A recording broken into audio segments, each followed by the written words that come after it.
book for 1806. Chapter 1. Early in the year 1806, Nicholas Rostov returned home on leave. Denisov was going home to Voronezh, and Rostov persuaded him to travel with him as far as Moscow and to stay with him there.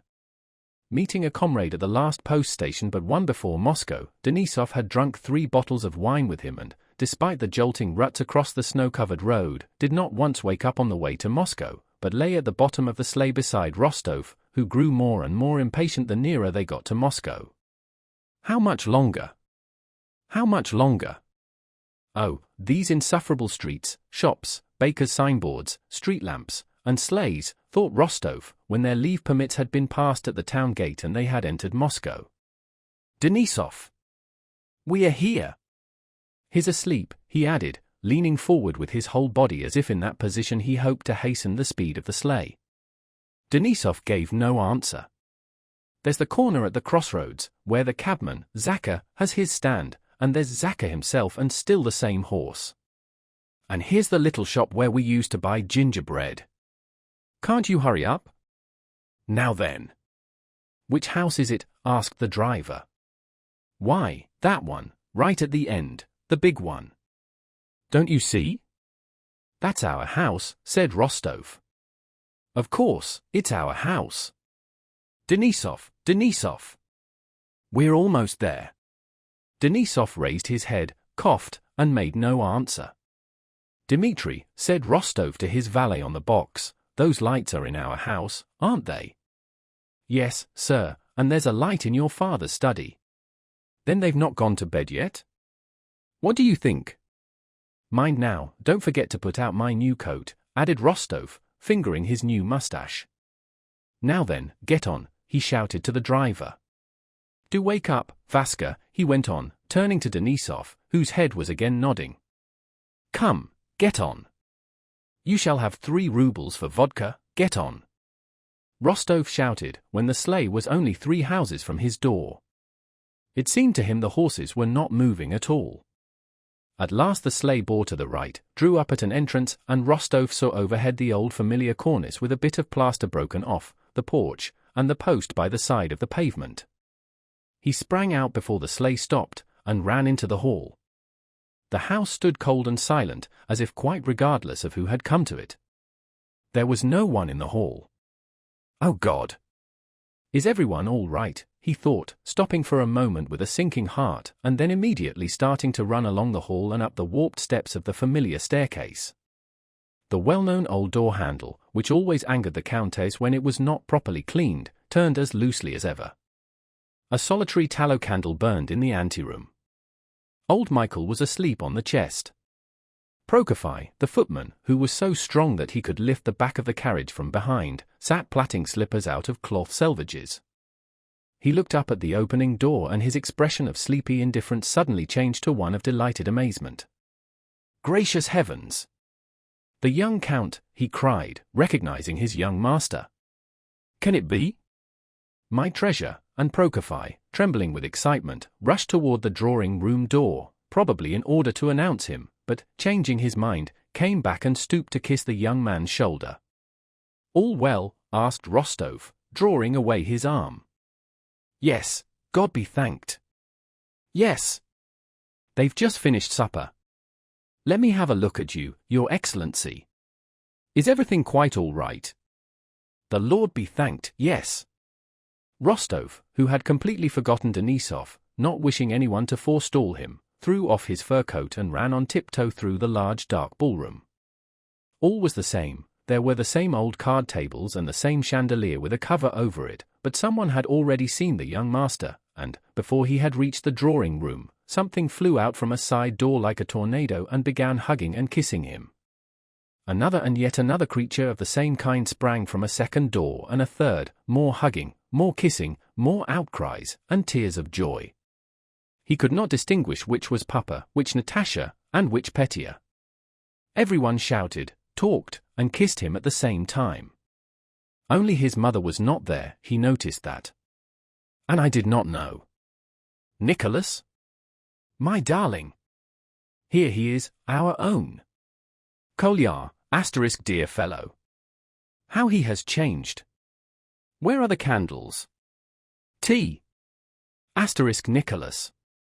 And me, kiss me. Dearest, and me. Sonia, Natasha, Petya, Anna Mikhailovna, Vera, and the old count were all hugging him, and the serfs, men and maids, flocked into the room, exclaiming and ohing and ahhing. Petya, clinging to his legs, kept shouting, and me too. Natasha, after she had pulled him down toward her and covered his face with kisses, holding him tight by the skirt of his coat, sprang away and pranced up and down in one place like a goat and shrieked piercingly. All around were loving eyes glistening with tears of joy, and all around were lips seeking a kiss. Sonia too, all rosy red, clung to his arm and, radiant with bliss, looked eagerly toward his eyes, waiting for the look for which she longed. Sonia now was 16 and she was very pretty, especially at this moment of happy, rapturous excitement. She gazed at him, not taking her eyes off him, and smiling and holding her breath. He gave her a grateful look, but was still expectant and looking for someone. The old countess had not yet come. But now steps were heard at the door, steps so rapid that they could hardly be his mother's. Yet it was she, dressed in a new gown which he did not know, made since he had left. All the others let him go, and he ran to her. When they met, she fell on his breast, sobbing. She could not lift her face, but only pressed it to the cold braiding of his hussar's jacket. Denisov, who had come into the room unnoticed by anyone, stood there and wiped his eyes at the sight. "Vasily Denisov, your son's friend," he said, introducing himself to the count, who was looking inquiringly at him. "You are most welcome." I know," said the count, kissing and embracing Denisov. "Nicholas wrote us." "Natasha, Vera, look! Here is Denisov." The same happy, rapturous faces turned to the shaggy figure of Denisov. "Darling Denisov," screamed Natasha, beside herself with rapture, springing to him, putting her arms round him, and kissing him. This escapade made everybody feel confused. Denisov blushed too, but smiled and, taking Natasha's hand, kissed it. Denisov was shown to the room prepared for him, and the Rostovs all gathered round Nicholas in the sitting room. The old countess, not letting go of his hand and kissing it every moment, sat beside him, the rest, crowding round him, watched every movement, word, or look of his, never taking their blissfully adoring eyes off him. His brother and sisters struggled for the places nearest to him and disputed with one another who should bring him his tea, handkerchief, and pipe. Rostov was very happy in the love they showed him, but the first moment of meeting had been so beatific that his present joy seemed insufficient, and he kept expecting something more, and yet more. Next morning, after the fatigues of their journey, the travelers slept till 10 o'clock. In the room next to their bedroom there was a confusion of sabres, satchels, saber-tacks, open portmanteaus, and dirty boots. 2 freshly cleaned pairs with spurs had just been placed by the wall. The servants were bringing in jugs and basins, hot water for shaving, and their well-brushed clothes. There was a masculine odor and a smell of tobacco. "Hello, Gwiska, my pipe," came Vasily Denisov's husky voice. "Wostov, get up." Rostov, rubbing his eyes that seemed glued together, raised his disheveled head from the hot pillow. "Why, is it late?" "Late? It's nearly 10 o'clock, answered Natasha's voice. A rustle of starched petticoats and the whispering and laughter of girls' voices came from the adjoining room. The door was opened a crack and there was a glimpse of something blue, of ribbons, black hair, and merry faces. It was Natasha, Sonia, and Petya, who had come to see whether they were getting up. "Nicholas! Get up!" Natasha's voice was again heard at the door. "Directly!" Meanwhile, Petya, having found and seized the sabres in the outer room, with a delight boys feel at the sight of a military elder brother, and forgetting that it was unbecoming for the girls to see men undressed, opened the bedroom door. "Is this your sabre?" he shouted. The girls sprang aside. Denisov hid his hairy legs under the blanket, looking with a scared face at his comrade for help. The door, having let Petya in, closed again. A sound of laughter came from behind it. "Nicholas! Come out in your dressing gown," said Natasha's voice. "Is this your sabre?" asked Petya. Or is it yours? He said, addressing the black-mustached Denisov with servile deference. Rostov hurriedly put something on his feet, drew on his dressing gown, and went out. Natasha had put on one spurred boot and was just getting her foot into the other. Sonia, when he came in, was twirling round and was about to expand her dresses into a balloon and sit down. They were dressed alike, in new pale blue frocks, and were both fresh, rosy, and bright. Sonia ran away, but Natasha, taking her brother's arm, led him into the sitting room, where they began talking. They hardly gave one another time to ask questions and give replies concerning 1,000 little matters which could not interest anyone but themselves. Natasha laughed at every word he said or that she said herself, not because what they were saying was amusing, but because she felt happy and was unable to control her joy, which expressed itself by laughter. "Oh, how nice, how splendid," she said to everything. Rostov felt that, under the influence of the warm rays of love, that childlike smile which had not once appeared on his face since he left home now for the first time after 18 months again brightened his soul and his face. "No, but listen," she said, "now you are quite a man, aren't you? I'm awfully glad you're my brother." She touched his mustache. "I want to know what you men are like. Are you the same as we?" "No." "Why did Sonia run away?" asked Rostov. "Ah, yes. That's a whole long story. How are you going to speak to her, thou or you?" "As may happen," said Rostov. "No, call her you, please. I'll tell you all about it some other time." "No, I'll tell you now. You know Sonia's my dearest friend. Such a friend that I burned my arm for her sake. Look here." She pulled up her muslin sleeve and showed him a red scar on her long, slender, delicate arm, high above the elbow on that part that is covered even by a ball dress. "I burned this to prove my love for her. I just heated a ruler in the fire and pressed it there." Sitting on the sofa with the little cushions on its arms, in what used to be his old schoolroom, and looking into Natasha's wildly bright eyes, Rostov re-entered that world of home and childhood which had no meaning for anyone else, but gave him some of the best joys of his life, and the burning of an arm with a ruler as a proof of love did not seem to him senseless. He understood and was not surprised at it. "Well, and is that all?" he asked. "We are such friends, such friends. All that ruler business was just nonsense, but we are friends forever. She, if she loves anyone, does it for life, but I don't understand that, I forget quickly." "Well, what then?" "Well, she loves me and you like that." Natasha suddenly flushed. "Why, you remember before you went away." "Well, she says you are to forget all that. She says, I shall love him always, but let him be free. Isn't that lovely and noble?" "Yes, very noble." "Isn't it?" asked Natasha, so seriously and excitedly that it was evident that what she was now saying she had talked of before, with tears. Rostov became thoughtful. "I never go back on my word," he said. "Besides, Sonia is so charming that only a fool would renounce such happiness." "No, no," cried Natasha, "she and I have already talked it over. We knew you'd say so. But it won't do, because you see, if you say that, if you consider yourself bound by your promise, it will seem as if she had not meant it seriously.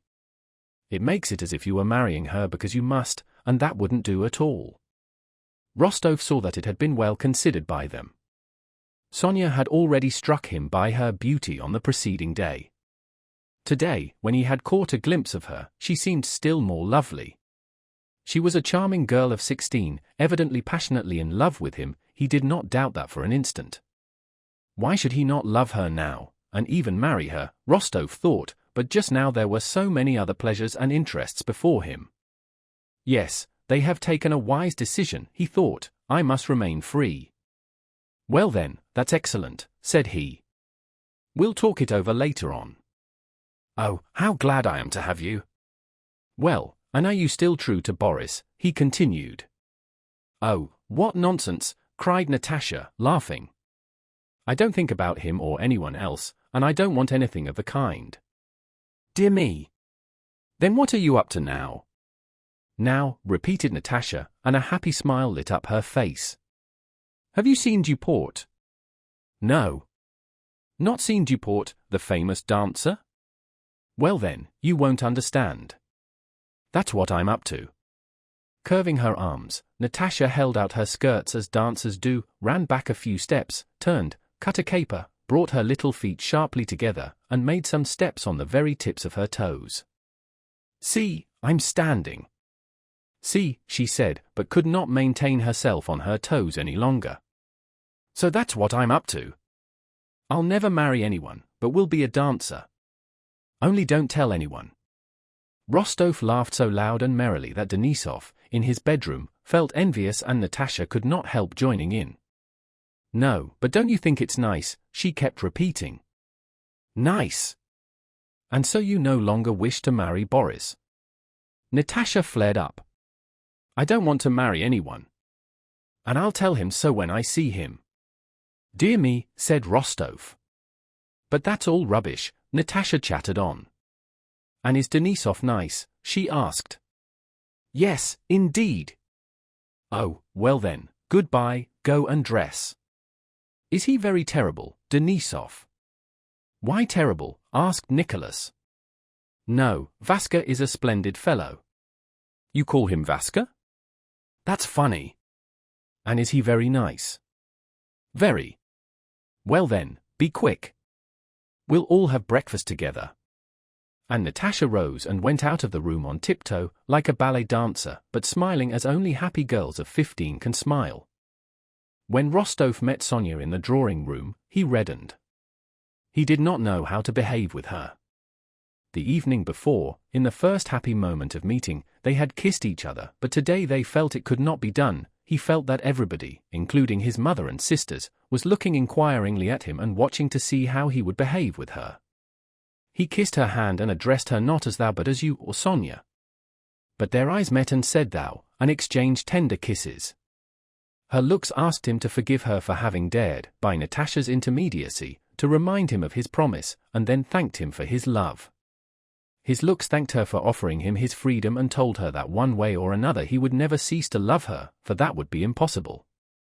How strange it is, said Vera, selecting a moment when all were silent, that Sonia and Nicholas now say you to one another and meet like strangers.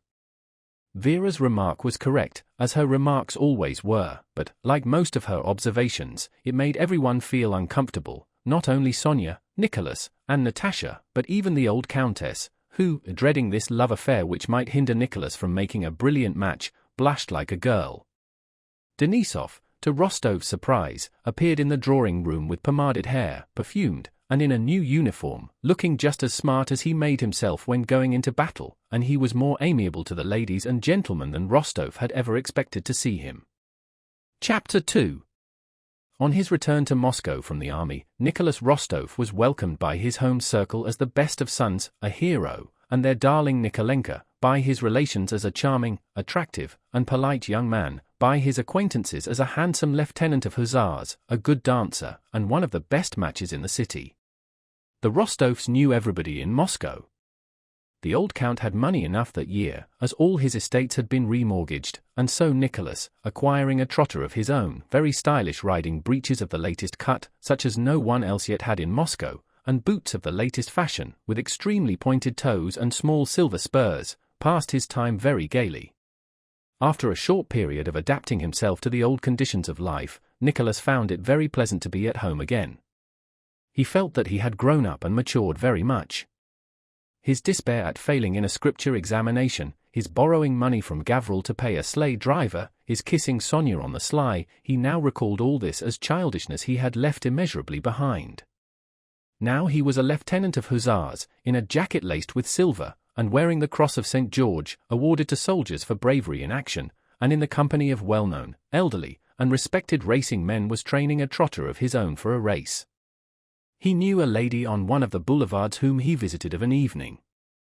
He led the mazurka at the Arkrof's ball, talked about the war with Field Marshal Kamensky, visited the English club, and was on intimate terms with a colonel of 40 to whom Denisov had introduced him. His passion for the emperor had cooled somewhat in Moscow. But still, as he did not see him and had no opportunity of seeing him, he often spoke about him and about his love for him, letting it be understood that he had not told all and that there was something in his feelings for the emperor not everyone could understand, and with his whole soul he shared the adoration then common in Moscow for the emperor, who was spoken of as the angel incarnate. During Rostov's short stay in Moscow, before rejoining the army, he did not draw closer to Sonia, but rather drifted away from her.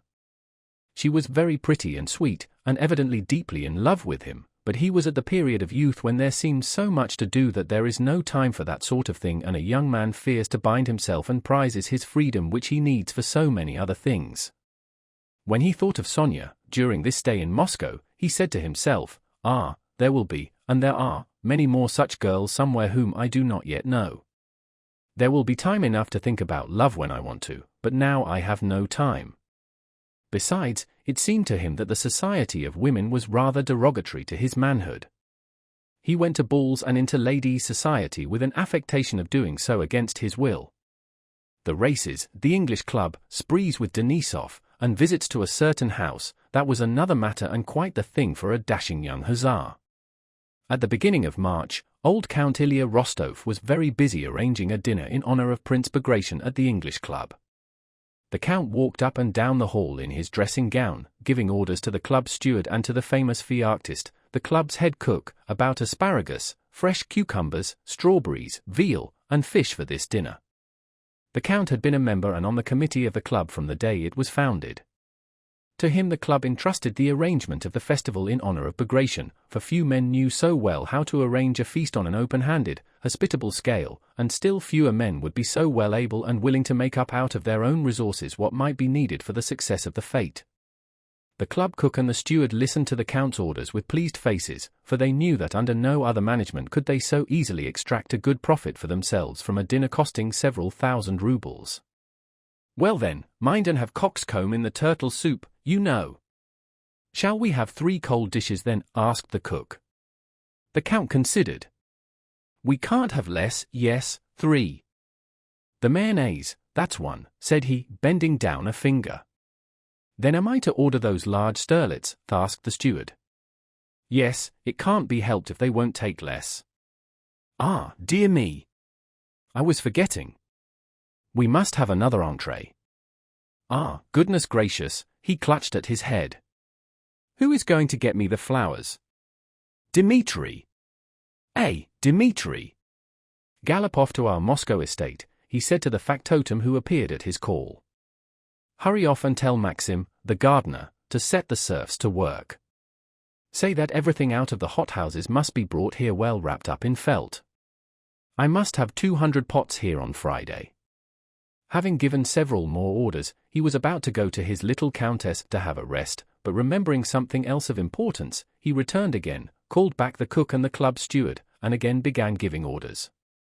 A light footstep and the clinking of spurs were heard at the door, and the young Count, handsome, rosy, with a dark little mustache, evidently rested and made sleeker by his easy life in Moscow, entered the room. "Ah, my boy, my head's in a whirl," said the old man with a smile, as if he felt a little confused before his son. "Now, if you would only help a bit. I must have singers too. I shall have my own orchestra, but shouldn't we get the gypsy singers as well? You military men like that sort of thing." "Really, Papa, I believe Prince Bagration worried himself less before the Battle of Schongraben than you do now," said his son with a smile. The old Count pretended to be angry. "Yes, you talk, but try it yourself."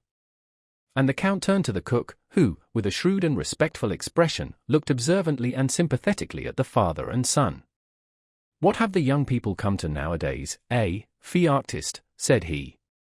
"Laughing at us old fellows." "That's so, Your Excellency, all they have to do is to eat a good dinner, but providing it and serving it all up, that's not their business."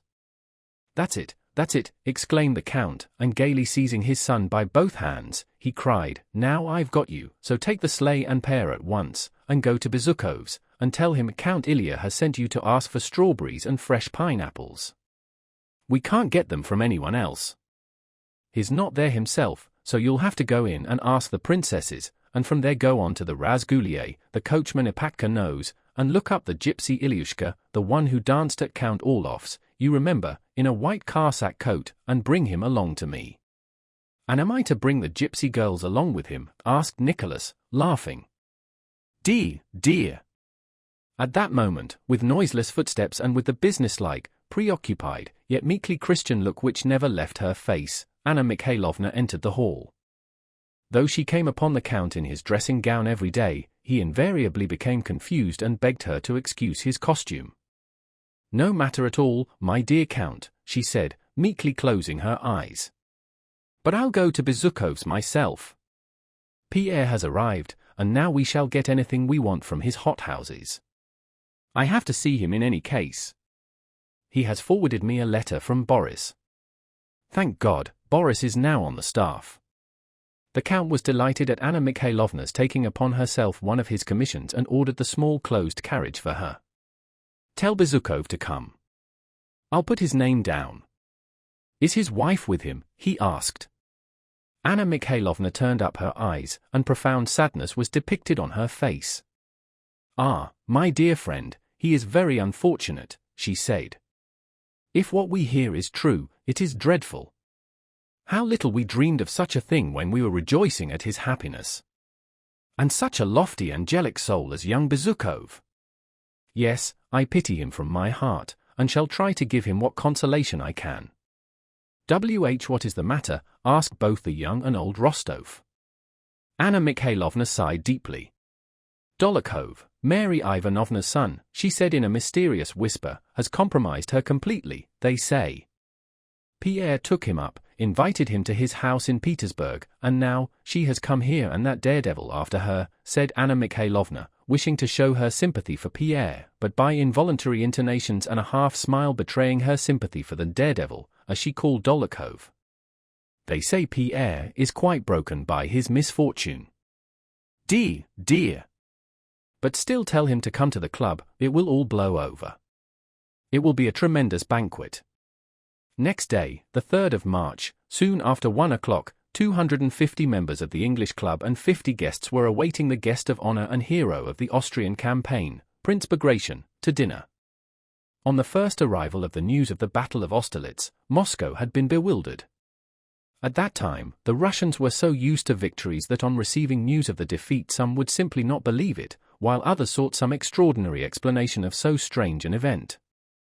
In the English club, where all who were distinguished, important, and well-informed foregathered when the news began to arrive in December, nothing was said about the war and the last battle, as though all were in a conspiracy of silence. The men who set the tone in conversation, Count Rostopchin, Prince Yuri Dolgorukov, Valuev, Count Markov, and Prince Vyazemsky, did not show themselves at the club, but met in private houses in intimate circles, and the Muscovites who took their opinions from others, Ilya Rostov among them, remained for a while without any definite opinion on the subject of the war and without leaders. The Muscovites felt that something was wrong and that to discuss the bad news was difficult, and so it was best to be silent. But after a while, just as a jury comes out of its room, the bigwigs who guided the club's opinion reappeared, and everybody began speaking clearly and definitely. Reasons were found for the incredible, unheard of, and impossible event of a Russian defeat. Everything became clear, and in all corners of Moscow the same things began to be said. These reasons were the treachery of the Austrians, a defective commissariat, the treachery of the Pole Przybysewski and of the Frenchman Langeron, Kutuzov's incapacity, and, it was whispered, the youth and inexperience of the sovereign, who had trusted worthless and insignificant people. But the army, the Russian army, everyone declared, was extraordinary and had achieved miracles of valor. The soldiers, officers, and generals were heroes. But the hero of heroes was Prince Bagration, distinguished by his Schongraben affair and by the retreat from Austerlitz, where he alone had withdrawn his column unbroken and had all day beaten back an enemy force twice as numerous as his own. What also conduced to Bagration's being selected as Moscow's hero was the fact that he had no connections in the city and was a stranger there. In his person, honor was shown to a simple fighting Russian soldier without connections and intrigues, and to one who was associated by memories of the Italian campaign with the name of Suvorov. Moreover, paying such honor to Bagration was the best way of expressing disapproval and dislike of Kutuzov. Had there been no Bagration, it would have been necessary to invent him, said the wit Shinshin, parodying the words of Voltaire.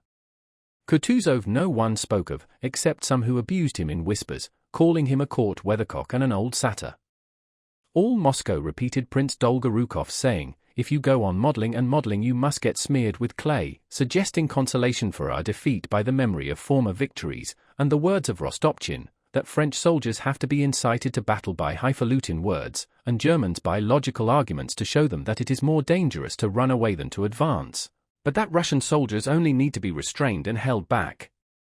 On all sides, new and fresh anecdotes were heard of individual examples of heroism shown by our officers and men at Austerlitz.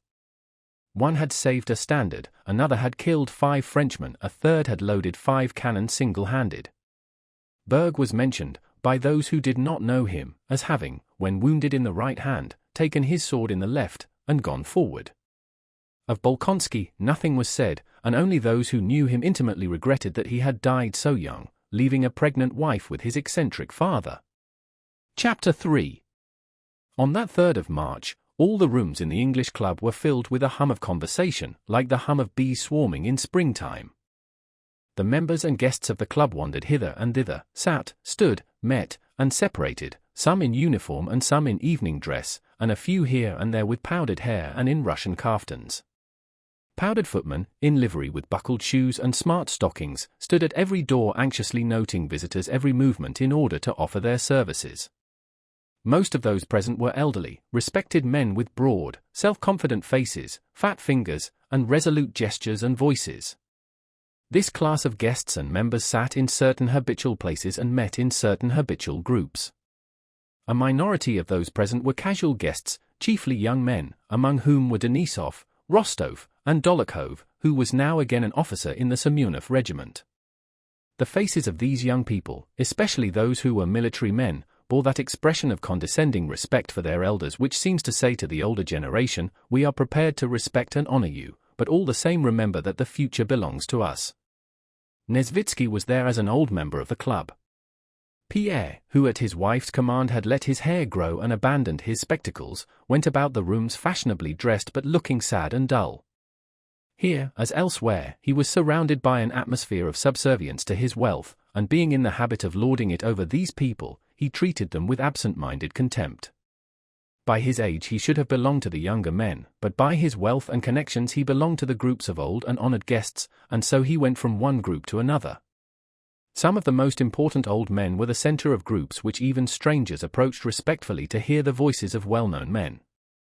The largest circles formed round Count Rostopchin, Valuev, and Narishin. Rostopchin was describing how the Russians had been overwhelmed by flying Austrians and had had to force their way through them with bayonets.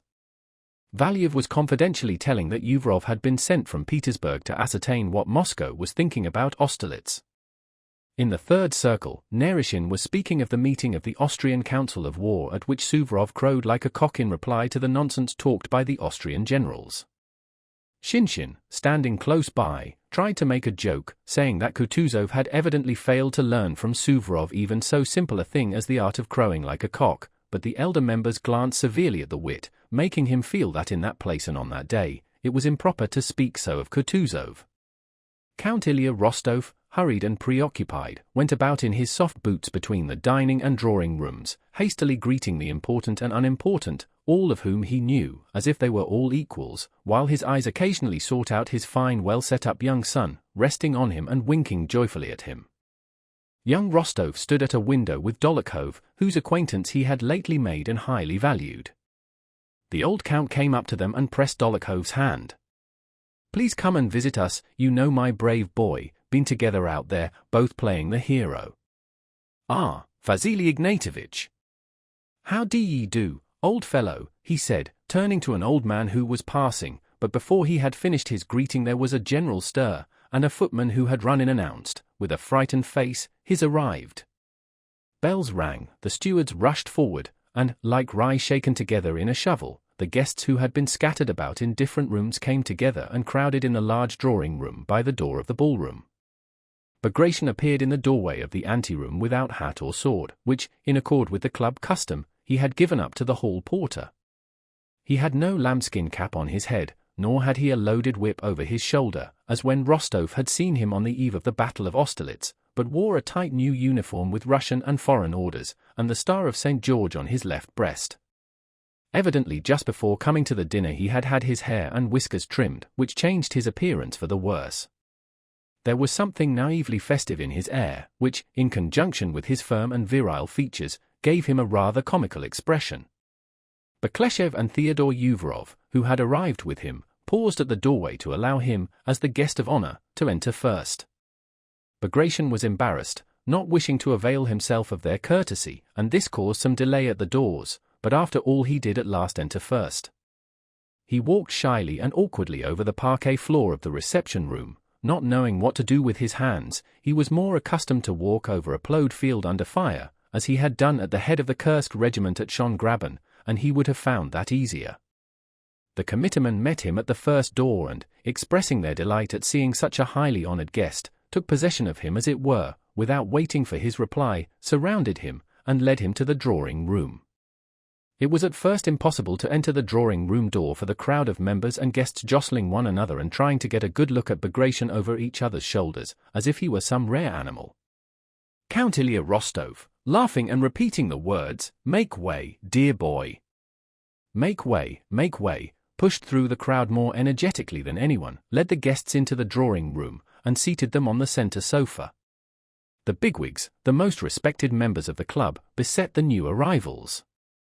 Count Ilya, again thrusting his way through the crowd, went out of the drawing-room and reappeared a minute later with another committeeman, carrying a large silver salver which he presented to Prince Bagration. On the salver lay some verses composed and printed in the hero's honor. Bagration, on seeing the salver, glanced around in dismay, as though seeking help. But all eyes demanded that he should submit.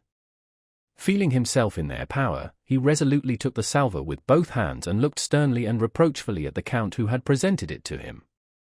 Someone obligingly took the dish from Bagration, or he would, it seemed, have held it till evening and have gone into dinner with it, and drew his attention to the verses. "Well, I will read them, then," Bagration seemed to say, and, fixing his weary eyes on the paper, began to read them with a fixed and serious expression. But the author himself took the verses and began reading them aloud. Bagration bowed his head and listened.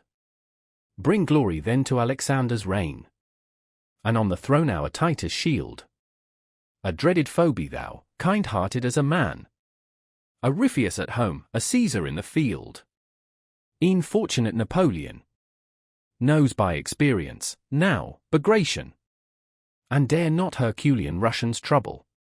But before he had finished reading, a stentorian majordomo announced that dinner was ready. The door opened, and from the dining-room came the resounding strains of the Polonaise. Conquest's joyful thunder waken. Triumph, valiant Russians, now. And Count Rostov, glancing angrily at the author who went on reading his verses, bowed to Bagration. Everyone rose, feeling that dinner was more important than verses, and Bagration, again preceding all the rest, went in to dinner. He was seated in the place of honor between two Alexanders, Bekleshev and Narishin, which was a significant allusion to the name of the sovereign.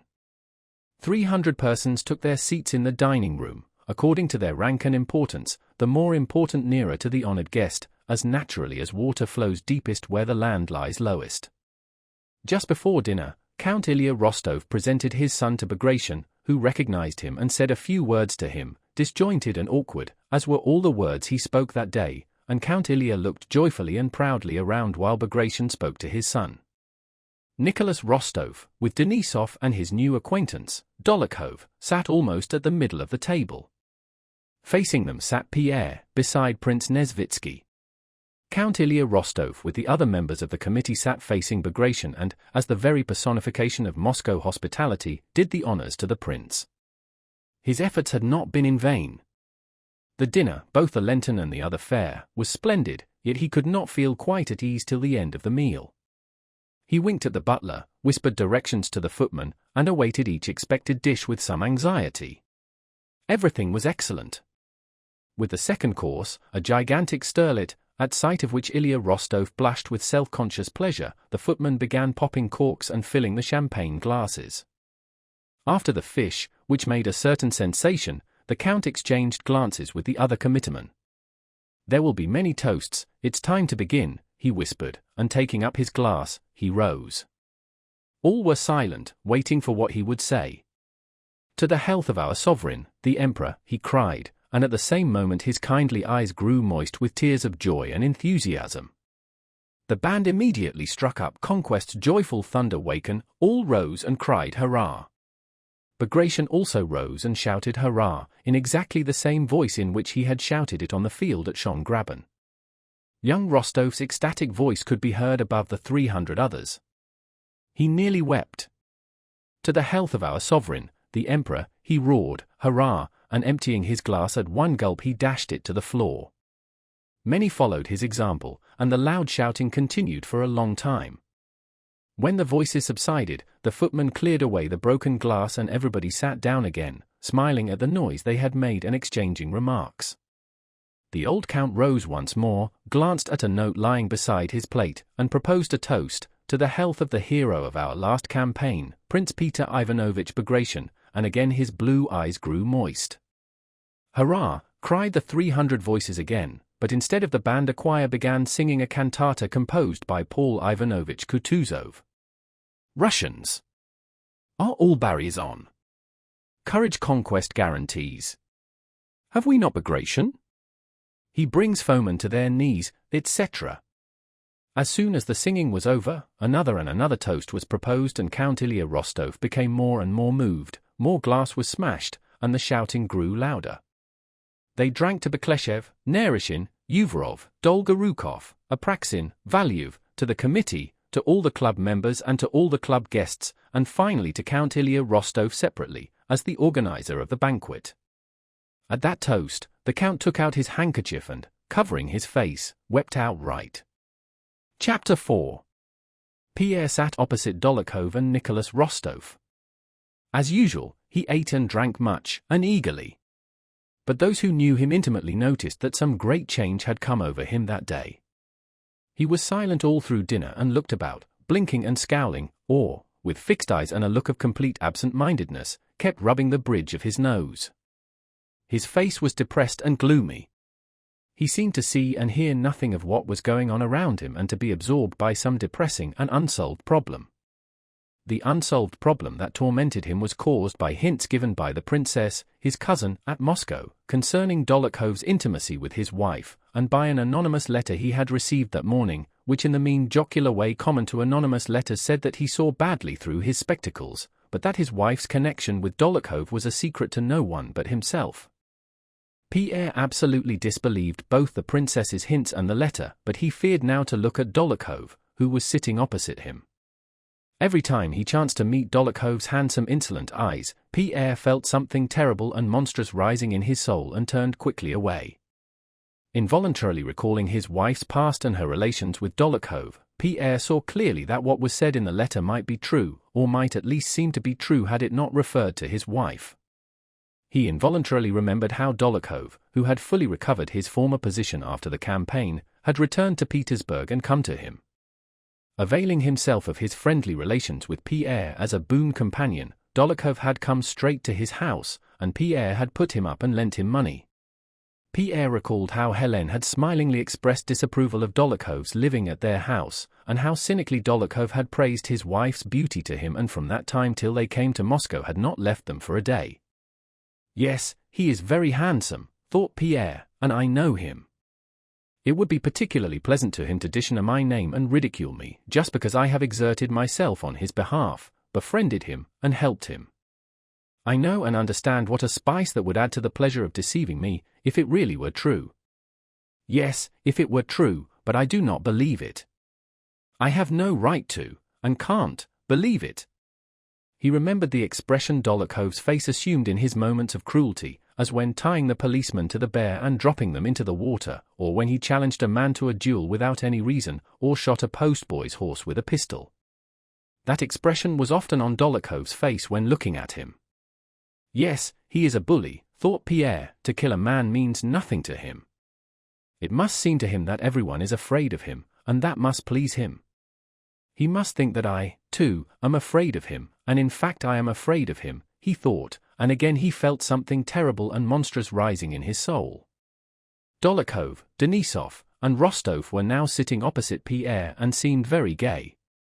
Rostov was talking merrily to his two friends, one of whom was a dashing hussar and the other a notorious duellist and rake, and every now and then he glanced ironically at Pierre, whose preoccupied, absent-minded, and massive figure was a very noticeable one at the dinner.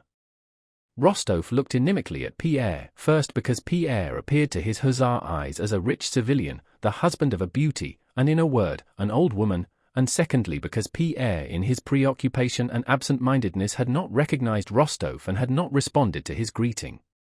When the emperor's health was drunk, Pierre, lost in thought, did not rise or lift his glass. "What are you about?" shouted Rostov, looking at him in an ecstasy of exasperation. "Don't you hear it's His Majesty the Emperor's health?" Pierre sighed, rose submissively, emptied his glass, and, waiting till all were seated again, turned with his kindly smile to Rostov. "Why, I didn't recognize you," he said. But Rostov was otherwise engaged, he was shouting hurrah. "Why don't you renew the acquaintance?" said Dolokhov to Rostov. "Confound him, he's a fool," said Rostov. "One should make up to the husbands of pretty women," said Denisov. Pierre did not catch what they were saying, but knew they were talking about him. He reddened and turned away. "Well, now to the health of handsome women," said Dolokhov, and with a serious expression, but with a smile lurking at the corners of his mouth, he turned with his glass to Pierre. "Here's to the health of lovely women, Peterkin, and their lovers," he added. Pierre, with downcast eyes, drank out of his glass without looking at Dolokhov or answering him. The footman, who was distributing leaflets with Kutuzov's cantata, laid one before Pierre as one of the principal guests. He was just going to take it when Dolokhov, leaning across, snatched it from his hand and began reading it. Pierre looked at Dolokhov and his eyes dropped. The something terrible and monstrous that had tormented him all dinner-time rose and took possession of him. He leaned his whole massive body across the table. "How dare you take it?" he shouted. Hearing that cry and seeing to whom it was addressed, Nesvitsky and the neighbor on his right quickly turned in alarm to Bezukov. "Don't! Don't! What are you about?" whispered their frightened voices. Dolokhov looked at Pierre with clear, mirthful, cruel eyes, and that smile of his which seemed to say, "Ah, this is what I like." "You shan't have it," he said distinctly. Pale, with quivering lips, Pierre snatched the copy. You a scoundrel! I challenge you," he ejaculated, and, pushing back his chair, he rose from the table. At the very instant he did this and uttered those words, Pierre felt that the question of his wife's guilt which had been tormenting him the whole day was finally and indubitably answered in the affirmative. He hated her and was forever sundered from her? Despite Denisov's request that he would take no part in the matter, Rostov agreed to be Dolokhov's second, and after dinner he discussed the arrangements for the duel with Nesvitsky, Bezukov's second. Pierre went home, but Rostov with Dolokhov and Denisov stayed on at the club till late, listening to the gypsies and other singers. "Well then, till tomorrow at Sokolniki," said Dolokhov, as he took leave of Rostov in the club porch. "And do you feel quite calm?" Rostov asked. Dolokhov paused. "Well, you see, I'll tell you the whole secret of dueling in 2 words. If you are going to fight a duel, and you make a will and write affectionate letters to your parents, and if you think you may be killed, you are a fool and are lost for certain. But go with the firm intention of killing your man as quickly and surely as possible, and then all will be right, as our bear huntsman at Kostroma used to tell me. Everyone fears a bear, he says, but when you see one your fear's all gone, and your only thought is not to let him get away. And that's how it is with me. À demain, mon cher. Asterisk. Asterisk till tomorrow, my dear fellow." Next day, at 8 in the morning, Pierre and Nesvitsky drove to the Sokolniki forest and found Dolokhov, Denisov, and Rostov already there. Pierre had the air of a man preoccupied with considerations which had no connection with the matter in hand. His haggard face was yellow. He had evidently not slept that night. He looked about distractedly and screwed up his eyes as if dazzled by the sun. He was entirely absorbed by 2 considerations, his wife's guilt, of which after his sleepless night he had not the slightest doubt, and the guiltlessness of Dolokhov, who had no reason to preserve the honor of a man who was nothing to him. "I should perhaps have done the same thing in his place," thought Pierre. It's even certain that I should have done the same. Then why this duel, this murder? Either I shall kill him, or he will hit me in the head, or elbow, or knee. Can't I go away from here, run away, bury myself somewhere, pass through his mind? But just at moments when such thoughts occurred to him, he would ask in a particularly calm and absent-minded way, which inspired the respect of the onlookers, will it be long? Are things ready? When all was ready, the sabres stuck in the snow to mark the barriers, and the pistols loaded, Nesvitsky went up to Pierre. I should not be doing my duty, Count, he said in timid tones, and should not justify your confidence and the honor you have done me in choosing me for your second, if at this very grave, moment I did not tell you the whole truth. I think there is no sufficient ground for this affair, or for blood to be shed over it. You were not right, not quite in the right, you were impetuous. Oh yes, it is horribly stupid, said Pierre.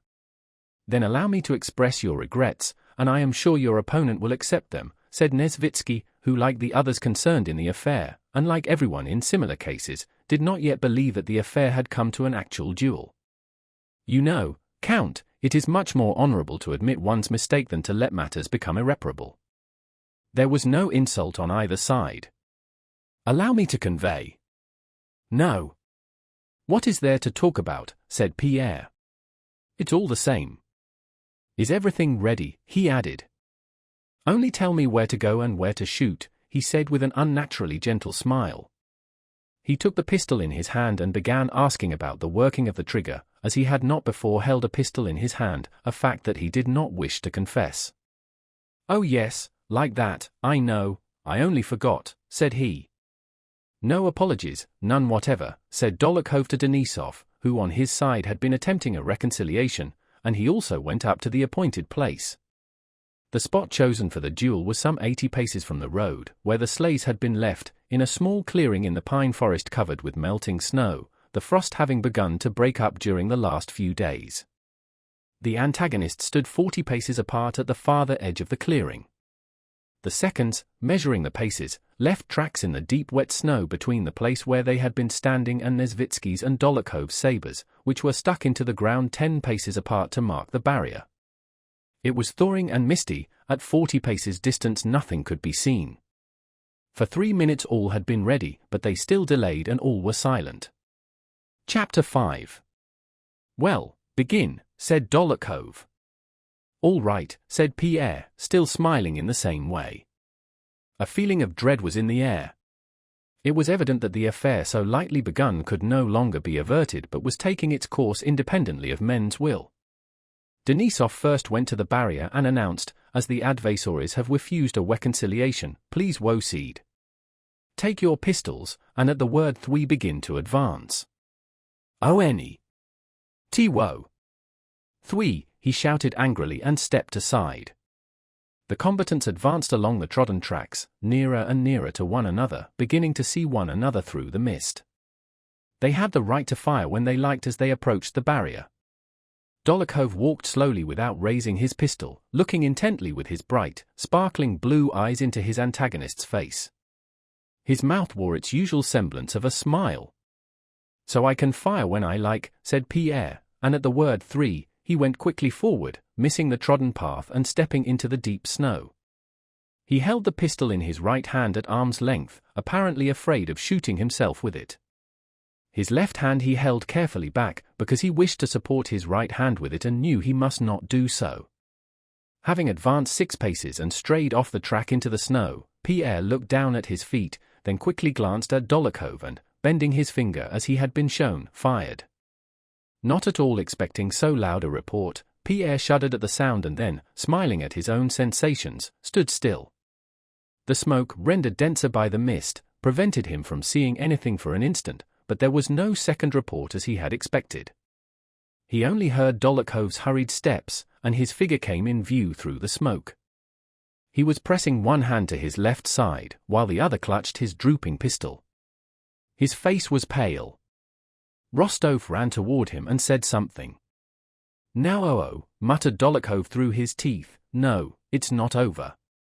And after stumbling a few staggering steps right up to the saber, he sank on the snow beside it.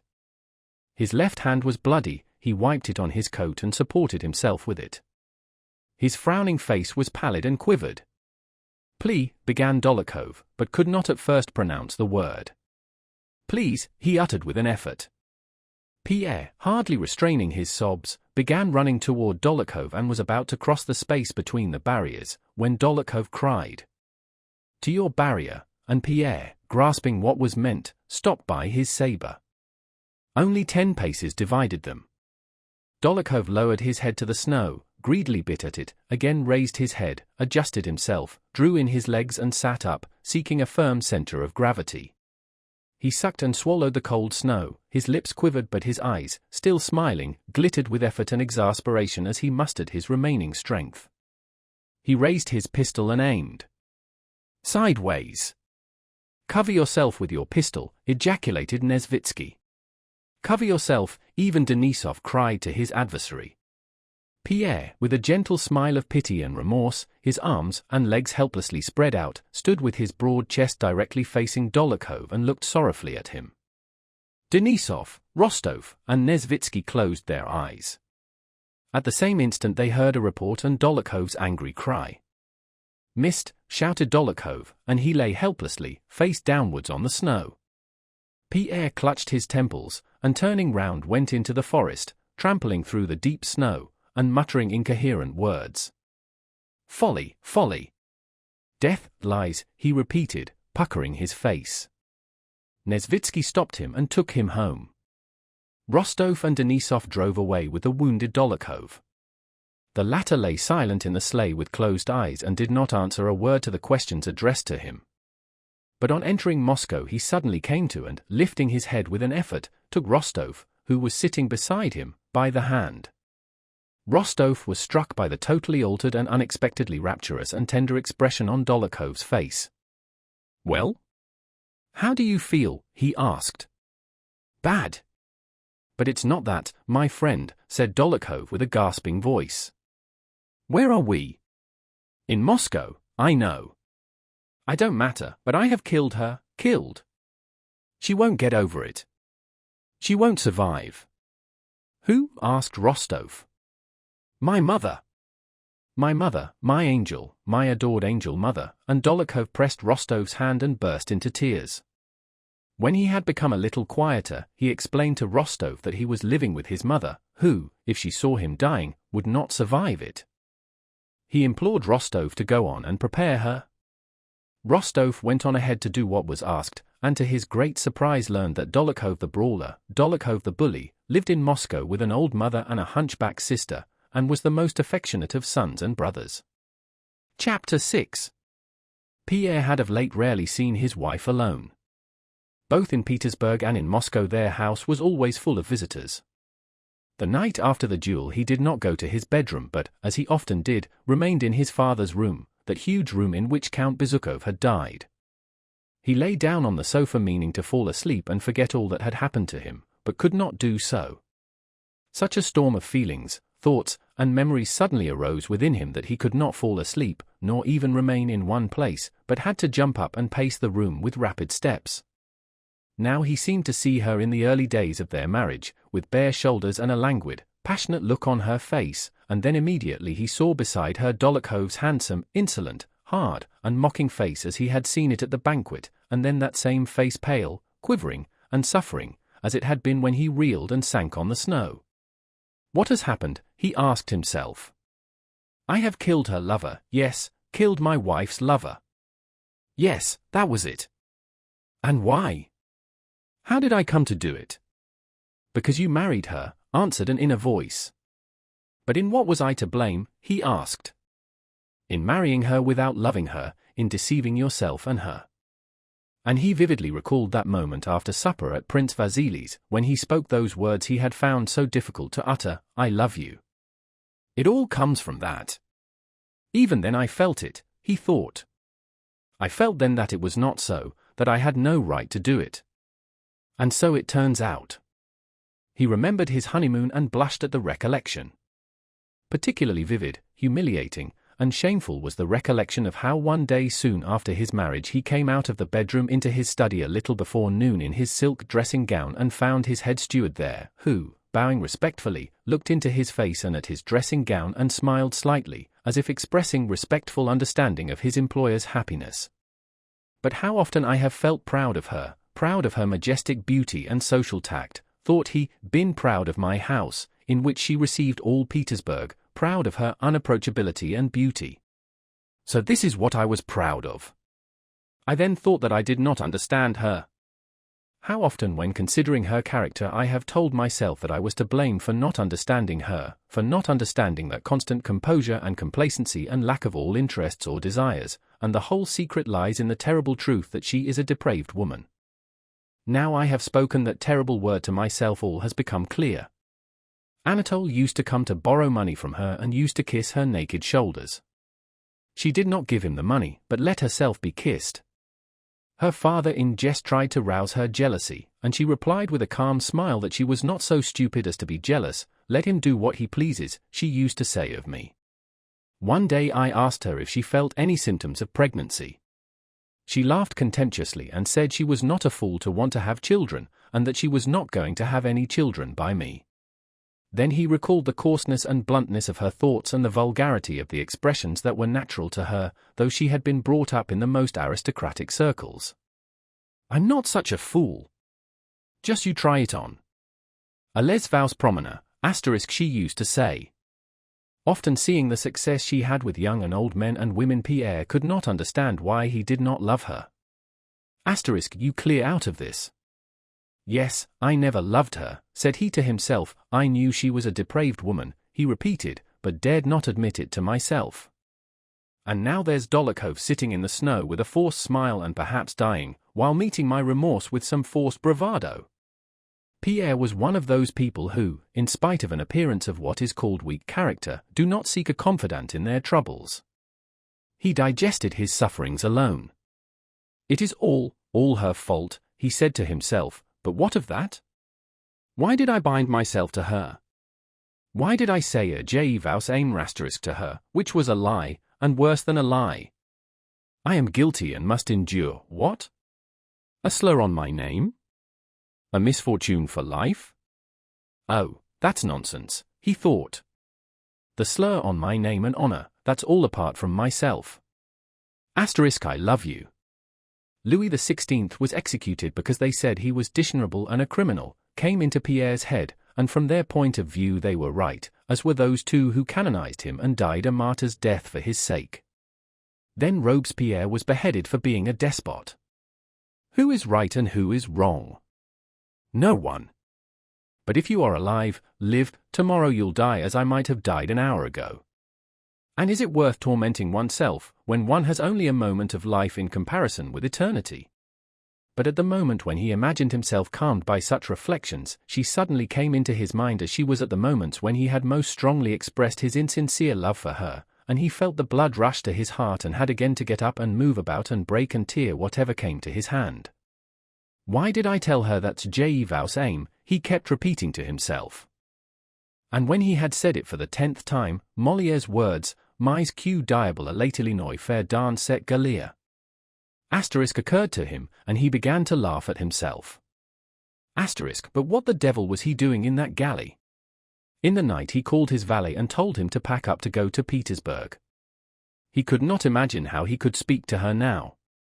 He resolved to go away next day and leave a letter informing her of his intention to part from her forever. Next morning when the valet came into the room with his coffee, Pierre was lying asleep on the ottoman with an open book in his hand. He woke up and looked round for a while with a startled expression, unable to realize where he was. The Countess told me to inquire whether your Excellency was at home, said the valet. But before Pierre could decide what answer he would send, the Countess herself in a white satin dressing gown embroidered with silver and with simply dressed hair, two immense plaits twice round her lovely head like a coronet, entered the room, calm and majestic, except that there was a wrathful wrinkle on her rather prominent marble brow. With her imperturbable calm she did not begin to speak in front of the valet. She knew of the duel and had come to speak about it. She waited till the valet had set down the coffee things and left the room. Pierre looked at her timidly over his spectacles, and like a hare surrounded by hounds who lays back her ears and continues to crouch motionless before her enemies, he tried to continue reading. But feeling this to be senseless and impossible, he again glanced timidly at her. She did not sit down but looked at him with a contemptuous smile, waiting for the valet to go. "Well, what's this now? What have you been up to now, I should like to know?" she asked sternly. "Huh? What have I?" stammered Pierre. "So it seems you're a hero, eh? Come now, what was this duel about? What is it meant to prove? What? I ask you."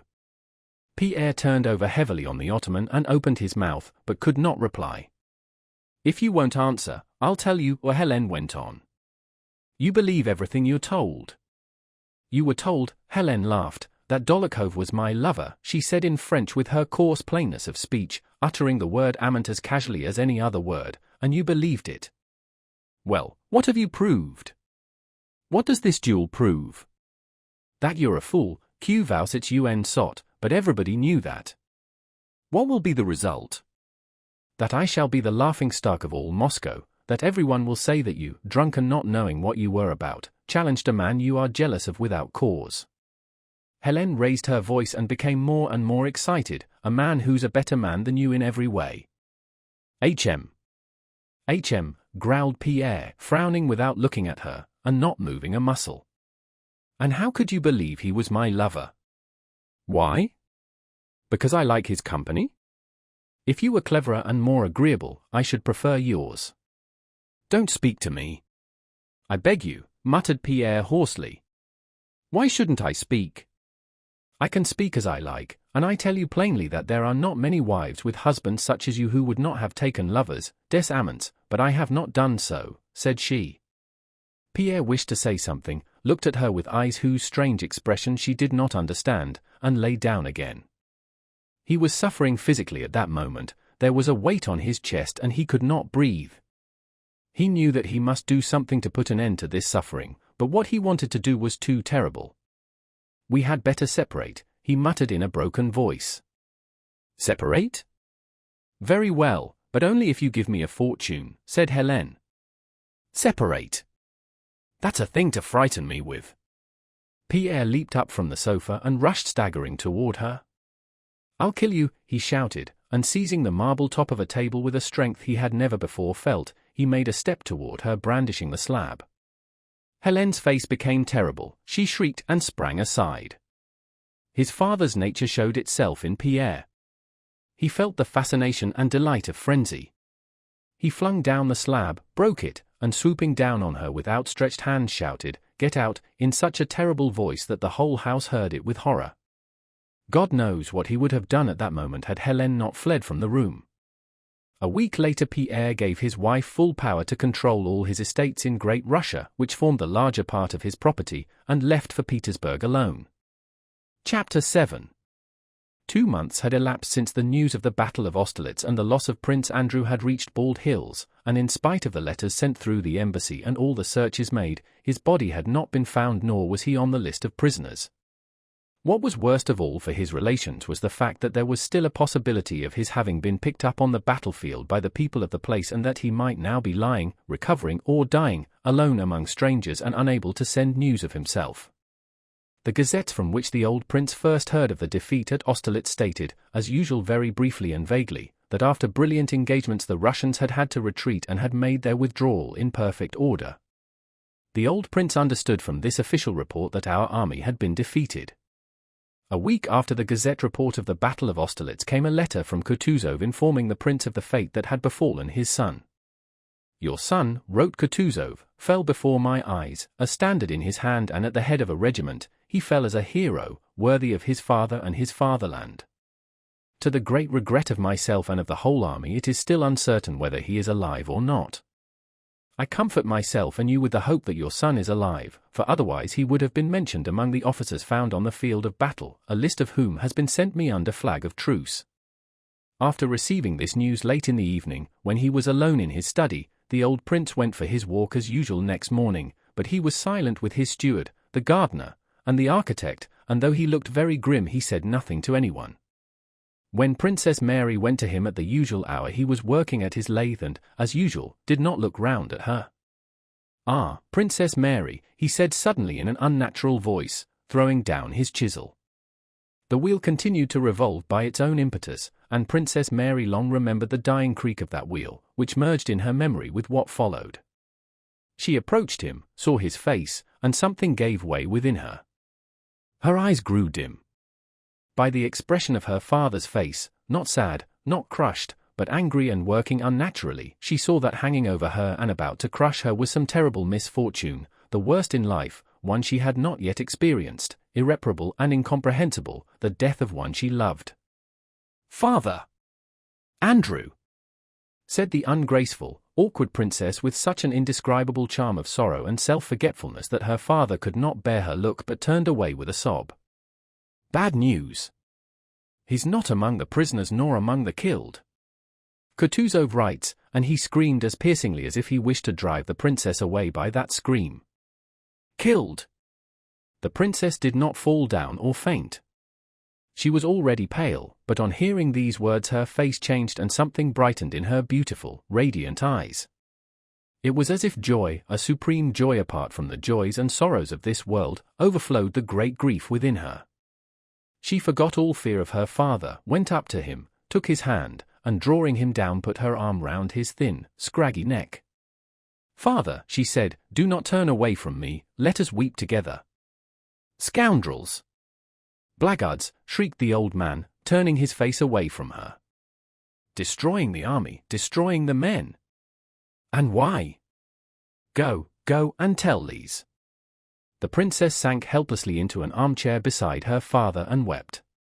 She saw her brother now as he had been at the moment when he took leave of her and of Lise, his look tender yet proud. She saw him tender and amused as he was when he put on the little icon. Did he believe? Had he repented of his unbelief? Was he now there? There in the realms of eternal peace and blessedness, she thought. "Father, tell me how it happened," she asked through her tears. "Go. Go. Killed in battle, where the best of Russian men and Russia's glory were led to destruction. Go, Princess Mary. Go and tell Lise. I will follow." When Princess Mary returned from her father, the little princess sat working and looked up with that curious expression of inner, happy calm peculiar to pregnant women. It was evident that her eyes did not see Princess Mary but were looking within, into herself, at something joyful and mysterious taking place within her. "Mary," she said, moving away from the embroidery frame and lying back, "give me your hand." She took her sister-in-law's hand and held it below her waist. Her eyes were smiling expectantly, her downy lip rose and remained lifted in childlike happiness.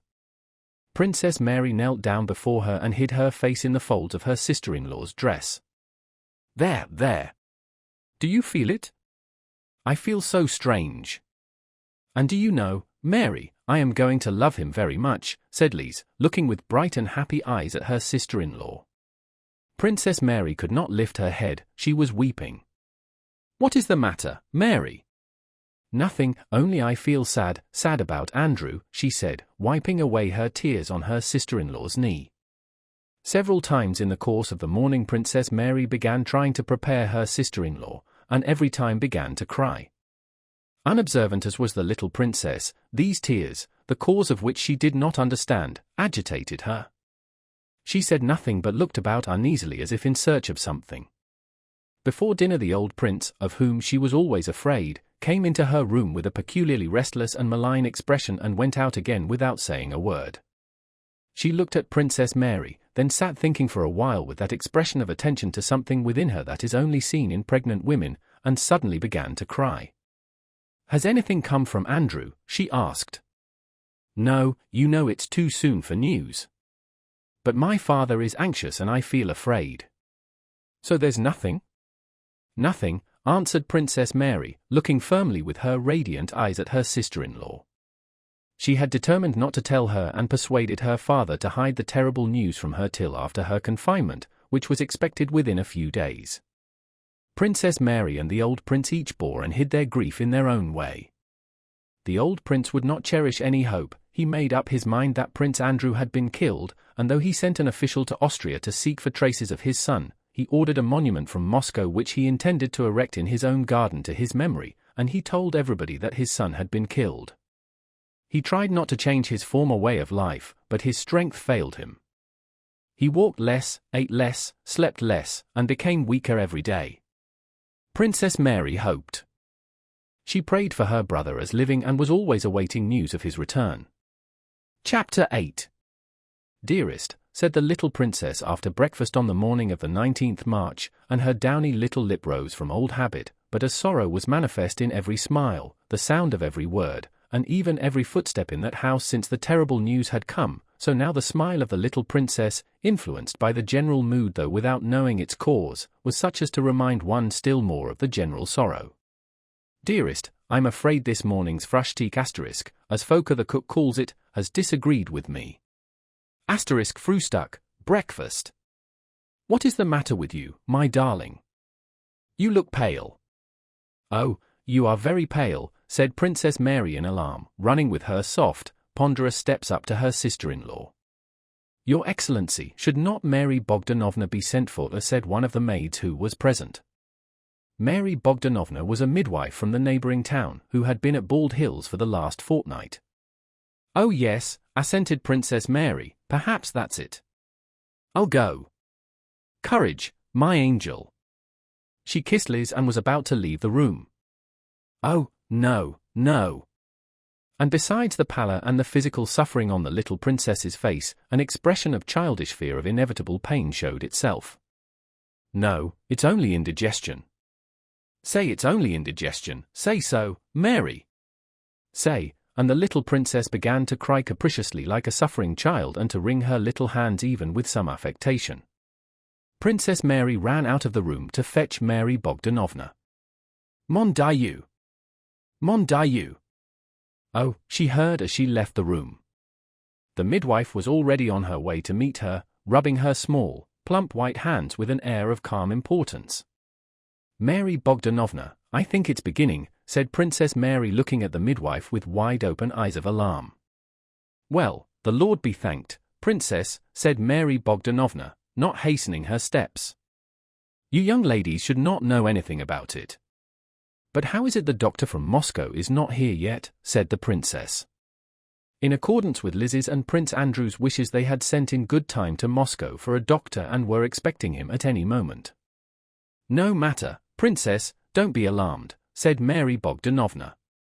We'll manage very well without a doctor. 5 minutes later Princess Mary from her room heard something heavy being carried by. She looked out.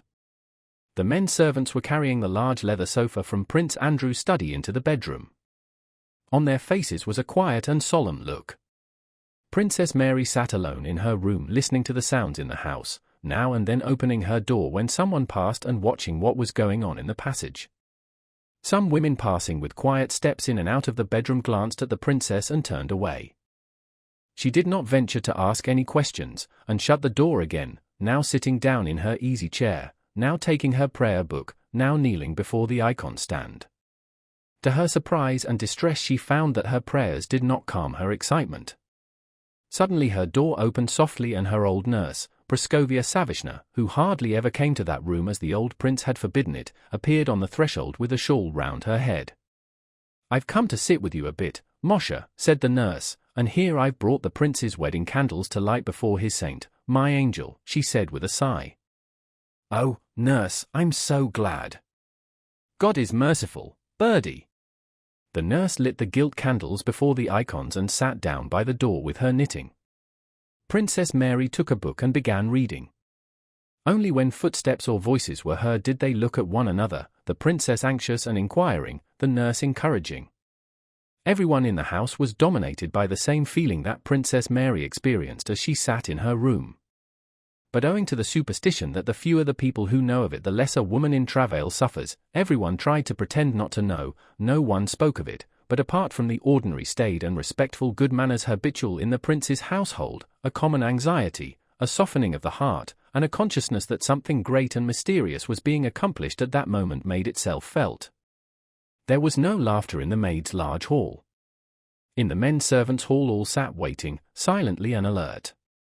In the outlying serfs' quarters torches and candles were burning and no one slept. The old prince, stepping on his heels, paced up and down his study and sent Tikhon to ask Mary Bogdanovna what news. Say only that the prince told me to ask, and come and tell me her answer." "Inform the prince that labor has begun," said Mary Bogdanovna, giving the messenger a significant look. Tikhon went and told the prince. "Very good," said the prince, closing the door behind him, and Tikhon did not hear the slightest sound from the study after that. After a while he re-entered it as if to snuff the candles, and, seeing the prince was lying on the sofa, looked at him, noticed his perturbed face, shook his head, and going up to him silently kissed him on the shoulder and left the room without snuffing the candles or saying why he had entered. The most solemn mystery in the world continued its course. Evening passed, night came, and the feeling of suspense and softening of heart in the presence of the unfathomable did not lessen but increased. No one slept. It was one of those March nights when winter seems to wish to resume its sway and scatters its last snows and storms with desperate fury. A relay of horses had been sent up the high road to meet the German doctor from Moscow, who was expected every moment, and men on horseback with lanterns were sent to the crossroads to guide him over the country road with its hollows and snow-covered pools of water.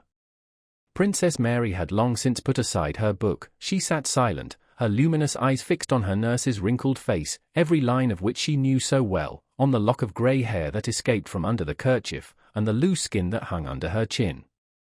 Nurse Savishna, knitting in hand, was telling in low tones, scarcely hearing or understanding her own words, what she had told hundreds of times before, how the late princess had given birth to Princess Mary in Kishinev with only a Moldavian peasant woman to help instead of a midwife. "God is merciful, doctors are never needed," she said. Suddenly a gust of wind beat violently against the casement of the window, from which the double frame had been removed. By order of the prince, one window frame was removed in each room as soon as the larks returned, and, forcing open a loosely closed latch, set the damask curtain flapping and blew out the candle with its chill, snowy draught. Princess Mary shuddered. Her nurse, putting down the stocking she was knitting, went to the window and leaning out tried to catch the open casement. The cold wind flapped the ends of her kerchief and her loose locks of grey hair.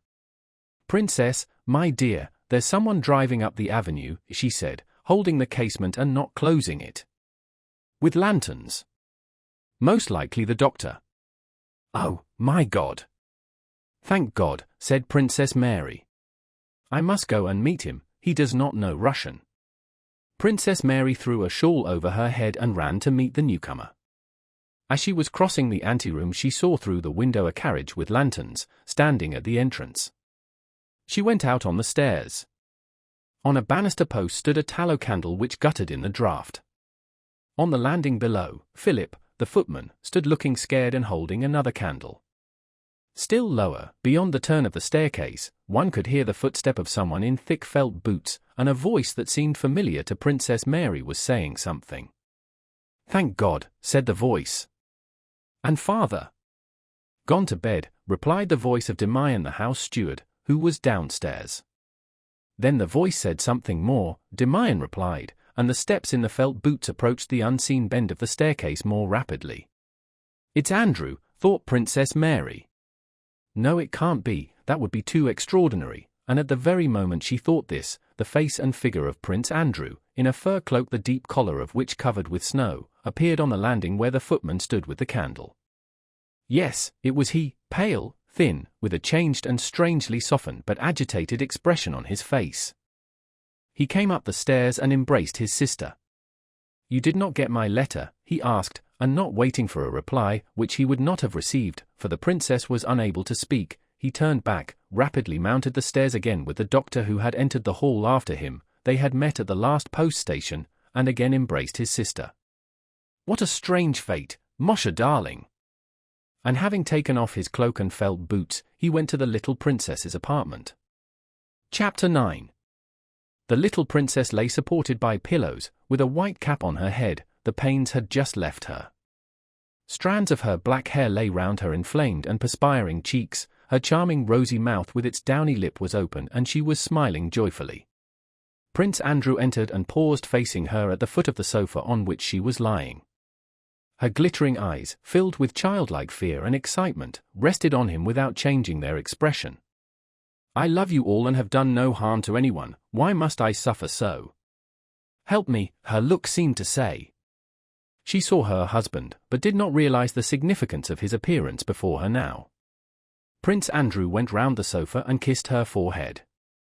"My darling," he said, a word he had never used to her before. "God is merciful." She looked at him inquiringly and with childlike reproach. "I expected help from you and I get none, none from you either," said her eyes. She was not surprised at his having come, she did not realize that he had come.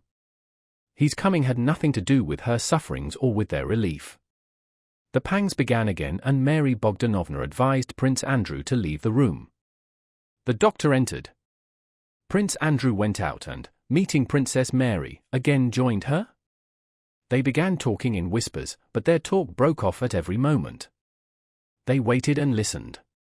"Go, dear," said Princess Mary. Prince Andrew went again to his wife and sat waiting in the room next to hers. A woman came from the bedroom with a frightened face and became confused when she saw Prince Andrew. He covered his face with his hands and remained so for some minutes. Piteous, helpless, animal moans came through the door. Prince Andrew got up, went to the door, and tried to open it. Someone was holding it shut. "You can't come in." "You can't," said a terrified voice from within. He began pacing the room. The screaming ceased, and a few more seconds went by. Then suddenly a terrible shriek, it could not be hers, she could not scream like that, came from the bedroom. Prince Andrew ran to the door, the scream ceased and he heard the wail of an infant. "What have they taken a baby in there for?" thought Prince Andrew in the first second. "A baby? What baby? Why is there a baby there? Or is the baby born?" Then suddenly he realized the joyful significance of that wail, tears choked him, and leaning his elbows on the window sill he began to cry, sobbing like a child. The door opened. The doctor with his shirt sleeves tucked up, without a coat, pale and with a trembling jaw, came out of the room. Prince Andrew turned to him, but the doctor gave him a bewildered look and passed by without a word. A woman rushed out and seeing Prince Andrew stopped, hesitating on the threshold. He went into his wife's room. She was lying dead, in the same position he had seen her in 5 minutes before and, despite the fixed eyes and the pallor of the cheeks, the same expression was on her charming childlike face with its upper lip covered with tiny black hair. "I love you all, and have done no harm to anyone, and what have you done to me?" said her charming, pathetic, dead face. In a corner of the room something red and tiny gave a grunt and squealed in Mary Bogdanovna's trembling white hands. 2 hours later Prince Andrew, stepping softly, went into his father's room. The old man already knew everything. He was standing close to the door and as soon as it opened his rough old arms closed like a vice round his son's neck, and without a word he began to sob like a child. 3 days later the little princess was buried, and Prince Andrew went up the steps to where the coffin stood, to give her the farewell kiss. And there in the coffin was the same face, though with closed eyes. "Ah, what have you done to me?" it still seemed to say, and Prince Andrew felt that something gave way in his soul and that he was guilty of a sin he could neither remedy nor forget. He could not weep. The old man too came up and kissed the waxen little hands that lay quietly crossed one on the other on her breast, and to him, too, her face seemed to say, "Ah, what have you done to me, and why?" And at the sight the old man turned angrily away. Another 5 days passed, and then the young Prince Nicholas Andreevich was baptized. The wet nurse supported the coverlet with her chin, while the priest with a goose feather anointed the boy's little red and wrinkled soles and palms. His grandfather, who was his godfather, trembling and afraid of dropping him, carried the infant round the battered tin font and handed him over to the godmother, Princess Mary. Prince Andrew sat in another room, faint with fear lest the baby should be drowned in the font, and awaited the termination of the ceremony. He looked up joyfully at the baby when the nurse brought it to him and nodded approval when she told him that the wax with the baby's hair had not sunk in the font but had floated. Chapter 10. Rostov's share in Dólokhov's duel with Bezúkhov was hushed up by the efforts of the old count, and instead of being degraded to the ranks as he expected he was appointed an adjutant to the Governor-General of Moscow. As a result he could not go to the country with the rest of the family, but was kept all summer in Moscow by his new duties. Dólokhov recovered, and Rostov became very friendly with him during his convalescence. Dolokhov lay ill at his mother's, who loved him passionately and tenderly, and old Mary Ivanovna, who had grown fond of Rostov for his friendship to her Fedya, often talked to him about her son. "Yes, Count," she would say, "he is too noble and pure-souled for our present, depraved world. No one now loves virtue, it seems like a reproach to everyone. Now tell me, Count, was it right, was it honorable, of Bezukov?" And Fedya, with his noble spirit, loved him and even now never says a word against him. Those pranks in Petersburg when they played some tricks on a policeman, didn't they do it together? And there, Bezukov got off scot-free, while Fedya had to bear the whole burden on his shoulders. Fancy what he had to go through. It's true he has been reinstated, but how could they fail to do that? I think there were not many such gallant sons of the fatherland out there as he. And now, this duel. Have these people no feeling, or honor? Knowing him to be an only son, to challenge him and shoot so straight. It's well God had mercy on us. And what was it for? Who doesn't have intrigues nowadays? Why, if he was so jealous, as I see things, he should have shown it sooner, but he lets it go on for months. And then to call him out, reckoning on Fedya not fighting because he owed him money. What baseness! What meanness! I know you understand, Fedya, my dear Count, that, believe me, is why I am so fond of you. Few people do understand him. He is such a lofty, heavenly soul. Dolokhov himself during his convalescence spoke to Rostov in a way no one would have expected of him. I know people consider me a bad man, he said. Let them. I don't care a straw about anyone but those I love, I love so that I would give my life for them, and the others I'd throttle if they stood in my way. I have an adored, a priceless mother, and 2 or 3 friends, you among them, and as for the rest I only care about them in so far as they are harmful or useful. And most of them are harmful, especially the women. Yes, dear boy, he continued, I have met loving, noble, high-minded men, but I have not yet met any women, countesses or cooks, who were not venal. I have not yet met that divine purity and devotion I look for in women. If I found such a one, I'd give my life for her. But those, and he made a gesture of contempt. And believe me, if I still value my life, it is only because I still hope to meet such a divine creature, who will regenerate, purify, and elevate me. But you don't understand it. Oh, yes, I quite understand, answered Rostov, who was under his new friend's influence. In the autumn the Rostovs returned to Moscow. Early in the winter Denisov also came back and stayed with them. The first half of the winter of 1806, which Nicholas Rostov spent in Moscow, was one of the happiest, merriest times for him and the whole family. Nicholas brought many young men to his parents' house.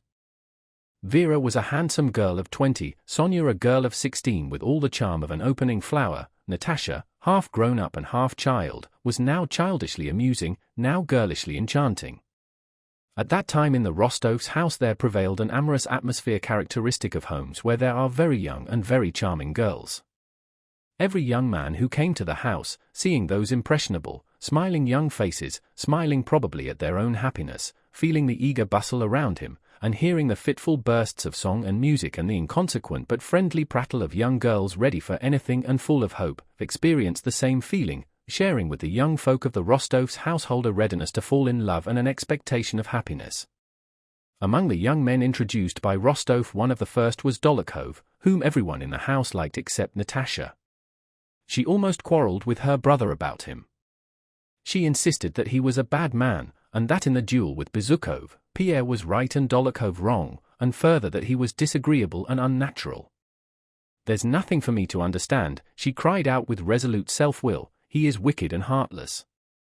There now, I like your Denisov, though he is a rake and all that, still I like him, so you see I do understand. I don't know how to put it, with this one everything is calculated, and I don't like that.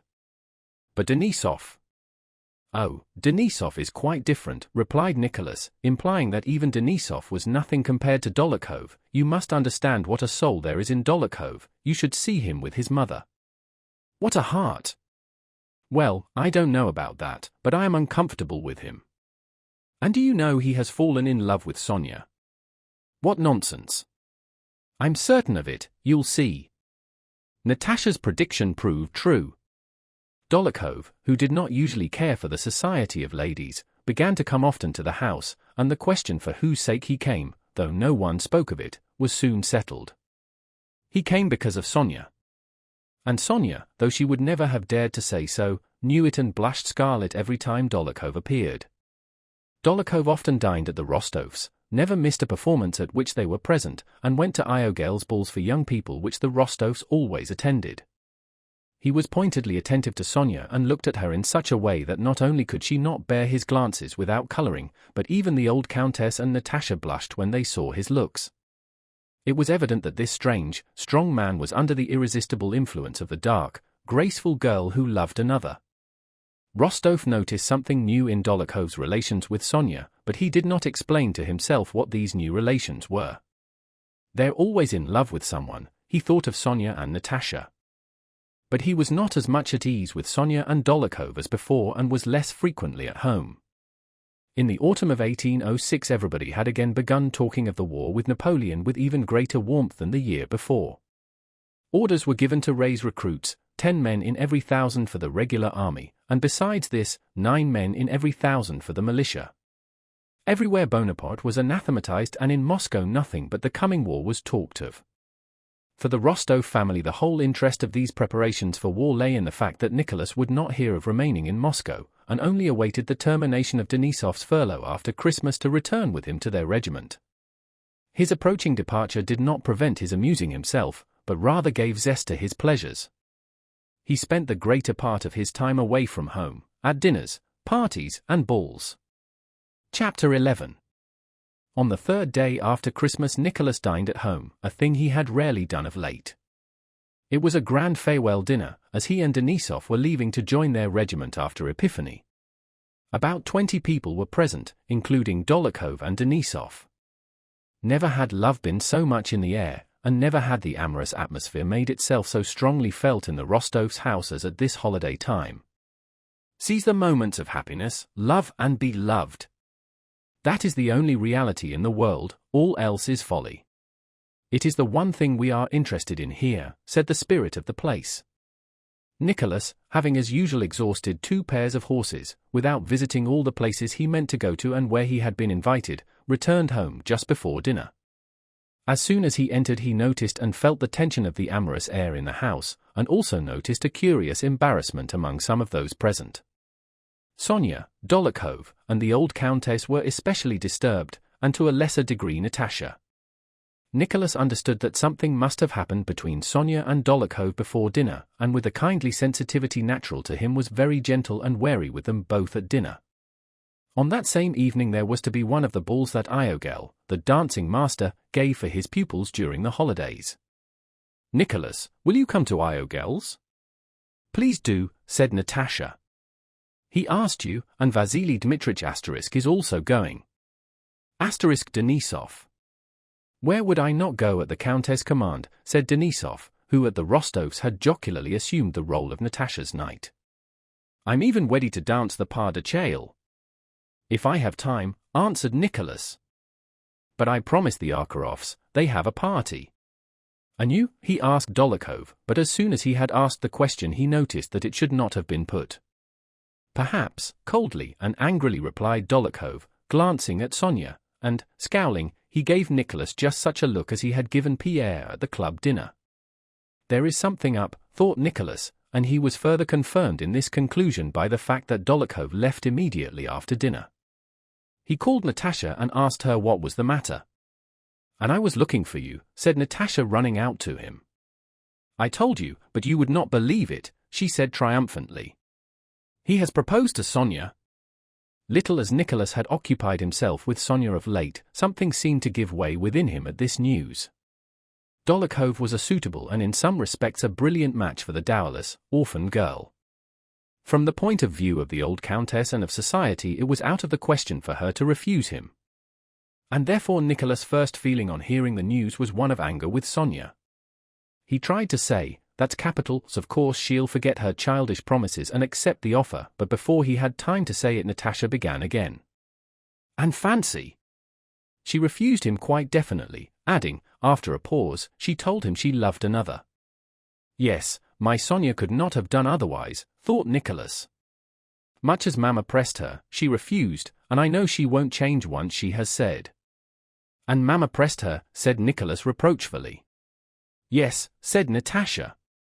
Do you know, Nicholas, don't be angry, but I know you will not marry her. I know, heaven knows how, but I know for certain that you won't marry her. Now you don't know that at all, said Nicholas. But I must talk to her. What a darling Sonia is, he added with a smile. Ah, she is indeed a darling. I'll send her to you. And Natasha kissed her brother and ran away. A minute later Sonia came in with a frightened, guilty, and scared look. Nicholas went up to her and kissed her hand. This was the first time since his return that they had talked alone and about their love. Sophie, he began, timidly at first and then more and more boldly, if you wish to refuse one who is not only a brilliant and advantageous match but a splendid, noble fellow, he is my friend. Sonia interrupted him. I have already refused, she said hurriedly. If you are refusing for my sake, I am afraid that I... Sonia again interrupted. She gave him an imploring, frightened look. Nicholas, don't tell me that, she said. No, but I must. It may be arrogant of me, but still it is best to say it. If you refuse him on my account, I must tell you the whole truth. I love you, and I think I love you more than anyone else. That is enough for me, said Sonia, blushing. No, but I have been in love 1,000 times and shall fall in love again, though for no one have I such a feeling of friendship, confidence, and love as I have for you. Then I am young. Mamma does not wish it. In a word, I make no promise. And I beg you to consider Dólokhov's offer, he said, articulating his friend's name with difficulty. Don't say that to me. I want nothing. I love you as a brother and always shall, and I want nothing more. You are an angel, I am not worthy of you, but I am afraid of misleading you. And Nicholas again kissed her hand. Chapter 12. Iogels were the most enjoyable balls in Moscow. So said the mothers as they watched their young people executing their newly learned steps, and so said the youths and maidens themselves as they danced till they were ready to drop, and so said the grown-up young men and women who came to these balls with an air of condescension and found them most enjoyable. That year 2 marriages had come of these balls. The 2 pretty young princesses Gorchakov met suitors there and were married, and so further increased the fame of these dances. What distinguished them from others was the absence of host or hostess and the presence of the good-natured Iogel, flying about like a feather and bowing according to the rules of his art, as he collected the tickets from all his visitors. There was the fact that only those came who wished to dance and amuse themselves as girls of 13 and 14 do who are wearing long dresses for the first time. With scarcely any exceptions they all were, or seemed to be, pretty, so rapturous were their smiles and so sparkling their eyes. Sometimes the best of the pupils, of whom Natasha, who was exceptionally graceful, was first, even danced the pas de châle, but at this last ball only the écossaise, the anglaise, and the mazurka, which was just coming into fashion, were danced. Iogel had taken a ballroom in Bezukhov's house, and the ball, as everyone said, was a great success. There were many pretty girls, and the Rostov girls were among the prettiest. They were both particularly happy and gay. That evening, proud of Dólokhov's proposal, her refusal, and her explanation with Nicholas, Sonia twirled about before she left home so that the maid could hardly get her hair plaited, and she was transparently radiant with impulsive joy. Natasha, no less proud of her first long dress and of being at a real ball, was even happier. They were both dressed in white muslin with pink ribbons. Natasha fell in love the very moment she entered the ballroom. She was not in love with anyone in particular, but with everyone. Whatever person she happened to look at she was in love with for that moment. Oh, how delightful it is, she kept saying, running up to Sonia. Nicholas and Denisov were walking up and down, looking with kindly patronage at the dancers. How sweet she is, she will be a real beauty, said Denisov. Who? Countess Natasha, answered Denisov. And how she dances. What grace, he said again after a pause. Who are you talking about? About your sister, ejaculated Denisov testily. Rostov smiled. "My dear Count, you are one of my best pupils, you must dance," said little Iogel coming up to Nicholas. "Look how many charming young ladies," he turned with the same request to Denisov, who was also a former pupil of his. "No, my dear fellow, I'll be a wallflower," said Denisov. "Don't you recollect what bad use I made of your lessons?" "Oh no," said Iogel, hastening to reassure him. "You were only inattentive, but you had talent, oh yes, you had talent." The band struck up the newly introduced mazurka. Nicholas could not refuse Iogel and asked Sonia to dance.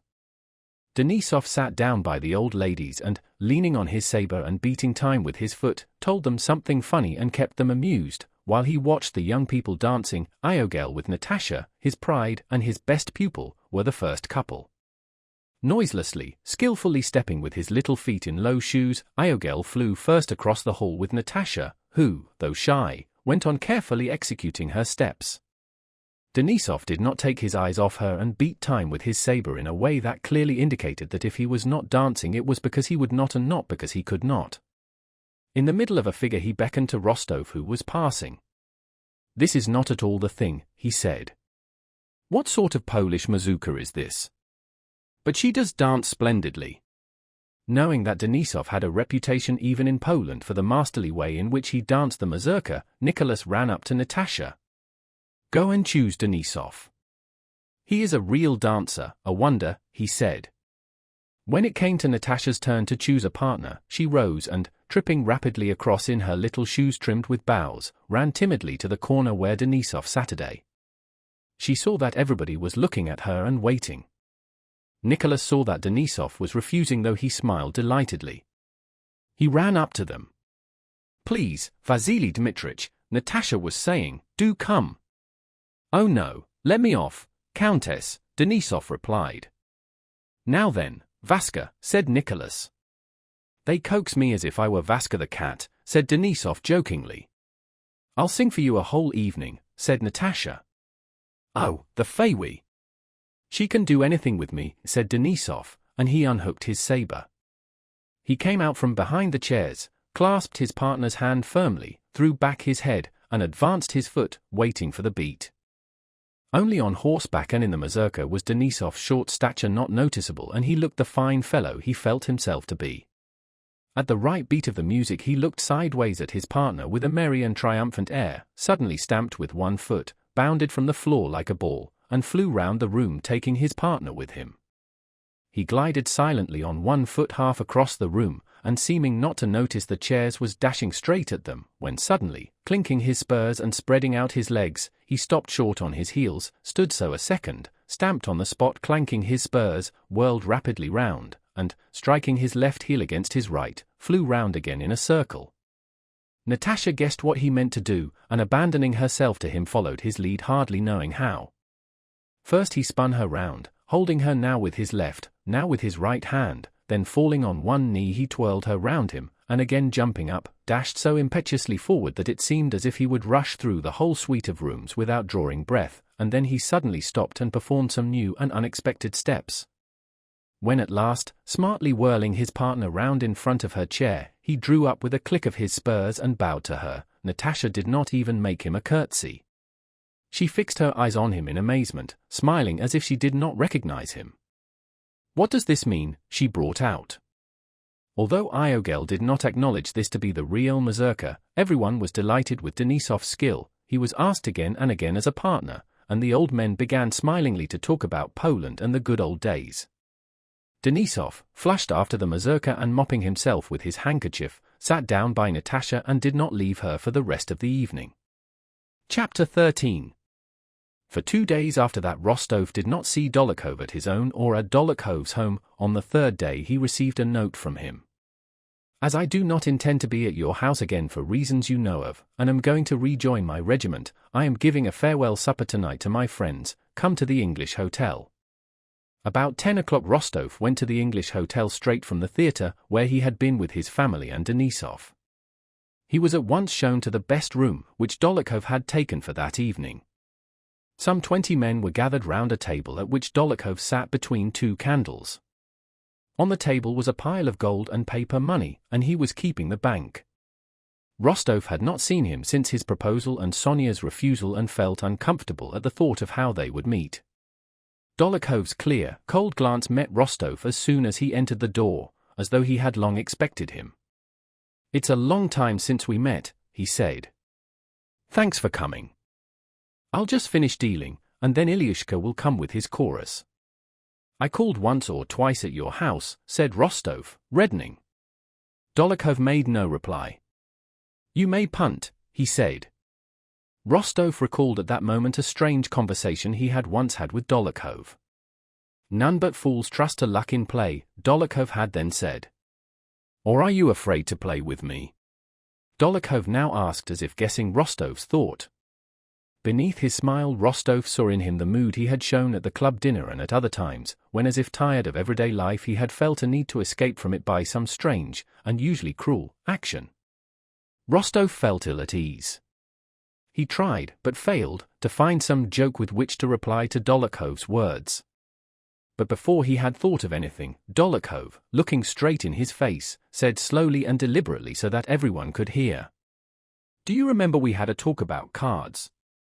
Here's a fool who trusts to luck, one should make certain, and I want to try." To try his luck or the certainty? Rostov asked himself. "Well, you'd better not play," Dólokhov added, and springing a new pack of cards said, "Bank, gentlemen." Moving the money forward he prepared to deal. Rostov sat down by his side and at first did not play. Dólokhov kept glancing at him. "Why don't you play?" he asked. And strange to say Nicholas felt that he could not help taking up a card, putting a small stake on it, and beginning to play. "I have no money with me," he said. "I'll trust you." Rostov staked 5 rubles on a card and lost, staked again, and again lost. Dólokhov killed, that is, beat, 10 cards of Rostov's running. "Gentlemen," said Dólokhov after he had dealt for some time, "please place your money on the cards or I may get muddled in the reckoning." One of the players said he hoped he might be trusted. "Yes, you might, but I am afraid of getting the accounts mixed." "So I ask you to put the money on your cards," replied Dólokhov. "Don't stint yourself, we'll settle afterwards," he added, turning to Rostov. The game continued, a waiter kept handing round champagne. All Rostov's cards were beaten and he had 800 rubles scored up against him. He wrote 800 rubles on a card, but while the waiter filled his glass he changed his mind and altered it to his usual stake of 20 rubles. "Leave it," said Dólokhov, though he did not seem to be even looking at Rostov, "you'll win it back all the sooner. I lose to the others but win from you." "Or are you afraid of me?" he asked again. Rostov submitted. He let the 800 remain and laid down a 7 of hearts with a torn corner, which he had picked up from the floor. He well remembered that 7 afterwards. He laid down the 7 of hearts, on which with a broken bit of chalk he had written 800 rubles in clear upright figures. He emptied the glass of warm champagne that was handed him, smiled at Dólokhov's words, and with a sinking heart, waiting for a 7 to turn up, gazed at Dólokhov's hands which held the pack. Much depended on Rostov's winning or losing on that 7 of hearts. On the previous Sunday the old count had given his son 2,000 rubles, and though he always disliked speaking of money difficulties had told Nicholas that this was all he could let him have till May, and asked him to be more economical this time. Nicholas had replied that it would be more than enough for him and that he gave his word of honor not to take anything more till the spring. Now only 1,200 rubles was left of that money, so that this 7 of hearts meant for him not only the loss of 1,600 rubles, but the necessity of going back on his word. With a sinking heart he watched Dólokhov's hands and thought, "Now then, make haste and let me have this card and I'll take my cap and drive home to supper with Denisov, Natasha, and Sonia, and will certainly never touch a card again." At that moment his home life, jokes with Petya, talks with Sonia, duets with Natasha, piquet with his father, and even his comfortable bed in the house on the Povarskaya rose before him with such vividness, clearness, and charm that it seemed as if it were all a lost and unappreciated bliss, long past. He could not conceive that a stupid chance, letting the 7 be dealt to the right rather than to the left, might deprive him of all this happiness, newly appreciated and newly illumined, and plunge him into the depths of unknown and undefined misery. That could not be, yet he awaited with a sinking heart the movement of Dólokhov's hands. Those broad, reddish hands, with hairy wrists visible from under the shirt cuffs, laid down the pack and took up a glass and a pipe that were handed him. "So you are not afraid to play with me," repeated Dólokhov, and as if about to tell a good story he put down the cards, leaned back in his chair, and began deliberately with a smile. "Yes, gentlemen, I've been told there's a rumor going about Moscow that I'm a sharper, so I advise you to be careful." "Come now, deal," exclaimed Rostov. "Oh, those Moscow gossips," said Dólokhov, and he took up the cards with a smile. "Ah!" Rostov almost screamed, lifting both hands to his head. The 7 he needed was lying uppermost, the first card in the pack. He had lost more than he could pay. "Still, don't ruin yourself," said Dólokhov with a side glance at Rostov as he continued to deal. Chapter 14. An hour and a half later, most of the players were but little interested in their own play. The whole interest was concentrated on Rostov. Instead of 1,600 rubles he had a long column of figures scored against him, which he had reckoned up to 10,000, but that now, as he vaguely supposed, must have risen to 15,000. In reality it already exceeded 20,000 rubles. Dólokhov was no longer listening to stories or telling them, but followed every movement of Rostov's hands and occasionally ran his eyes over the score against him. He had decided to play until that score reached 43,000. He had fixed on that number because 43 was the sum of his and Sonia's joint ages. Rostov, leaning his head on both hands, sat at the table which was scrawled over with figures, wet with spilled wine, and littered with cards. One tormenting impression did not leave him, that those broad-boned reddish hands with hairy wrists visible from under the shirt sleeves, those hands which he loved and hated, held him in their power. 600 rubles, ace, a corner, a 9, winning it back's impossible. Oh, how pleasant it was at home. The knave, double or quits, it can't be. And why is he doing this to me? Rostov pondered. Sometimes he staked a large sum, but Dólokhov refused to accept it and fixed the stake himself. Nicholas submitted to him, and at one moment prayed to God as he had done on the battlefield at the bridge over the Enns, and then guessed that the card that came first to hand from the crumpled heap under the table would save him, now counted the cords on his coat and took a card with that number and tried staking the total of his losses on it. Then he looked round for aid from the other players, or peered at the now cold face of Dólokhov and tried to read what was passing in his mind. He knows of course what this loss means to me. He can't want my ruin. Wasn't he my friend? Wasn't I fond of him? But it's not his fault. What's he to do if he has such luck? And it's not my fault either, he thought to himself. I have done nothing wrong. Have I killed anyone, or insulted or wished harm to anyone? Why such a terrible misfortune? And when did it begin? Such a little while ago I came to this table with the thought of winning 100 rubles to buy that casket for Mamma's name day and then going home. I was so happy, so free, so light-hearted. And I did not realize how happy I was. When did that end and when did this new, terrible state of things begin? What marked the change? I sat all the time in this same place at this table, chose and placed cards, and watched those broad-boned agile hands in the same way. When did it happen and what has happened? I am well and strong and still the same and in the same place. No, it can't be. Surely it will all end in nothing. He was flushed and bathed in perspiration, though the room was not hot. His face was terrible and piteous to see, especially from its helpless efforts to seem calm. The score against him reached the fateful sum of 43,000. Rostov had just prepared a card, by bending the corner of which he meant to double the 3,000 just put down to his score, when Dólokhov, slamming down the pack of cards, put it aside and began rapidly adding up the total of Rostov's debt, breaking the chalk as he marked the figures in his clear, bold hand. Supper, it's time for supper. And here are the gypsies. Some swarthy men and women were really entering from the cold outside and saying something in their gypsy accents.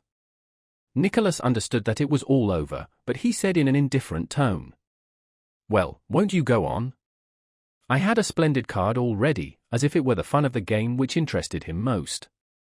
"It's all up. I'm lost," thought he. Now a bullet through my brain, that's all that's left me. And at the same time he said in a cheerful voice, "Come now, just this one more little card." "All right," said Dolokhov, having finished the addition. "All right." 21 rubles, he said, pointing to the figure 21 by which the total exceeded the round sum of 43,000, and taking up a pack he prepared to deal. Rostov submissively unbent the corner of his card and, instead of the 6,000 he had intended, carefully wrote 21. "It's all the same to me," he said. "I only want to see whether you will let me win this 10, or beat it." Dolokhov began to deal seriously. Oh, how Rostov detested at that moment those hands with their short reddish fingers and hairy wrists, which held him in their power. The 10 fell to him. "You owe 43,000, Count," said Dolokhov, and stretching himself he rose from the table. "One does get tired sitting so long," he added. "Yes, I'm tired too," said Rostov. Dolokhov cut him short, as if to remind him that it was not for him to jest. "When am I to receive the money, Count?" Rostov, flushing, drew Dolokhov into the next room. "I cannot pay it all immediately." "Will you take an IOU?" he said. "I say, Rostov," said Dolokhov clearly, smiling and looking Nicholas straight in the eyes, "you know the saying, lucky in love, unlucky at cards. Your cousin is in love with you, I know." "Oh, it's terrible to feel oneself so in this man's power," thought Rostov. He knew what a shock he would inflict on his father and mother by the news of this loss, he knew what a relief it would be to escape it all, and felt that Dolokhov knew that he could save him from all this shame and sorrow, but wanted now to play with him as a cat does with a mouse. "Your cousin," Dolokhov started to say, but Nicholas interrupted him. "My cousin has nothing to do with this and it's not necessary to mention her," he exclaimed fiercely. "Then when am I to have it?" "Tomorrow," replied Rostov and left the room. Chapter 15. To say tomorrow and keep up a dignified tone was not difficult, but to go home alone, see his sisters, brother, mother, and father, confess and ask for money he had no right to after giving his word of honor, was terrible. At home, they had not yet gone to bed. The young people, after returning from the theatre, had had supper and were grouped round the clavichord. As soon as Nicholas entered, he was enfolded in that poetic atmosphere of love which pervaded the Rostov household that winter and, now after Dolokhov's proposal and Iogel's ball, seemed to have grown thicker round Sonia and Natasha as the air does before a thunderstorm. Sonia and Natasha, in the light blue dresses they had worn at the theatre, looking pretty and conscious of it, were standing by the clavichord, happy and smiling. Vera was playing chess with Shinshin in the drawing-room. The old countess, waiting for the return of her husband and son, sat playing patience with the old gentlewoman who lived in their house. Denisov, with sparkling eyes and ruffled hair, sat at the clavichord striking chords with his short fingers, his legs thrown back and his eyes rolling as he sang, with his small, husky, but true voice, some verses called Enchantress, which he had composed, and to which he was trying to fit music. Enchantress, say, to my forsaken lyre. What magic power is this recalls me still? What spark has set my inmost soul on fire? What is this bliss that makes my fingers thrill? He was singing in passionate tones, gazing with his sparkling black agate eyes at the frightened and happy Natasha. Splendid! Excellent! Exclaimed Natasha. Another verse, she said, without noticing Nicholas. Everything's still the same with them, thought Nicholas, glancing into the drawing-room, where he saw Vera and his mother with the old lady. Ah, and here's Nicholas, cried Natasha, running up to him. Is Papa at home? He asked. I am so glad you've come, said Natasha, without answering him. We are enjoying ourselves. Vasily Dmitrich is staying a day longer for my sake. Did you know? No, Papa is not back yet, said Sonia. Nicholas, have you come? Come here, dear, called the old countess from the drawing-room. Nicholas went to her, kissed her hand, and sitting down silently at her table began to watch her hands arranging the cards. From the dancing-room, they still heard the laughter and merry voices trying to persuade Natasha to sing. All white! All white, shouted Denisov. It's no good making excuses now. It's your turn to sing the Biekawala, I entreat you. The Countess glanced at her silent son. What is the matter? She asked. Oh, nothing, said he, as if weary of being continually asked the same question. Will Papa be back soon? I expect so. Everything's the same with them. They know nothing about it. Where am I to go, thought Nicholas, and went again into the dancing room where the clavichord stood. Sonia was sitting at the clavichord, playing the prelude to Denisov's favorite barcarolle. Natasha was preparing to sing. Denisov was looking at her with enraptured eyes. Nicholas began pacing up and down the room. Why do they want to make her sing? How can she sing? There's nothing to be happy about, thought he. Sonia struck the first chord of the prelude. My God, I'm a ruined and dishonored man. A bullet through my brain is the only thing left me, and not singing, his thoughts ran on. Go away? But where to? It's one, let them sing. He continued to pace the room, looking gloomily at Denisov and the girls and avoiding their eyes. Nikolenka, what is the matter? Sonia's eyes fixed on him seemed to ask. She noticed at once that something had happened to him. Nicholas turned away from her. Natasha too, with her quick instinct, had instantly noticed her brother's condition. But, though she noticed it, she was herself in such high spirits at that moment, so far from sorrow, sadness, or self-reproach, that she purposely deceived herself as young people often do. No, I am too happy now to spoil my enjoyment by sympathy with anyone's sorrow, she felt, and she said to herself, no, I must be mistaken, he must be feeling happy, just as I am. Now, Sonia, she said, going to the very middle of the room, where she considered the resonance was best. Having lifted her head and let her arms droop lifelessly, as ballet dancers do, Natasha, rising energetically from her heels to her toes, stepped to the middle of the room and stood still. Yes, that's me, she seemed to say, answering the rapt gaze with which Denisov followed her. And what is she so pleased about, thought Nicholas, looking at his sister. Why isn't she dull and ashamed? Natasha took the first note, her throat swelled, her chest rose, her eyes became serious. At that moment she was oblivious of her surroundings, and from her smiling lips flowed sounds which anyone may produce at the same intervals and hold for the same time, but which leave you cold 1,000 times and the 1,001st time thrill you and make you weep. Natasha, that winter, had for the first time begun to sing seriously, mainly because Denisov so delighted in her singing. She no longer sang as a child, there was no longer in her singing that comical, childish, painstaking effect that had been in it before, but she did not yet sing well, as all the connoisseurs who heard her said, it is not trained, but it is a beautiful voice that must be trained. Only they generally said this some time after she had finished singing. While that untrained voice, with its incorrect breathing and labored transitions, was sounding, even the connoisseurs said nothing, but only delighted in it and wished to hear it again. In her voice there was a virginal freshness, an unconsciousness of her own powers, and an as yet untrained velvety softness, which so mingled with her lack of art in singing that it seemed as if nothing in that voice could be altered without spoiling it. What is this? Thought Nicholas, listening to her with widely opened eyes. What has happened to her? How she is singing today. And suddenly the whole world centered for him on anticipation of the next note, the next phrase, and everything in the world was divided into 3 beats, oh mio crudele effetto. 1, 2, 3, 1, 2, 3. 1. Oh mio crudele effetto. 1, 2, 3. 1. Oh, this senseless life of ours, thought Nicholas. All this misery, and money, and Dolokhov, and anger, and honor, it's all nonsense, but this is real. Now then, Natasha, now then, dearest. Now then, darling. How will she take that sigh? She's taken it. Thank God. And without noticing that he was singing, to strengthen the sigh he sung a second, a third below the high note. Ah, God! How fine! Did I really take it? How fortunate, he thought. Oh, how that chord vibrated, and how moved was something that was finest in Rostov's soul.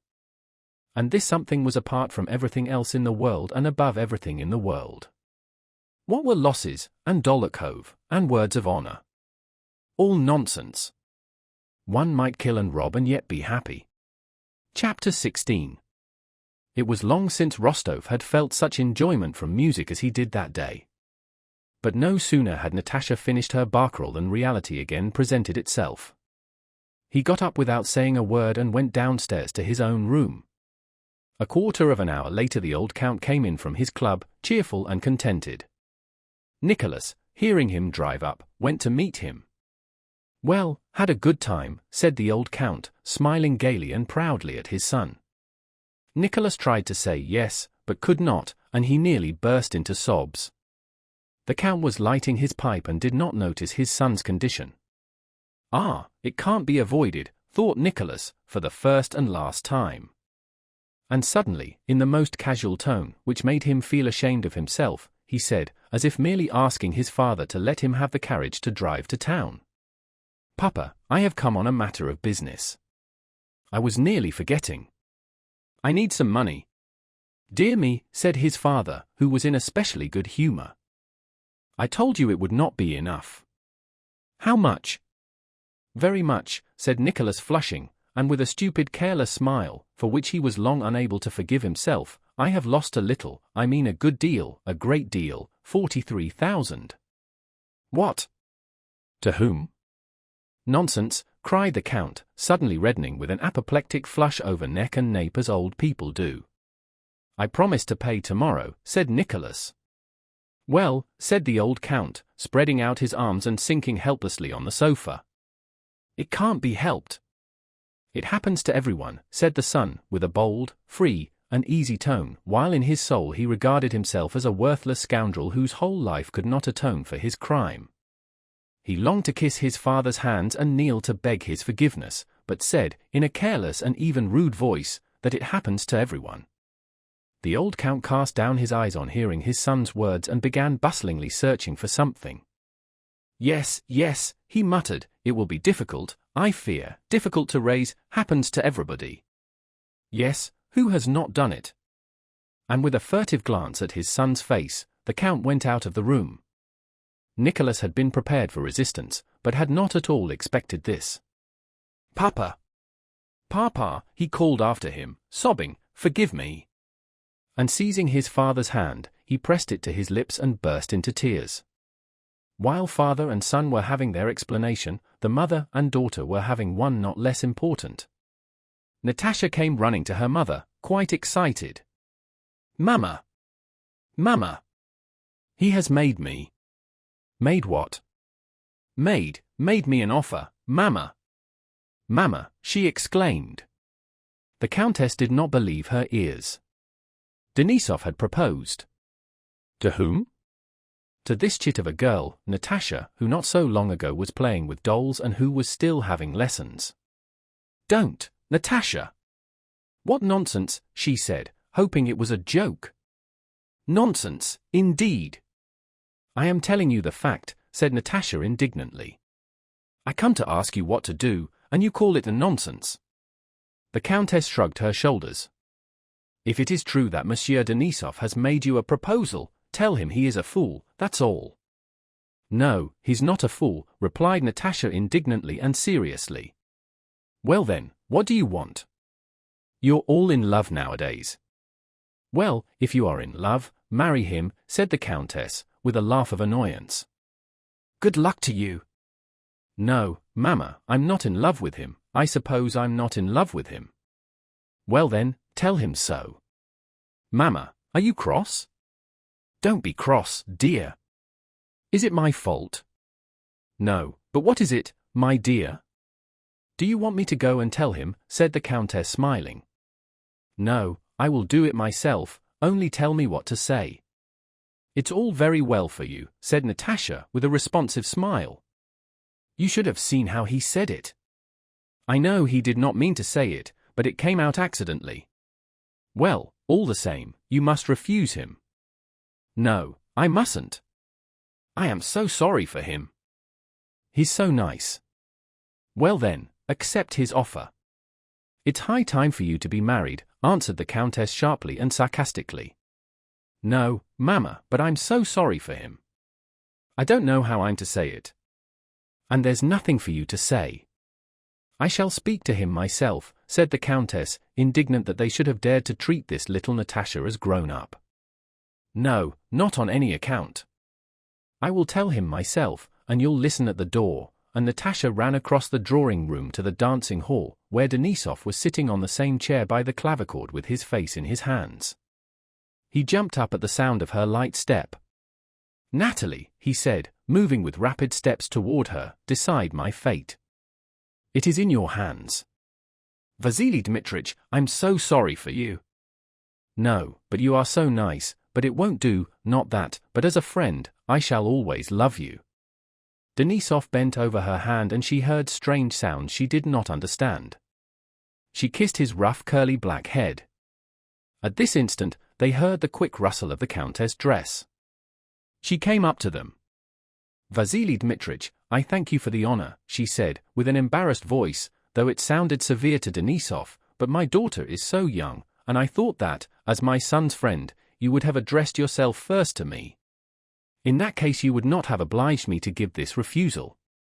Countess, said Denisov, with downcast eyes and a guilty face. He tried to say more, but faltered. Natasha could not remain calm, seeing him in such a plight. She began to sob aloud. Countess, I have done wrong, Denisov went on in an unsteady voice, but believe me, I so adore your daughter and all your family that I would give my life twice over. He looked at the Countess, and seeing her severe face said, well, good-bye, Countess, and kissing her hand, he left the room with quick resolute strides, without looking at Natasha. Next day Rostov saw Denisov off. He did not wish to stay another day in Moscow. All Denisov's Moscow friends gave him a farewell entertainment at the Gypsies, with the result that he had no recollection of how he was put in the sleigh or of the first 3 stages of his journey. After Denisov's departure, Rostov spent another fortnight in Moscow, without going out of the house, waiting for the money his father could not at once raise, and he spent most of his time in the girl's room. Sonia was more tender and devoted to him than ever. It was as if she wanted to show him that his losses were an achievement that made her love him all the more, but Nicholas now considered himself unworthy of her. He filled the girl's albums with verses and music, and having at last sent Dolokhov the whole 43,000 rubles and received his receipt, he left at the end of November, without taking leave of any of his acquaintances, to overtake his regiment which was already in Poland. Book 5, 1806-07. Chapter 1. After his interview with his wife Pierre left for Petersburg. At the Torshok post station, either there were no horses or the postmaster would not supply them. Pierre was obliged to wait.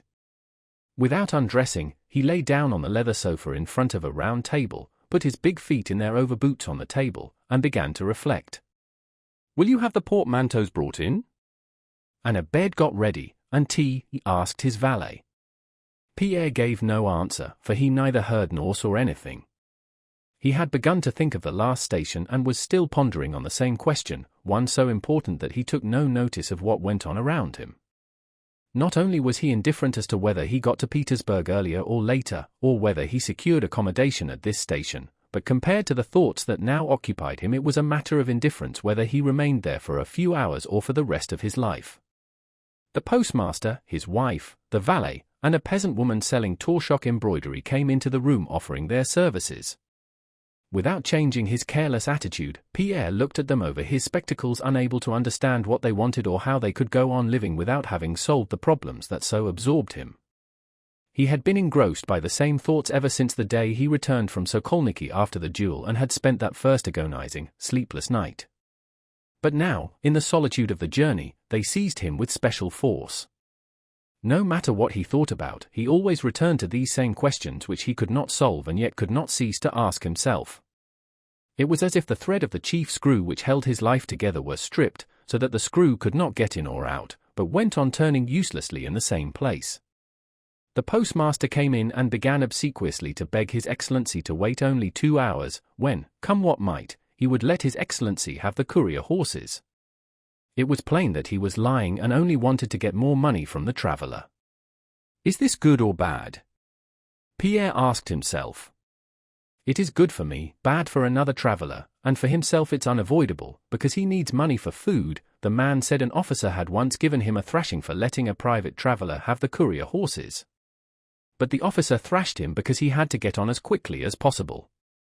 And I, continued Pierre, shot Dolokhov because I considered myself injured, and Louis XVI was executed because they considered him a criminal, and a year later they executed those who executed him, also for some reason. What is bad? What is good? What should one love and what hate? What does one live for? And what am I? What is life, and what is death? What power governs all? There was no answer to any of these questions, except one, and that not a logical answer and not at all a reply to them. The answer was, you'll die and all will end. You'll die and know all, or cease asking. But dying was also dreadful. The tall-shop peddler woman, in a whining voice, went on offering her wares, especially a pair of goatskin slippers. I have hundreds of rubles I don't know what to do with, and she stands in her tattered cloak looking timidly at me, he thought.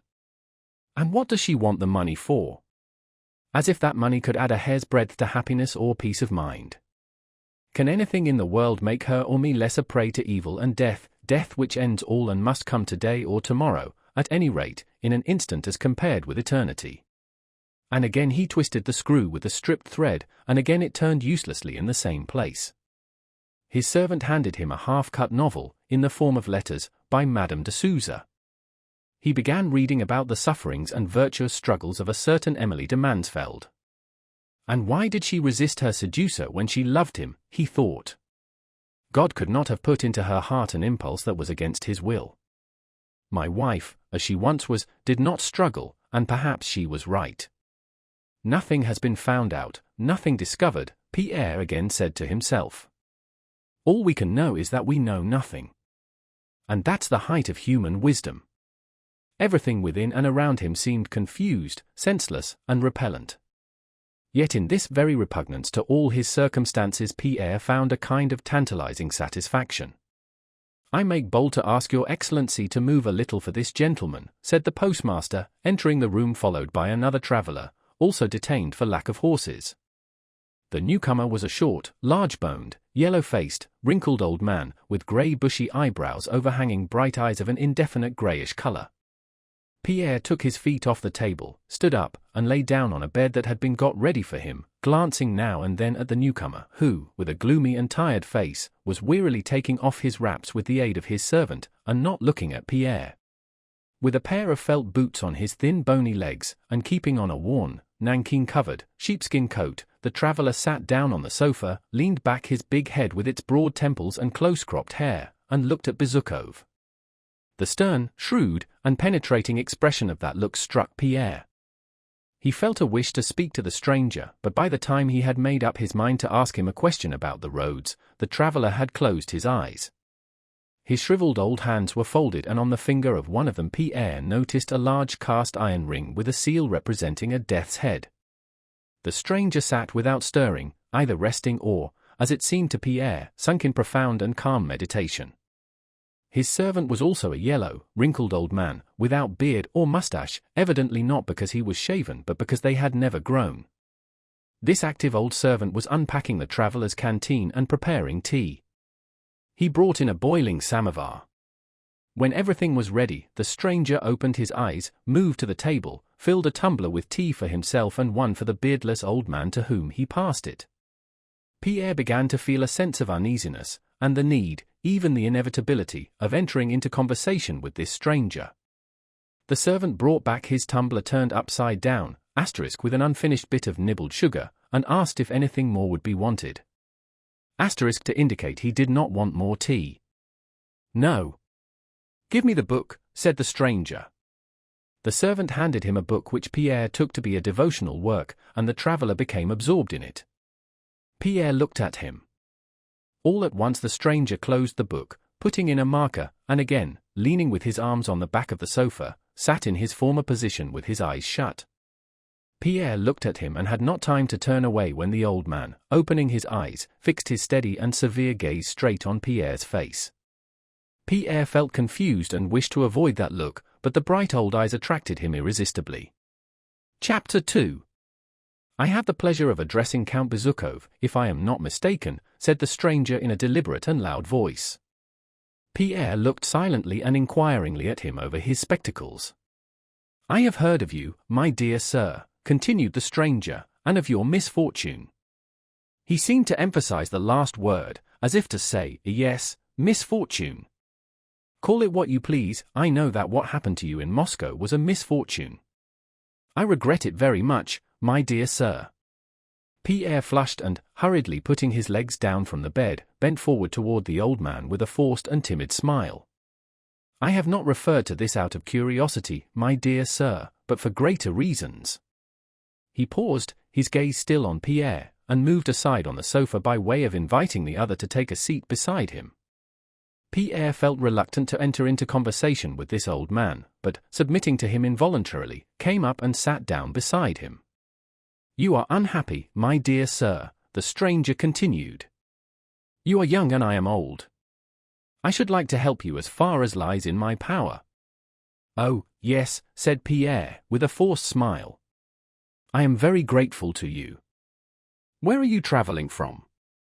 The stranger's face was not genial, it was even cold and severe, but in spite of this, both the face and words of his new acquaintance were irresistibly attractive to Pierre. But if for any reason you don't feel inclined to talk to me, said the old man, say so, my dear sir. And he suddenly smiled, in an unexpected and tenderly paternal way. Oh no, not at all. On the contrary, I am very glad to make your acquaintance, said Pierre. And again, glancing at the stranger's hands, he looked more closely at the ring, with its skull, a Masonic sign.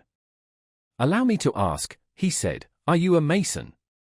Yes, I belong to the Brotherhood of the Freemasons, said the stranger, looking deeper and deeper into Pierre's eyes. And in their name and my own I hold out a brotherly hand to you. I am afraid, said Pierre, smiling, and wavering between the confidence the personality of the Freemason inspired in him and his own habit of ridiculing the Masonic beliefs, I am afraid I am very far from understanding, how am I to put it, I am afraid my way of looking at the world is so opposed to yours that we shall not understand one another. I know your outlook, said the Mason, and the view of life you mention, and which you think is the result of your own mental efforts, is the one held by the majority of people, and is the invariable fruit of pride, indolence, and ignorance.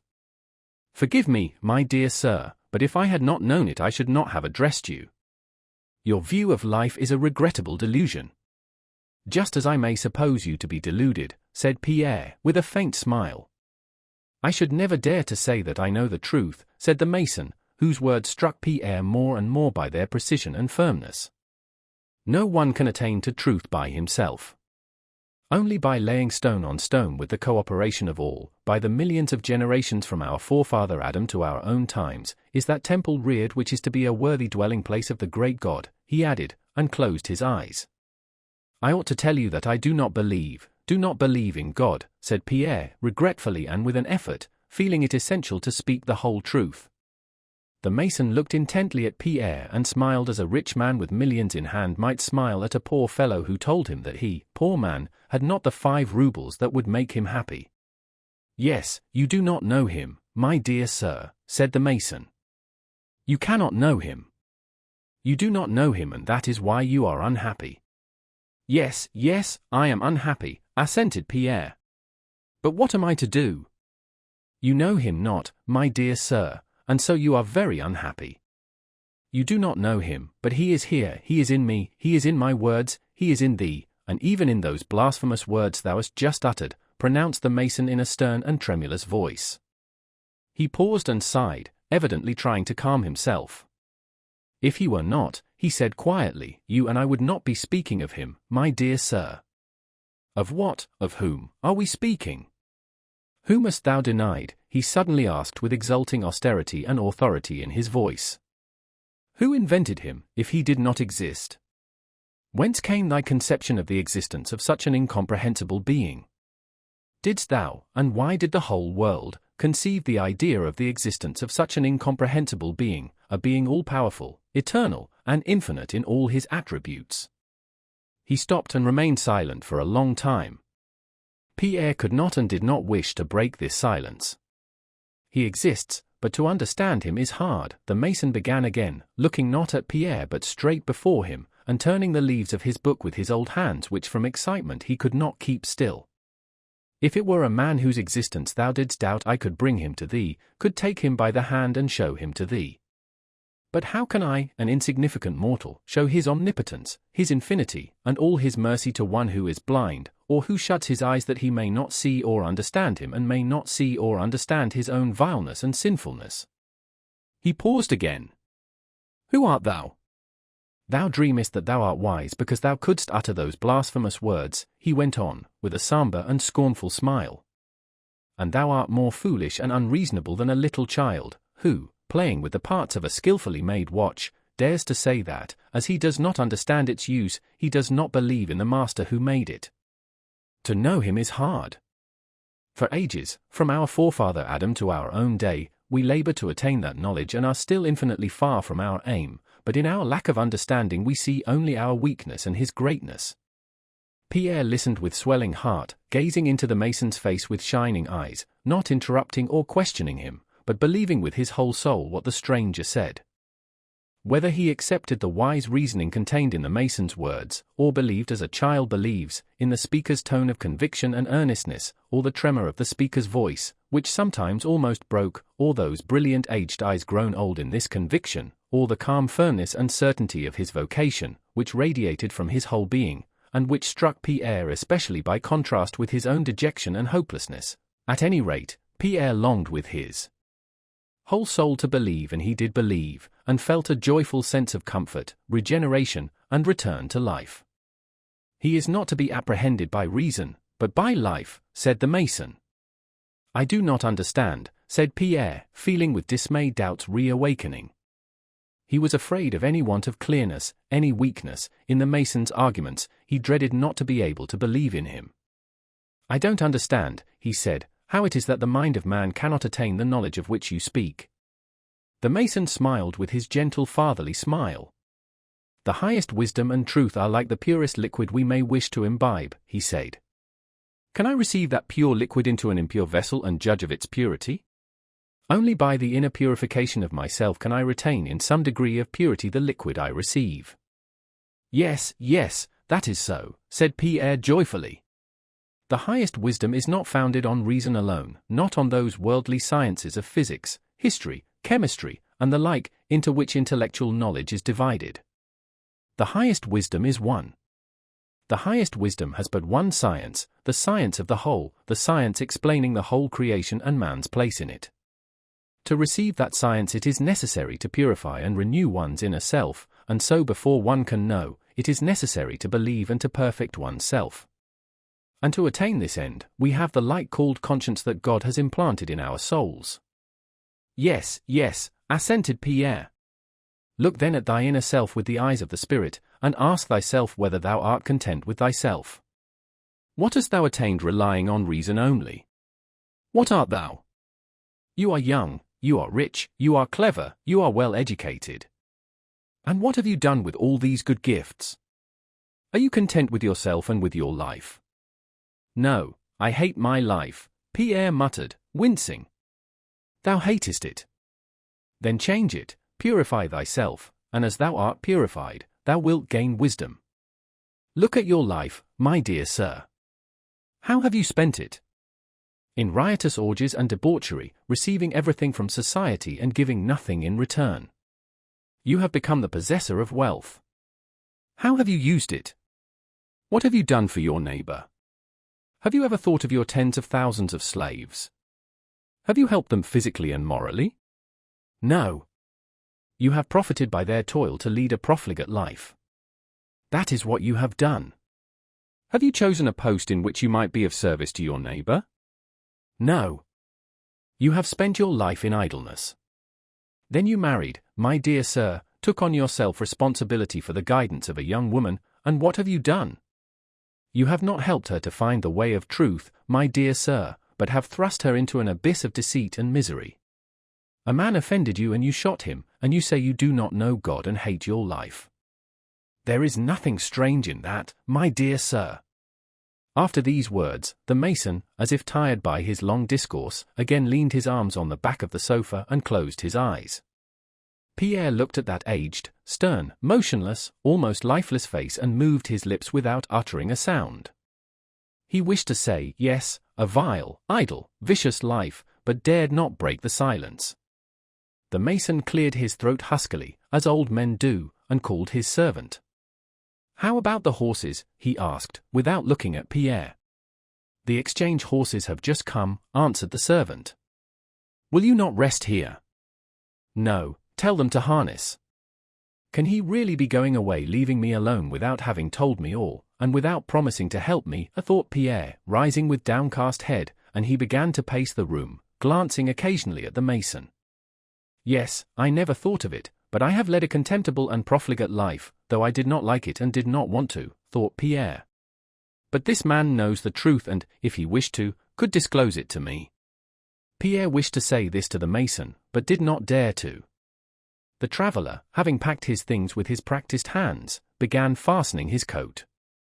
When he had finished, he turned to Bezukov and said in a tone of indifferent politeness, "Where are you going to now, my dear sir?" "I'm going to Petersburg," answered Pierre, in a childlike, hesitating voice. "I thank you. I agree with all you have said. But do not suppose me to be so bad. With my whole soul I wish to be what you would have me be, but I have never had help from anyone. But it is I, above all, who am to blame for everything.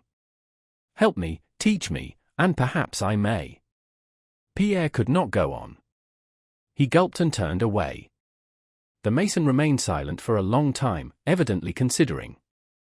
"Help comes from God alone," he said, "but such measure of help as our order can bestow it will render you, my dear sir. You are going to Petersburg. Hand this to Count Wilarski." He took out his notebook and wrote a few words on a large sheet of paper folded in four. "Allow me to give you a piece of advice. When you reach the capital, first of all devote some time to solitude and self-examination and do not resume your former way of life. And now I wish you a good journey, my dear sir," he added, seeing that his servant had entered. "And success." The traveler was Joseph Alexievich Bazdev, as Pierre saw from the postmaster's book.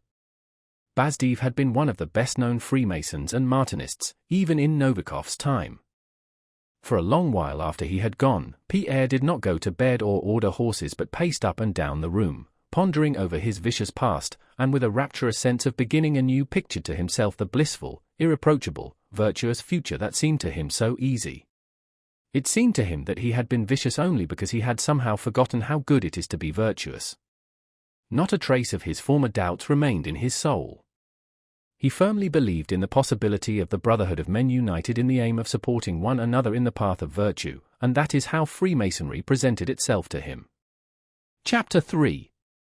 On reaching Petersburg, Pierre did not let anyone know of his arrival. He went nowhere and spent whole days in reading Thomas à Kempis, whose book had been sent him by someone unknown. One thing he continually realized as he read that book, the joy, hitherto unknown to him, of believing in the possibility of attaining perfection, and in the possibility of active brotherly love among men, which Joseph Alexievich had revealed to him. A week after his arrival, the young Polish Count Wilarski, whom Pierre had known slightly in Petersburg society, came into his room one evening in the official and ceremonious manner in which Dólokhov's II had called on him, and, having closed the door behind him and satisfied himself that there was nobody else in the room, addressed Pierre. "I have come to you with a message and an offer, Count," he said without sitting down. "A person of very high standing in our brotherhood has made application for you to be received into our order before the usual term and has proposed to me to be your sponsor. I consider it a sacred duty to fulfill that person's wishes. Do you wish to enter the Brotherhood of Freemasons under my sponsorship?" The cold, austere tone of this man, whom he had almost always before met at balls, amiably smiling in the society of the most brilliant women, surprised Pierre. "Yes, I do wish it," said he. Wilarski bowed his head.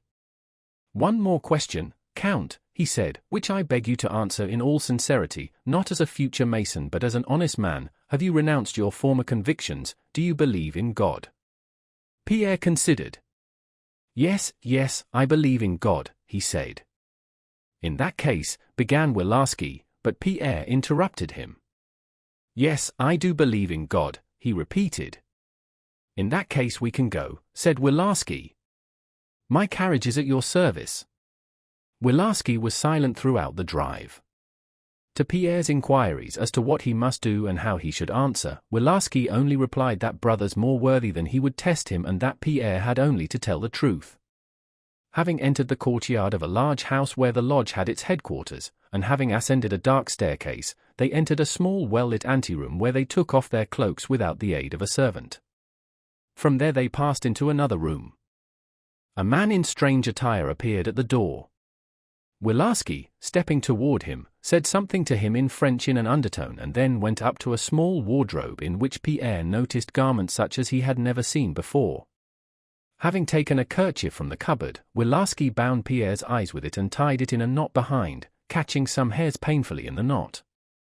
Then he drew his face down, kissed him, and taking him by the hand led him forward. The hairs tied in the knot hurt Pierre and there were lines of pain on his face and a shamefaced smile. His huge figure, with arms hanging down and with a puckered, though smiling face, moved after Wilarski with uncertain, timid steps. Having led him about 10 paces, Wilarski stopped. "Whatever happens to you," he said, "you must bear it all manfully if you have firmly resolved to join our brotherhood." Pierre nodded affirmatively.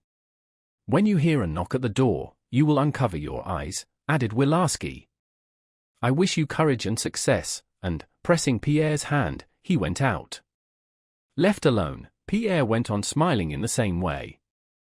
Once or twice he shrugged his shoulders and raised his hand to the kerchief, as if wishing to take it off, but let it drop again. The 5 minutes spent with his eyes bandaged seemed to him an hour. His arms felt numb, his legs almost gave way, it seemed to him that he was tired out. He experienced a variety of most complex sensations. He felt afraid of what would happen to him and still more afraid of showing his fear. He felt curious to know what was going to happen and what would be revealed to him, but most of all, he felt joyful that the moment had come when he would at last start on that path of regeneration and on the actively virtuous life of which he had been dreaming since he met Joseph Alexievich. Loud knocks were heard at the door. Pierre took the bandage off his eyes and glanced around him. The room was in black darkness, only a small lamp was burning inside something white. Pierre went nearer and saw that the lamp stood on a black table on which lay an open book. The book was the Gospel, and the white thing with the lamp inside was a human skull with its cavities and teeth. After reading the first words of the Gospel, "In the beginning was the Word and the Word was with God," Pierre went round the table and saw a large open box filled with something. It was a coffin with bones inside. He was not at all surprised by what he saw. Hoping to enter on an entirely new life quite unlike the old one, he expected everything to be unusual, even more unusual than what he was seeing. A skull, a coffin, the Gospel, it seemed to him that he had expected all this and even more. Trying to stimulate his emotions, he looked around. God, death, love, the brotherhood of man, he kept saying to himself, associating these words with vague yet joyful ideas. The door opened and someone came in. By the dim light, to which Pierre had already become accustomed, he saw a rather short man. Having evidently come from the light into the darkness, the man paused, then moved with cautious steps toward the table and placed on it his small leather-gloved hands. This short man had on a white leather apron which covered his chest and part of his legs. He had on a kind of necklace above which rose a high white ruffle, outlining his rather long face which was lit up from below. "For what have you come hither?" asked the newcomer, turning in Pierre's direction at a slight rustle made by the latter. "Why have you, who do not believe in the truth of the light and who have not seen the light, come here? What do you seek from us? Wisdom, virtue, enlightenment." At the moment the door opened and the stranger came in, Pierre felt a sense of awe and veneration such as he had experienced in his boyhood at confession. He felt himself in the presence of one socially a complete stranger, yet nearer to him through the brotherhood of man. With bated breath and beating heart he moved toward the Rita, by which name the brother who prepared a seeker for entrance into the brotherhood was known. Drawing nearer, he recognized in the Rita a man he knew, Smolyaninoff, and it mortified him to think that the newcomer was an acquaintance. He wished him simply a brother and a virtuous instructor. For a long time he could not utter a word, so that the reader had to repeat his question. Yes. I desire regeneration, Pierre uttered with difficulty. Very well, said Smolyaninoff, and went on at once. Have you any idea of the means by which our holy order will help you to reach your aim? Said he quietly and quickly. I hope for guidance, help, in regeneration, said Pierre, with a trembling voice and some difficulty in utterance due to his excitement and to being unaccustomed to speak of abstract matters in Russian. What is your conception of Freemasonry? I imagine that Freemasonry is the fraternity and equality of men who have virtuous aims, said Pierre, feeling ashamed of the inadequacy of his words for the solemnity of the moment, as he spoke. I imagine. Good, said the reader quickly, apparently satisfied with this answer. Have you sought for means of attaining your aim in religion? No, I considered it erroneous and did not follow it, said Pierre, so softly that the reader did not hear him and asked him what he was saying. I have been an atheist, answered Pierre. You are seeking for truth in order to follow its laws in your life, therefore you seek wisdom and virtue. Is that not so? Said the reader, after a moment's pause. Yes, assented Pierre. The reader cleared his throat, crossed his gloved hands on his breast, and began to speak. Now I must disclose to you the chief aim of our order, he said, and if this aim coincides with yours, you may enter our brotherhood with profit. The first and chief object of our order, the foundation on which it rests and which no human power can destroy, is the preservation and handing on to posterity of a certain important mystery which has come down to us from the remotest ages, even from the first man, a mystery on which perhaps the fate of mankind depends. But since this mystery is of such a nature that nobody can know or use it unless he be prepared by long and diligent self-purification, not everyone can hope to attain it quickly. Hence we have a secondary aim, that of preparing our members as much as possible to reform their hearts, to purify and enlighten their minds, by means handed on to us by tradition from those who have striven to attain this mystery, and thereby to render them capable of receiving it. By purifying and regenerating our members we try, thirdly, to improve the whole human race, offering it in our members an example of piety and virtue, and thereby try with all our might to combat the evil which sways the world. Think this over and I will come to you again. To combat the evil which sways the world, Pierre repeated, and a mental image of his future activity in this direction rose in his mind. He imagined men such as he had himself been a fortnight ago, and he addressed an edifying exhortation to them. He imagined to himself vicious and unfortunate people whom he would assist by word and deed, imagined oppressors whose victims he would rescue. Of the three objects mentioned by the reader, this last, that of improving mankind, especially appealed to Pierre. The important mystery mentioned by the reader, though it aroused his curiosity, did not seem to him essential, and the second aim, that of purifying and regenerating himself, did not much interest him because at that moment he felt with delight that he was already perfectly cured of his former faults and was ready for all that was good. Half an hour later, the reader returned to inform the seeker of the 7 virtues, corresponding to the 7 steps of Solomon's temple, which every Freemason should cultivate in himself. These virtues were 1. Discretion, the keeping of the secrets of the order. 2. Obedience to those of higher ranks in the order. 3. Morality. 4. Love of mankind. 5. Courage. 6. Generosity. 7. The love of death. In the 7th place, try, by the frequent thought of death, the reader said, to bring yourself to regard it not as a dreaded foe, but as a friend that frees the soul grown weary in the labors of virtue from this distressful life, and leads it to its place of recompense and peace. Yes, that must be so, thought Pierre, when after these words the reader went away, leaving him to solitary meditation. It must be so, but I am still so weak that I love my life, the meaning of which is only now gradually opening before me. But 5 of the other virtues which Pierre recalled, counting them on his fingers, he felt already in his soul: courage, generosity, morality, love of mankind, and especially obedience, which did not even seem to him a virtue, but a joy. He now felt so glad to be free from his own lawlessness and to submit his will to those who knew the indubitable truth. He forgot what the 7th virtue was and could not recall it. The 3rd time the reader came back more quickly and asked Pierre whether he was still firm in his intention and determined to submit to all that would be required of him. I am ready for everything, said Pierre. I must also inform you, said the Rita, that our order delivers its teaching not in words only but also by other means, which may perhaps have a stronger effect on the sincere seeker after wisdom and virtue than mere words.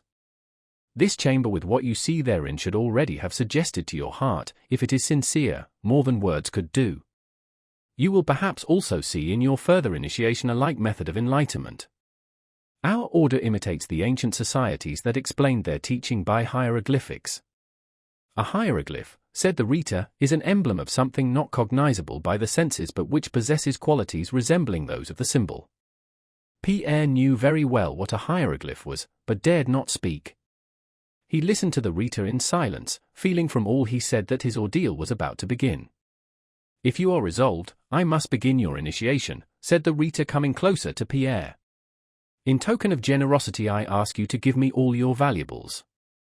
But I have nothing here, replied Pierre, supposing that he was asked to give up all he possessed. What you have with you, watch, money, rings. Pierre quickly took out his purse and watch, but could not manage for some time to get the wedding ring off his fat finger. When that had been done, the Rita said, In token of obedience, I ask you to undress. Pierre took off his coat, waistcoat, and left boot according to the Rita's instructions. The mason drew the shirt back from Pierre's left breast and stooping down pulled up the left leg of his trousers to above the knee. Pierre hurriedly began taking off his right boot also and was going to tuck up the other trouser leg to save this stranger the trouble, but the mason told him that was not necessary and gave him a slipper for his left foot.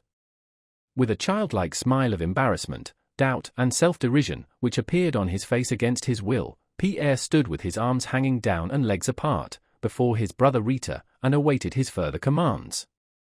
And now, in token of candor, I ask you to reveal to me your chief passion, said the latter. My passion?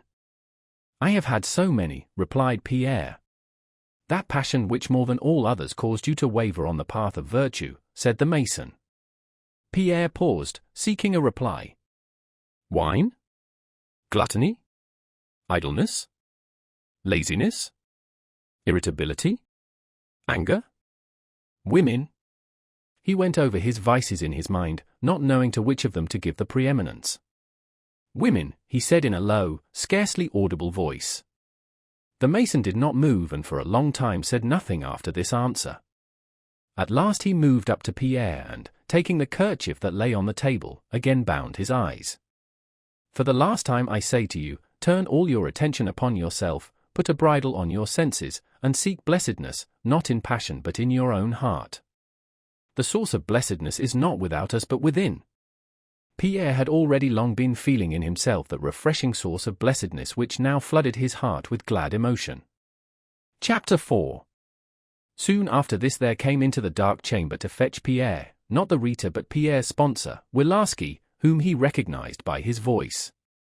To fresh questions as to the firmness of his resolution Pierre replied, Yes, yes, I agree, and with a beaming, childlike smile, his fat chest uncovered, stepping unevenly and timidly in one slippered and one booted foot, he advanced, while Wilarski held a sword to his bare chest. He was conducted from that room along passages that turned backwards and forwards and was at last brought to the doors of the lodge. Wilarski coughed, he was answered by the Masonic knock with mallets, the doors opened before them. A bass voice, Pierre was still blindfolded, questioned him as to who he was, when and where he was born, and so on. Then he was again led somewhere still blindfolded, and as they went along he was told allegories of the toils of his pilgrimage, of holy friendship, of the eternal architect of the universe, and of the courage with which he should endure toils and dangers. During these wanderings, Pierre noticed that he was spoken of now as the seeker, now as the sufferer, and now as the postulant, to the accompaniment of various knockings with mallets and swords. As he was being led up to some object he noticed a hesitation and uncertainty among his conductors. He heard those around him disputing in whispers and one of them insisting that he should be led along a certain carpet. After that they took his right hand, placed it on something, and told him to hold a pair of compasses to his left breast with the other hand and to repeat after someone who read aloud an oath of fidelity to the laws of the order. The candles were then extinguished and some spirit lighted, as Pierre knew by the smell, and he was told that he would now see the lesser light. The bandage was taken off his eyes and, by the faint light of the burning spirit, Pierre, as in a dream, saw several men standing before him, wearing aprons like the reiters and holding swords in their hands pointed at his breast. Among them stood a man whose white shirt was stained with blood.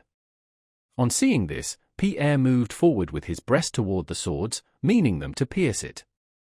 But the swords were drawn back from him and he was at once blindfolded again. "Now thou hast seen the lesser light," uttered a voice. Then the candles were relit and he was told that he would see the full light. The bandage was again removed and more than 10 voices said together, "Sic transit gloria mundi." Pierre gradually began to recover himself and looked about at the room and at the people in it. Round a long table covered with black sat some 12 men in garments like those he had already seen. Some of them Pierre had met in Petersburg society. In the president's chair sat a young man he did not know, with a peculiar cross hanging from his neck. On his right sat the Italian abbé whom Pierre had met at Anna Pavlovna's 2 years before. There were also present a very distinguished dignitary and a Swiss who had formerly been tutor at the Kuragins. All maintained a solemn silence, listening to the words of the president, who held a mallet in his hand. Let into the wall was a star-shaped light. At one side of the table was a small carpet with various figures worked upon it, at the other was something resembling an altar on which lay a testament and a skull. Round it stood 7 large candlesticks like those used in churches. 2 of the brothers led Pierre up to the altar, placed his feet at right angles, and bade him lie down, saying that he must prostrate himself at the gates of the temple. He must first receive the trowel, whispered one of the brothers. "Oh, hush, please," said another. Pierre, perplexed, looked round with his short-sighted eyes without obeying, and suddenly doubts arose in his mind. "Where am I? What am I doing? Aren't they laughing at me? Shan't I be ashamed to remember this?" But these doubts only lasted a moment. Pierre glanced at the serious faces of those around, remembered all he had already gone through, and realized that he could not stop halfway. He was aghast at his hesitation and, trying to arouse his former devotional feeling, prostrated himself before the gates of the temple.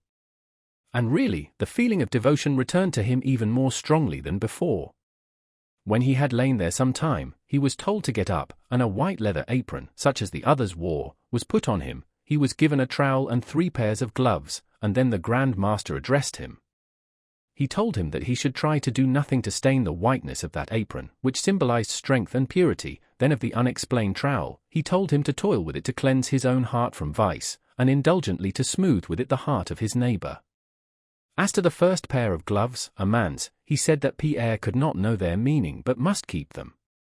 The second pair of man's gloves he was to wear at the meetings, and finally of the third, a pair of women's gloves, he said, "Dear brother, these women's gloves are intended for you too. Give them to the woman whom you shall honor most of all. This gift will be a pledge of your purity of heart to her whom you select to be your worthy helpmeet in masonry."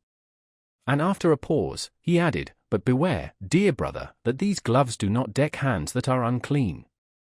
While the Grand Master said these last words, it seemed to Pierre that he grew embarrassed.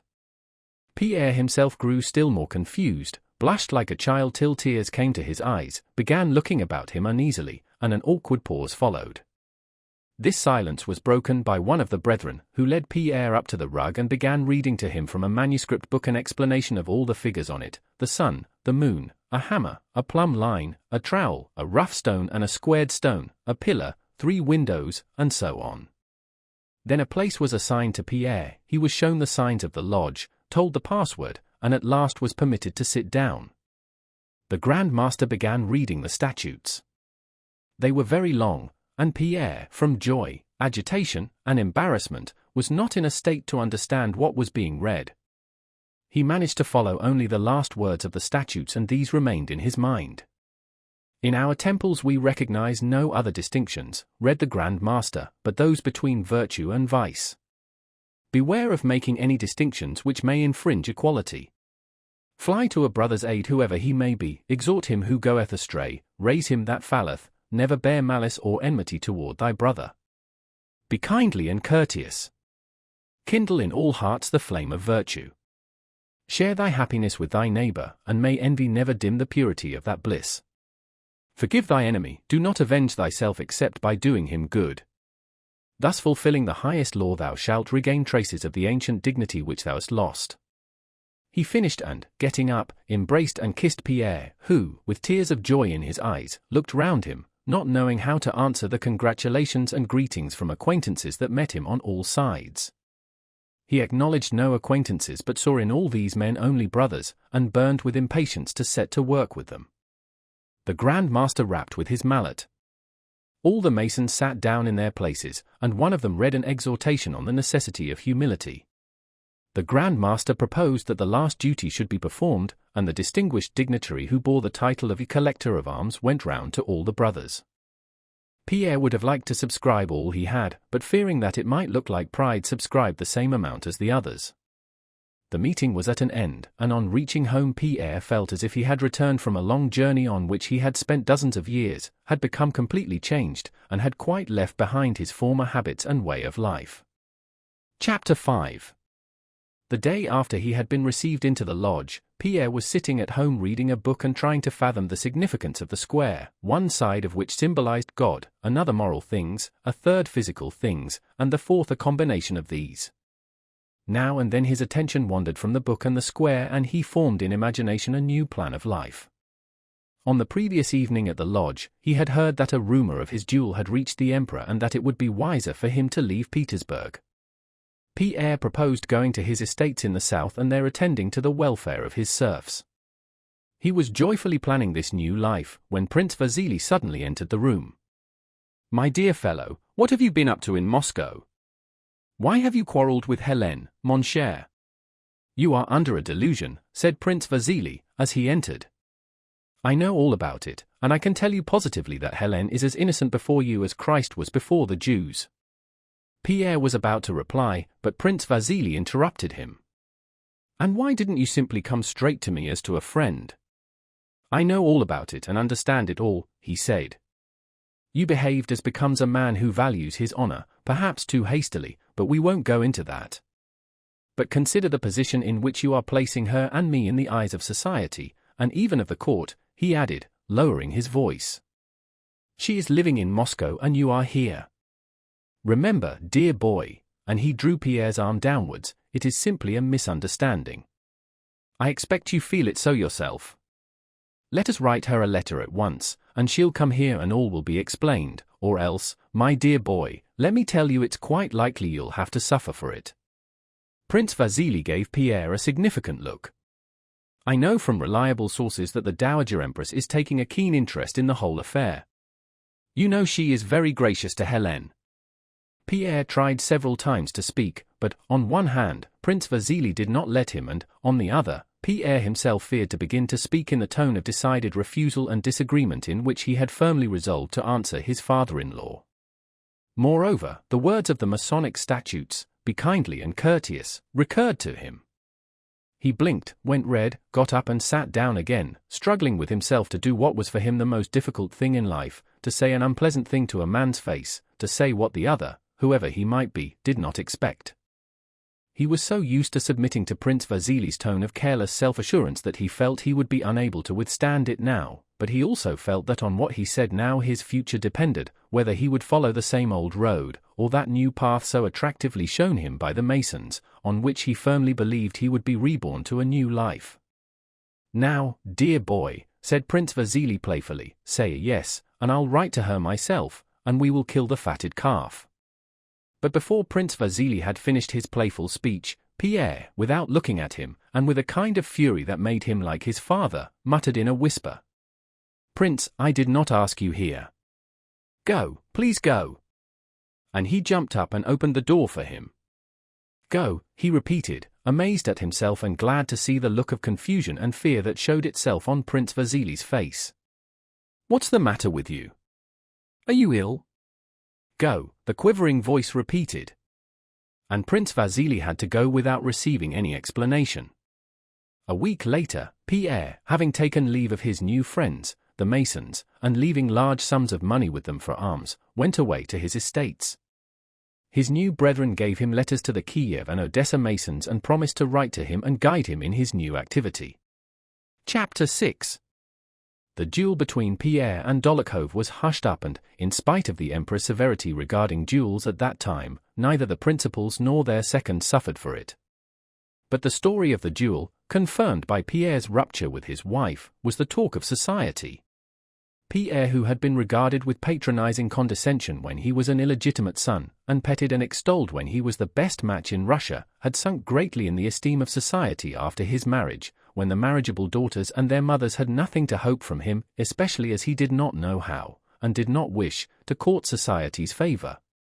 Now he alone was blamed for what had happened. He was said to be insanely jealous and subject like his father to fits of bloodthirsty rage.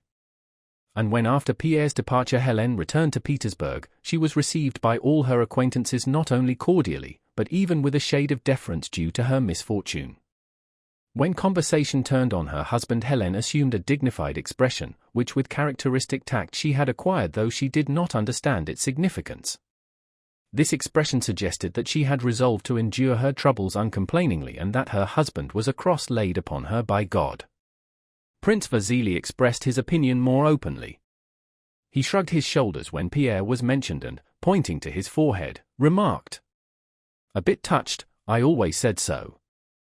"I said from the first," declared Anna Pavlovna referring to Pierre, "I said at the time and before anyone else," she insisted on her priority, that senseless young man was spoiled by the depraved ideas of these days. "I said so even at the time when everybody was in raptures about him, when he had just returned from abroad, and when, if you remember, he posed as a sort of Marat at one of my soirees." "And how has it ended?" "I was against this marriage even then and foretold all that has happened." Anna Pavlovna continued to give on free evenings the same kind of soirees as before, such as she alone had the gift of arranging, at which was to be found the cream of really good society, the bloom of the intellectual essence of Petersburg, as she herself put it. Besides this refined selection of society, Anna Pavlovna's receptions were also distinguished by the fact that she always presented some new and interesting person to the visitors, and that nowhere else was the state of the political thermometer of legitimate Petersburg court society so dearly and distinctly indicated. Toward the end of 1806, when all the sad details of Napoleon's destruction of the Prussian army at Jena and Auerstadt and the surrender of most of the Prussian fortresses had been received, when our troops had already entered Prussia and our second war with Napoleon was beginning, Anna Pavlovna gave one of her soirees. The cream of really good society consisted of the fascinating Helene, forsaken by her husband, Mortemart, the delightful Prince Hippolyte who had just returned from Vienna, two diplomatists, the old aunt, a young man referred to in that drawing-room as a man of great merit, de beaucoup de mérite, a newly appointed maid of honor and her mother, and several other less noteworthy persons. The novelty Anna Pavlovna was setting before her guests that evening was Boris Drubetskoy, who had just arrived as a special messenger from the Prussian army and was aide-de-camp to a very important personage. The temperature shown by the political thermometer to the company that evening was this: "Whatever the European sovereigns and commanders may do to countenance Bonaparte, and to cause me, and us in general, annoyance and mortification, our opinion of Bonaparte cannot alter. We shall not cease to express our sincere views on that subject, and can only say to the King of Prussia and others, so much the worse for you. Tout est voulu, George Dandin, that's all we have to say about it." When Boris, who was to be served up to the guests, entered the drawing-room, almost all the company had assembled, and the conversation, guided by Anna Pavlovna, was about our diplomatic relations with Austria and the hope of an alliance with her. Boris, grown more manly and looking fresh, rosy, and self-possessed, entered the drawing-room elegantly dressed in the uniform of an aide-de-camp and was duly conducted to pay his respects to the aunt and then brought back to the general circle. Anna Pavlovna gave him her shriveled hand to kiss and introduced him to several persons whom he did not know, giving him a whispered description of each. Prince Hippolyte Kuragin, charming young fellow, M. Kronk, chargé d'affaires from Copenhagen, a profound intellect, and simply, Mr. Shatov, a man of great merit, this of the man usually so described. Thanks to Anna Mikhailovna's efforts, his own tastes, and the peculiarities of his reserved nature, Boris had managed during his service to place himself very advantageously. He was aide-de-camp to a very important personage, had been sent on a very important mission to Prussia, and had just returned from there as a special messenger. He had become thoroughly conversant with that unwritten code with which he had been so pleased at Olmutz, and according to which an ensign might rank incomparably higher than a general, and according to which what was needed for success in the service was not effort or work, or courage, or perseverance, but only the knowledge of how to get on with those who can grant rewards.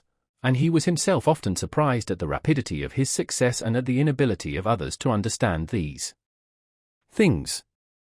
In consequence of this discovery, his whole manner of life, all his relations with old friends, all his plans for his future, were completely altered. He was not rich, but would spend his last groat to be better dressed than others, and would rather deprive himself of many pleasures than allow himself to be seen in a shabby equipage or appear in the streets of Petersburg in an old uniform. He made friends with and sought the acquaintance of only those above him in position and who could therefore be of use to him. He liked Petersburg and despised Moscow. The remembrance of the Rostovs' house and of his childish love for Natasha was unpleasant to him, and he had not once been to see the Rostov since the day of his departure for the army. To be in Anna Pavlovna's drawing-room he considered an important step up in the service, and he at once understood his role, letting his hostess make use of whatever interest he had to offer. He himself carefully scanned each face, appraising the possibilities of establishing intimacy with each of those present, and the advantages that might accrue. He took the seat indicated to him beside the fair Helene and listened to the general conversation. Vienna considers the basis of the proposed treaty so unattainable that not even a continuity of most brilliant successes would secure them, and she doubts the means we have of gaining them. That is the actual phrase used by the Vienna cabinet, said the Danish chargé d'affaires. The doubt is flattering, said the man of profound intellect, with a subtle smile. We must distinguish between the Vienna cabinet and the Emperor of Austria, said Mortemart. The Emperor of Austria can never have thought of such a thing, it is only the cabinet that says it. Ah, my dear Vicomte, put in Anna Pavlovna, l'Europe, for some reason she called it Europe as if that were a specially refined French pronunciation which she could allow herself when conversing with a Frenchman, l'Europe ne sert jamais notre allié sincere. Asterisk. Asterisk Europe will never be our sincere ally. After that Anna Pavlovna led up to the courage and firmness of the King of Prussia, in order to draw Boris into the conversation. Boris listened attentively to each of the speakers, awaiting his turn, but managed meanwhile to look round repeatedly at his neighbour, the beautiful Helene, whose eyes several times met those of the handsome young aide-de-camp with a smile. Speaking of the position of Prussia, Anna Pavlovna very naturally asked Boris to tell them about his journey to Glogau and in what state he found the Prussian army. Boris, speaking with deliberation, told them in pure, correct French many interesting details about the armies and the court, carefully abstaining from expressing an opinion of his own about the facts he was recounting. For some time he engrossed the general attention, and Anna Pavlovna felt that the novelty she had served up was received with pleasure by all her visitors. The greatest attention of all to Boris' narrative was shown by Helene. She asked him several questions about his journey and seemed greatly interested in the state of the Prussian army. As soon as he had finished she turned to him with her usual smile. "You absolutely must come and see me," she said in a tone that implied that, for certain considerations he could not know of, this was absolutely necessary. "On Tuesday between 8 and 9. It will give me great pleasure." Boris promised to fulfill her wish and was about to begin a conversation with her, when Anna Pavlovna called him away on the pretext that her aunt wished to hear him. "You know her husband, of course," said Anna Pavlovna, closing her eyes and indicating Helene with a sorrowful gesture. "Ah, she is such an unfortunate and charming woman. Don't mention him before her, please don't. It is too painful for her."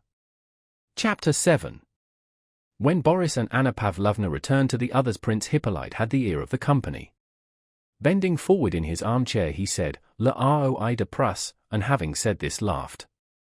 Everyone turned toward him. "Le roi de Prusse?" Hippolyte said interrogatively, again laughing, and then calmly and seriously sat back in his chair. Anna Pavlovna waited for him to go on, but as he seemed quite decided to say no more she began to tell of how at Potsdam the impious Bonaparte had stolen the sword of Frederick the Great. "It is the sword of Frederick the Great which she began, but Hippolyte interrupted her with the words, "Le roi de Prusse," and again, as soon as all turned toward him, excused himself and said no more. Anna Pavlovna frowned. Mortemart, Hippolyte's friend, addressed him firmly. "Come now, What about your ROI de Prusse? Hippolyte laughed as if ashamed of laughing. Oh, it's nothing. I only wish to say, he wanted to repeat a joke he had heard in Vienna and which he had been trying all that evening to get in. I only wish to say that we are wrong to fight Paul at ROI de Prusse. Boris smiled circumspectly, so that it might be taken as ironical or appreciative according to the way the joke was received. Everybody laughed. Your joke is too bad, it's witty but unjust, said Anna Pavlovna, shaking her little shriveled finger at him. We are not fighting Paul at ROI de Prusse, but for right principles. Oh, that wicked Prince Hippolyte, she said. The conversation did not flag all evening and turned chiefly on the political news. It became particularly animated toward the end of the evening when the rewards bestowed by the Emperor were mentioned. You know N. received a snuff-box with the portrait last year, said the man of profound intellect. Why shouldn't S. get the same distinction? Pardon me. A snuff-box with the Emperor's portrait is a reward but not a distinction, said the diplomatist, a gift, rather. There are precedents, I may mention Schwarzenberg. It's impossible, replied another. Will you bet? The ribbon of the order is a different matter.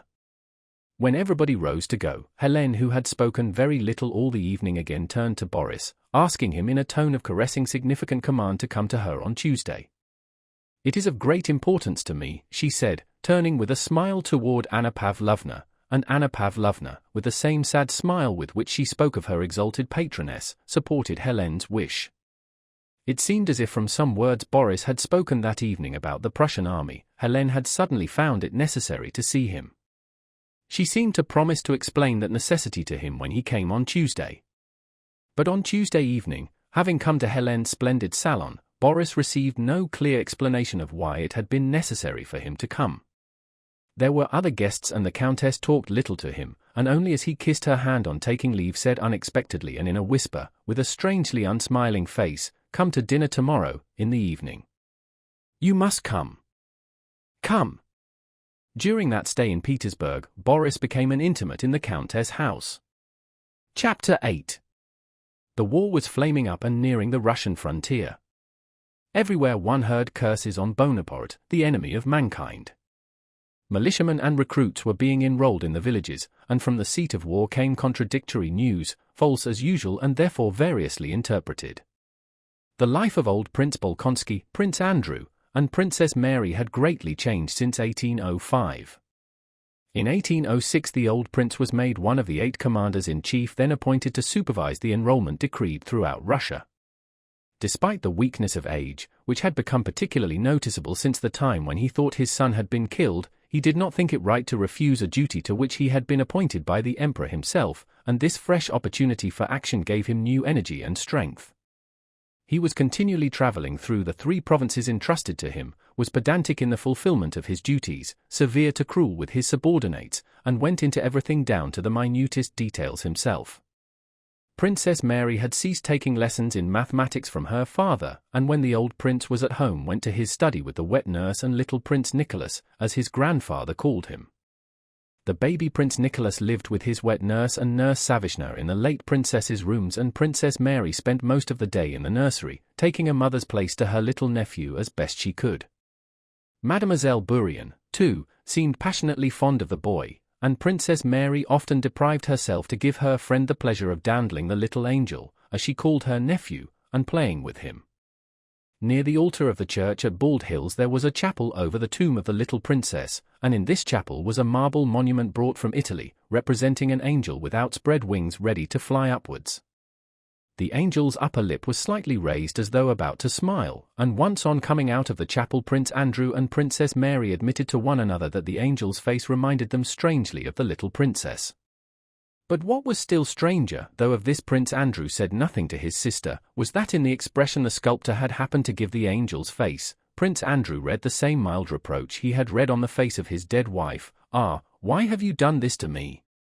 Soon after Prince Andrew's return the old prince made over to him a large estate, Bogucharovo, about 25 miles from Bald Hills. Partly because of the depressing memories associated with Bald Hills, partly because Prince Andrew did not always feel equal to bearing with his father's peculiarities, and partly because he needed solitude. Prince Andrew made use of Bogucharovo, began building, and spent most of his time there. After the Austerlitz campaign, Prince Andrew had firmly resolved not to continue his military service, and when the war recommenced and everybody had to serve, he took a post under his father in the recruitment so as to avoid active service. The old prince and his son seemed to have changed roles since the campaign of 1805. The old man, roused by activity, expected the best results from the new campaign, while Prince Andrew, on the contrary, taking no part in the war and secretly regretting this, saw only the dark side. On February 26, 1807, the old prince set off on one of his circuits. Prince Andrew remained at Bald Hills as usual during his father's absence. Little Nicholas had been unwell for 4 days. The coachman who had driven the old prince to town returned bringing papers and letters for Prince Andrew. Not finding the young prince in his study, the valet went with the letters to Princess Mary's apartments, but did not find him there. He was told that the prince had gone to the nursery. "If you please, Your Excellency, Petrushia has brought some papers," said one of the nursemaids to Prince Andrew, who was sitting on a child's little chair while, frowning and with trembling hands, he poured drops from a medicine bottle into a wineglass half full of water. "What is it?" he said crossly, and, his hand shaking unintentionally, he poured too many drops into the glass. He threw the mixture onto the floor and asked for some more water. The maid brought it.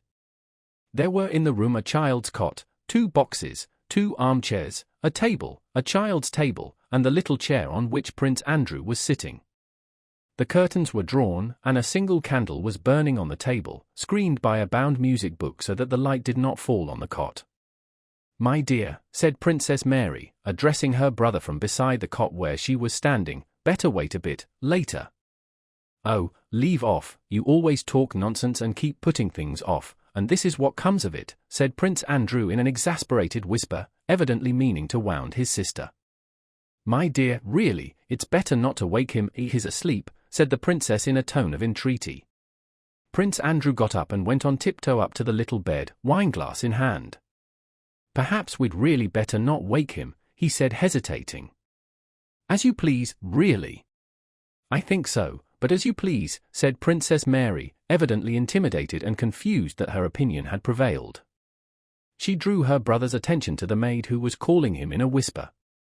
It was the second night that neither of them had slept, watching the boy who was in a high fever.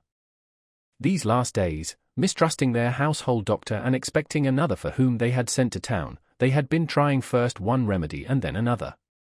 Worn out by sleeplessness and anxiety, they threw their burden of sorrow on one another and reproached and disputed with each other. "Petrushia has come with papers from your father," whispered the maid. Prince Andrew went out. "Devil take them," he muttered, and after listening to the verbal instructions his father had sent and taking the correspondence and his father's letter, he returned to the nursery. "Well?" he asked. "Still the same." "Wait, for heaven's sake." "Karl Ivanitch always says that sleep is more important than anything," whispered Princess Mary with a sigh. Prince Andrew went up to the child and felt him. He was burning hot. "Confound you and your Karl Ivanitch." He took the glass with the drops and again went up to the cot. "Andrew, don't," said Princess Mary. But he scowled at her angrily, though also with suffering in his eyes, and stooped glass in hand over the infant. "But I wish it," he said. "I beg you, give it him." Princess Mary shrugged her shoulders but took the glass submissively and calling the nurse began giving the medicine. The child screamed hoarsely. Prince Andrew winced and, clutching his head, went out and sat down on a sofa in the next room. He still had all the letters in his hand. Opening them mechanically, he began reading. The old prince, now and then using abbreviations, wrote in his large elongated hand on blue paper as follows. "Have just this moment received by special messenger very joyful news, if it's not false. Bennigsen seems to have obtained a complete victory over Bonaparte at Eylau. In Petersburg everyone is rejoicing, and the rewards sent to the army are innumerable. Though he is a German, I congratulate him.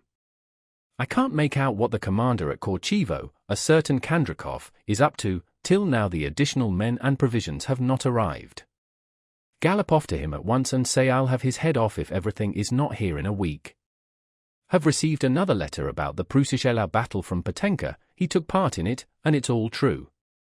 When mischief makers don't meddle, even a German beats Bonaparte. He is said to be fleeing in great disorder. Mind you gallop off to Korchevo without delay and carry out instructions." Prince Andrew sighed and broke the seal of another envelope. It was a closely written letter of 2 sheets from Bilibin. He folded it up without reading it and reread his father's letter, ending with the words, "Gallop off to Korchevo and carry out instructions." "No, pardon me, I won't go now till the child is better," thought he, going to the door and looking into the nursery. Princess Mary was still standing by the cot, gently rocking the baby. "Ah yes, and what else did he say that's unpleasant?" thought Prince Andrew, recalling his father's letter. "Yes, we have gained a victory over Bonaparte, just when I'm not serving. Yes, he's always poking fun at me. Ah, well. Let him." And he began reading Bilibin's letter, which was written in French. He read without understanding half of it, read only to forget, if but for a moment, what he had too long been thinking of so painfully to the exclusion of all else. Chapter 9. Bilibin was now at army headquarters in a diplomatic capacity, and though he wrote in French and used French jests and French idioms, he described the whole campaign with a fearless self-censure and self-derision genuinely Russian. Bilibin wrote that the obligation of diplomatic discretion tormented him, and he was happy to have in Prince Andrew a reliable correspondent to whom he could pour out the bile he had accumulated at the sight of all that was being done in the army. The letter was old, having been written before the battle at Preußische. "Since the day of our brilliant success at Austerlitz," wrote Bilibin, "as you know, my dear Prince, I never leave headquarters. I have certainly acquired a taste for war, and it is just as well for me. What I have seen during these last 3 months is incredible. I begin ab ovo. The enemy of the human race, as you know, attacks the Prussians. The Prussians are our faithful allies who have only betrayed us 3 times in 3 years. We take up their cause, but it turns out that the enemy of the human race pays no heed to our fine speeches and in his rude and savage way throws himself on the Prussians without giving them time to finish the parade they had begun, and in 2 twists of the hand he breaks them to smithereens and installs himself in the palace at Potsdam. I most ardently desire," writes the King of Prussia to Bonaparte, "that your Majesty should be received and treated in my palace in a manner agreeable to yourself, and in so far as circumstances allowed, I have hastened to take all steps to that end. May I have succeeded." The Prussian generals pride themselves on being polite to the French and lay down their arms at the first demand. The head of the garrison at Glogau, with 10,000 men, asks the King of Prussia what he is to do if he is summoned to surrender. All this is absolutely true. In short, hoping to settle matters by taking up a warlike attitude, it turns out that we have landed ourselves in war, and what is more, in war on our own frontiers, with and for the King of Prussia. We have everything in perfect order, only one little thing is lacking, namely, a commander-in-chief. As it was considered that the Austerlitz success might have been more decisive had the commander-in-chief not been so young, all our octogenarians were reviewed, and of Prozorovsky and Kamensky the latter was preferred. The general comes to us, Suvorov-like, in a kibitka, and is received with acclamations of joy and triumph. On the 4th, the first courier arrives from Petersburg. The mails are taken to the field marshal's room, for he likes to do everything himself. I am called in to help sort the letters and take those meant for us. The field marshal looks on and waits for letters addressed to him. We search, but none are to be found. The field marshal grows impatient and sets to work himself and finds letters from the Emperor to Count T, Prince V, and others.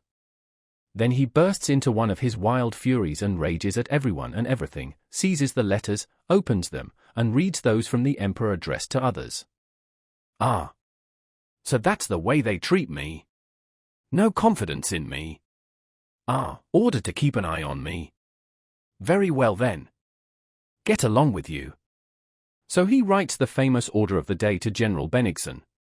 "I am wounded and cannot ride and consequently cannot command the army. You have brought your army corps to Pultusk, routed, here it is exposed, and without fuel or forage, so something must be done, and, as you yourself reported to Count Buxhowden yesterday, you must think of retreating to our frontier, which do today. From all my riding, he writes to the emperor, I have got a saddle sore which, coming after all my previous journeys, quite prevents my riding and commanding so vast an army, so I have passed on the command to the general next in seniority, Count Buxhowden, having sent him my whole staff and all that belongs to it, advising him if there is a lack of bread, to move farther into the interior of Prussia, for only 1 day's ration of bread remains, and in some regiments none at all, as reported by the division commanders, Osterman and Sedmoretsky, and all that the peasants had has been eaten up. I myself will remain in hospital at Ostrolenka till I recover. In regard to which I humbly submit my report, with the information that if the army remains in its present bivouac another fortnight there will not be a healthy man left in it by spring. Grant leave to retire to his country seat to an old man who is already in any case dishonored by being unable to fulfill the great and glorious task for which he was chosen. I shall await your most gracious permission here in hospital, that I may not have to play the part of a secretary rather than commander in the army. My removal from the army does not produce the slightest stir, a blind man has left it. There are thousands such as I in Russia. The field marshal is angry with the emperor and he punishes us all, isn't it logical? This is the first act. Those that follow are naturally increasingly interesting and entertaining. After the field marshal's departure it appears that we are within sight of the enemy and must give battle.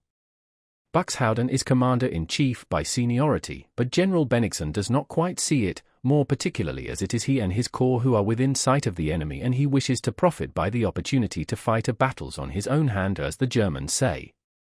He does so. This is the Battle of Pultusk, which is considered a great victory but in my opinion was nothing of the kind. We civilians, as you know, have a very bad way of deciding whether a battle was won or lost. Those who retreat after a battle have lost it is what we say, and according to that it is we who lost the Battle of Pultusk. In short, we retreat after the battle but send a courier to Petersburg with news of a victory, and General Bennigsen, hoping to receive from Petersburg the post of commander-in-chief as a reward for his victory, does not give up the command of the army to General Buxhowden. During this interregnum we begin a very original and interesting series of maneuvers. Our aim is no longer, as it should be, to avoid or attack the enemy, but solely to avoid General Buxhowden who by right of seniority should be our chief. So energetically do we pursue this aim that after crossing an unfordable river we burn the bridges to separate ourselves from our enemy, who at the moment is not Bonaparte but Buxhowden. General Buxhowden was all but attacked and captured by a superior enemy force as a result of one of these maneuvers that enabled us to escape him. Buxhowden pursues us, we scuttle. He hardly crosses the river to our side before we recross to the other. At last our enemy, Buxhowden, catches us and attacks. Both generals are angry, and the result is a challenge on Buxhowden's part and an epileptic fit on Bennigsen's. But at the critical moment the courier who carried the news of our victory at Pultusk to Petersburg returns bringing our appointment as commander-in-chief, and our first foe, Buxhowden, is vanquished. We can now turn our thoughts to the second, Bonaparte. But as it turns out, just at that moment a third enemy rises before us, namely the Orthodox Russian soldiers, loudly demanding bread, meat, biscuits, fodder, and what-not. The stores are empty, the roads impassable. The Orthodox begin looting, and in a way of which our last campaign can give you no idea. Half the regiments form bands and scour the countryside and put everything to fire and sword. The inhabitants are totally ruined, the hospitals overflow with sick, and famine is everywhere. Twice the marauders even attack our headquarters, and the commander-in-chief has to ask for a battalion to disperse them. During one of these attacks they carried off my empty portmanteau and my dressing gown. The Emperor proposes to give all commanders of divisions the right to shoot marauders, but I much fear this will oblige one half the army to shoot the other. At first Prince Andrew read with his eyes only, but after a while, in spite of himself, although he knew how far it was safe to trust Bilibin, what he had read began to interest him more and more. When he had read thus far, he crumpled the letter up and threw it away. It was not what he had read that vexed him, but the fact that the life out there in which he had now no part could perturb him. He shut his eyes, rubbed his forehead as if to rid himself of all interest in what he had read, and listened to what was passing in the nursery. Suddenly he thought he heard a strange noise through the door. He was seized with alarm lest something should have happened to the child while he was reading the letter. He went on tiptoe to the nursery door and opened it.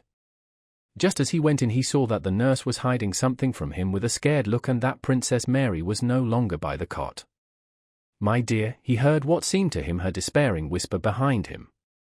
As often happens after long sleeplessness and long anxiety, he was seized by an unreasoning panic. It occurred to him that the child was dead. All that he saw and heard seemed to confirm this terror. "All is over," he thought, and a cold sweat broke out on his forehead. He went to the cot in confusion, sure that he would find it empty and that the nurse had been hiding the dead baby. He drew the curtain aside, and for some time his frightened, restless eyes could not find the baby. At last he saw him. The rosy boy had tossed about till he lay across the bed with his head lower than the pillow, and was smacking his lips in his sleep and breathing evenly. Prince Andrew was as glad to find the boy like that, as if he had already lost him. He bent over him and, as his sister had taught him, tried with his lips whether the child was still feverish. The soft forehead was moist. Prince Andrew touched the head with his hand. Even the hair was wet, so profusely had the child perspired. He was not dead, but evidently the crisis was over and he was convalescent. Prince Andrew longed to snatch up, to squeeze, to hold to his heart this helpless little creature, but dared not do so. He stood over him, gazing at his head and at the little arms and legs which showed under the blanket. He heard a rustle behind him and a shadow appeared under the curtain of the cot. He did not look round, but still gazing at the infant's face, listened to his regular breathing. The dark shadow was Princess Mary, who had come up to the cot with noiseless steps, lifted the curtain, and dropped it again behind her. Prince Andrew recognized her without looking and held out his hand to her. She pressed it. "He has perspired," said Prince Andrew. "I was coming to tell you so." The child moved slightly in his sleep, smiled, and rubbed his forehead against the pillow. Prince Andrew looked at his sister. In the dim shadow of the curtain her luminous eyes shone more brightly than usual from the tears of joy that were in them. She leaned over to her brother and kissed him, slightly catching the curtain of the cot. Each made the other a warning gesture and stood still in the dim light beneath the curtain, as if not wishing to leave that seclusion where they three were shut off from all the world. Prince Andrew was the first to move away, ruffling his hair against the muslin of the curtain. "Yes, this is the one thing left me now," he said with a sigh. Chapter 10. Soon after his admission to the Masonic Brotherhood, Pierre went to the Kiev province, where he had the greatest number of serfs, taking with him full directions which he had written down for his own guidance as to what he should do on his estates. When he reached Kiev, he sent for all his stewards to the head office and explained to them his intentions and wishes. He told them that steps would be taken immediately to free his serfs, and that till then they were not to be overburdened with labor. Women while nursing their babies were not to be sent to work, assistance was to be given to the serfs, punishments were to be admonitory and not corporal, and hospitals, asylums, and schools were to be established on all the estates. Some of the stewards, there were semi-literate foremen among them, listened with alarm, supposing these words to mean that the young count was displeased with their management and embezzlement of money. Some after their first fright were amused by Pierre's lisp and the new words they had not heard before. Others simply enjoyed hearing how the master talked, while the cleverest among them, including the chief steward, understood from this speech how they could best handle the master for their own ends. The chief steward expressed great sympathy with Pierre's intentions, but remarked that besides these changes it would be necessary to go into the general state of affairs, which was far from satisfactory. Despite Count Bezukhov's enormous wealth, since he had come into an income which was said to amount to 500,000 rubles a year, Pierre felt himself far poorer than when his father had made him an allowance of 10,000 rubles. He had a dim perception of the following budget. About 80,000 went in payments on all the estates to the land bank, about 30,000 went for the upkeep of the estate near Moscow, the town house, and the allowance to the three princesses, about 15,000 was given in pensions and the same amount for asylums, 150,000 alimony was sent to the countess, about 70,000 went for interest on debts. The building of a new church, previously begun, had cost about 10,000 in each of the last 2 years, and he did not know how the rest, about 100,000 rubles, was spent, and almost every year he was obliged to borrow. Besides this, the chief steward wrote every year telling him of fires and bad harvests, or of the necessity of rebuilding factories and workshops. So the first task Pierre had to face was one for which he had very little aptitude or inclination: practical business. He discussed estate affairs every day with his chief steward. But he felt that this did not forward matters at all. He felt that these consultations were detached from real affairs and did not link up with them or make them move. On the one hand, the chief steward put the state of things to him in the very worst light, pointing out the necessity of paying off the debts and undertaking new activities with serf labor, to which Pierre did not agree. On the other hand, Pierre demanded that steps should be taken to liberate the serfs, which the steward met by showing the necessity of first paying off the loans from the land bank, and the consequent impossibility of a speedy emancipation. The steward did not say it was quite impossible, but suggested selling the forests in the province of Kostroma, the land lower down the river, and the Crimean estate, in order to make it possible, all of which operations according to him were connected with such complicated measures, the removal of injunctions, petitions, permits, and so on, that Pierre became quite bewildered and only replied, "Yes, yes, do so." Pierre had none of the practical persistence that would have enabled him to attend to the business himself, and so he disliked it and only tried to pretend to the steward that he was attending to it. The steward for his part tried to pretend to the count that he considered these consultations very valuable for the proprietor and troublesome to himself.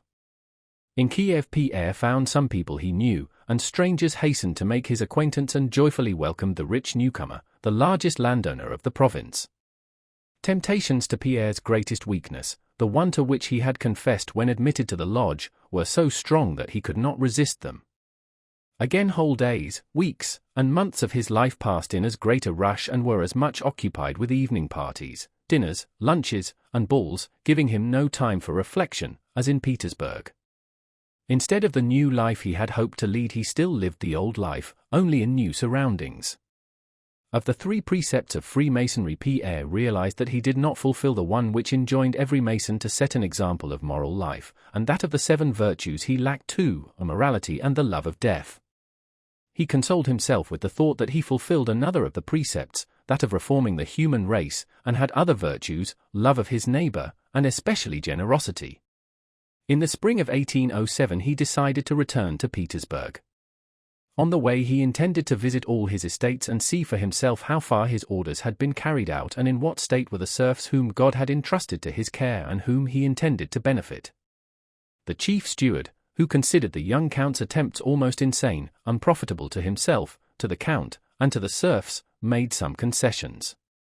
Continuing to represent the liberation of the serfs as impracticable, he arranged for the erection of large buildings, schools, hospitals, and asylums, on all the estates before the master arrived.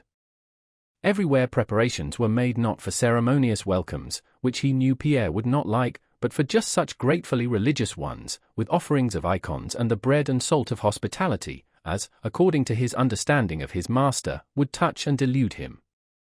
The southern spring, the comfortable rapid travelling in a Vienna carriage, and the solitude of the road, all had a gladdening effect on Pierre.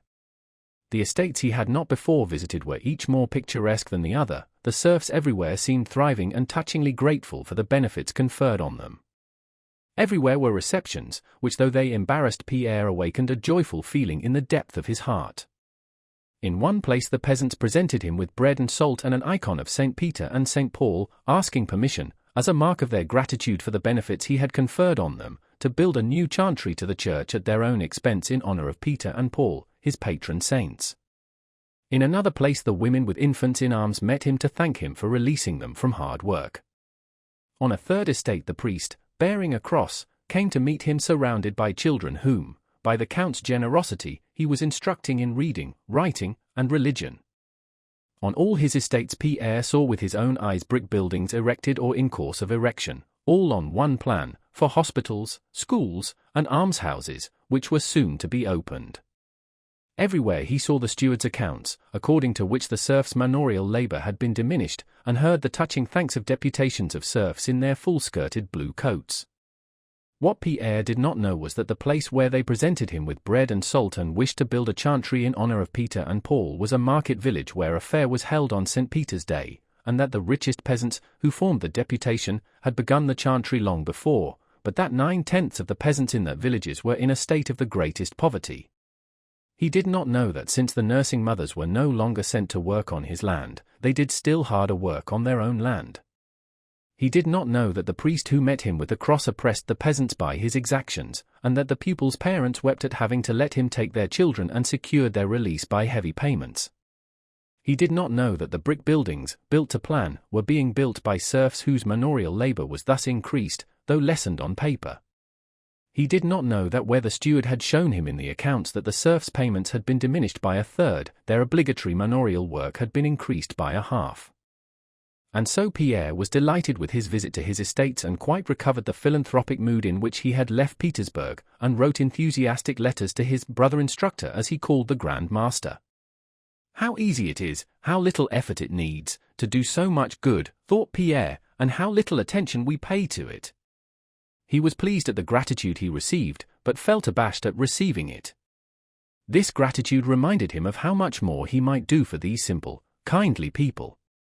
The chief steward, a very stupid but cunning man who saw perfectly through the naive and intelligent count and played with him as with a toy, seeing the effect these prearranged receptions had on Pierre, pressed him still harder with proofs of the impossibility and above all the uselessness of freeing the serfs, who were quite happy as it was.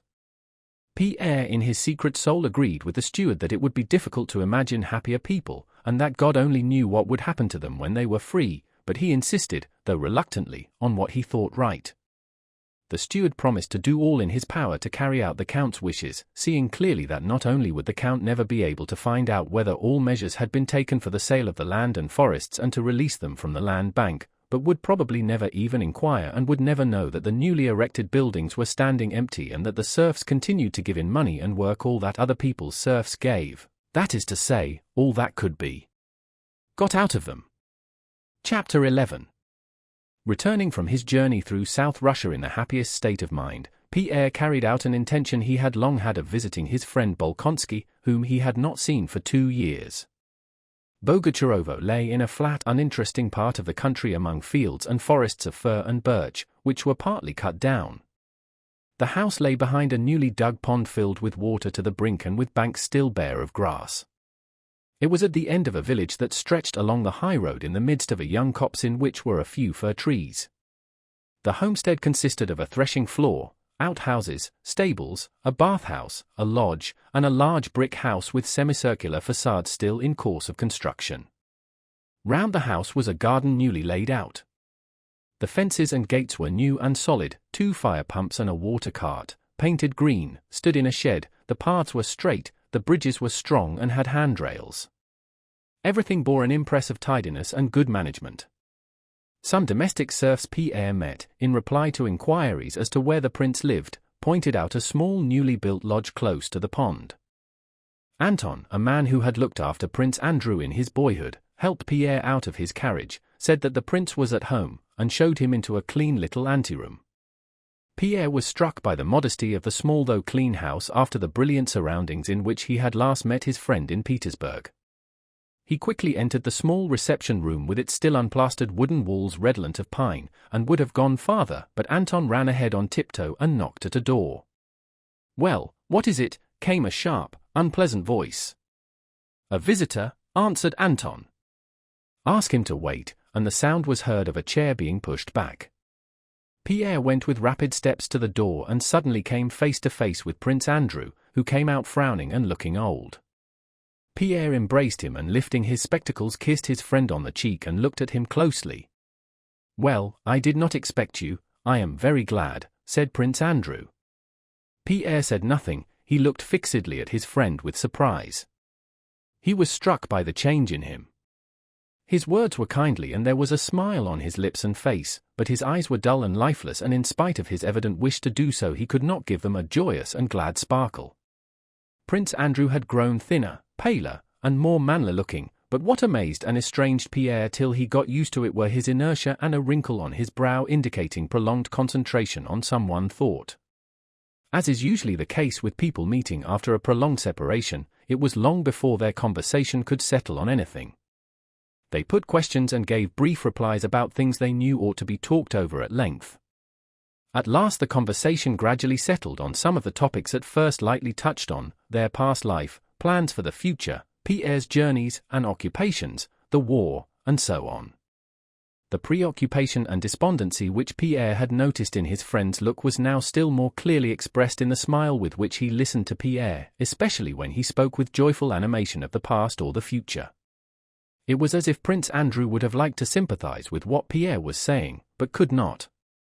The latter began to feel that it was in bad taste to speak of his enthusiasms, dreams, and hopes of happiness or goodness in Prince Andrew's presence. He was ashamed to express his new Masonic views, which had been particularly revived and strengthened by his late tour. He checked himself, fearing to seem naive, yet he felt an irresistible desire to show his friend as soon as possible that he was now a quite different, and better, Pierre than he had been in Petersburg. I can't tell you how much I have lived through since then. I hardly know myself again. Yes, we have altered much, very much, since then, said Prince Andrew. Well, and you? What are your plans?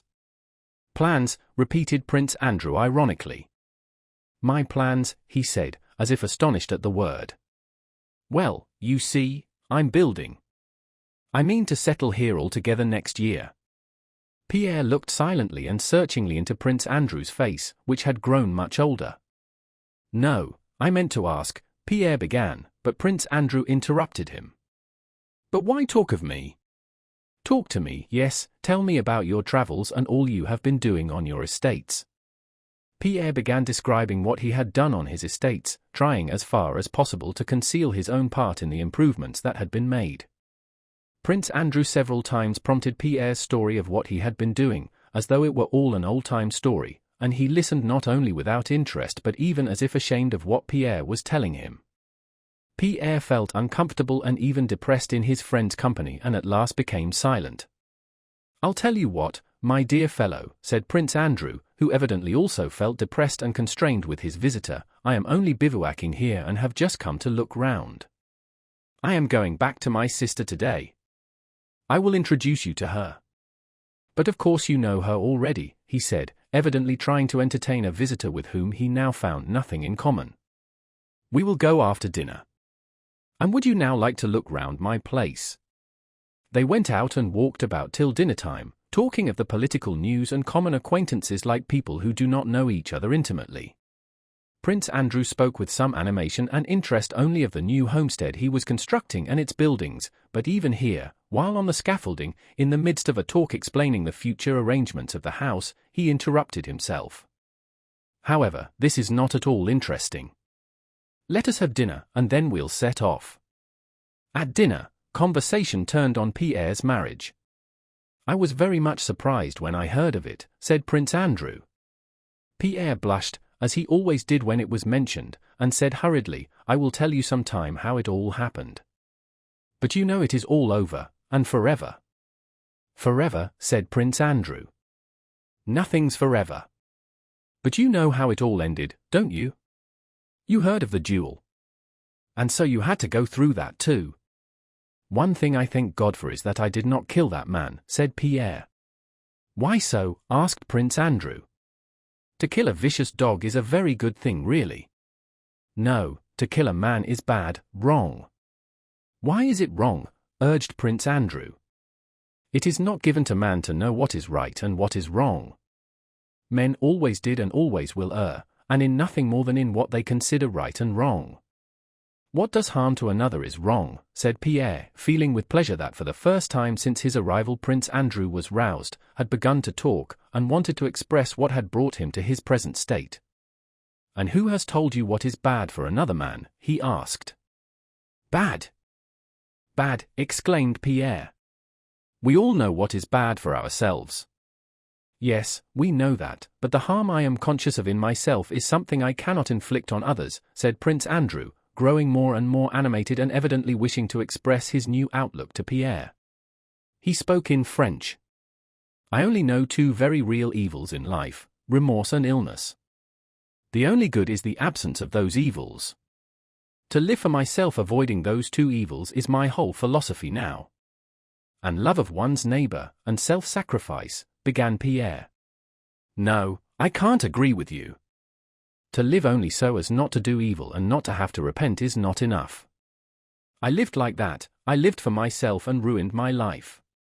And only now when I am living, or at least trying, Pierre's modesty made him correct himself, to live for others, only now have I understood all the happiness of life. No, I shall not agree with you, and you do not really believe what you are saying. Prince Andrew looked silently at Pierre with an ironic smile. When you see my sister, Princess Mary, you'll get on with her, he said. Perhaps you are right for yourself, he added after a short pause, but everyone lives in his own way. You lived for yourself and say you nearly ruined your life and only found happiness when you began living for others. I experienced just the reverse.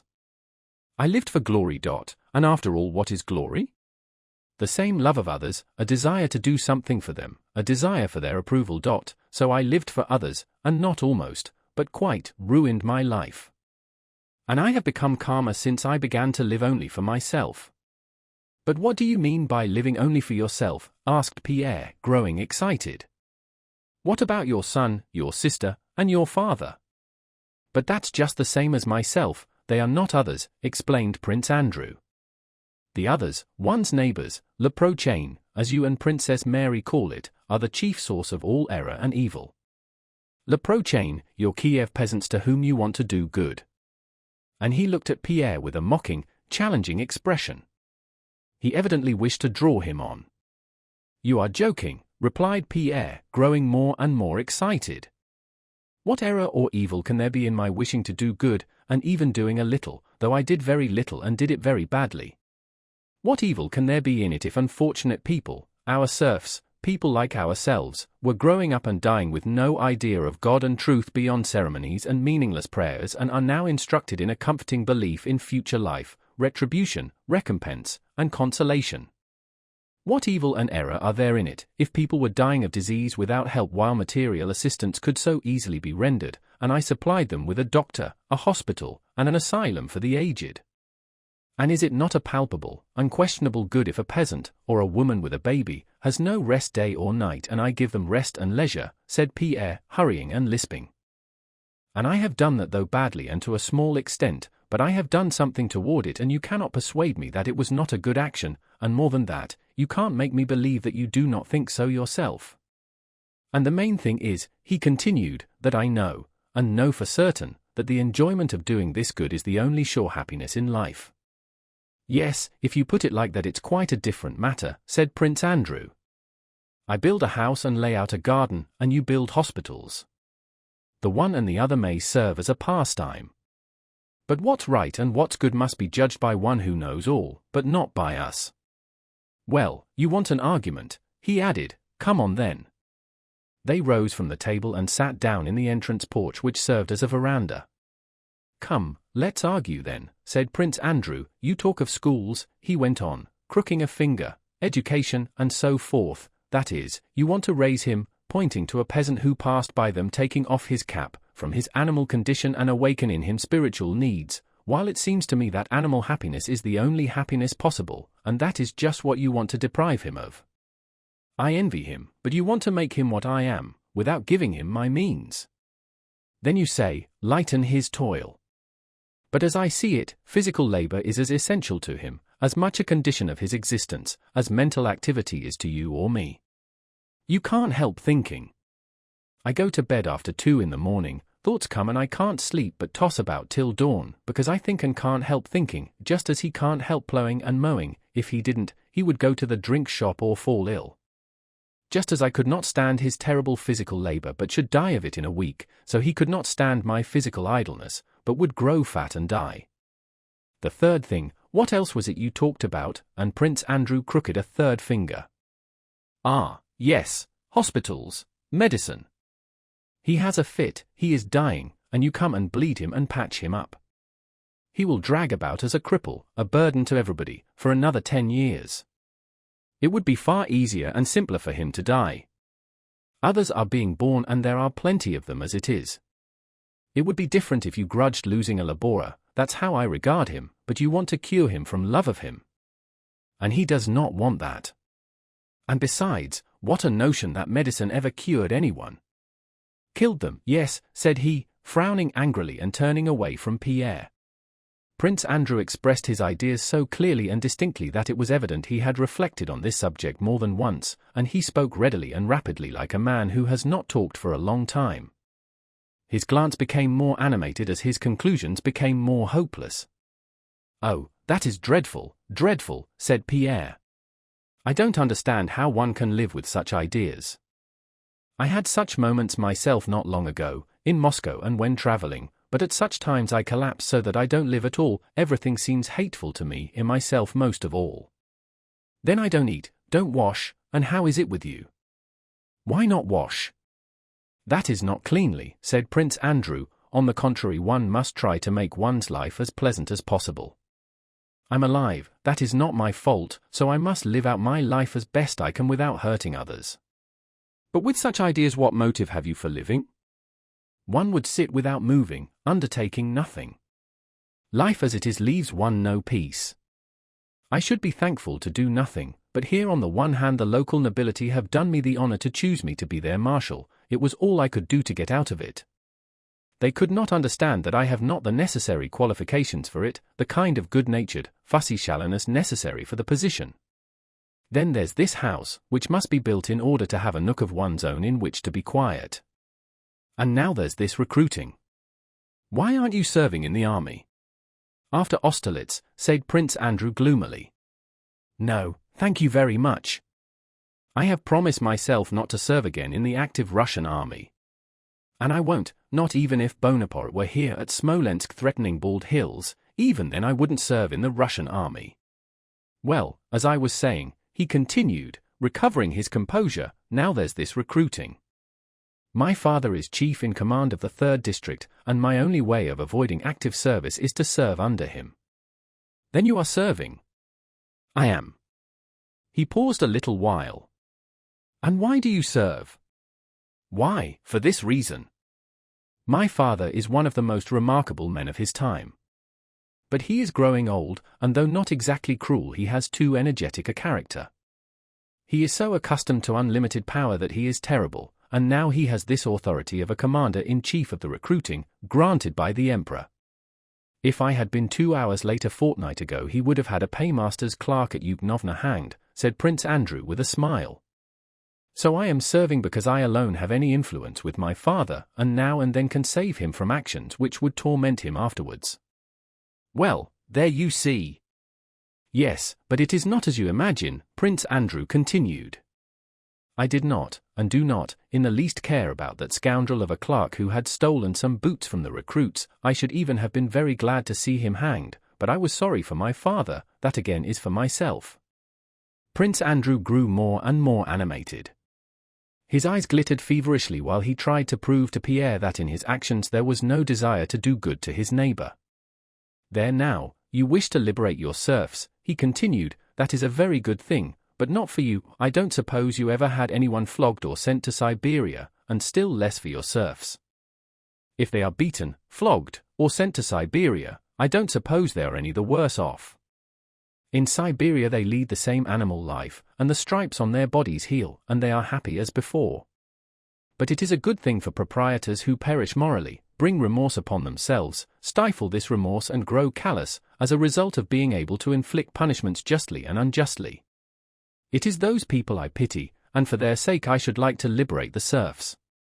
You may not have seen, but I have seen, how good men brought up in those traditions of unlimited power, in time when they grow more irritable, become cruel and harsh, are conscious of it, but cannot restrain themselves and grow more and more miserable." Prince Andrew spoke so earnestly that Pierre could not help thinking that these thoughts had been suggested to Prince Andrew by his father's case. He did not reply. "So that's what I'm sorry for, human dignity, peace of mind, purity, and not the serfs' backs and foreheads, which, beat and shave as you may, always remain the same backs and foreheads. No, no. 1,000 times no. I shall never agree with you," said Pierre. Chapter 12. In the evening Andrew and Pierre got into the open carriage and drove to Bald Hills. Prince Andrew, glancing at Pierre, broke the silence now and then with remarks which showed that he was in a good temper. Pointing to the fields, he spoke of the improvements he was making in his husbandry.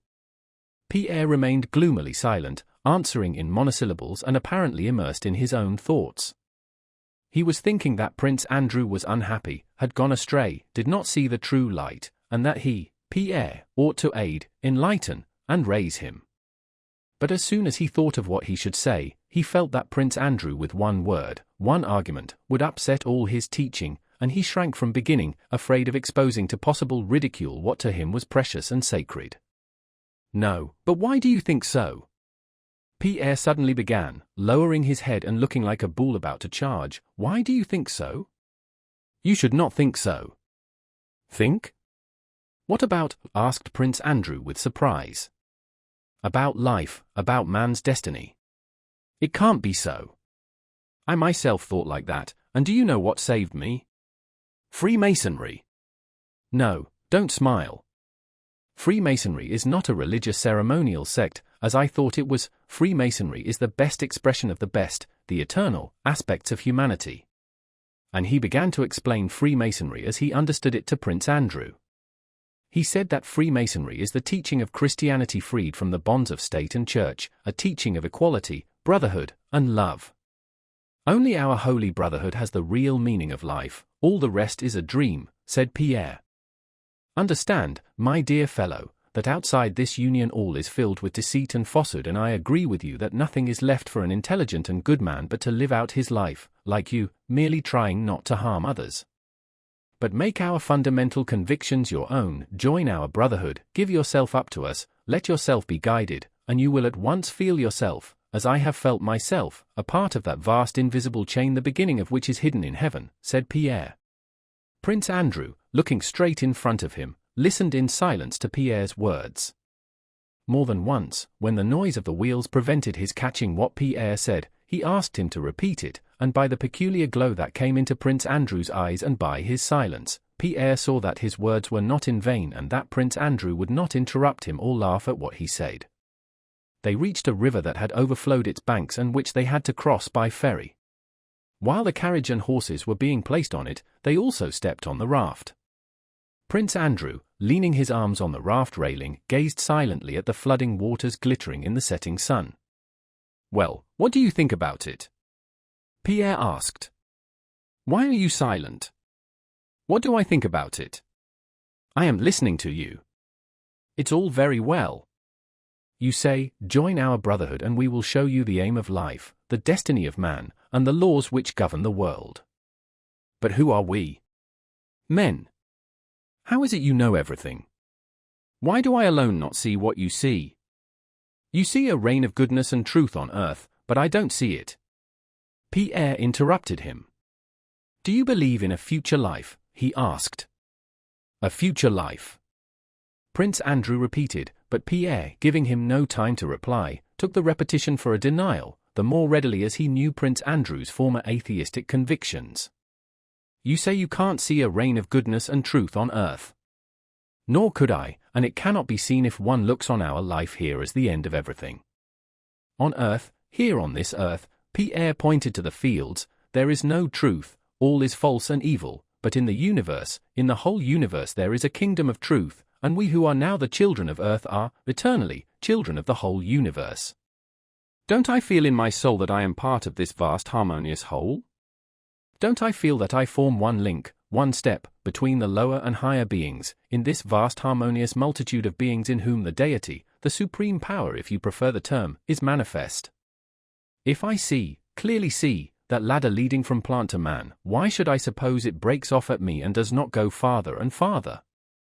I feel that I cannot vanish, since nothing vanishes in this world, but that I shall always exist and always have existed.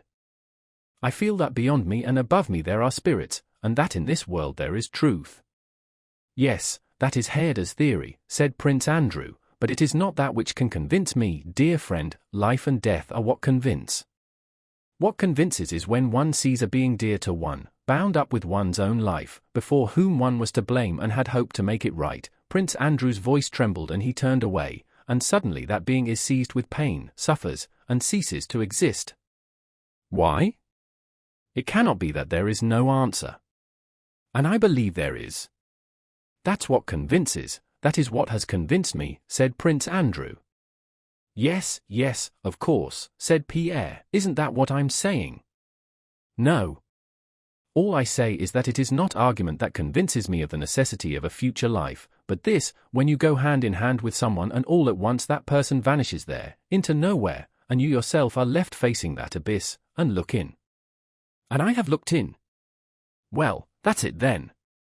You know that there is a there and there is a someone. There is the future life. The someone is God.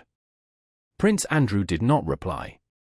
The carriage and horses had long since been taken off, onto the farther bank, and reharnessed. The sun had sunk half below the horizon and an evening frost was starring the puddles near the ferry, but Pierre and Andrew, to the astonishment of the footman, coachman, and ferrymen, still stood on the raft and talked. If there is a God and future life, there is truth and good, and man's highest happiness consists in striving to attain them.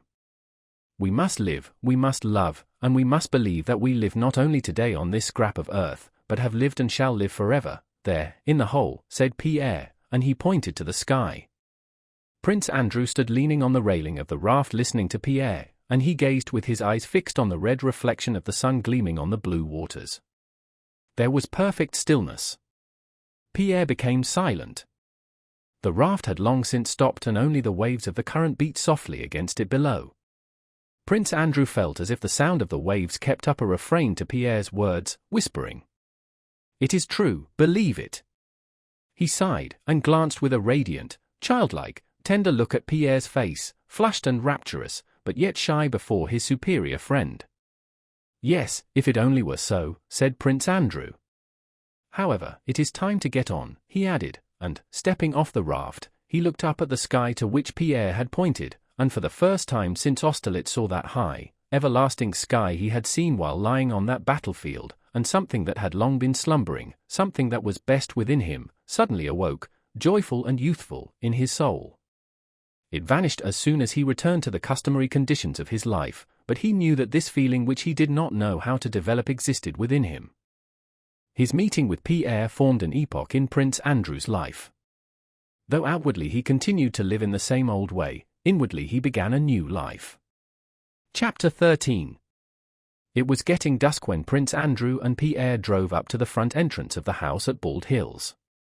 As they approached the house, Prince Andrew with a smile drew Pierre's attention to a commotion going on at the back porch. A woman, bent with age, with a wallet on her back, and a short, long-haired, young man in a black garment had rushed back to the gate on seeing the carriage driving up. Two women ran out after them, and all four, looking round at the carriage, ran in dismay up the steps of the back porch. "Those are Mary's God's folk," said Prince Andrew. "They have mistaken us for my father. This is the one matter in which she disobeys him. He orders these pilgrims to be driven away, but she receives them." "But what are God's folk?" asked Pierre. Prince Andrew had no time to answer. The servants came out to meet them, and he asked where the old prince was and whether he was expected back soon.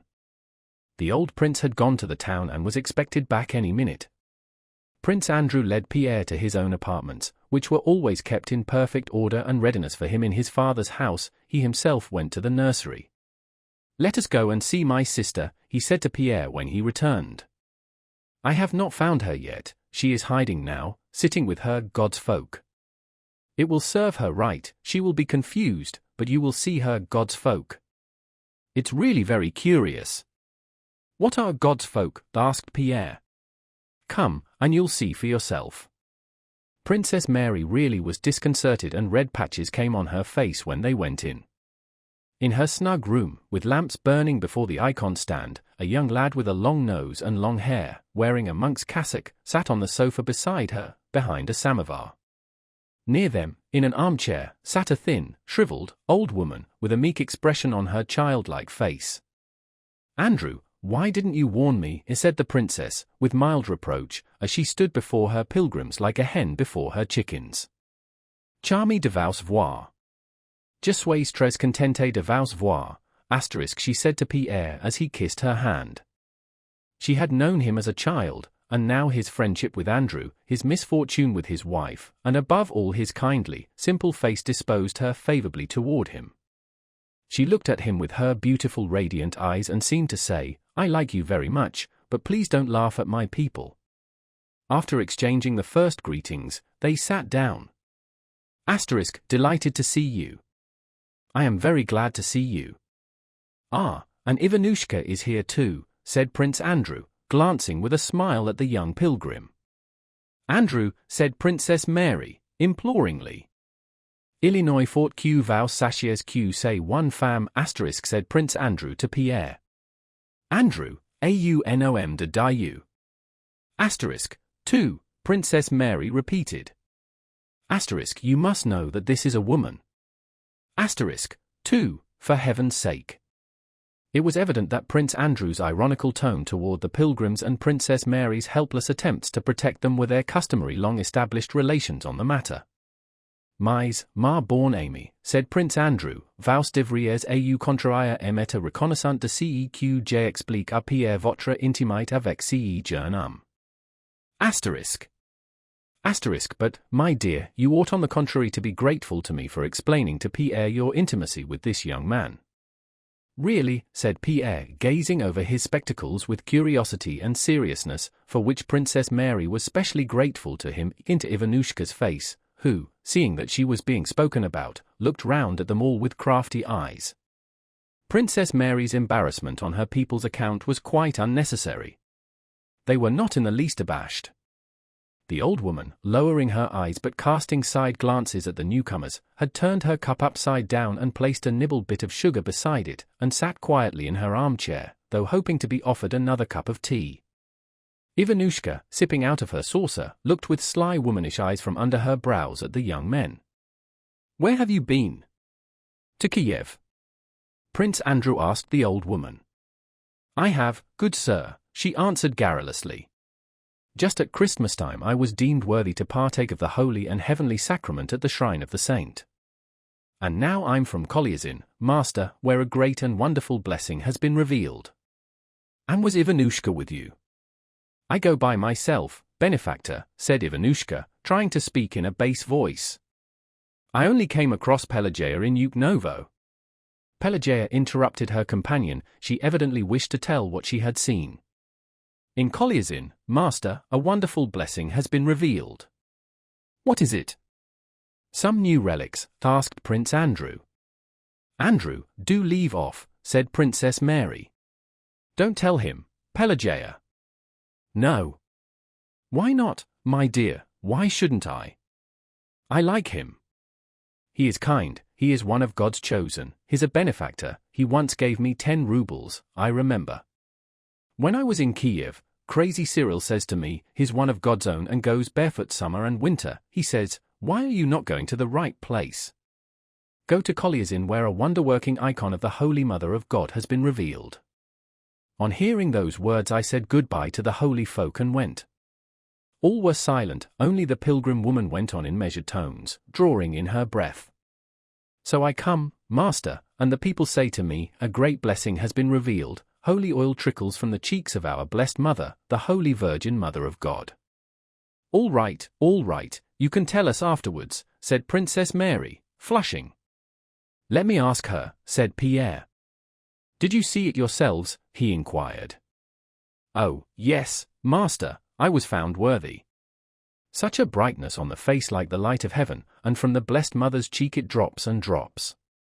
But, dear me, that must be a fraud, said Pierre, naively, who had listened attentively to the pilgrim.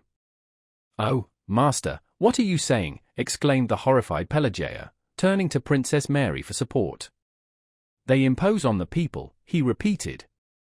Lord Jesus Christ, exclaimed the pilgrim woman, crossing herself. Oh, don't speak so, master. There was a general who did not believe, and said, the monks cheat, and as soon as he'd said it he went blind. And he dreamed that the Holy Virgin Mother of the Kiev catacombs came to him and said, believe in me and I will make you whole. So he begged, take me to her, take me to her. It's the real truth I'm telling you, I saw it myself.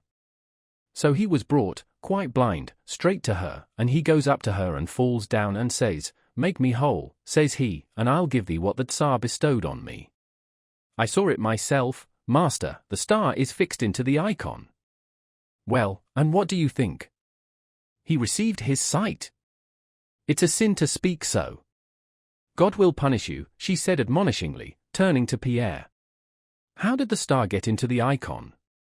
Pierre asked.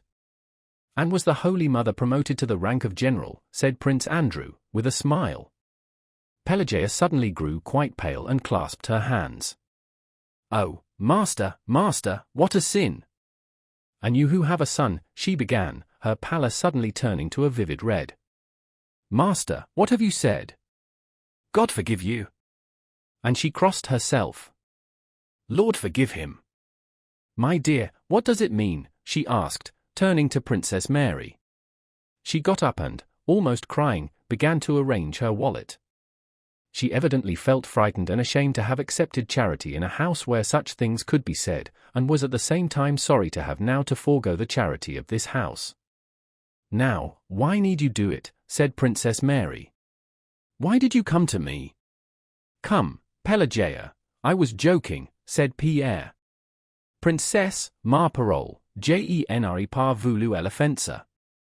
Asterisk I did not mean anything, I was only joking, he said, smiling shyly and trying to efface his offense. It was all my fault, and Andrew was only joking. Asterisk Princess, on my word, I did not wish to offend her. Pelagia stopped doubtfully, but in Pierre's face there was such a look of sincere penitence, and Prince Andrew glanced so meekly now at her and now at Pierre, that she was gradually reassured. Chapter 14. The pilgrim woman was appeased and, being encouraged to talk, gave a long account of Father Amphilochus, who led so holy a life that his hand smelled of incense, and how on her last visit to Kiev some monk she knew let her have the keys of the catacombs, and how she, taking some dried bread with her, had spent 2 days in the catacombs with the saints. I'd pray a while to one, ponder a while, then go on to another. I'd sleep a bit and then again go and kiss the relics, and there was such peace all around, such blessedness, that one don't want to come out, even into the light of heaven again. Pierre listened to her attentively and seriously. Prince Andrew went out of the room, and then, leaving God's folk to finish their tea, Princess Mary took Pierre into the drawing room. You are very kind, she said to him. Oh, I really did not mean to hurt her feelings. I understand them so well and have the greatest respect for them. Princess Mary looked at him silently and smiled affectionately. I have known you a long time, you see, and am as fond of you as of a brother, she said. How do you find Andrew? She added hurriedly, not giving him time to reply to her affectionate words. I am very anxious about him. His health was better in the winter, but last spring his wound reopened and the doctor said he ought to go away for a cure. And I am also very much afraid for him spiritually. He has not a character like us women who, when we suffer, can weep away our sorrows. He keeps it all within him.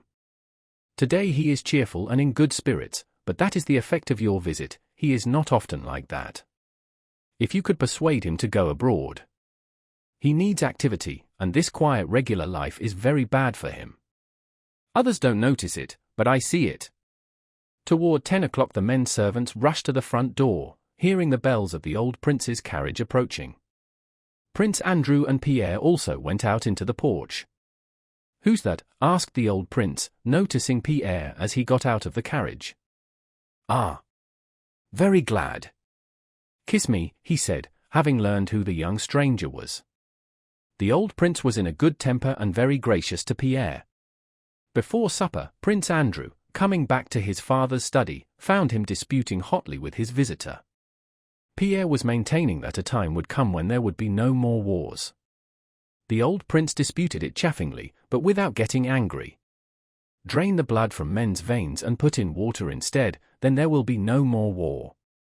Old women's nonsense, he repeated, but still he patted Pierre affectionately on the shoulder, and then went up to the table where Prince Andrew, evidently not wishing to join in the conversation, was looking over the papers his father had brought from town.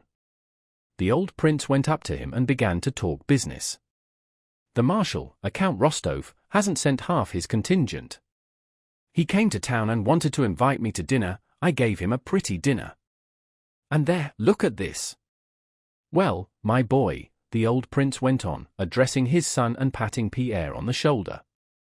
A fine fellow, your friend, I like him. He stirs me up.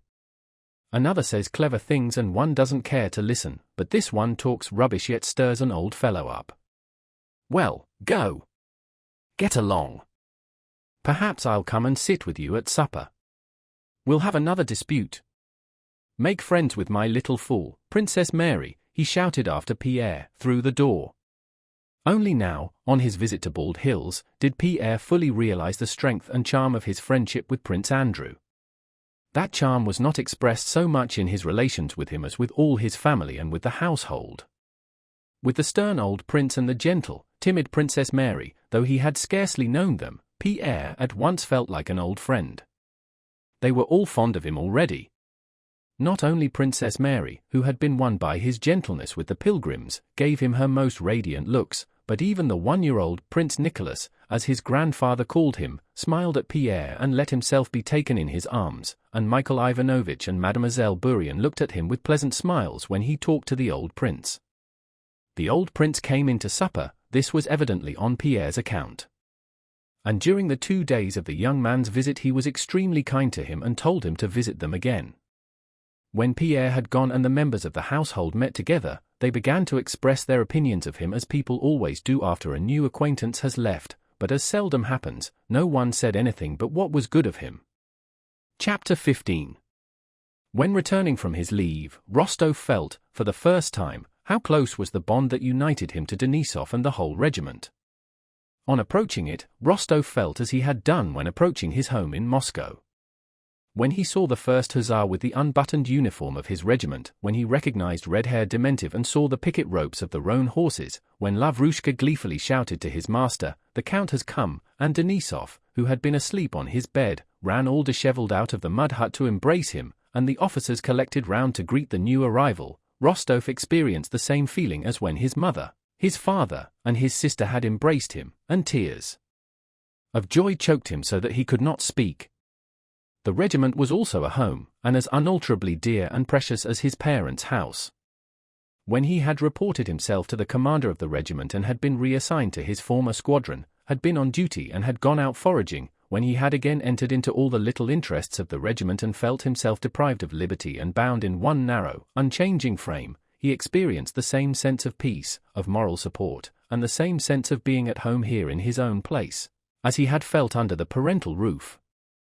But here was none of all that turmoil of the world at large, where he did not know his right place and took mistaken decisions. Here was no Sonia with whom he ought, or ought not, to have an explanation. Here was no possibility of going there or not going there. Here there were not 24 hours in the day which could be spent in such a variety of ways. There was not that innumerable crowd of people of whom not one was nearer to him or farther from him than another. There were none of those uncertain and undefined money relations with his father, and nothing to recall that terrible loss to Dolokhov. Here, in the regiment, all was clear and simple. The whole world was divided into two unequal parts, one, our Pavlograd regiment, the other, all the rest. And the rest was no concern of his. In the regiment, everything was definite: who was lieutenant, who captain, who was a good fellow, who a bad one, and most of all, who was a comrade.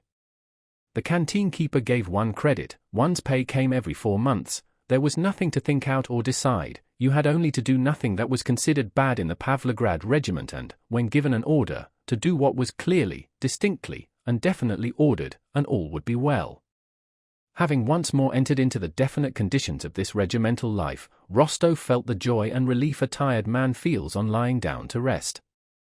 Life in the regiment, during this campaign, was all the pleasanter for him, because, after his loss to Dolokhov, for which, in spite of all his family's efforts to console him, he could not forgive himself, he had made up his mind to atone for his fault by serving, not as he had done before, but really well, and by being a perfectly first-rate comrade and officer, in a word, a splendid man altogether, a thing which seemed so difficult out in the world, but so possible in the regiment. After his losses, he had determined to pay back his debt to his parents in 5 years. He received 10,000 rubles a year, but now resolved to take only 2,000 and leave the rest to repay the debt to his parents. Our army, after repeated retreats and advances and battles at Pultusk and Preussischellau, was concentrated near Bartenstein. It was awaiting the Emperor's arrival and the beginning of a new campaign. The Pavlograd Regiment, belonging to that part of the army which had served in the 1805 campaign, had been recruiting up to strength in Russia, and arrived too late to take part in the first actions of the campaign. It had been neither at Pultusk nor at Preussischellau, and when it joined the army in the field in the second half of the campaign, was attached to Platov's division. Platov's division was acting independently of the main army. Several times parts of the Pavlograd Regiment had exchanged shots with the enemy, had taken prisoners, and once had even captured Marshal Oudinot's carriages. In April the Pavlograds were stationed immovably for some weeks near a totally ruined and deserted German village. A thaw had set in, it was muddy and cold, the ice on the river broke, and the roads became impassable. For days neither provisions for the men nor fodder for the horses had been issued. As no transports could arrive, the men dispersed about the abandoned and deserted villages, searching for potatoes, but found few even of these. Everything had been eaten up and the inhabitants had all fled. If any remained, they were worse than beggars and nothing more could be taken from them. Even the soldiers, usually pitiless enough, instead of taking anything from them, often gave them the last of their rations. The Pavlograd Regiment had had only 2 men wounded in action, but had lost nearly half its men from hunger and sickness. In the hospitals, death was so certain that soldiers suffering from fever, or the swelling that came from bad food, preferred to remain on duty, and hardly able to drag their legs went to the front rather than to the hospitals. When spring came on, the soldiers found a plant just showing out of the ground that looked like asparagus, which, for some reason, they called Mashka's sweet root. It was very bitter, but they wandered about the field seeking it and dug it out with their sabers and ate it, though they were ordered not to do so, as it was a noxious plant. That spring a new disease broke out among the soldiers, a swelling of the arms, legs, and face, which the doctors attributed to eating this root. But in spite of all this, the soldiers of Denisov's squadron fed chiefly on Mashka's sweet root, because it was the second week that the last of the biscuits were being doled out at the rate of £0.50 a man and the last potatoes received had sprouted and frozen. The horses also had been fed for a fortnight on straw from the thatched roofs and had become terribly thin, though still covered with tufts of felty winter hair. Despite this destitution, the soldiers and officers went on living just as usual.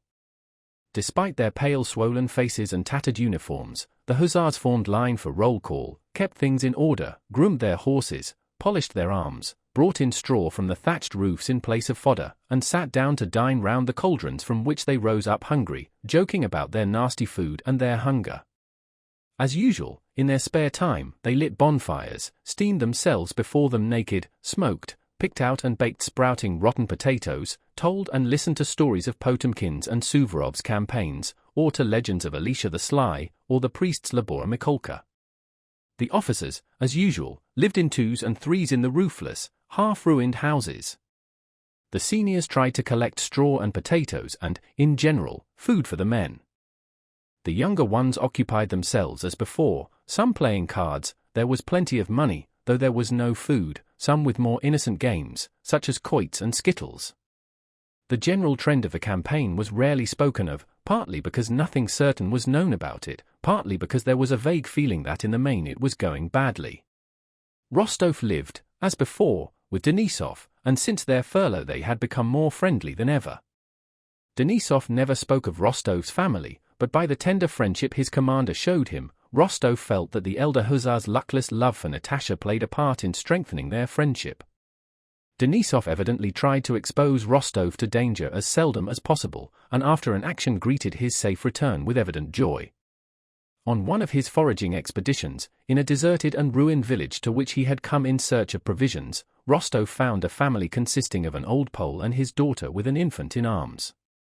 They were half-clad, hungry, too weak to get away on foot and had no means of obtaining a conveyance. Rostov brought them to his quarters, placed them in his own lodging, and kept them for some weeks while the old man was recovering. One of his comrades, talking of women, began chaffing Rostov, saying that he was more wily than any of them and that it would not be a bad thing if he introduced to them the pretty Polish girl he had saved. Rostov took the joke as an insult, flared up, and said such unpleasant things to the officer that it was all Denisov could do to prevent a duel. When the officer had gone away, Denisov, who did not himself know what Rostov's relations with the Polish girl might be, began to upbraid him for his quickness of temper, and Rostov replied, "Say what you like. She is like a sister to me, and I can't tell you how it offended me, because, well, for that reason."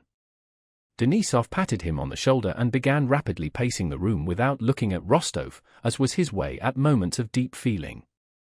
"Ah, what a mad breed you Wostovs are," he muttered, and Rostov noticed tears in his eyes. Chapter 16.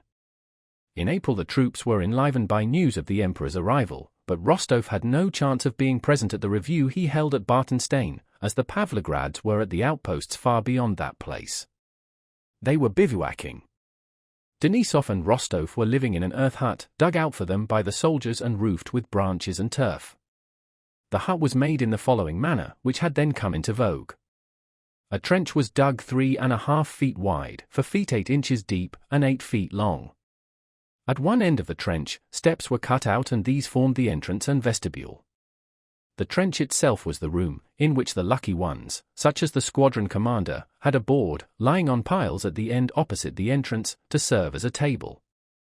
On each side of the trench, the earth was cut out to a breadth of about 2.5 feet, and this did duty for bedsteads and couches.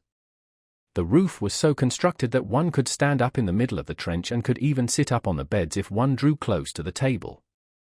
Denisov, who was living luxuriously because the soldiers of his squadron liked him, had also a board in the roof at the farther end, with a piece of, broken but mended, glass in it for a window. When it was very cold, embers from the soldiers' campfire were placed on a bent sheet of iron on the steps in the reception room, as Denisov called that part of the hut, and it was then so warm that the officers, of whom there were always some with Denisov and Rostov, sat in their shirt sleeves. In April, Rostov was on orderly duty. One morning, between 7 and 8, returning after a sleepless night, he sent for embers, changed his rain-soaked underclothes, said his prayers, drank tea, got warm, then tidied up the things on the table and in his own corner, and, his face glowing from exposure to the wind and with nothing on but his shirt, lay down on his back, putting his arms under his head.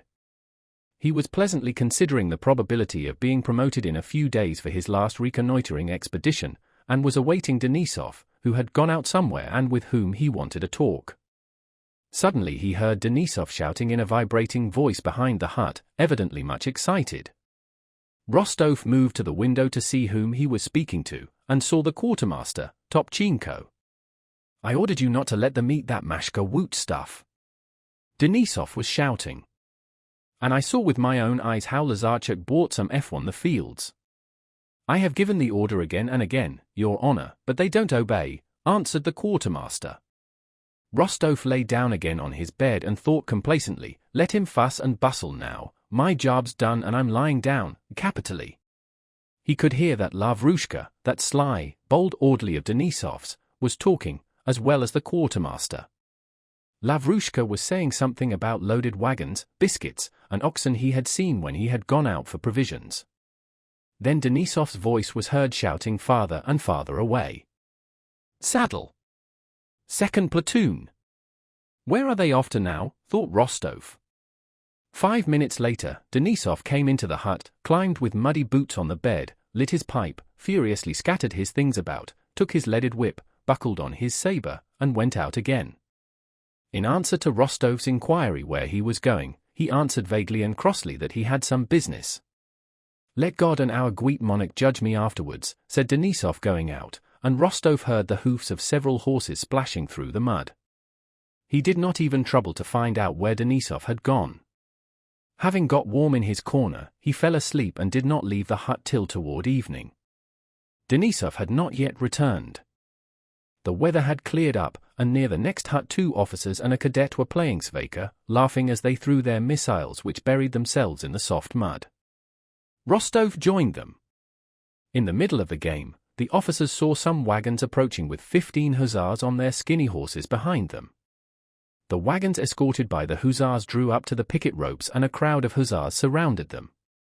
"There now, Denisov has been worrying," said Rostov, "and here are the provisions." "So they are," said the officers. "Won't the soldiers be glad?" A little behind the hussars came Denisov, accompanied by 2 infantry officers with whom he was talking. Rostov went to meet them. "I warn you, Captain," one of the officers, a short thin man, evidently very angry, was saying. "Haven't I told you I won't give them up?" replied Denisov. "You will answer for it, Captain. It is mutiny, seizing the transport of one's own army. Our men have had nothing to eat for 2 days." "And mine have had nothing for 2 weeks," said Denisov. "It is robbery." "You'll answer for it, sir," said the infantry officer, raising his voice. "Now, what are you pestering me for?" cried Denisov, suddenly losing his temper. "I shall answer for it and not you, and you'd better not buzz about here till you get hurt. Be off." "Go," he shouted at the officers. "Very well, then," he shouted the little officer, undaunted and not riding away. "If you are determined to rob, I'll go to the devil. Quick, March, while you're safe and sound," and Denisov turned his horse on the officer. Very well," muttered the officer, threateningly, and turning his horse he trotted away, jolting in his saddle. "A dog astwide a fence." "A wheel dog astwide a fence," shouted Denisov after him, the most insulting expression a cavalryman can address to a mounted infantryman, and riding up to Rostov, he burst out laughing.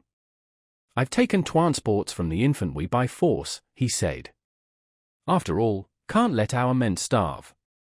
The wagons that had reached the hussars had been consigned to an infantry regiment, but learning from Lavrushka that the transport was unescorted, Denisov with his hussars had seized it by force. The soldiers had biscuits dealt out to them freely, and they even shared them with the other squadrons. The next day the regimental commander sent for Denisov, and holding his fingers spread out before his eyes said, "This is how I look at this affair. I know nothing about it and won't begin proceedings, but I advise you to ride over to the staff and settle the business there in the commissariat department and if possible sign a receipt for such and such stores received. If not, as the demand was booked against an infantry regiment, there will be a row and the affair may end badly." From the regimental commanders, Denisov rode straight to the staff with a sincere desire to act on this advice. In the evening he came back to his dugout in a state such as Rostov had never yet seen him in. Denisov could not speak and gasped for breath. When Rostov asked what was the matter, he only uttered some incoherent oaths and threats in a hoarse, feeble voice. Alarmed at Denisov's condition, Rostov suggested that he should undress, drink some water, and send for the doctor. "TWY me for wobbiwi, oh. Some more water. Let them TWY me, but I'll always thwash scoundrels, and I'll tell the impuro. Ice," he muttered. The regimental doctor, when he came, said it was absolutely necessary to bleed Denisov. A deep saucer of black blood was taken from his hairy arm and only then was he able to relate what had happened to him. "I get there," began Denisov. "Now then, where's your chief's quarters?" They were pointed out. "Please to wait. I've ridden 20 miles and have duties to attend to and no time to wait. Announce me." Very well, so out comes their head chief, also took it into his head to lecture me. "It's wobbiwi. Wobbiwi, I say, is not done by man who seizes provisions to feed his soldiers, but by him who takes them to fill his own pockets. Will you please be silent?" "Very good." Then he says, "Go and give a receipt to the commissioner, but your affair will be passed on to headquarters." I go to the commissioner. I enter, and at the table, who do you think? No, but wait a bit. "Who is it that's starving us?" shouted Denisov, hitting the table with the fist of his newly bled arm so violently that the table nearly broke down and the tumblers on it jumped about. "Telyanin." "What? So it's you who's starving us to death? Is it? Take this and this," and I hit him so pat, straight on his snout. "Ah, what a, and I started washing him. "Well, I've had a bit of fun I can tell you," he cried Denisov, gleeful and yet angry, his white teeth showing under his black mustache. "I'd have killed him if they hadn't taken him away." "But what are you shouting for?" "Calm yourself," said Rostov.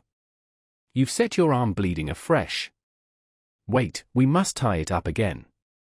Denisov was bandaged up again and put to bed. Next day he woke calm and cheerful. But at noon the adjutant of the regiment came into Rostov's and Denisov's dugout with a grave and serious face and regretfully showed them a paper addressed to Major Denisov from the regimental commander in which inquiries were made about yesterday's occurrence.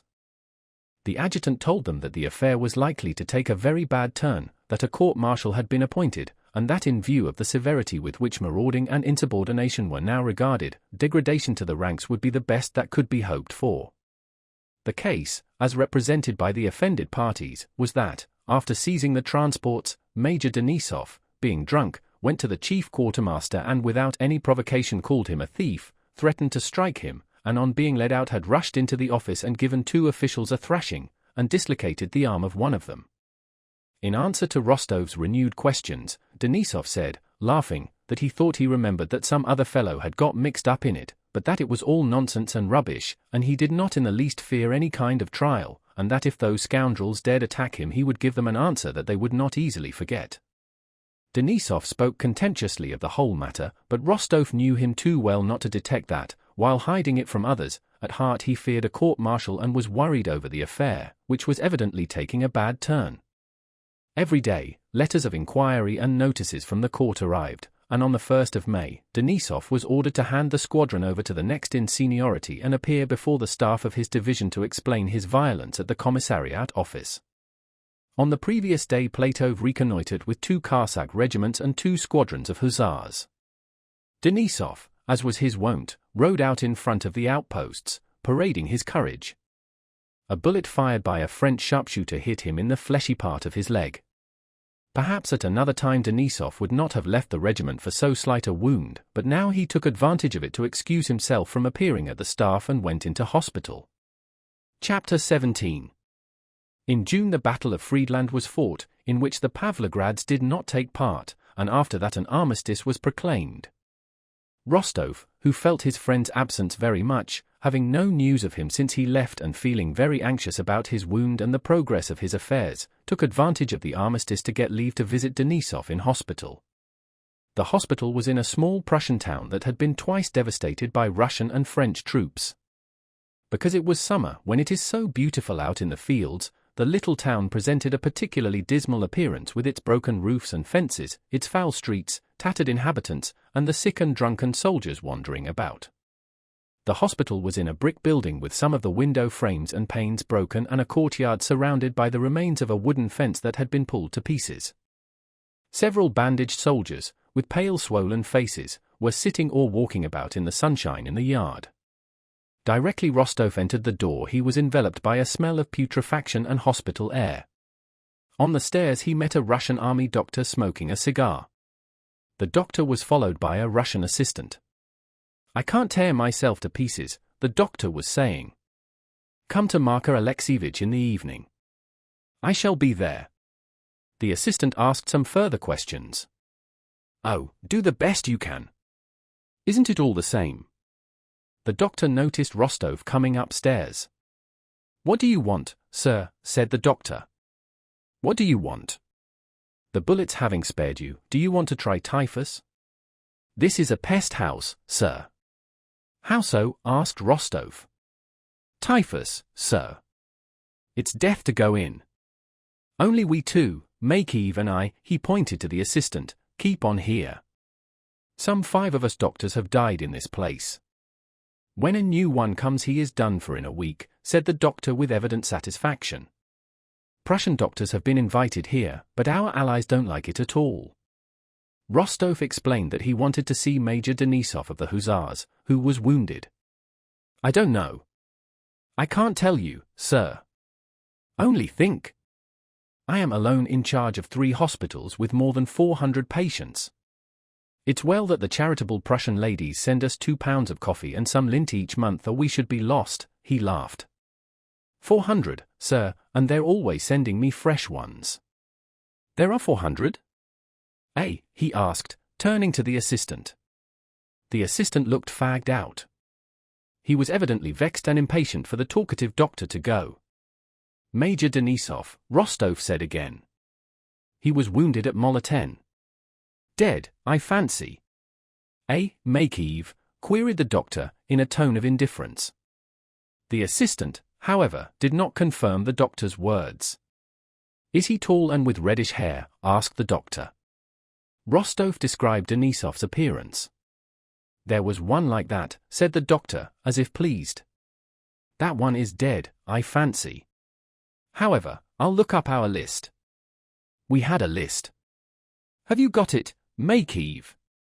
Marko Alexievich has the list, answered the assistant. But if you'll step into the officer's ward you'll see for yourself, he added, turning to Rostov.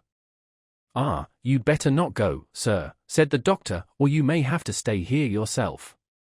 But Rostov bowed himself away from the doctor and asked the assistant to show him the way. Only don't blame me, the doctor shouted up after him. Rostov and the assistant went into the dark corridor. The smell was so strong there that Rostov held his nose and had to pause and collect his strength before he could go on. A door opened to the right, and an emaciated sallow man on crutches, barefoot and in underclothing, limped out and, leaning against the doorpost, looked with glittering envious eyes at those who were passing.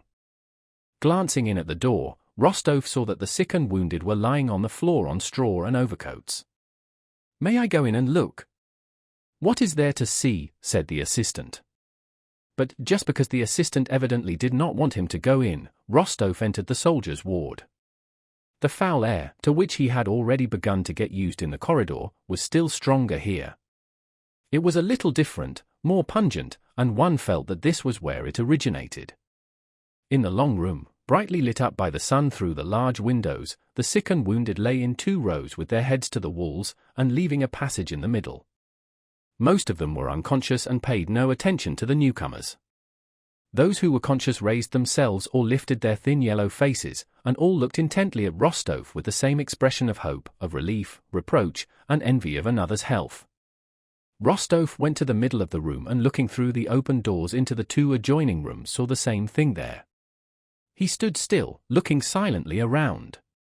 He had not at all expected such a sight. Just before him, almost across the middle of the passage on the bare floor, lay a sick man, probably a Cossack to judge by the cut of his hair. The man lay on his back, his huge arms and legs outstretched. His face was purple, his eyes were rolled back so that only the whites were seen, and on his bare legs and arms which were still red, the veins stood out like cords. He was knocking the back of his head against the floor, hoarsely uttering some word which he kept repeating. Rostov listened and made out the word. It was drink, drink, a drink. Rostov glanced round, looking for someone who would put this man back in his place and bring him water. "Who looks after the sick here?" he asked the assistant. Just then a commissariat soldier, a hospital orderly, came in from the next room, marching stiffly, and drew up in front of Rostov. "Good day, Your Honor," he shouted, rolling his eyes at Rostov and evidently mistaking him for one of the hospital authorities. "Get him to his place and give him some water," said Rostov, pointing to the Cossack.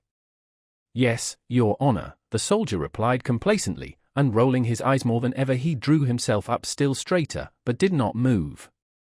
"No, it's impossible to do anything here," thought Rostov, lowering his eyes, and he was going out, but became aware of an intense look fixed on him on his right, and he turned. Close to the corner, on an overcoat, sat an old, unshaven, grey-bearded soldier as thin as a skeleton, with a stern sallow face and eyes intently fixed on Rostov. The man's neighbor on one side whispered something to him, pointing at Rostov, who noticed that the old man wanted to speak to him.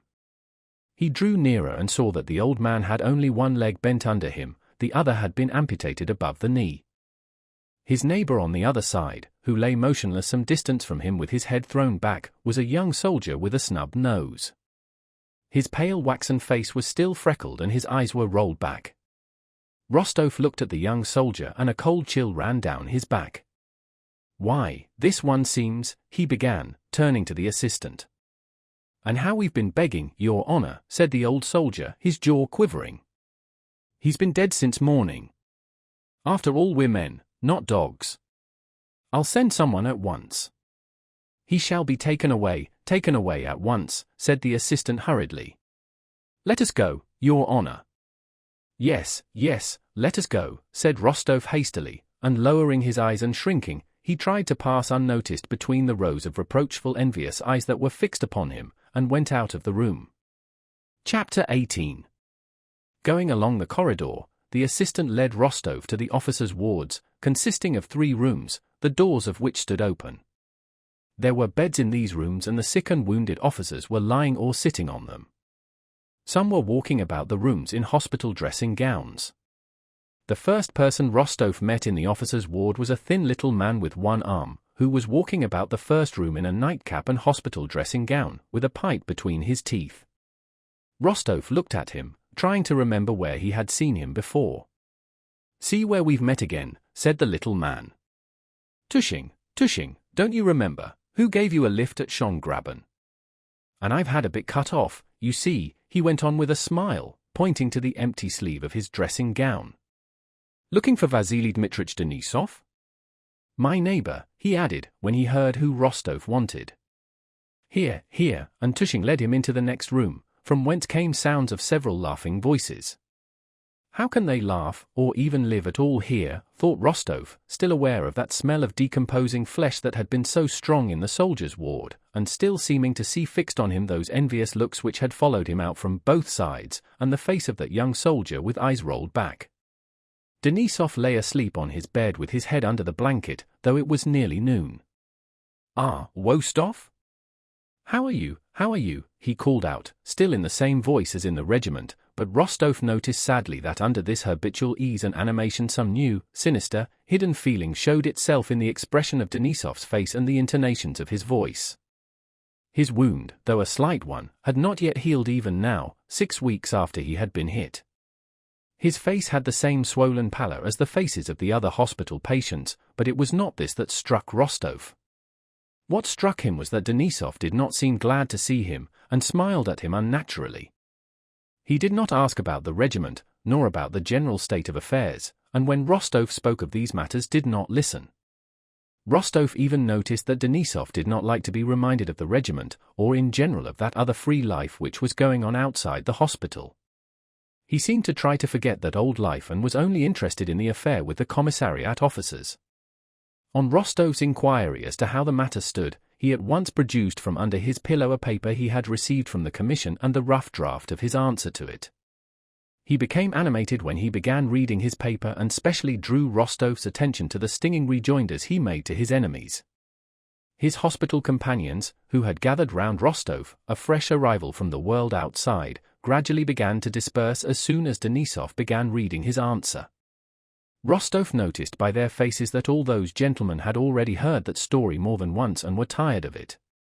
Only the man who had the next bed, a stout Ulan, continued to sit on his bed, gloomily frowning and smoking a pipe, and little one-armed Tushing still listened, shaking his head disapprovingly.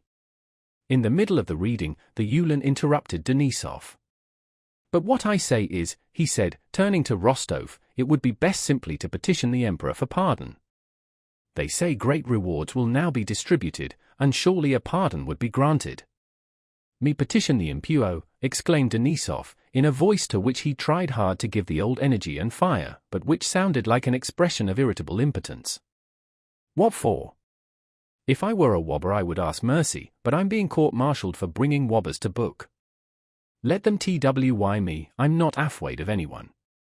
I've served the Tsar and my country honorably and have not stolen. And am I to be degraded? Listen, I'm witting to them straight. This is what I say, if I had wobbed the Twezui." "It's certainly well written," said Tushing, "but that's not the point, Vasily Dmitrich," and he also turned to Rostov. "One has to submit, and Vasily Dmitrich doesn't want to. You know the auditor told you it was a bad business." "Well, let it be bad," said Denisov. "The auditor wrote out a petition for you," continued Tushing, "and you ought to sign it and ask this gentleman to take it. No doubt he," indicating Rostov, "has connections on the staff. You won't find a better opportunity. Haven't I said I'm not going to grovel?" Denisov interrupted him, went on reading his paper. Rostov had not the courage to persuade Denisov, though he instinctively felt that the way advised by Tushing and the other officers was the safest, and though he would have been glad to be of service to Denisov. He knew his stubborn will and straightforward hasty temper. When the reading of Denisov's virulent reply, which took more than an hour, was over, Rostov said nothing, and he spent the rest of the day in a most dejected state of mind amid Denisov's hospital comrades, who had gathered round him, telling them what he knew and listening to their stories. Denisov was moodily silent all the evening. Late in the evening, when Rostov was about to leave, he asked Denisov whether he had no commission for him. "Yes, wait a bit," said Denisov, glancing round at the officers, and taking his papers from under his pillow he went to the window, where he had an inkpot, and sat down to write. "It seems it's no use knocking one's head against a wall," he said, coming from the window and giving Rostov a large envelope. In it was the petition to the Emperor drawn up by the auditor, in which Denisov, without alluding to the offences of the commissariat officials, simply asked for pardon. "Hand it in." "It seems." He did not finish, but gave a painfully unnatural smile. Chapter 19. Having returned to the regiment and told the commander the state of Denisov's affairs, Rostov rode to Tilsit with the letter to the Emperor. On the 13th of June the French and Russian emperors arrived in Tilsit. Boris Drubetskoy had asked the important personage on whom he was in attendance to include him in the suite appointed for the stay at Tilsit. "I should like to see the great man," he said, alluding to Napoleon, whom hitherto he, like everyone else, had always called Bonaparte. "You are speaking of Bonaparte?" asked the general, smiling. Boris looked at his general inquiringly and immediately saw that he was being tested. "I am speaking, Prince, of the Emperor Napoleon," he replied. The general patted him on the shoulder, with a smile. "You will go far," he said, and took him to Tilsit with him. Boris was among the few present at the Niemen on the day the two emperors met.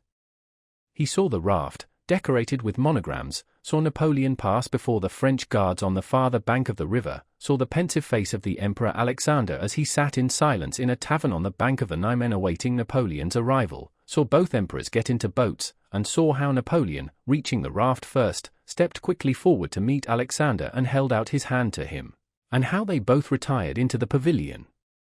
Since he had begun to move in the highest circles, Boris had made it his habit to watch attentively all that went on around him and to note it down. At the time of the meeting at Tilsit he asked the names of those who had come with Napoleon and about the uniforms they wore, and listened attentively to words spoken by important personages. At the moment the emperors went into the pavilion he looked at his watch, and did not forget to look at it again when Alexander came out. The interview had lasted an hour and 53 minutes. He noted this down that same evening, among other facts he felt to be of historic importance. As the emperor's suite was a very small one, it was a matter of great importance, for a man who valued his success in the service, to be at Tilsit on the occasion of this interview between the two emperors, and having succeeded in this, Boris felt that henceforth his position was fully assured. He had not only become known, but people had grown accustomed to him and accepted him. Twice he had executed commissions to the emperor himself, so that the latter knew his face, and all those at court, far from cold-shouldering him as at first when they considered him a newcomer, would now have been surprised had he been absent. Boris lodged with another adjutant, the Polish Count Gilinski. Gilinski, a Pole brought up in Paris, was rich, and passionately fond of the French, and almost every day of the stay at Tilsit, French officers of the guard and from French headquarters were dining and lunching with him and Boris. On the evening of the 24th of June, Count Gilinski arranged a supper for his French friends.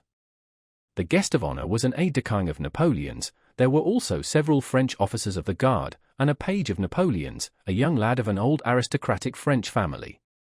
That same day, Rostov, profiting by the darkness to avoid being recognized in civilian dress, came to Tilsit and went to the lodging occupied by Boris and Gilinski. Rostov, in common with the whole army from which he came, was far from having experienced the change of feeling toward Napoleon and the French, who from being foes had suddenly become friends, that had taken place at headquarters and in Boris.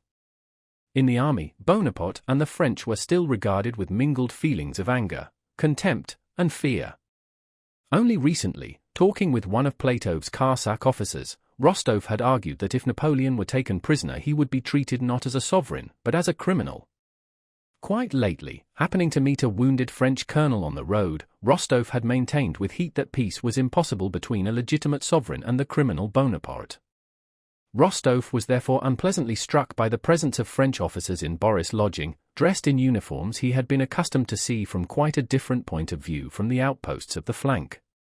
As soon as he noticed a French officer who thrust his head out of the door, that warlike feeling of hostility which he always experienced at the sight of the enemy suddenly seized him.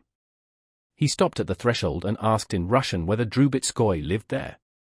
Boris, hearing a strange voice in the anteroom, came out to meet him. An expression of annoyance showed itself for a moment on his face on first recognizing Rostov. "Ah, it's you?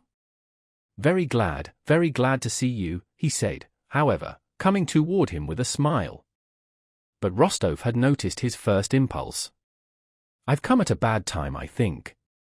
"I should not have come, but I have business," he said coldly. "No, I only wonder how you managed to get away from your regiment." "Dans un moment je suis à vous, asterisk," he said, answering someone who called him. Asterisk, "in a minute I shall be at your disposal." "I see I'm intruding," Rostov repeated. The look of annoyance had already disappeared from Boris' face. Having evidently reflected and decided how to act, he very quietly took both Rostov's hands and led him into the next room. His eyes, looking serenely and steadily at Rostov, seemed to be veiled by something, as if screened by blue spectacles of conventionality. So it seemed to Rostov. "Oh, come now. As if you could come at a wrong time," said Boris, and he led him into the room where the supper table was laid and introduced him to his guests, explaining that he was not a civilian, but an hussar officer, and an old friend of his. "Count Zielinski, le capitaine den dot, le capitaine estes," said he, naming his guests. Rostov looked frowningly at the Frenchman, bowed reluctantly, and remained silent. Zielinski evidently did not receive this new Russian person very willingly into his circle and did not speak to Rostov. Boris did not appear to notice the constraint the newcomer produced and, with the same pleasant composure and the same veiled look in his eyes with which he had met Rostov, tried to enliven the conversation. One of the Frenchmen, with the politeness characteristic of his countrymen, addressed the obstinately taciturn Rostov, saying that the latter had probably come to Tilsit to see the emperor. "No, I came on business," replied Rostov, briefly. Rostov had been out of humor from the moment he noticed the look of dissatisfaction on Boris' face, and as always happens to those in a bad humor, it seemed to him that everyone regarded him with aversion and that he was in everybody's way. He really was in their way, for he alone took no part in the conversation, which again became general. The looks the visitors cast on him seemed to say, "And what is he sitting here for?" He rose and went up to Boris. "Anyhow, I'm in your way," he said in a low tone. "Come and talk over my business and I'll go away." "Oh, no, not at all," said Boris. "But if you are tired, come and lie down in my room and have a rest." "Yes, really." They went into the little room where Boris slept. Rostov, without sitting down, began at once, irritably, as if Boris were to blame in some way, telling him about Denisov's affair, asking him whether, through his general, he could and would intercede with the emperor on Denisov's behalf and get Denisov's petition handed in. When he and Boris were alone, Rostov felt for the first time that he could not look Boris in the face without a sense of awkwardness. Boris, with one leg crossed over the other and stroking his left hand with the slender fingers of his right, listened to Rostov as a general listens to the report of a subordinate, now looking aside and now gazing straight into Rostov's eyes with the same veiled look. Each time this happened, Rostov felt uncomfortable and cast down his eyes. "I have heard of such cases and know that His Majesty is very severe in such affairs. I think it would be best not to bring it before the emperor, but to apply to the commander of the corps. But in general, I think." "So you don't want to do anything?" "Well then, say so," Rostov almost shouted, not looking Boris in the face. Boris smiled. "On the contrary, I will do what I can. Only I thought—" At that moment Zielinski's voice was heard calling Boris. "Well then, go, go, go," said Rostov, and refusing supper and remaining alone in the little room, he walked up and down for a long time, hearing the light-hearted French conversation from the next room. Chapter 20. Rostov had come to Tilsit the day least suitable for a petition on Denisov's behalf. He could not himself go to the general in attendance as he was in mufti and had come to Tilsit without permission to do so, and Boris, even had he wished to, could not have done so on the following day. On that day, June 27th, the preliminaries of peace were signed. The emperors exchanged decorations. Alexander received the Cross of the Legion of Honor and Napoleon the Order of St. Andrew of the First Degree, and a dinner had been arranged for the evening, given by a battalion of the French Guards to the Preobrazhensk battalion. The emperors were to be present at that banquet. Rostov felt so ill at ease and uncomfortable with Boris that, when the latter looked in after supper, he pretended to be asleep, and early next morning went away, avoiding Boris. In his civilian clothes and a round hat, he wandered about the town, staring at the French and their uniforms and at the streets and houses where the Russian and French emperors were staying.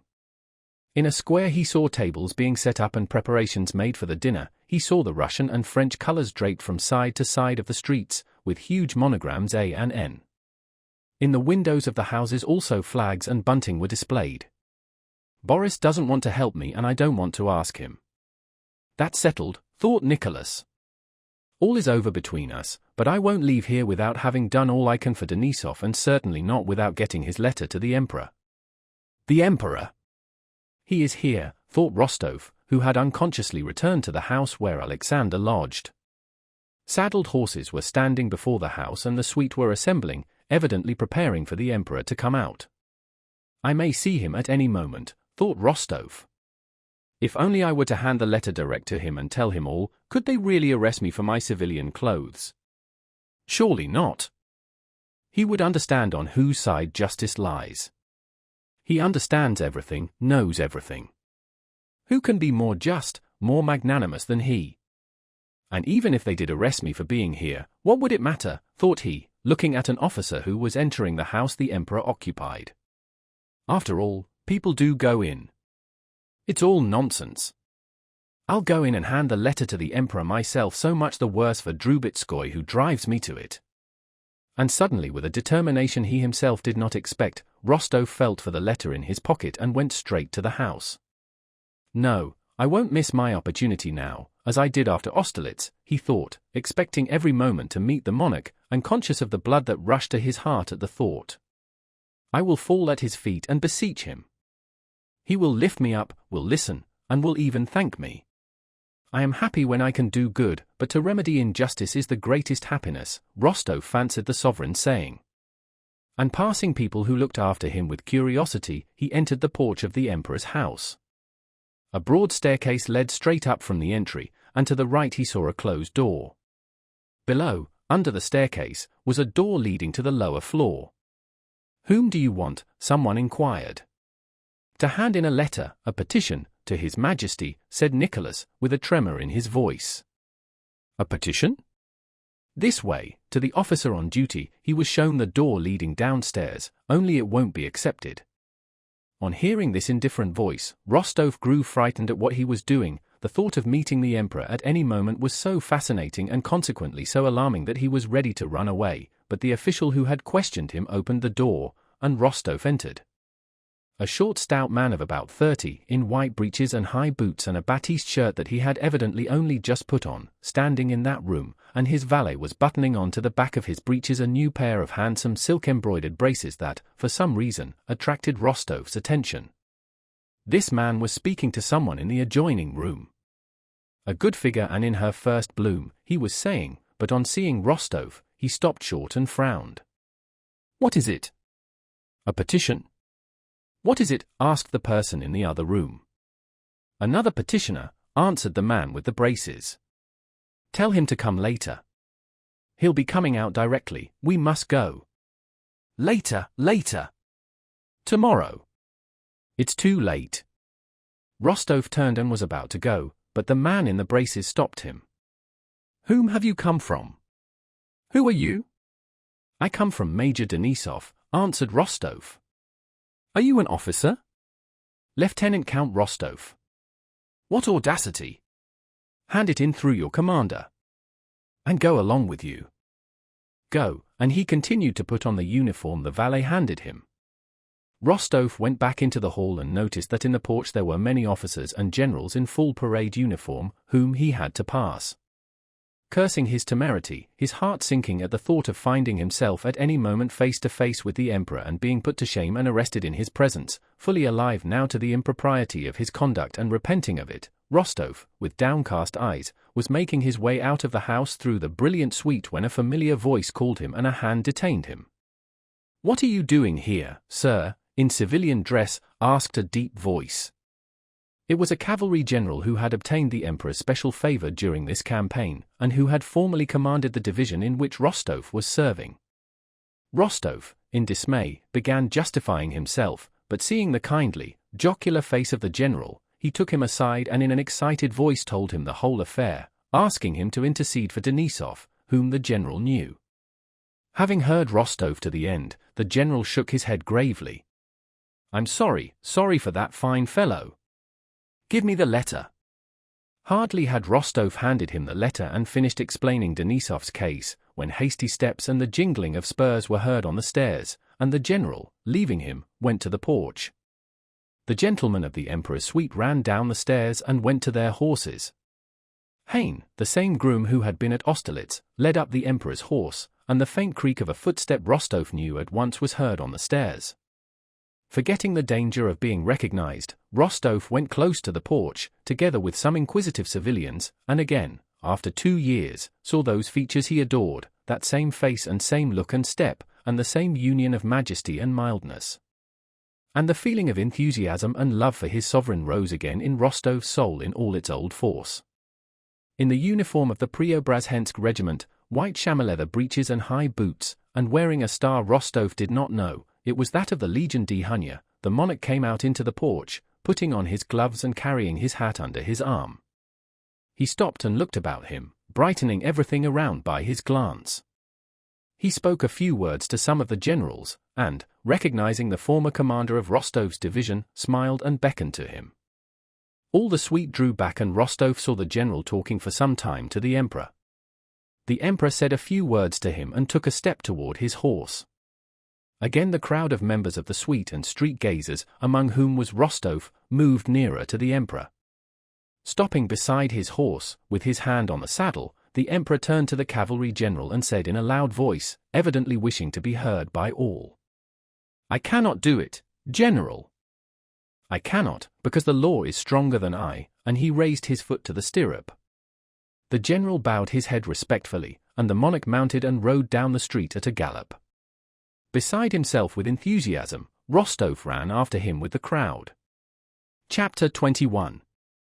The emperor rode to the square where, facing one another, a battalion of the Preobrazhensk regiment stood on the right and a battalion of the French guards in their bearskin caps on the left.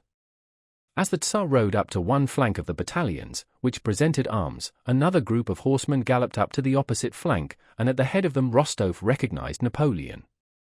It could be no one else. He came at a gallop, wearing a small hat, a blue uniform open over a white vest, and the St. Andrew ribbon over his shoulder. He was riding a very fine thoroughbred grey Arab horse with a crimson gold embroidered steel cloth. On approaching Alexander he raised his hat, and as he did so, Rostov, with his cavalryman's eye, could not help noticing that Napoleon did not sit well or firmly in the saddle. The battalion shouted hurrah, and vive l'empereur. Napoleon said something to Alexander, and both emperors dismounted and took each other's hands. Napoleon's face wore an unpleasant and artificial smile. Alexander was saying something affable to him. In spite of the trampling of the French gendarmes' horses, which were pushing back the crowd, Rostov kept his eyes on every movement of Alexander and Bonaparte. It struck him as a surprise that Alexander treated Bonaparte as an equal and that the latter was quite at ease with the Tsar, as if such relations with an emperor were an everyday matter to him. Alexander and Napoleon, with the long train of their suites, approached the right flank of the Preobrazhensk battalion and came straight up to the crowd standing there. The crowd unexpectedly found itself so close to the emperors that Rostov, standing in the front row, was afraid he might be recognized. "Sire, I ask your permission to present the Legion of Honor to the bravest of your soldiers," said a sharp, precise voice, articulating every letter.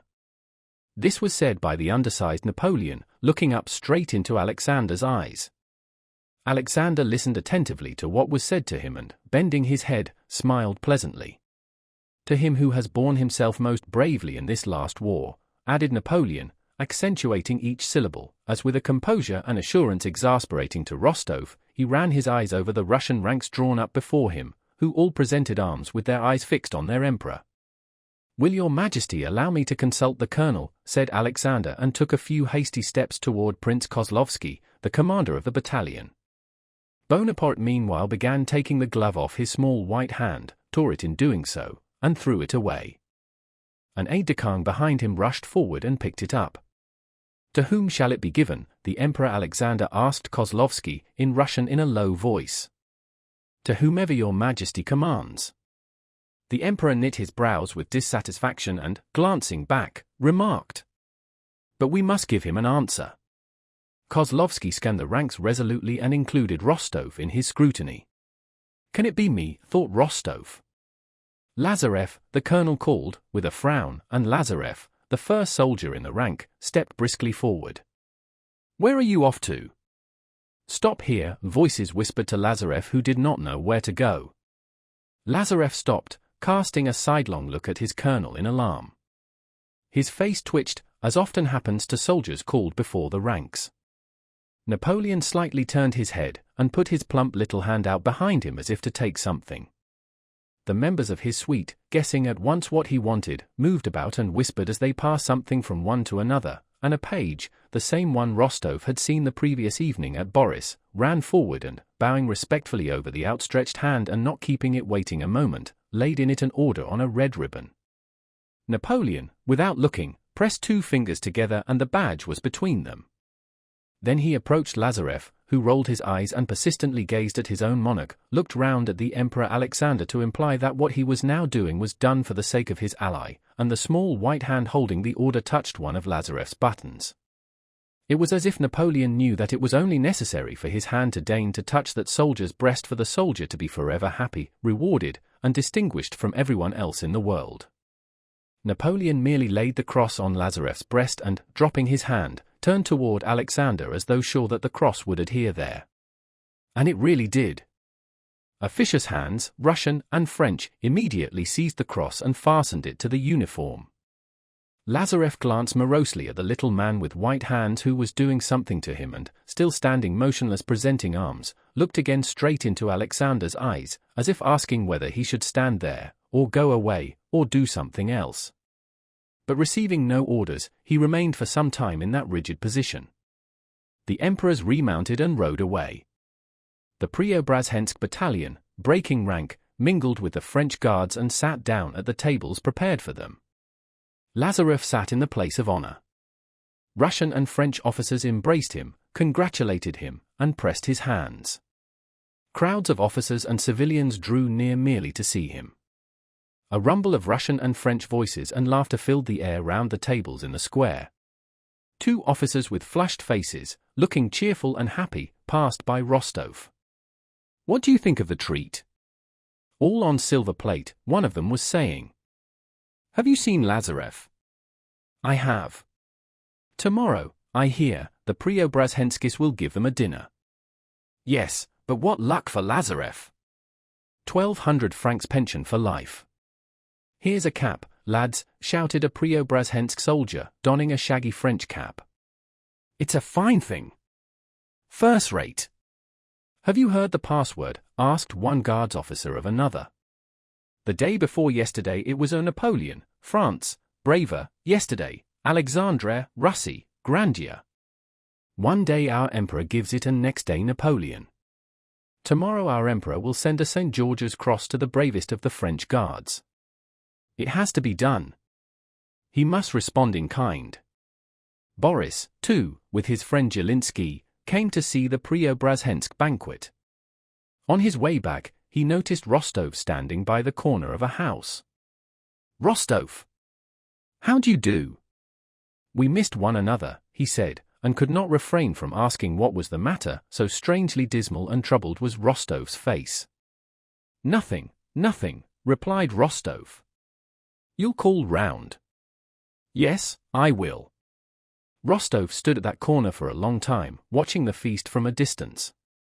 In his mind, a painful process was going on which he could not bring to a conclusion. Terrible doubts rose in his soul. Now he remembered Denisov with his changed expression, his submission, and the whole hospital, with arms and legs torn off and its dirt and disease.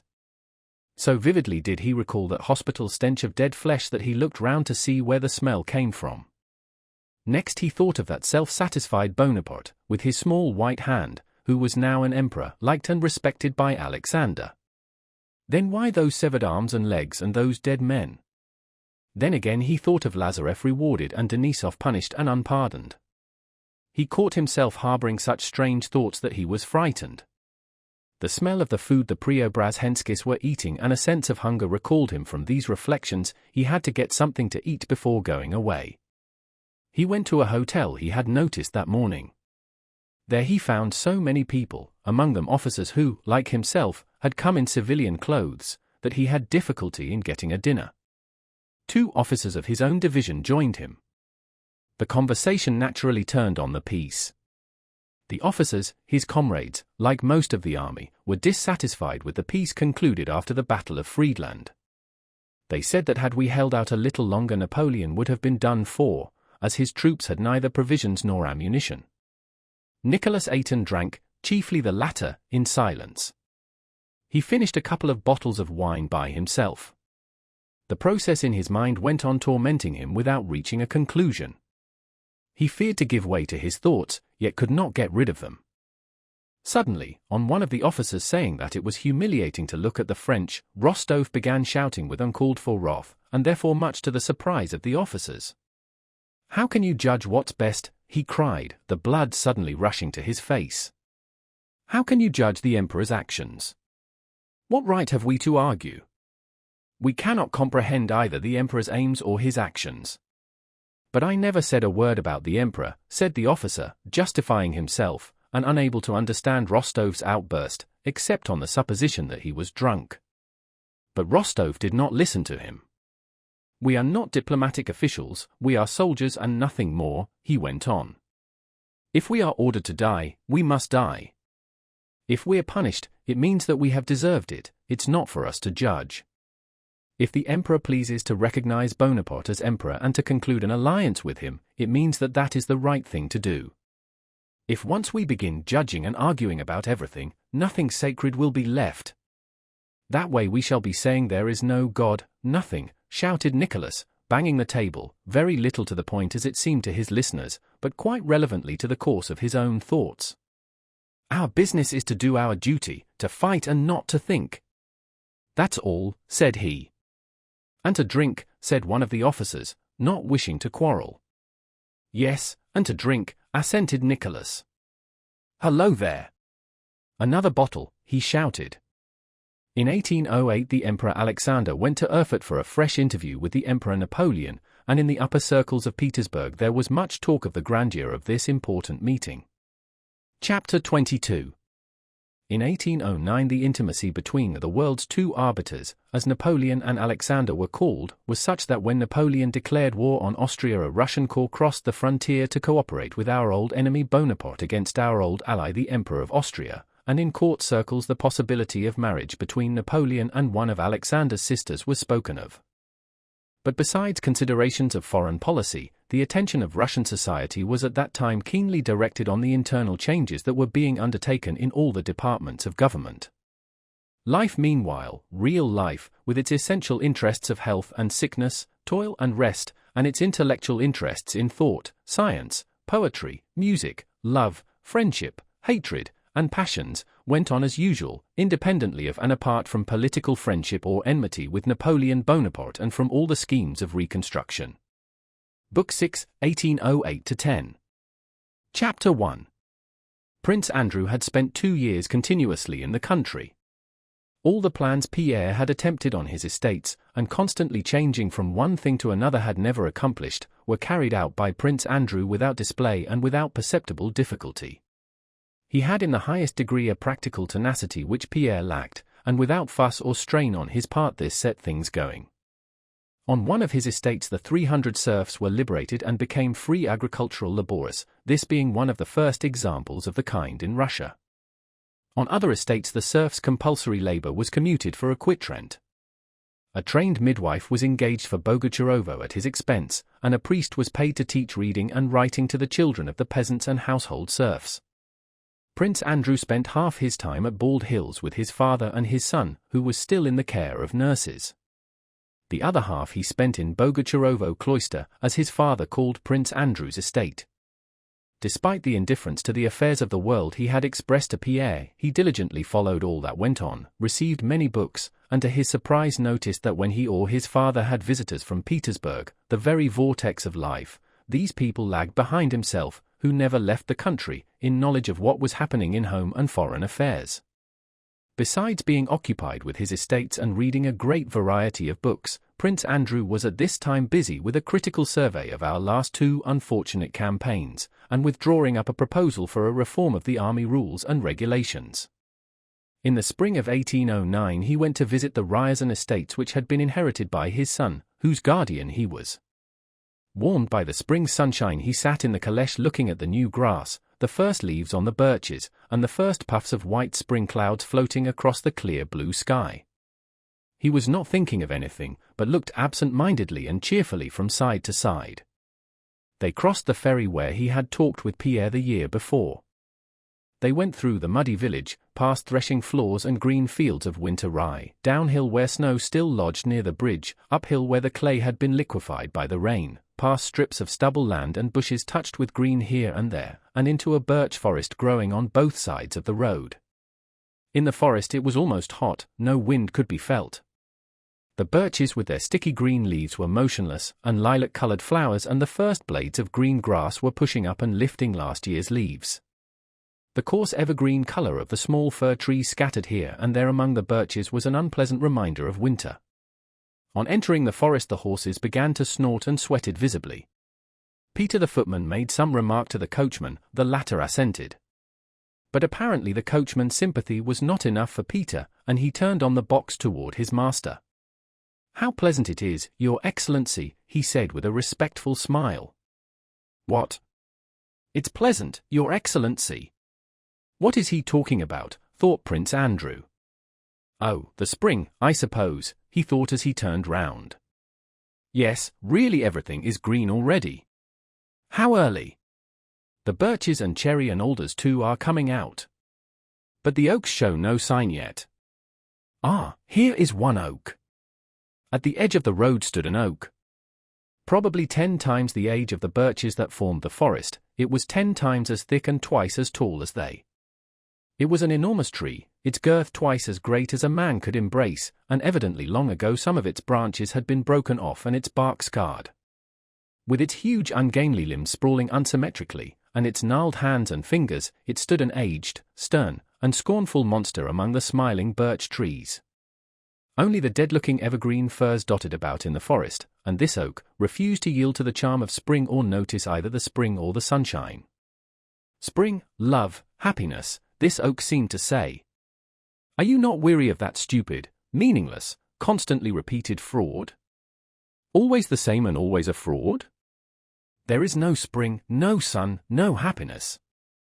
Look at those cramped dead firs, ever the same, and at me too, sticking out my broken and barked fingers just where they have grown, whether from my back or my sides, as they have grown so I stand, and I do not believe in your hopes and your lies. As he passed through the forest Prince Andrew turned several times to look at that oak, as if expecting something from it. Under the oak, too, were flowers and grass, but it stood among them scowling, rigid, misshapen, and grim as ever. Yes, the oak is right, 1,000 times right, thought Prince Andrew. Let others, the young, yield afresh to that fraud, but we know life, our life is finished. A whole sequence of new thoughts, hopeless but mournfully pleasant, rose in his soul in connection with that tree. During this journey he, as it were, considered his life afresh and arrived at his old conclusion, restful in its hopelessness, that it was not for him to begin anything anew, but that he must live out his life, content to do no harm, and not disturbing himself or desiring anything. Chapter 2. Prince Andrew had to see the Marshal of the Nobility for the district in connection with the affairs of the Ryerson estate of which he was trustee. This Marshal was Count Ilya Rostov, and in the middle of May Prince Andrew went to visit him. It was now hot spring weather. The whole forest was already clothed in green. It was dusty and so hot that on passing near water one longed to bathe.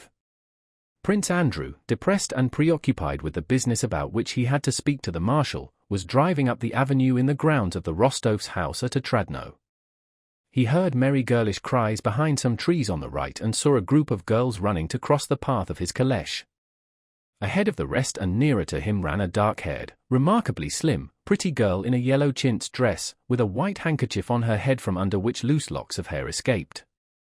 The girl was shouting something but, seeing that he was a stranger, ran back laughing without looking at him.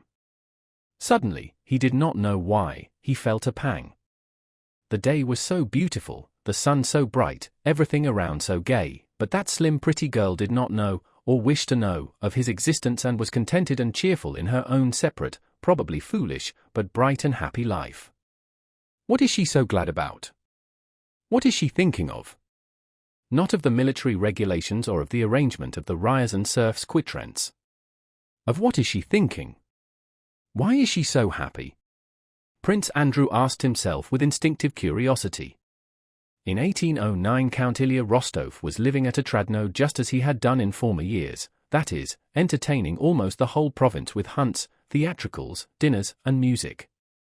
He was glad to see Prince Andrew, as he was to see any new visitor, and insisted on his staying the night. During the dull day, in the course of which he was entertained by his elderly hosts and by the more important of the visitors, the old count's house was crowded on account of an approaching name day. Prince Andrew repeatedly glanced at Natasha, gay and laughing among the younger members of the company, and asked himself each time, what is she thinking about? Why is she so glad? That night, alone in new surroundings, he was long unable to sleep. He read a while and then put out his candle, but relit it. It was hot in the room, the inside shutters of which were closed. He was cross with the stupid old man, as he called Rostov, who had made him stay by assuring him that some necessary documents had not yet arrived from town, and he was vexed with himself for having stayed. He got up and went to the window to open it. As soon as he opened the shutters, the moonlight, as if it had long been watching for this, burst into the room. He opened the casement. The night was fresh, bright, and very still. Just before the window was a row of pollard trees, looking black on one side and with a silvery light on the other. Beneath the trees grew some kind of lush, wet, bushy vegetation with silver-lit leaves and stems here and there. Farther back beyond the dark trees a roof glittered with dew, to the right was a leafy tree with brilliantly white trunk and branches, and above it shone the moon, nearly at its full, in a pale, almost starless, spring sky. Prince Andrew leaned his elbows on the window ledge and his eyes rested on that sky. His room was on the first floor. Those in the rooms above were also awake. He heard female voices overhead. Just once more, said a girlish voice above him which Prince Andrew recognized at once. But when are you coming to bed? Replied another voice. I won't, I can't sleep, what's the use? Come now for the last time. Two girlish voices sang a musical passage, the end of some song. Oh, how lovely! Now go to sleep, and there's an end of it. You go to sleep, but I can't, said the first voice, coming nearer to the window. She was evidently leaning right out, for the rustle of her dress and even her breathing could be heard. Everything was stone still, like the moon and its light and the shadows. Prince Andrew, too, dared not stir, for fear of betraying his unintentional presence. Sonia! Sonia, he again heard the first speaker. Oh, how can you sleep? Only look how glorious it is. Ah, how glorious! Do wake up, Sonia, she said almost with tears in her voice. There never was such a lovely night before. Sonia made some reluctant reply. Do just come and see what a moon. Oh, how lovely! Come here. Darling, sweetheart, come here. There, you see? I feel like sitting down on my heels, putting my arms round my knees like this, straining tight as possible, and flying away. Like this? Take care, you'll fall out. He heard the sound of a scuffle and Sonia's disapproving voice, it's past 1 o'clock. Oh, you only spoil things for me. All right, go, go. Again all was silent, but Prince Andrew knew she was still sitting there. From time to time he heard a soft rustle and at times a sigh. Oh God, oh God! What does it mean? She suddenly exclaimed. To bed then, if it must be, and she slammed the casement. For her I might as well not exist, thought Prince Andrew while he listened to her voice, for some reason expecting yet fearing that she might say something about him. There she is again. As if it were on purpose, thought he. In his soul there suddenly arose such an unexpected turmoil of youthful thoughts and hopes, contrary to the whole tenor of his life, that unable to explain his condition to himself he lay down and fell asleep at once. Chapter 3. Next morning, having taken leave of no one but the Count, and not waiting for the ladies to appear, Prince Andrew set off for home. It was already the beginning of June when on his return journey he drove into the birch forest where the gnarled old oak had made so strange and memorable an impression on him. In the forest the harness bells sounded yet more muffled than they had done 6 weeks before, for now all was thick, shady, and dense, and the young firs dotted about in the forest did not jar on the general beauty but, lending themselves to the mood around, were delicately green with fluffy young shoots. The whole day had been hot. Somewhere a storm was gathering, but only a small cloud had scattered some raindrops lightly, sprinkling the road and the sappy leaves. The left side of the forest was dark in the shade, the right side glittered in the sunlight, wet and shiny and scarcely swayed by the breeze. Everything was in blossom, the nightingales trilled, and their voices reverberated now near, now far away. Yes, here in this forest was that oak with which I agreed, thought Prince Andrew. But where is it, he again wondered, gazing at the left side of the road, and without recognizing it he looked with admiration at the very oak he sought. The old oak, quite transfigured, spreading out a canopy of sappy dark green foliage, stood wrapped and slightly trembling in the rays of the evening sun. Neither gnarled fingers nor old scars nor old doubts and sorrows were any of them in evidence now. Through the hard century-old bark, even where there were no twigs, leaves had sprouted such as one could hardly believe the old veteran could have produced.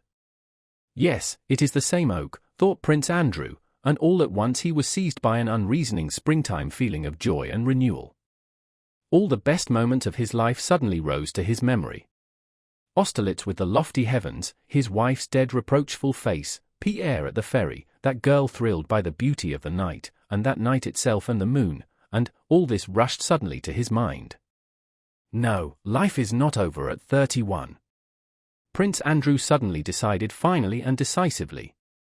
It is not enough for me to know what I have in me, everyone must know it, Pierre, and that young girl who wanted to fly away into the sky, everyone must know me, so that my life may not be lived for myself alone while others live so apart from it, but so that it may be reflected in them all, and they and I may live in harmony. On reaching home Prince Andrew decided to go to Petersburg that autumn and found all sorts of reasons for this decision. A whole series of sensible and logical considerations showing it to be essential for him to go to Petersburg, and even to re-enter the service, kept springing up in his mind. He could not now understand how he could ever even have doubted the necessity of taking an active share in life, just as a month before he had not understood how the idea of leaving the quiet country could ever enter his head. It now seemed clear to him that all his experience of life must be senselessly wasted unless he applied it to some kind of work and again played an active part in life. He did not even remember how formerly, on the strength of similar wretched logical arguments, it had seemed obvious that he would be degrading himself if he now, after the lessons he had had in life, allowed himself to believe in the possibility of being useful and in the possibility of happiness or love. Now reason suggested quite the opposite. After that journey to Ryazan he found the country dull, his former pursuits no longer interested him, and often when sitting alone in his study he got up, went to the mirror, and gazed a long time at his own face. Then he would turn away to the portrait of his Deadlies, who with hair curled a la grecque looked tenderly and gaily at him out of the gilt frame. She did not now say those former terrible words to him, but looked simply, merrily, and inquisitively at him. And Prince Andrew, crossing his arms behind him, long paced the room, now frowning, now smiling, as he reflected on those irrational, inexpressible thoughts, secret as a crime, which altered his whole life and were connected with Pierre, with fame, with the girl at the window, the oak, and woman's beauty and love. And if anyone came into his room at such moments he was particularly cold, stern, and above all unpleasantly logical. My dear, Princess Mary entering at such a moment would say, "Little Nicholas can't go out today, it's very cold." If it were hot, Prince Andrew would reply at such times very dryly to his sister, he could go out in his smock, but as it is cold he must wear warm clothes, which were designed for that purpose. That is what follows from the fact that it is cold, and not that a child who needs fresh air should remain at home, he would add with extreme logic, as if punishing someone for those secret illogical emotions that stirred within him. At such moments Princess Mary would think how intellectual work dries men up. Chapter 4. Prince Andrew arrived in Petersburg in August, 1809. It was the time when the youthful Speransky was at the zenith of his fame and his reforms were being pushed forward with the greatest energy. That same August the emperor was thrown from his caleche, injured his leg, and remained 3 weeks at Peterhof, receiving Speransky every day and no one else. At that time the two famous decrees were being prepared that so agitated society, abolishing court ranks and introducing examinations to qualify for the grades of collegiate assessor and state councillor, and not merely these but a whole state constitution, intended to change the existing order of government in Russia, legal, administrative, and financial, from the Council of State down to the district tribunals. Now those vague liberal dreams with which the Emperor Alexander had ascended the throne, and which he had tried to put into effect with the aid of his associates, Czartoryski, Novosiltsev, Kochubey, and Stroganov, whom he himself in jest had called his Comite de Salat public, were taking shape and being realized. Now all these men were replaced by Speransky on the civil side, and Arakcheev on the military. Soon after his arrival Prince Andrew, as a gentleman of the chamber, presented himself at court and at a levee. The emperor, though he met him twice, did not favor him with a single word. It had always seemed to Prince Andrew before that he was antipathetic to the emperor and that the latter disliked his face and personality generally, and in the cold, repellent glance the emperor gave him, he now found further confirmation of this surmise. The courtiers explained the emperor's neglect of him by His Majesty's displeasure at Bolkonsky's not having served since 1805. I know myself that one cannot help one's sympathies and antipathies, thought Prince Andrew, so it will not do to present my proposal for the reform of the army regulations to the emperor personally, but the project will speak for itself. He mentioned what he had written to an old field marshal, a friend of his father's. The field marshal made an appointment to see him, received him graciously, and promised to inform the emperor. A few days later Prince Andrew received notice that he was to go to see the Minister of War, Count Arakcheev. On the appointed day Prince Andrew entered Count Arakcheev's waiting room at 9 in the morning. He did not know Arakcheev personally, had never seen him, and all he had heard of him inspired him with but little respect for the man. He is Minister of War, a man trusted by the Emperor, and I need not concern myself about his personal qualities. He has been commissioned to consider my project, so he alone can get it adopted, thought Prince Andrew as he waited among a number of important and unimportant people in Count Arakcheev's waiting room. During his service, chiefly as an adjutant, Prince Andrew had seen the anterooms of many important men, and the different types of such rooms were well known to him. Count Arakcheev's anteroom had quite a special character. The faces of the unimportant people awaiting their turn for an audience showed embarrassment and servility, the faces of those of higher rank expressed a common feeling of awkwardness, covered by a mask of unconcern and ridicule of themselves, their situation, and the person for whom they were waiting. Some walked thoughtfully up and down, others whispered and laughed. Prince Andrew heard the nickname Sila Andreevich and the words, "Uncle will give it to us hot," in reference to Count Arakcheev.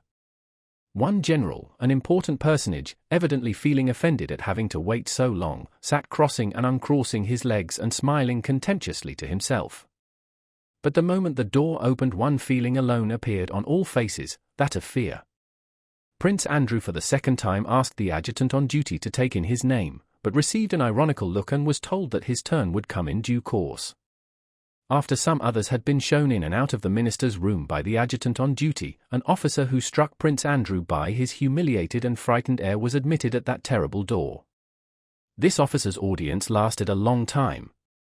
Then suddenly the grating sound of a harsh voice was heard from the other side of the door, and the officer, with pale face and trembling lips, came out and passed through the waiting room, clutching his head.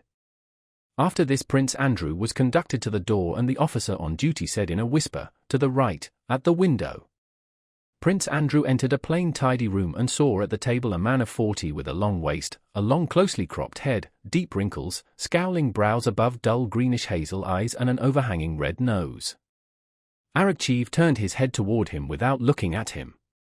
"What is your petition?" asked Arakcheev. "I am not petitioning, Your Excellency," returned Prince Andrew quietly. Arakcheev's eyes turned toward him. "Sit down," said he. "Prince Bolkonsky?" "I am not petitioning about anything." His Majesty the Emperor has deigned to send your Excellency a project submitted by me.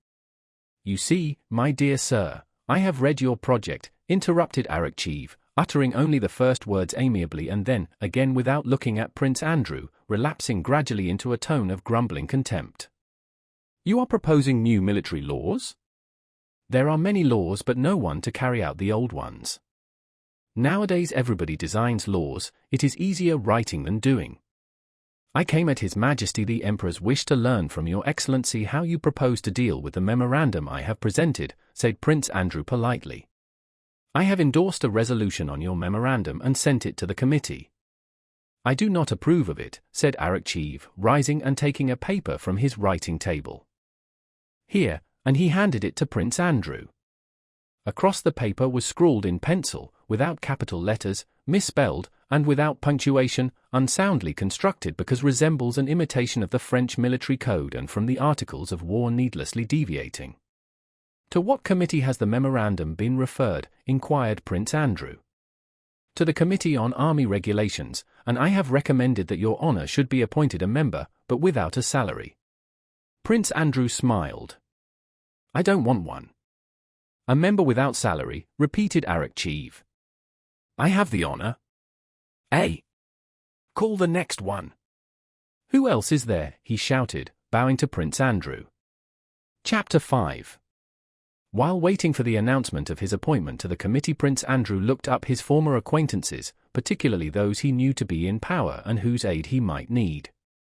In Petersburg he now experienced the same feeling he had had on the eve of a battle, when troubled by anxious curiosity and irresistibly attracted to the ruling circles where the future, on which the fate of millions depended, was being shaped. From the irritation of the older men, the curiosity of the uninitiated, the reserve of the initiated, the hurry and preoccupation of everyone, and the innumerable committees and commissions of whose existence he learned every day, he felt that now, in 1809, here in Petersburg a vast civil conflict was in preparation, the commander-in-chief of which was a mysterious person he did not know, but who was supposed to be a man of genius, Speransky. And this movement of reconstruction of which Prince Andrew had a vague idea, and Speransky its chief promoter, began to interest him so keenly that the question of the army regulations quickly receded to a secondary place in his consciousness. Prince Andrew was most favorably placed to secure good reception in the highest and most diverse Petersburg circles of the day. The reforming party cordially welcomed and courted him, in the first place because he was reputed to be clever and very well read, and secondly because by liberating his serfs he had obtained the reputation of being a liberal. The party of the old and dissatisfied, who censured the innovations, turned to him expecting his sympathy in their disapproval of the reforms, simply because he was the son of his father. The feminine society world welcomed him gladly, because he was rich, distinguished, a good match, and almost a newcomer, with a halo of romance on account of his supposed death and the tragic loss of his wife. Besides this, the general opinion of all who had known him previously was that he had greatly improved during these last 5 years, having softened and grown more manly, lost his former affectation, pride, and contemptuous irony, and acquired the serenity that comes with years. People talked about him, were interested in him, and wanted to meet him. The day after his interview with Count Arakcheev, Prince Andrew spent the evening at Count Kochubey's. He told the Count of his interview with Sila Andreevich. Kochubey spoke of Arakcheev by that nickname with the same vague irony Prince Andrew had noticed in the Minister of War's anteroom. Mon cher, even in this case you can't do without Michael Mikhailovich Speransky. He manages everything. I'll speak to him. He has promised to come this evening. What has Speransky to do with the army regulations? Asked Prince Andrew. Kochubey shook his head smilingly, as if surprised at Bolkonsky's simplicity. We were talking to him about you a few days ago, Kochubey continued, and about your freed ploughmen. Oh, is it you, Prince, who have freed your serfs? Said an old man of Catherine's day, turning contemptuously toward Bolkonsky. It was a small estate that brought in no profit, replied Prince Andrew, trying to extenuate his action so as not to irritate the old man uselessly. Afraid of being late, said the old man, looking at Kochubey. There's one thing I don't understand, he continued. Who will plough the land if they are set free? It is easy to write laws, but difficult to rule. Just the same as now, I ask you, Count, who will be heads of the departments when everybody has to pass examinations? Those who pass the examinations, I suppose, replied Kochubey, crossing his legs and glancing round. Well, I have Pryanichnikov serving under me, a splendid man, a priceless man, but he's 60. Is he to go up for examination? Yes, that's a difficulty, as education is not at all general, but... Count Kochubey did not finish. He rose, took Prince Andrew by the arm, and went to meet a tall, bald, fair man of about 40 with a large open forehead and a long face of unusual and peculiar whiteness, who was just entering. The newcomer wore a blue swallowtail coat with a cross suspended from his neck and a star on his left breast. It was Speransky. Prince Andrew recognized him at once, and felt a throb within him, as happens at critical moments of life. Whether it was from respect, envy, or anticipation, he did not know. Speransky's whole figure was of a peculiar type that made him easily recognizable. In the society in which Prince Andrew lived he had never seen anyone who together with awkward and clumsy gestures possessed such calmness and self-assurance, he had never seen so resolute yet gentle an expression as that in those half-closed, rather humid eyes, or so firm a smile that expressed nothing, nor had he heard such a refined, smooth, soft voice. Above all, he had never seen such delicate whiteness of face or hands which were broad, but very plump, soft, and white. Such whiteness and softness Prince Andrew had only seen on the faces of soldiers who had been long in hospital. This was Speransky, Secretary of State, reporter to the Emperor and his companion at Erfurt, where he had more than once met and talked with Napoleon. Speransky did not shift his eyes from one face to another as people involuntarily do on entering a large company, and was in no hurry to speak. He spoke slowly, with assurance that he would be listened to, and he looked only at the person with whom he was conversing. Prince Andrew followed Speransky's every word and movement with particular attention. As happens to some people, especially to men who judge those near to them severely, he always on meeting anyone new, especially anyone whom, like Speransky, he knew by reputation, expected to discover in him the perfection of human qualities. Speransky told Kochubey he was sorry he had been unable to come sooner as he had been detained at the palace. He did not say that the Emperor had kept him, and Prince Andrew noticed this affectation of modesty. When Kochubey introduced Prince Andrew, Speransky slowly turned his eyes to Bolkonsky with his customary smile and looked at him in silence. "I am very glad to make your acquaintance. I had heard of you, as everyone has," he said after a pause. Kochubey said a few words about the reception Arakcheev had given Bolkonsky. Speransky smiled more markedly.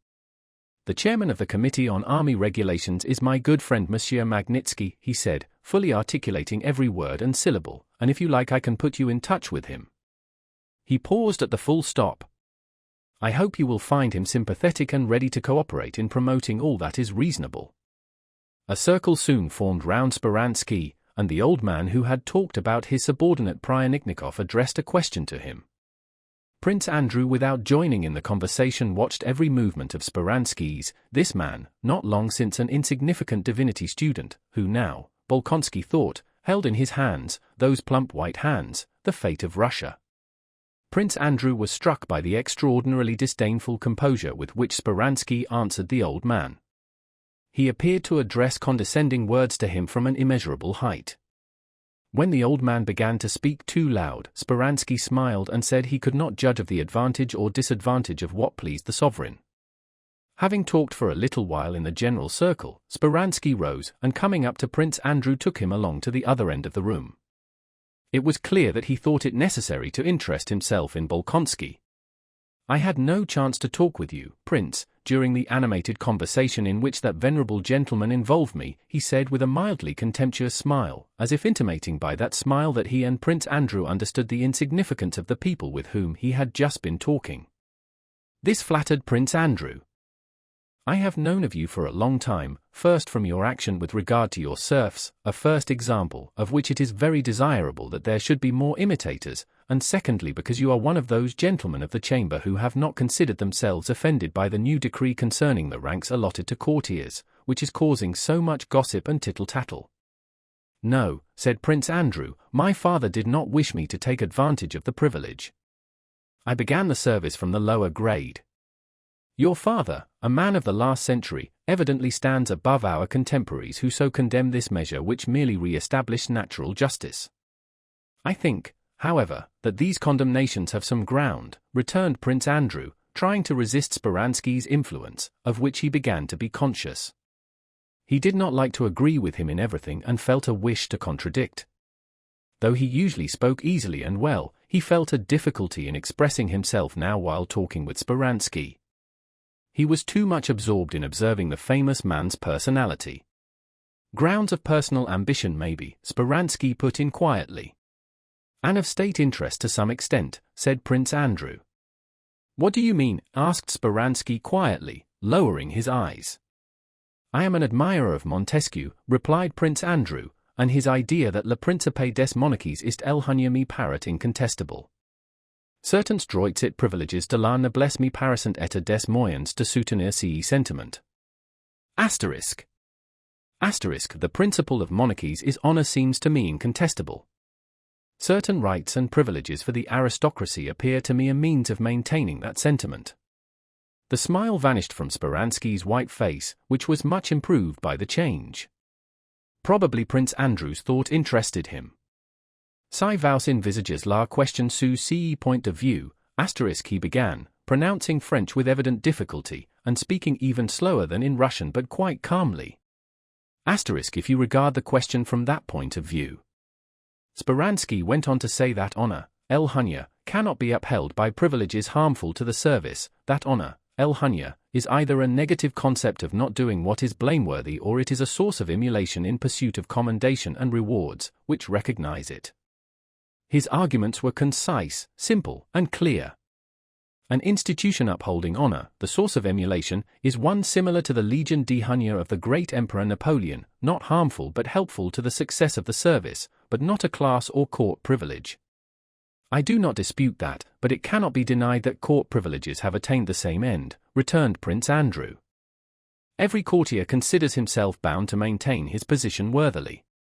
Yet you do not care to avail yourself of the privilege, Prince, said Speransky, indicating by a smile that he wished to finish amiably an argument which was embarrassing for his companion. If you will do me the honor of calling on me on Wednesday, he added, I will, after talking with Magnitsky, let you know what may interest you, and shall also have the pleasure of a more detailed chat with you. Closing his eyes, he bowed à la Française, without taking leave, and trying to attract as little attention as possible, he left the room. Chapter 6. During the first weeks of his stay in Petersburg, Prince Andrew felt the whole trend of thought he had formed during his life of seclusion quite overshadowed by the trifling cares that engrossed him in that city. On returning home in the evening, he would jot down in his notebook 4 or 5 necessary calls or appointments for certain hours. The mechanism of life, the arrangement of the day so as to be in time everywhere, absorbed the greater part of his vital energy. He did nothing, did not even think or find time to think, but only talked, and talked successfully, of what he had thought while in the country. He sometimes noticed with dissatisfaction that he repeated the same remark on the same day in different circles. But he was so busy for whole days together that he had no time to notice that he was thinking of nothing. As he had done on their first meeting at Kochubey's, Speransky produced a strong impression on Prince Andrew on the Wednesday, when he received him tête-à-tête at his own house and talked to him long and confidentially. To Bolkonsky so many people appeared contemptible and insignificant creatures, and he so longed to find in someone the living ideal of that perfection toward which he strove, that he readily believed that in Speransky he had found this ideal of a perfectly rational and virtuous man. Had Speransky sprung from the same class as himself and possessed the same breeding and traditions, Bolkonsky would soon have discovered his weak, human, unheroic sides, but as it was, Speransky's strange and logical turn of mind inspired him with respect all the more because he did not quite understand him. Moreover, Speransky, either because he appreciated the other's capacity or because he considered it necessary to win him to his side, showed off his dispassionate calm reasonableness before Prince Andrew and flattered him with that subtle flattery which goes hand in hand with self-assurance and consists in a tacit assumption that one's companion is the only man besides oneself capable of understanding the folly of the rest of mankind and the reasonableness and profundity of one's own ideas.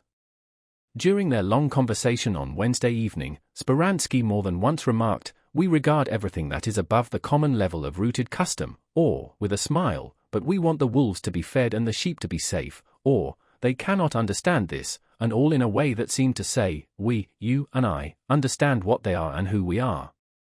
This first long conversation with Speransky only strengthened in Prince Andrew the feeling he had experienced toward him at their first meeting.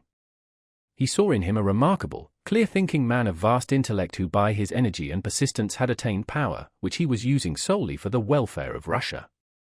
In Prince Andrew's eyes, Speransky was the man he would himself have wished to be, one who explained all the facts of life reasonably, considered important only what was rational, and was capable of applying the standard of reason to everything. Everything seemed so simple and clear in Speransky's exposition that Prince Andrew involuntarily agreed with him about everything. If he replied and argued, it was only because he wished to maintain his independence and not submit to Speransky's opinions entirely. Everything was right and everything was as it should be, only one thing disconcerted Prince Andrew. This was Speransky's cold, mirror-like look, which did not allow one to penetrate to his soul, and his delicate white hands, which Prince Andrew involuntarily watched as one does watch the hands of those who possess power. This mirror-like gaze and those delicate hands irritated Prince Andrew, he knew not why.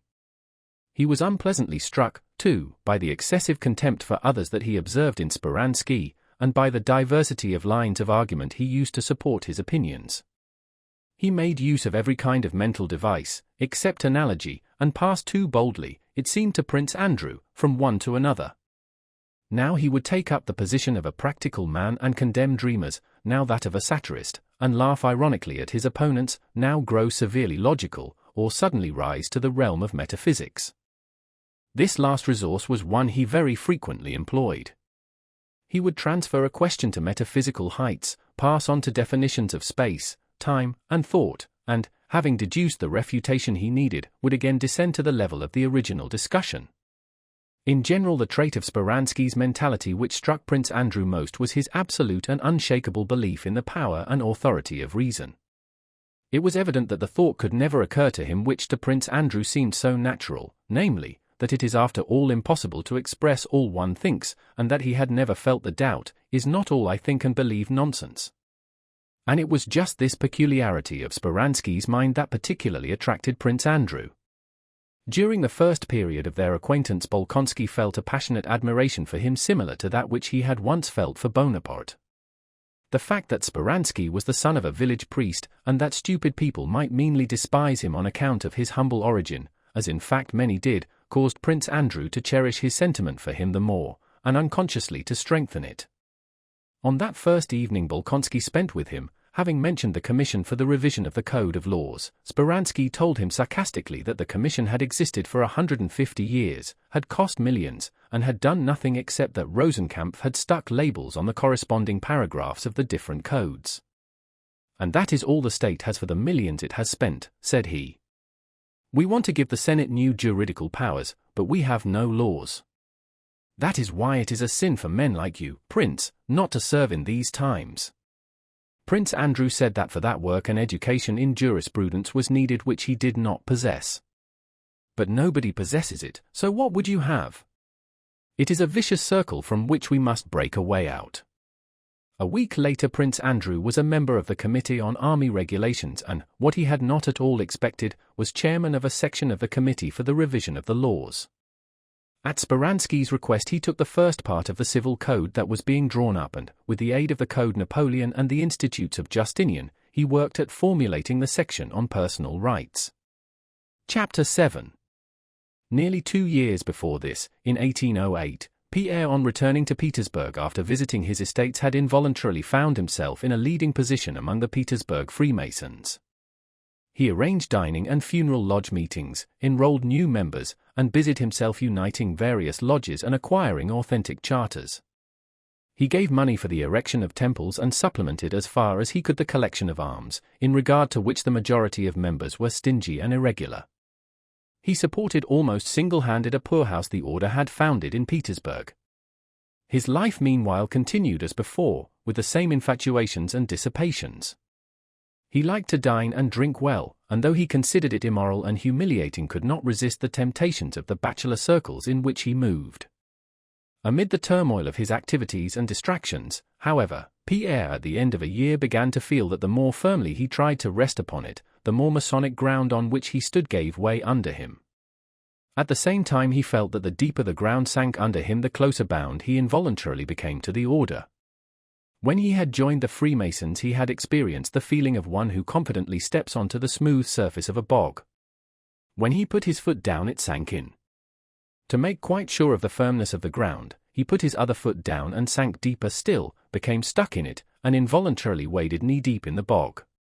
Joseph Alexievich was not in Petersburg. He had of late stood aside from the affairs of the Petersburg lodges, and lived almost entirely in Moscow. All the members of the lodges were men Pierre knew in ordinary life, and it was difficult for him to regard them merely as brothers in Freemasonry and not as Prince B. or Ivan Vasilovich D., whom he knew in society mostly as weak and insignificant men. Under the Masonic aprons and insignia he saw the uniforms and decorations at which they aimed in ordinary life. Often after collecting alms, and reckoning up 20 to 30 rubles received for the most part in promises from a dozen members, of whom half were as well able to pay as himself, Pierre remembered the Masonic vow in which each brother promised to devote all his belongings to his neighbor, and doubts on which he tried not to dwell arose in his soul. He divided the brothers he knew into 4 categories. In the first he put those who did not take an active part in the affairs of the lodges or in human affairs, but were exclusively occupied with the mystical science of the order, with questions of the threefold designation of God, the 3 primordial elements, sulfur, mercury, and salt, or the meaning of the square and all the various figures of the Temple of Solomon. Pierre respected this class of brothers to which the elder ones chiefly belonged, including, Pierre thought, Joseph Alexievich himself, but he did not share their interests. His heart was not in the mystical aspect of Freemasonry.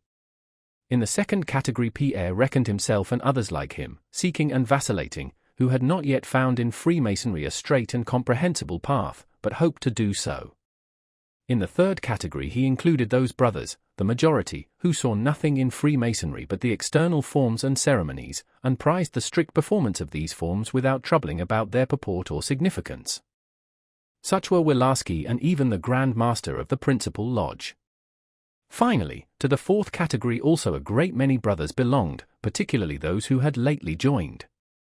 These, according to Pierre's observations, were men who had no belief in anything, nor desire for anything, but joined the Freemasons merely to associate with the wealthy young brothers who were influential through their connections or rank, and of whom there were very many in the lodge. Pierre began to feel dissatisfied with what he was doing. Freemasonry, at any rate as he saw it here, sometimes seemed to him based merely on externals. He did not think of doubting Freemasonry itself, but suspected that Russian Masonry had taken a wrong path and deviated from its original principles. And so toward the end of the year he went abroad to be initiated into the higher secrets of the order. In the summer of 1809 Pierre returned to Petersburg. Our Freemasons knew from correspondence with those abroad that Bezukhov had obtained the confidence of many highly placed persons, had been initiated into many mysteries, had been raised to a higher grade, and was bringing back with him much that might conduce to the advantage of the Masonic cause in Russia. The Petersburg Freemasons all came to see him, tried to ingratiate themselves with him, and it seemed to them all that he was preparing something for them and concealing it. A solemn meeting of the Lodge of the Second Degree was convened, at which Pierre promised to communicate to the Petersburg brothers what he had to deliver to them from the highest leaders of their order. The meeting was a full one. After the usual ceremonies Pierre rose and began his address. "Dear brothers," he began, blushing and stammering, with a written speech in his hand, "it is not sufficient to observe our mysteries in the seclusion of our lodge, we must act. We are drowsing, but we must act." Pierre raised his notebook and began to read. For the dissemination of pure truth and to secure the triumph of virtue, he read, "We must cleanse men from prejudice, diffuse principles in harmony with the spirit of the times, undertake the education of the young, unite ourselves in indissoluble bonds with the wisest men, boldly yet prudently overcome superstitions, infidelity, and folly, and form of those devoted to us a body linked together by unity of purpose and possessed of authority and power.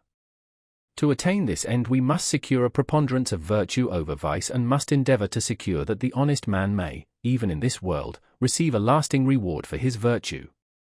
But in these great endeavors we are gravely hampered by the political institutions of today. What is to be done in these circumstances? To favor revolutions, overthrow everything, repel force by force? No. We are very far from that. Every violent reform deserves censure, for it quite fails to remedy evil while men remain what they are, and also because wisdom needs no violence. The whole plan of our order should be based on the idea of preparing men of firmness and virtue bound together by unity of conviction, aiming at the punishment of vice and folly, and patronizing talent and virtue, raising worthy men from the dust and attaching them to our brotherhood. Only then will our order have the power unobtrusively to bind the hands of the protectors of disorder and to control them without their being aware of it. In a word, we must found a form of government holding universal sway, which should be diffused over the whole world without destroying the bonds of citizenship, and beside which all other governments can continue in their customary course and do everything except what impedes the great aim of our order, which is to obtain for virtue the victory over vice. This aim was that of Christianity itself. It taught men to be wise and good and for their own benefit to follow the example and instruction of the best and wisest men. At that time, when everything was plunged in darkness, preaching alone was of course sufficient. The novelty of truth endowed her with special strength, but now we need much more powerful methods. It is now necessary that man, governed by his senses, should find in virtue a charm palpable to those senses. It is impossible to eradicate the passions, but we must strive to direct them to a noble aim, and it is therefore necessary that everyone should be able to satisfy his passions within the limits of virtue. Our order should provide means to that end.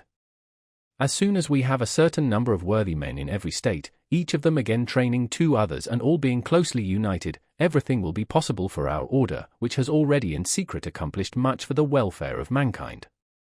This speech not only made a strong impression, but created excitement in the lodge.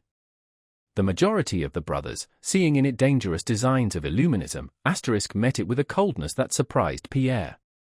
The Grand Master began answering him, and Pierre began developing his views with more and more warmth. It was long since there had been so stormy a meeting. Parties were formed, some accusing Pierre of Illuminism, others supporting him. At that meeting he was struck for the first time by the endless variety of men's minds, which prevents a truth from ever presenting itself identically to 2 persons. Even those members who seemed to be on his side understood him in their own way with limitations and alterations he could not agree to, as what he always wanted most was to convey his thought to others just as he himself understood it. The Illuminati sought to substitute republican for monarchical institutions. At the end of the meeting the Grand Master with irony and ill will reproved Bezuquet for his vehemence and said it was not love of virtue alone, but also a love of strife that had moved him in the dispute.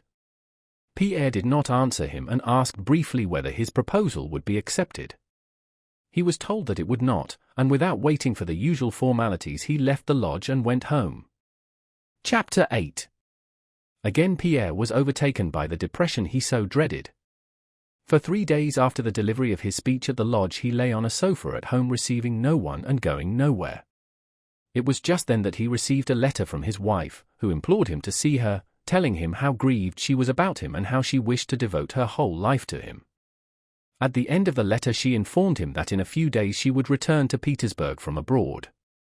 Following this letter one of the Masonic brothers whom Pierre respected less than the others forced his way in to see him and, turning the conversation upon Pierre's matrimonial affairs, by way of fraternal advice expressed the opinion that his severity to his wife was wrong and that he was neglecting one of the first rules of Freemasonry by not forgiving the penitent. At the same time his mother-in-law, Prince Vasili's wife, sent to him imploring him to come if only for a few minutes to discuss a most important matter. Pierre saw that there was a conspiracy against him and that they wanted to reunite him with his wife, and in the mood he then was, this was not even unpleasant to him. Nothing mattered to him. Nothing in life seemed to him of much importance, and under the influence of the depression that possessed him he valued neither his liberty nor his resolution to punish his wife. No one is right and no one is to blame, so she too is not to blame, he thought. If he did not at once give his consent to a reunion with his wife, it was only because in his state of depression he did not feel able to take any step. Had his wife come to him, he would not have turned her away. Compared to what preoccupied him, was it not a matter of indifference whether he lived with his wife or not? Without replying either to his wife or his mother-in-law, Pierre late one night prepared for a journey and started for Moscow to see Joseph Alexievich. This is what he noted in his diary. Moscow, the 17th of November. I have just returned from my benefactor, and hasten to write down what I have experienced. Joseph Alexievich is living poorly and has for 3 years been suffering from a painful disease of the bladder. No one has ever heard him utter a groan or a word of complaint. From morning till late at night, except when he eats his very plain food, he is working at science. He received me graciously and made me sit down on the bed on which he lay. I made the sign of the Knights of the East and of Jerusalem, and he responded in the same manner, asking me with a mild smile what I had learned and gained in the Prussian and Scottish lodges. I told him everything as best I could, and told him what I had proposed to our Petersburg lodge, of the bad reception I had encountered, and of my rupture with the brothers. Joseph Alexievich, having remained silent and thoughtful for a good while, told me his view of the matter, which at once lit up for me my whole past and the future path I should follow. He surprised me by asking whether I remembered the threefold aim of the order: 1. The preservation and study of the mystery; 2. The purification and reformation of oneself for its reception; and 3. The improvement of the human race by striving for such purification. Which is the principal aim of these three? Certainly self-reformation and self-purification. Only to this aim can we always strive independently of circumstances. But at the same time just this aim demands the greatest efforts of us, and so, led astray by pride, losing sight of this aim, we occupy ourselves either with the mystery which in our impurity we are unworthy to receive, or seek the reformation of the human race while ourselves setting an example of baseness and profligacy. Illuminism is not a pure doctrine just because it is attracted by social activity and puffed up by pride. On this ground Joseph Alexievich condemned my speech and my whole activity, and in the depth of my soul I agreed with him. Talking of my family affairs he said to me, "The chief duty of a true Mason, as I have told you, lies in perfecting himself. We often think that by removing all the difficulties of our life we shall more quickly reach our aim, but on the contrary, my dear sir, it is only in the midst of worldly cares that we can attain our three chief aims: 1. Self-knowledge, for man can only know himself by comparison; 2. Self-perfecting, which can only be attained by conflict; and 3. The attainment of the chief virtue, love of death. Only the vicissitudes of life can show us its vanity and develop our innate love of death or of rebirth to a new life." These words are all the more remarkable because, in spite of his great physical sufferings, Joseph Alexievich is never weary of life though he loves death, for which, in spite of the purity and loftiness of his inner man, he does not yet feel himself sufficiently prepared. My benefactor then explained to me fully the meaning of the great square of creation and pointed out to me that the numbers 3 and 7 are the basis of everything. He advised me not to avoid intercourse with the Petersburg brothers, but to take up only second-grade posts in the lodge, to try, while diverting the brothers from pride, to turn them toward the true path self-knowledge and self-perfecting. Besides this he advised me for myself personally above all to keep a watch over myself, and to that end he gave me a notebook, the one I am now writing in and in which I will in future note down all my actions. Petersburg, the 23rd of November. I am again living with my wife. My mother-in-law came to me in tears and said that Helene was here and that she implored me to hear her, that she was innocent and unhappy at my desertion, and much more. I knew that if I once let myself see her I should not have strength to go on refusing what she wanted. In my perplexity I did not know whose aid and advice to seek. Had my benefactor been here he would have told me what to do. I went to my room and reread Joseph Alexievich's letters and recalled my conversations with him, and deduced from it all that I ought not to refuse a supplicant, and ought to reach a helping hand to everyone, especially to one so closely bound to me, and that I must bear my cross. But if I forgive her for the sake of doing right, then let union with her have only a spiritual aim. That is what I decided, and what I wrote to Joseph Alexievich. I told my wife that I begged her to forget the past, to forgive me whatever wrong I may have done her, and that I had nothing to forgive.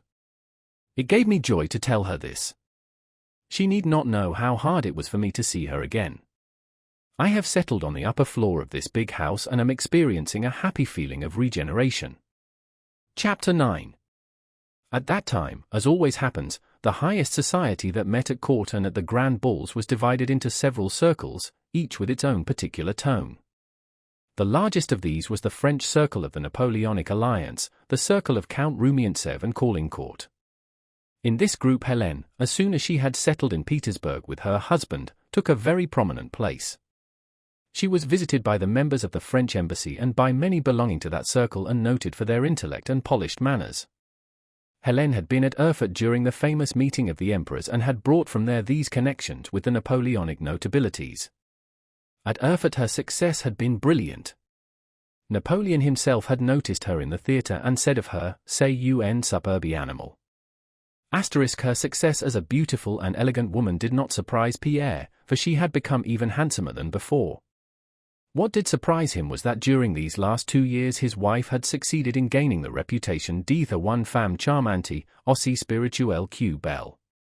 2. The distinguished Prince de Ligne wrote her 8-page letters. Bilibin saved up his epigrams to produce them in Countess Bezúkhova's presence. To be received in the Countess Bezúkhova's salon was regarded as a diploma of intellect. Young men read books before attending Helene's evenings, to have something to say in her salon, and secretaries of the embassy, and even ambassadors, confided diplomatic secrets to her, so that in a way Helene was a power. Pierre, who knew she was very stupid, sometimes attended, with a strange feeling of perplexity and fear, her evenings and dinner parties, where politics, poetry, and philosophy were discussed. At these parties his feelings were like those of a conjurer who always expects his trick to be found out at any moment. But whether because stupidity was just what was needed to run such a salon, or because those who were deceived found pleasure in the deception, at any rate it remained unexposed, and Helene Bezúkhova's reputation as a lovely and clever woman became so firmly established that she could say the emptiest and stupidest things and everybody would go into raptures over every word of hers and look for a profound meaning in it of which she herself had no conception. That's a superb animal. 2. Of a charming woman, as witty as she is lovely. Pierre was just the husband needed for a brilliant society woman. He was that absent-minded crank, a grand seigneur husband who was in no one's way, and far from spoiling the high tone and general impression of the drawing-room, he served, by the contrast he presented to her, as an advantageous background to his elegant and tactful wife. Pierre during the last 2 years, as a result of his continual absorption in abstract interests and his sincere contempt for all else, had acquired in his wife's circle, which did not interest him, that air of unconcern, indifference, and benevolence toward all, which cannot be acquired artificially and therefore inspires involuntary respect. He entered his wife's drawing-room as one enters a theatre, was acquainted with everybody, equally pleased to see everyone, and equally indifferent to them all. Sometimes he joined in a conversation which interested him and, regardless of whether any gentlemen of the embassy were present or not, lispingly expressed his views, which were sometimes not at all in accord with the accepted tone of the moment. But the general opinion concerning the queer husband of the most distinguished woman in Petersburg was so well established that no one took his freak seriously. Among the many young men who frequented her house every day, Boris Drubetskoy, who had already achieved great success in the service, was the most intimate friend of the Bezúkhov household since Helene's return from Erfurt. Helene spoke of him as mon page and treated him like a child. Her smile for him was the same as for everybody, but sometimes that smile made Pierre uncomfortable. Toward him Boris behaved with a particularly dignified and sad deference. This shade of deference also disturbed Pierre. He had suffered so painfully 3 years before from the mortification to which his wife had subjected him that he now protected himself from the danger of its repetition, first by not being a husband to his wife, and secondly by not allowing himself to suspect. No, now that she has become a blue-stocking she has finally renounced her former infatuations, he told himself. There has never been an instance of a blue-stocking being carried away by affairs of the heart, a statement which, though gathered from an unknown source, he believed implicitly. Yet strange to say Boris' presence in his wife's drawing-room, and he was almost always there, had a physical effect upon Pierre. It constricted his limbs and destroyed the unconsciousness and freedom of his movements. What a strange antipathy, thought Pierre, yet I used to like him very much. In the eyes of the world Pierre was a great gentleman, the rather blind and absurd husband of a distinguished wife, a clever crank who did nothing but harmed nobody and was a first-rate, good-natured fellow. But a complex and difficult process of internal development was taking place all this time in Pierre's soul, revealing much to him and causing him many spiritual doubts and joys. Chapter 10. Pierre went on with his diary, and this is what he wrote in it during that time. The 24th of November. Got up at 8, read the scriptures, then went to my duties. By Joseph Alexeyevitch's advice, Pierre had entered the service of the state and served on one of the committees. Returned home for dinner and dined alone. The Countess had many visitors I do not like. I ate and drank moderately, and after dinner copied out some passages for the brothers. In the evening I went down to the Countess and told a funny story about B, and only remembered that I ought not to have done so when everybody laughed loudly at it. I am going to bed with a happy and tranquil mind. Great God, help me to walk in thy paths. 1. To conquer anger by calmness and deliberation. 2. To vanquish lust by self-restraint and repulsion. 3. To withdraw from worldliness, but not avoid. A. The service of the state. B. Family duties. C. Relations with my friends, and the management of my affairs. The 27th of November. I got up late.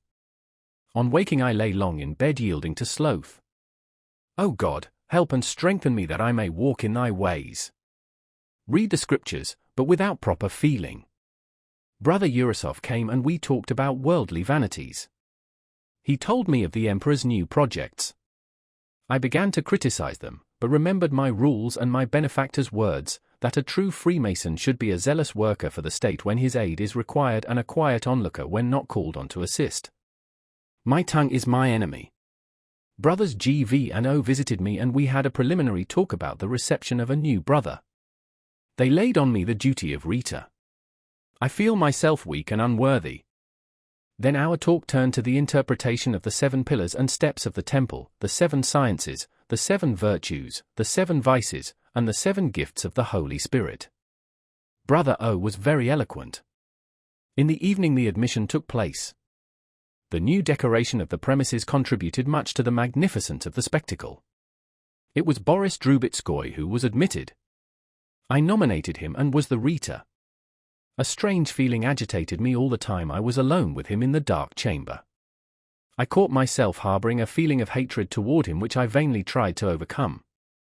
That is why I should really like to save him from evil and lead him into the path of truth, but evil thoughts of him did not leave me. It seemed to me that his object in entering the brotherhood was merely to be intimate and in favor with members of our lodge. Apart from the fact that he had asked me several times whether N and S were members of our lodge, a question to which I could not reply, and that according to my observation he is incapable of feeling respect for our holy order and is too preoccupied and satisfied with the outer man to desire spiritual improvement, I had no cause to doubt him, but he seemed to me insincere, and all the time I stood alone with him in the dark temple it seemed to me that he was smiling contemptuously at my words, and I wished really to stab his bare breast with the sword I held to it. I could not be eloquent, nor could I frankly mention my doubts to the brothers and to the Grand Master. Great architect of nature, help me to find the true path out of the labyrinth of lies. After this, 3 pages were left blank in the diary, and then the following was written. I have had a long and instructive talk alone with Brother V, who advised me to hold fast by Brother A. Though I am unworthy, much was revealed to me. Adonai is the name of the Creator of the world. Elohim is the name of the ruler of all. The third name is the name unutterable which means the all. Talks with Brother V strengthen, refresh, and support me in the path of virtue. In his presence doubt has no place. The distinction between the poor teachings of mundane science and our sacred all-embracing teaching is clear to me. Human sciences dissect everything to comprehend it, and kill everything to examine it. In the holy science of our order all is one, all is known in its entirety and life. The Trinity, the 3 elements of matter, are sulfur, mercury, and salt. Sulfur is of an oily and fiery nature. In combination with salt by its fiery nature it arouses a desire in the latter by means of which it attracts mercury, seizes it, holds it, and in combination produces other bodies. Mercury is a fluid, volatile, spiritual essence. Christ, the Holy Spirit, Him. The 3rd of December. Awoke late, read the scriptures but was apathetic. Afterwards went and paced up and down the large hall. I wished to meditate, but instead my imagination pictured an occurrence of 4 years ago, when Dolokhov, meeting me in Moscow after our duel, said he hoped I was enjoying perfect peace of mind in spite of my wife's absence. At the time I gave him no answer. Now I recalled every detail of that meeting and in my mind gave him the most malevolent and bitter replies. I recollected myself and drove away that thought only when I found myself glowing with anger, but I did not sufficiently repent. Afterwards Boris Drubetskoy came and began relating various adventures. His coming vexed me from the first, and I said something disagreeable to him. He replied. I flared up and said much that was unpleasant and even rude to him. He became silent, and I recollected myself only when it was too late. My God, I cannot get on with him at all. The cause of this is my egotism. I set myself above him and so become much worse than he, for he is lenient to my rudeness while I on the contrary nourish contempt for him. O God, grant that in his presence I may rather see my own vileness, and behave so that he too may benefit. After dinner I fell asleep, and as I was drowsing off I clearly heard a voice saying in my left ear, Thy day. I dreamed that I was walking in the dark and was suddenly surrounded by dogs, but I went on undismayed. Suddenly a smallish dog seized my left thigh with its teeth and would not let go. I began to throttle it with my hands. Scarcely had I torn it off before another, a bigger one, began biting me. I lifted it up, but the higher I lifted it the bigger and heavier it grew. And suddenly Brother A came and, taking my arm, led me to a building to enter which we had to pass along a narrow plank. I stepped on it, but it bent and gave way and I began to clamber up a fence which I could scarcely reach with my hands. After much effort I dragged myself up so that my leg hung down on one side and my body on the other. I looked round and saw Brother A standing on the fence and pointing me to a broad avenue and garden, and in the garden was a large and beautiful building. I woke up. O Lord, great architect of nature, help me to tear from myself these dogs, my passions especially the last, which unites in itself the strength of all the former ones, and aid me to enter that temple of virtue to a vision of which I attained in my dream. The 7th of December. I dreamed that Joseph Alexievich was sitting in my house, and that I was very glad and wished to entertain him. It seemed as if I chatted incessantly with other people and suddenly remembered that this could not please him, and I wished to come close to him and embrace him. But as soon as I drew near I saw that his face had changed and grown young, and he was quietly telling me something about the teaching of our order, but so softly that I could not hear it. Then it seemed that we all left the room and something strange happened. We were sitting all lying on the floor. He was telling me something, and I wished to show him my sensibility, and not listening to what he was saying I began picturing to myself the condition of my inner man and the grace of God sanctifying me.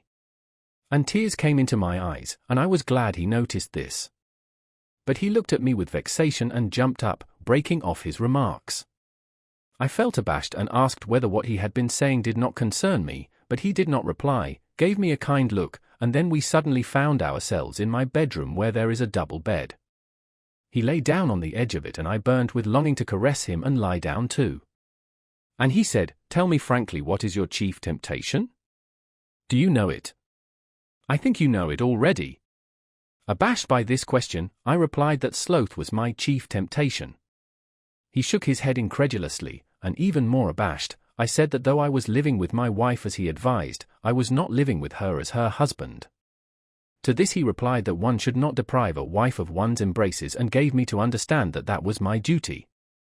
But I replied that I should be ashamed to do it, and suddenly everything vanished. And I awoke and found in my mind the text from the Gospel, the life was the light of men. And the light shineth in darkness, and the darkness comprehended it not. Joseph Alexievich's face had looked young and bright. That day I received a letter from my benefactor in which he wrote about conjugal duties. The 9th of December. I had a dream from which I awoke with a throbbing heart. I saw that I was in Moscow in my house, in the big sitting room, and Joseph Alexievich came in from the drawing room. I seemed to know at once that the process of regeneration had already taken place in him, and I rushed to meet him. I embraced him and kissed his hands, and he said, Hast thou noticed that my face is different? I looked at him, still holding him in my arms, and saw that his face was young, but that he had no hair on his head and his features were quite changed.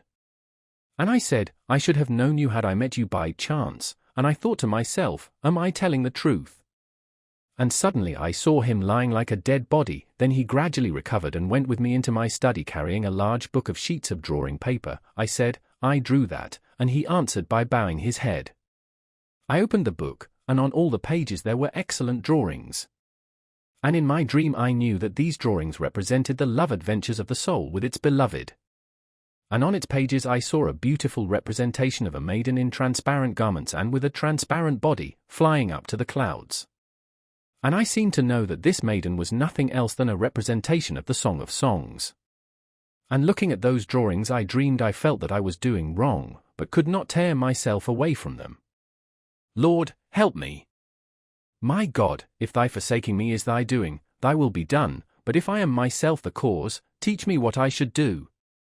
I shall perish of my debauchery if thou utterly desertest me. Chapter 11. The Rostovs' monetary affairs had not improved during the 2 years they had spent in the country. Though Nicholas Rostov had kept firmly to his resolution and was still serving modestly in an obscure regiment, spending comparatively little, the way of life at Otradno, Mitenka's management of affairs, in particular, was such that the debts inevitably increased every year. The only resource obviously presenting itself to the old count was to apply for an official post, so he had come to Petersburg to look for one and also, as he said, to let the lasses enjoy themselves for the last time. Soon after their arrival in Petersburg, Berg proposed to Vera and was accepted. Though in Moscow the Rostovs belonged to the best society without themselves giving it a thought, yet in Petersburg their circle of acquaintances was a mixed and indefinite one. In Petersburg they were provincials, and the very people they had entertained in Moscow without inquiring to what set they belonged, here looked down on them. The Rostovs lived in the same hospitable way in Petersburg as in Moscow, and the most diverse people met at their suppers. Country neighbors from Otradno, impoverished old squires and their daughters, Perenskaya, a maid of honor, Pierre Bezukov, and the son of their district postmaster who had obtained a post in Petersburg. Among the men who very soon became frequent visitors at the Rostovs' house in Petersburg were Boris, Pierre whom the Count had met in the street and dragged home with him, and Berg who spent whole days at the Rostovs and paid the eldest daughter, Countess Vera, the attentions a young man pays when he intends to propose. Not in vain had Berg shown everybody his right hand wounded at Austerlitz and held a perfectly unnecessary sword in his left. He narrated that episode so persistently and with so important an air that everyone believed in the merit and usefulness of his deed, and he had obtained 2 decorations for Austerlitz. In the Finnish War he also managed to distinguish himself. He had picked up the scrap of a grenade that had killed an aide-de-camp standing near the commander-in-chief and had taken it to his commander. Just as he had done after Austerlitz, he related this occurrence at such length and so insistently that everyone again believed it had been necessary to do this, and he received 2 decorations for the Finnish War also. In 1809 he was a captain in the Guards, war medals, and held some special lucrative posts in Petersburg. Though some skeptics smiled when told of Berg's merits, it could not be denied that he was a painstaking and brave officer, on excellent terms with his superiors, and a moral young man with a brilliant career before him and an assured position in society. For years before, meeting a German comrade in the stalls of a Moscow theatre, Berg had pointed out Vera Rostova to him and had said in German, "Das soll mein Weib werden," and from that moment had made up his mind to marry her. Now in Petersburg, having considered the Rostovs' position and his own, he decided that the time had come to propose. That girl shall be my wife. Berg's proposal was at first received with a perplexity that was not flattering to him. At first it seemed strange that the son of an obscure Livonian gentleman should propose marriage to a Countess Rostova, but Berg's chief characteristic was such a naive and good-natured egotism that the Rostovs involuntarily came to think it would be a good thing, since he himself was so firmly convinced that it was good, indeed excellent. Moreover, the Rostovs' affairs were seriously embarrassed, as the suitor could not but know, and above all, Vera was 24, had been taken out everywhere, and though she was certainly good-looking and sensible, no one up to now had proposed to her. So they gave their consent. "You see," said Berg to his comrade, whom he called friend only because he knew that everyone has friends, "you see, I have considered it all, and should not marry if I had not thought it all out or if it were in any way unsuitable.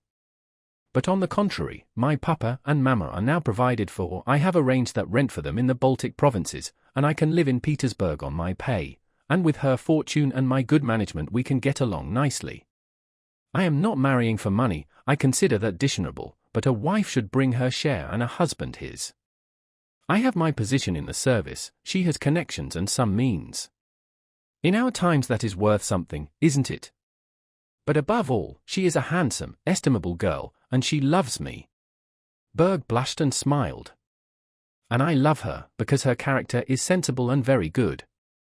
Now the other sister, though they are the same family, is quite different, an unpleasant character and has not the same intelligence. She is so, you know. Unpleasant.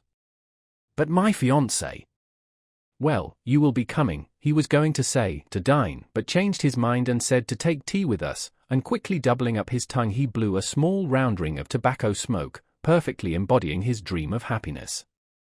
After the first feeling of perplexity aroused in the parents by Berg's proposal, the holiday tone of joyousness usual at such times took possession of the family, but the rejoicing was external and insincere.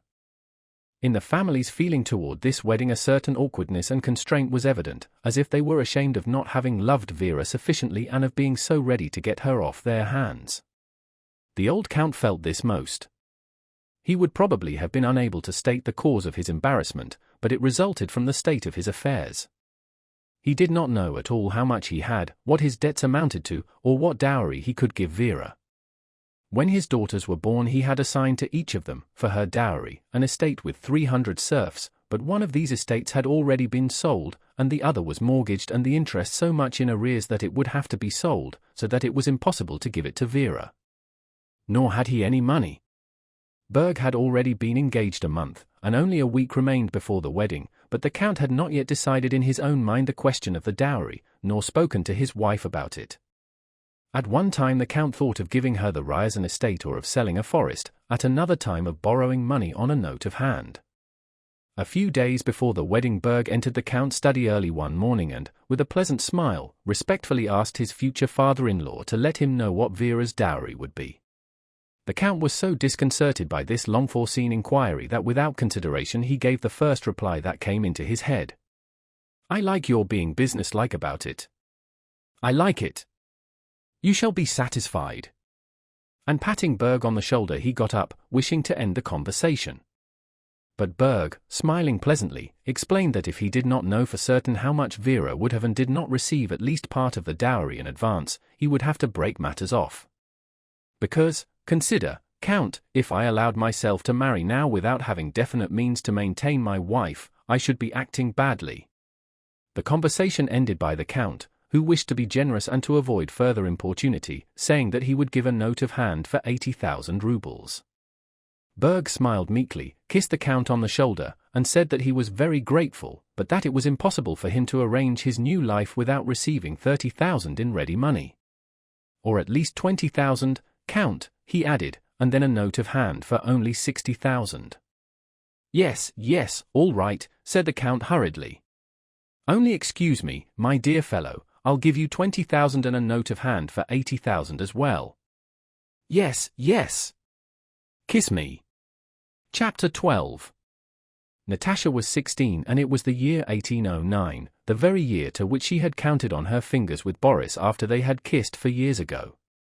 Since then she had not seen him. Before Sonia and her mother, if Boris happened to be mentioned, she spoke quite freely of that episode as of some childish, long-forgotten matter that was not worth mentioning. But in the secret depths of her soul the question whether her engagement to Boris was a jest or an important, binding promise tormented her. Since Boris left Moscow in 1805 to join the army he had not seen the Rostovs. He had been in Moscow several times, and had passed near Otradno, but had never been to see them. Sometimes it occurred to Natasha that he did not wish to see her, and this conjecture was confirmed by the sad tone in which her elders spoke of him.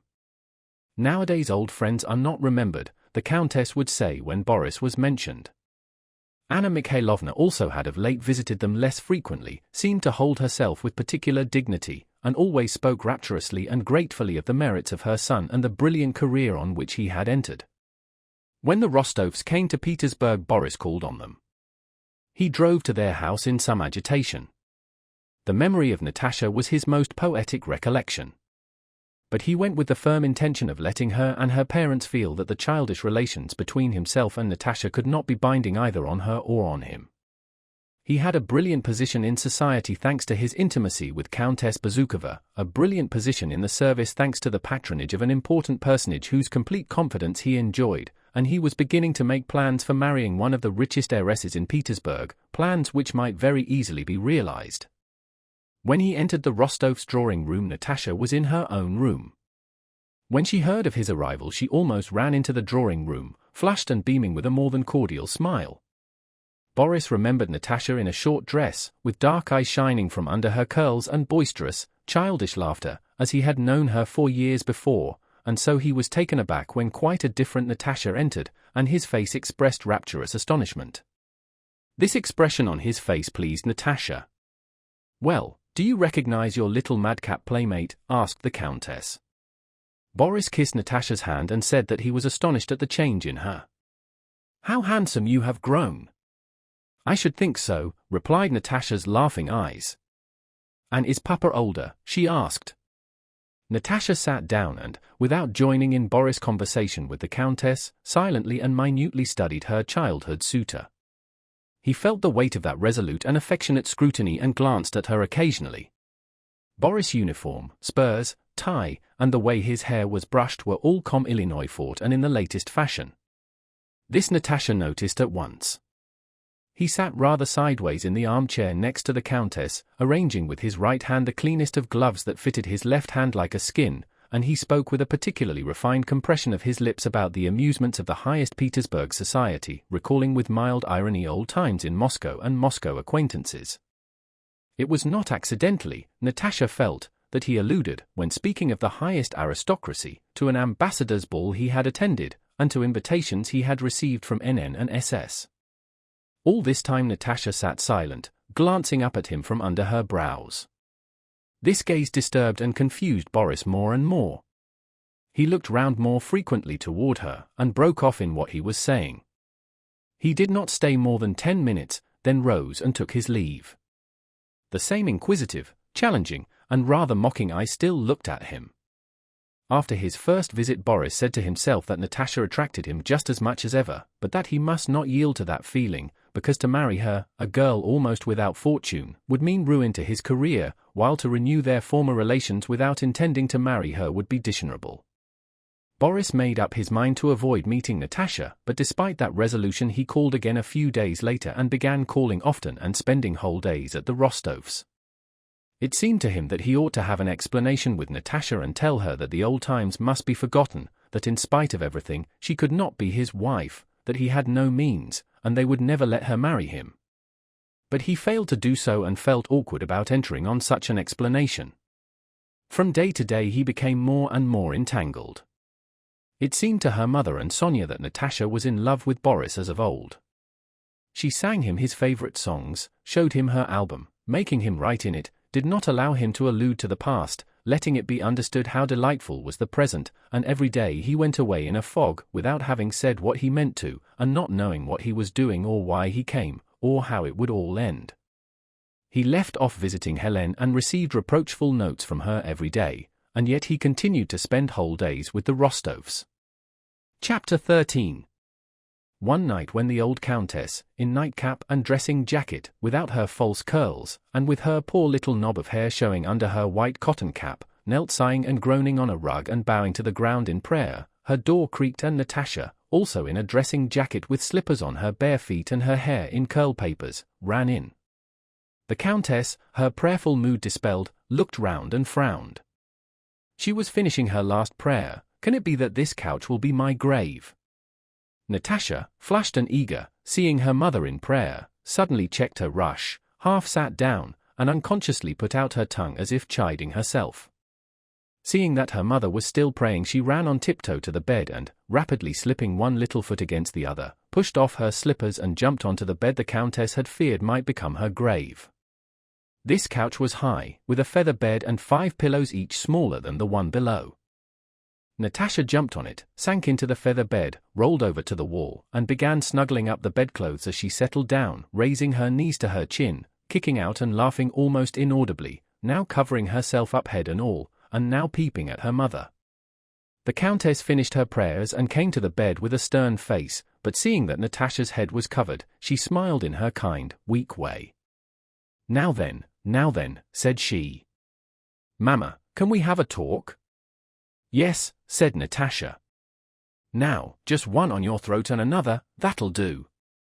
And seizing her mother round the neck, she kissed her on the throat. In her behavior to her mother, Natasha seemed rough, but she was so sensitive and tactful that however she clasped her mother, she always managed to do it without hurting her or making her feel uncomfortable or displeased. "Well, what is it tonight?" said the mother, having arranged her pillows and waited until Natasha, after turning over a couple of times, had settled down beside her under the quilt, spread out her arms, and assumed a serious expression. These visits of Natasha's at night before the Count returned from his club were one of the greatest pleasures of both mother and daughter. "What is it tonight? But I have to tell you." Natasha put her hand on her mother's mouth. "About Boris." "I know," she said seriously, "that's what I have come about." "Don't say it, I know." "No, do tell me," and she removed her hand. "Tell me, Mama." "He's nice?" "Natasha, you are 16. At your age I was married. You say Boris is nice. He is very nice, and I love him like a son. But what then? What are you thinking about? You have quite turned his head, I can see that." As she said this, the Countess looked round at her daughter. Natasha was lying looking steadily straight before her at one of the mahogany sphinxes carved on the corners of the bedstead, so that the Countess only saw her daughter's face in profile. That face struck her by its peculiarly serious and concentrated expression. Natasha was listening and considering. "Well, what then?" said she. "You have quite turned his head, and why? What do you want of him? You know you can't marry him." "Why not?" said Natasha, without changing her position.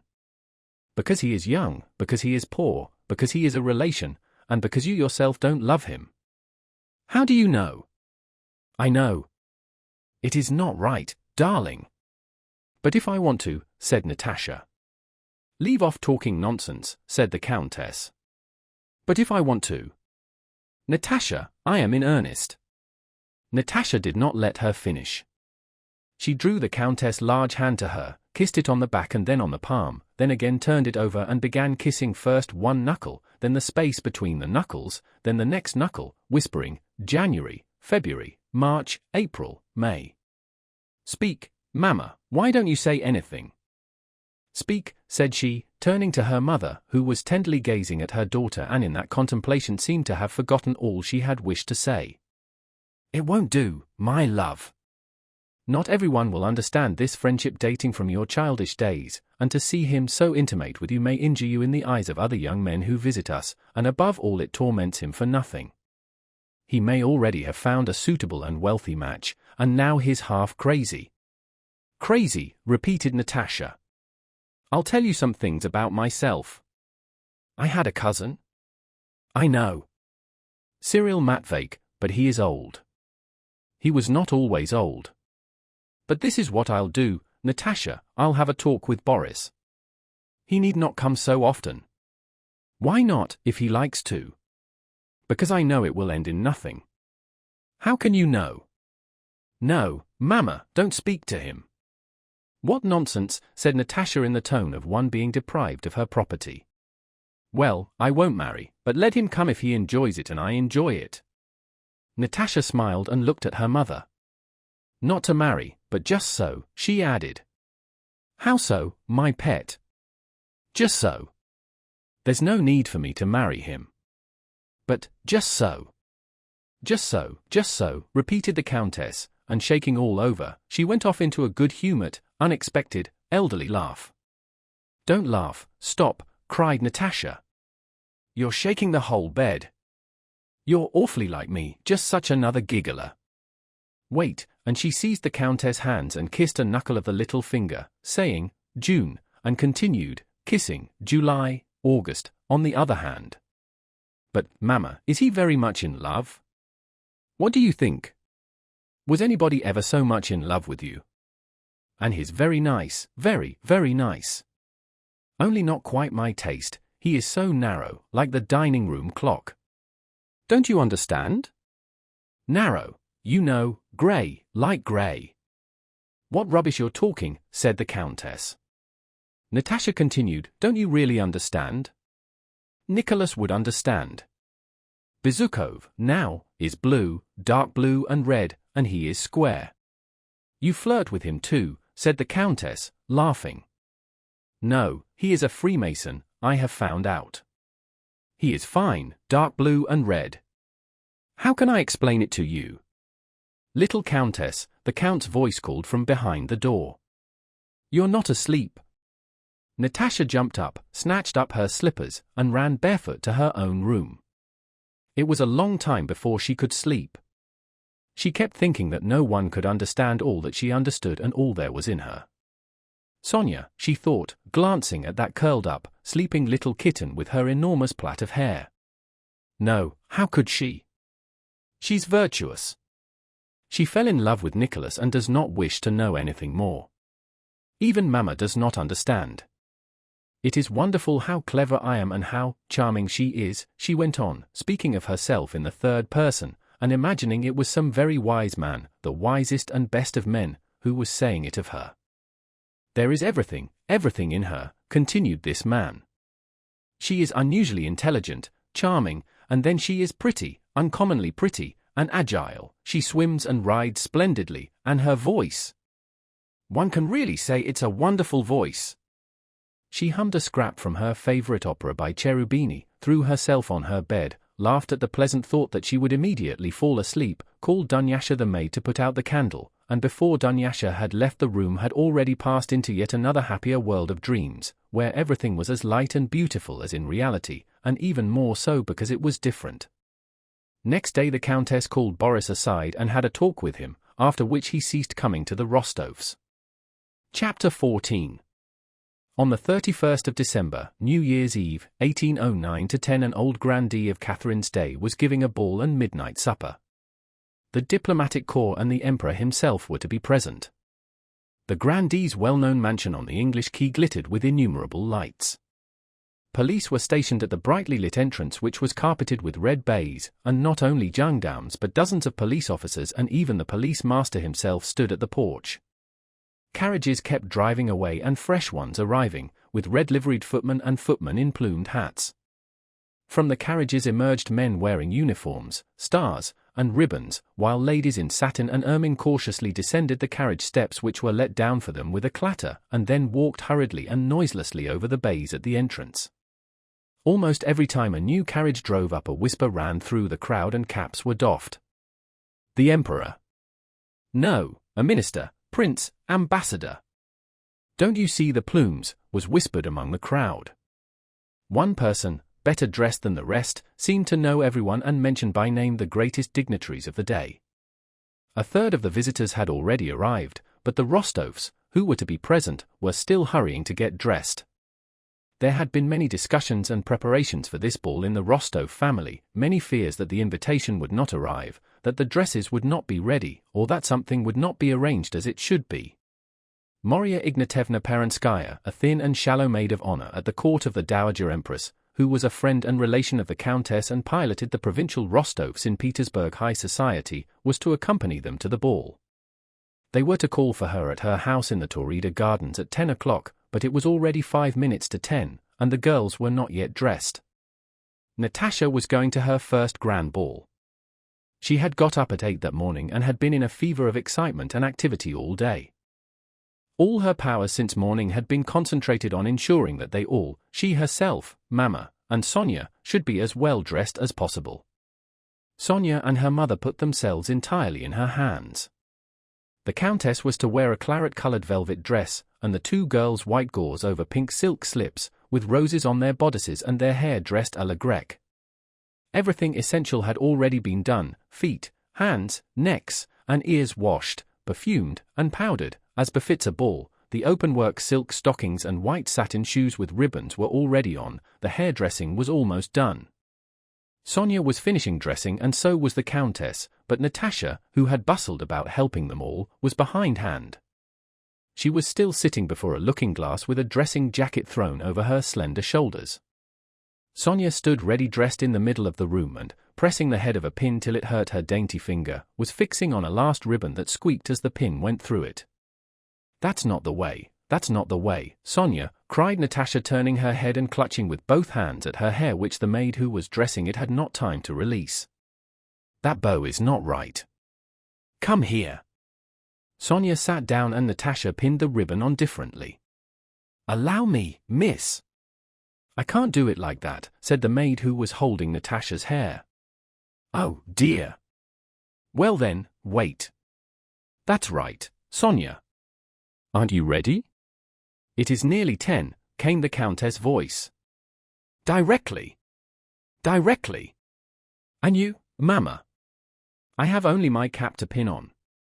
Don't do it without me, called Natasha. You won't do it right. But it's already 10.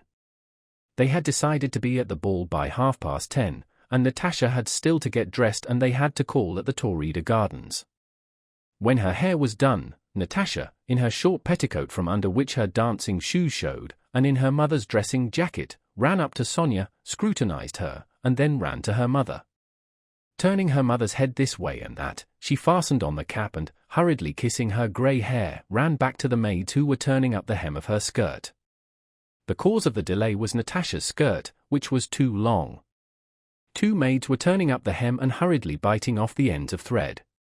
A third with pins in her mouth was running about between the Countess and Sonia, and a fourth held the whole of the gossamer garment up high on one uplifted hand.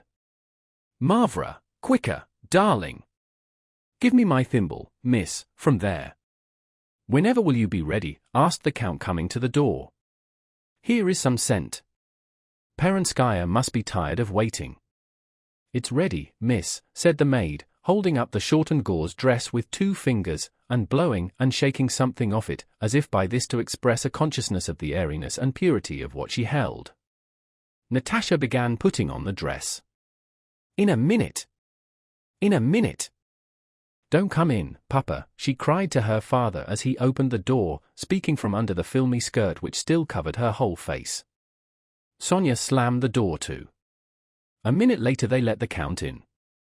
He was wearing a blue swallowtail coat, shoes, and stockings, and was perfumed and his hair pomaded. Oh, Papa! How nice you look! Charming, cried Natasha, as she stood in the middle of the room smoothing out the folds of the gauze. If you please, miss. Allow me, said the maid, who on her knees was pulling the skirt straight and shifting the pins from one side of her mouth to the other with her tongue. Say what you like, exclaimed Sonia, in a despairing voice as she looked at Natasha, say what you like, it's still too long. Natasha stepped back to look at herself in the pier glass. The dress was too long. Really, madam, it is not at all too long, said Mavra, crawling on her knees after her young lady. Well, if it's too long we'll tack it up in 1 minute, said the resolute Dunyasha taking a needle that was stuck on the front of her little shawl and, still kneeling on the floor, set to work once more. At that moment, with soft steps, the Countess came in shyly, in her cap and velvet gown. Oh, my beauty, exclaimed the Count, she looks better than any of you. He would have embraced her but, blushing, she stepped aside fearing to be rumpled. Mamma, your cap, more to this side, said Natasha. I'll arrange it, and she rushed forward so that the maids who were tacking up her skirt could not move fast enough and a piece of gauze was torn off. Oh goodness! What has happened? Really it was not my fault. Never mind, I'll run it up, it won't show, said Dunyasha. What a beauty, a very queen, said the nurse as she came to the door. And Sonia? They are lovely. At 10:15 they at last got into their carriages and started. But they had still to call at the Taurida Gardens. Perenskaya was quite ready. In spite of her age and plainness she had gone through the same process as the Rostovs, but with less flurry, for to her it was a matter of routine. Her ugly old body was washed, perfumed, and powdered in just the same way. She had washed behind her ears just as carefully, and when she entered her drawing-room in her yellow dress, wearing her badge as maid of honor, her old lady's maid was as full of rapturous admiration as the Rostovs' servants had been. She praised the Rostovs' toilets. They praised her taste and toilet, and at 11 o'clock, careful of their coiffures and dresses, they settled themselves in their carriages and drove off. Chapter 15. Natasha had not had a moment free since early morning and had not once had time to think of what lay before her. In the damp chill air and crowded closeness of the swaying carriage, she for the first time vividly imagined what was in store for her there at the ball, in those brightly lighted rooms, with music, flowers, dances, the emperor, and all the brilliant young people of Petersburg.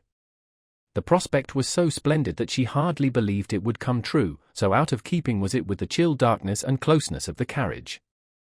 She understood all that awaited her only when, after stepping over the red baize at the entrance, she entered the hall, took off her fur cloak, and, beside Sonia and in front of her mother, mounted the brightly illuminated stairs between the flowers. Only then did she remember how she must behave at a ball, and tried to assume the majestic air she considered indispensable for a girl on such an occasion. But, fortunately for her, she felt her eyes growing misty, she saw nothing clearly, her pulse beat 100 to the minute, and the blood throbbed at her heart. She could not assume that pose, which would have made her ridiculous, and she moved on almost fainting from excitement and trying with all her might to conceal it. And this was the very attitude that became her best. Before and behind them other visitors were entering, also talking in low tones and wearing ball dresses. The mirrors on the landing reflected ladies in white, pale blue, and pink dresses, with diamonds and pearls on their bare necks and arms. Natasha looked in the mirrors and could not distinguish her reflection from the others. All was blended into one brilliant procession. On entering the ballroom, the regular hum of voices, footsteps, and greetings deafened Natasha, and the light and glitter dazzled her still more. The host and hostess, who had already been standing at the door for half an hour repeating the same words to the various arrivals, charmed de voix voix, greeted the Rostovs and Perenskaya in the same manner. Delighted to see you. The two girls in their white dresses, each with a rose in her black hair, both curtsied in the same way, but the hostess' eye involuntarily rested longer on the slim Natasha. She looked at her and gave her alone a special smile in addition to her usual smile as hostess. Looking at her, she may have recalled the golden, irrecoverable days of her own girlhood and her own first ball. The host also followed Natasha with his eyes and asked the count which was his daughter. "Charming," said he, kissing the tips of his fingers. In the ballroom, guests stood crowding at the entrance doors awaiting the emperor. The countess took up a position in one of the front rows of that crowd. Natasha heard and felt that several people were asking about her and looking at her. She realized that those noticing her liked her, and this observation helped to calm her. There are some like ourselves and some worse, she thought. Perenskaya was pointing out to the countess the most important people at the ball. "That is the Dutch ambassador, do you see? That grey-haired man," she said, indicating an old man with a profusion of silver-grey curly hair, who was surrounded by ladies laughing at something he said. "Ah, here she is, the Queen of Petersburg, Countess Bezukova," said Perenskaya, indicating Helen, who had just entered. "How lovely! She is quite equal to Maria Antonovna. See how the men, young and old, pay court to her. Beautiful and clever, they say Prince is quite mad about her. But see, those two, though not good-looking, are even more run after." She pointed to a lady who was crossing the room followed by a very plain daughter. "She is a splendid match, a millionairess," said Perenskaya. "And look, here come her suitors. That is Bezukova's brother, Anatole Kuragin," she said, indicating a handsome officer of the horse guards who passed by them with head erect, looking at something over the heads of the ladies. "He's handsome, isn't he? I hear they will marry him to that rich girl. But your cousin, Drubetskoy, is also very attentive to her. They say she has millions." "Oh yes, that's the French ambassador himself," she replied to the countess' inquiry about calling court. "Looks as if he were a king. All the same, the French are charming, very charming. No one more charming in society. Ah, here she is. Yes, she is still the most beautiful of them all, our Maria Antonovna. And how simply she is dressed. Lovely. And that stout one in spectacles is the universal Freemason," she went on, indicating Pierre. "Put him beside his wife and he looks a regular buffoon." Pierre, swaying his stout body, advanced, making way through the crowd and nodding to right and left as casually and good-naturedly as if he were passing through a crowd at a fair. He pushed through, evidently looking for someone. Natasha looked joyfully at the familiar face of Pierre, the buffoon, as Perenskaya had called him, and knew he was looking for them, and for her in particular. He had promised to be at the ball and introduce partners to her.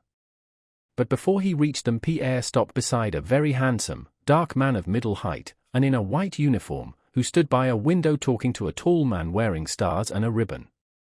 Natasha at once recognized the shorter and younger man in the white uniform. It was Bolkonsky, who seemed to her to have grown much younger, happier, and better looking. "There's someone else we know, Bolkonsky, do you see, Mama?" said Natasha, pointing out Prince Andrew. "You remember, he stayed a night with us at Otradno." "Oh, you know him," said Perenskaya. "I can't bear him. Illinois fait à présent la pluie le beau temps. He's too proud for anything.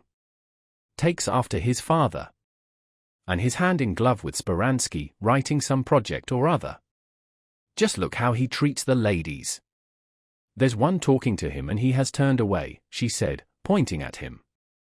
"I'd give it to him if he treated me as he does those ladies. He is all the rage just now." Chapter 16. Suddenly everybody stirred, began talking, and pressed forward and then back, and between the two rows, which separated, the emperor entered to the sounds of music that had immediately struck up. Behind him walked his host and hostess. He walked in rapidly, bowing to right and left as if anxious to get the first moments of the reception over. The band played the polonaise in vogue at that time on account of the words that had been set to it, beginning, "Alexander, Elisaveta, all our hearts you ravish quite." The emperor passed on to the drawing-room, the crowd made a rush for the doors, and several persons with excited faces hurried there and back again. Then the crowd hastily retired from the drawing-room door, at which the emperor reappeared talking to the hostess. A young man, looking distraught, pounced down on the ladies, asking them to move aside.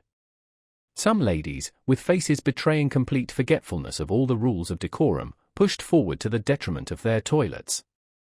The men began to choose partners and take their places for the polonaise. Everyone moved back, and the emperor came smiling out of the drawing-room leading his hostess by the hand but not keeping time to the music. The host followed with Maria Antonovna Narishkina, then came ambassadors, ministers, and various generals, whom Perenskaya diligently named.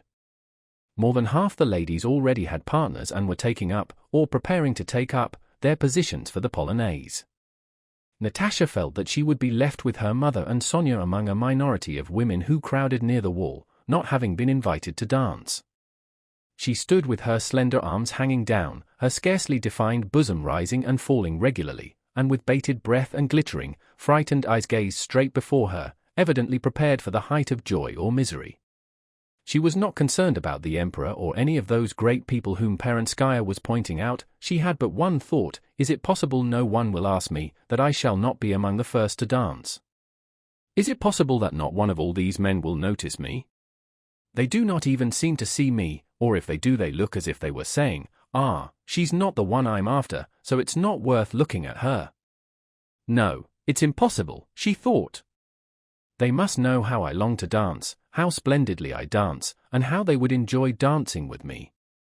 The strains of the polonaise, which had continued for a considerable time, had begun to sound like a sad reminiscence to Natasha's ears. She wanted to cry. Perenskaya had left them. The count was at the other end of the room. She and the countess and Sonia were standing by themselves as in the depths of a forest amid that crowd of strangers, with no one interested in them and not wanted by anyone. Prince Andrew with a lady passed by, evidently not recognizing them. The handsome Anatole was smilingly talking to a partner on his arm and looked at Natasha as one looks at a wall. Boris passed them twice and each time turned away. Berg and his wife, who were not dancing, came up to them. This family gathering seemed humiliating to Natasha, as if there were nowhere else for the family to talk but here at the ball. She did not listen to or look at Vera, who was telling her something about her own green dress. At last the emperor stopped beside his last partner. He had danced with three, and the music ceased. A worried aide-de-camp ran up to the Rostovs requesting them to stand farther back, though as it was they were already close to the wall, and from the gallery resounded the distinct, precise, enticingly rhythmical strains of a waltz. The emperor looked smilingly down the room. A minute passed but no one had yet begun dancing. An aide-de-camp, the master of ceremonies, went up to Countess Bezukova and asked her to dance. She smilingly raised her hand and laid it on his shoulder without looking at him. The aide-de-camp, an adept in his art, grasping his partner firmly round her waist, with confident deliberation started smoothly, gliding first round the edge of the circle, then at the corner of the room he caught Helene's left hand and turned her, the only sound audible, apart from the ever-quickening music, being the rhythmic click of the spurs on his rapid, agile feet, while at every third beat his partner's velvet dress spread out and seemed to flash as she whirled round. Natasha gazed at them and was ready to cry because it was not she who was dancing that first turn of the waltz.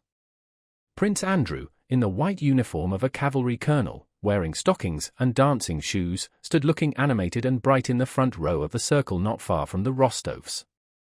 Baron Furhoff was talking to him about the first sitting of the Council of State to be held next day. Prince Andrew, as one closely connected with Speransky and participating in the work of the Legislative Commission, could give reliable information about that sitting, concerning which various rumors were current. But not listening to what Furhoff was saying, he was gazing now at the sovereign and now at the men intending to dance who had not yet gathered courage to enter the circle. Prince Andrew was watching these men abashed by the Emperor's presence, and the women who were breathlessly longing to be asked to dance. Pierre came up to him and caught him by the arm. "You always dance. I have a protégée, the young Rostova, here. Ask her," he said. "Where is she?" asked Bolkonsky. "Excuse me," he added, turning to the Baron, "we will finish this conversation elsewhere. At a ball one must dance." He stepped forward in the direction Pierre indicated. The despairing, dejected expression of Natasha's face caught his eye. He recognized her, guessed her feelings, saw that it was her debut, remembered her conversation at the window, and with an expression of pleasure on his face approached Countess Rostova. "Allow me to introduce you to my daughter," said the Countess, with heightened color.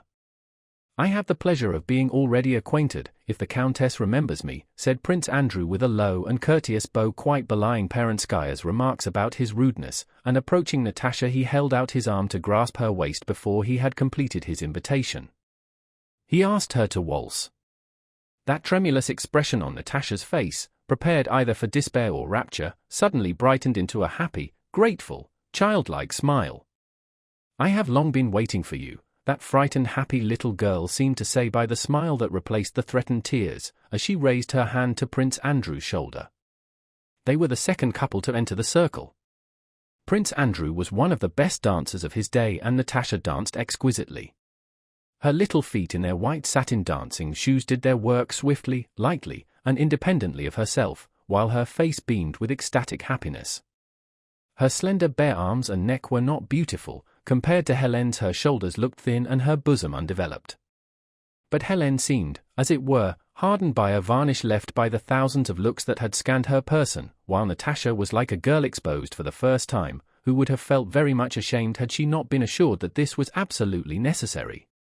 Prince Andrew liked dancing, and wishing to escape as quickly as possible from the political and clever talk which everyone addressed to him, wishing also to break up the circle of restraint he disliked, caused by the Emperor's presence, he danced, and had chosen Natasha because Pierre pointed her out to him and because she was the first pretty girl who caught his eye, but scarcely had he embraced that slender supple figure and felt her stirring so close to him and smiling so near him than the wine of her charm rose to his head, and he felt himself revived and rejuvenated when after leaving her he stood breathing deeply and watching the other dancers. Chapter 17. After Prince Andrew, Boris came up to ask Natasha for a dance, and then the aide-de-camp who had opened the ball, and several other young men, so that, flushed and happy, and passing on her superfluous partners to Sonia, she did not cease dancing all the evening. She noticed and saw nothing of what occupied everyone else.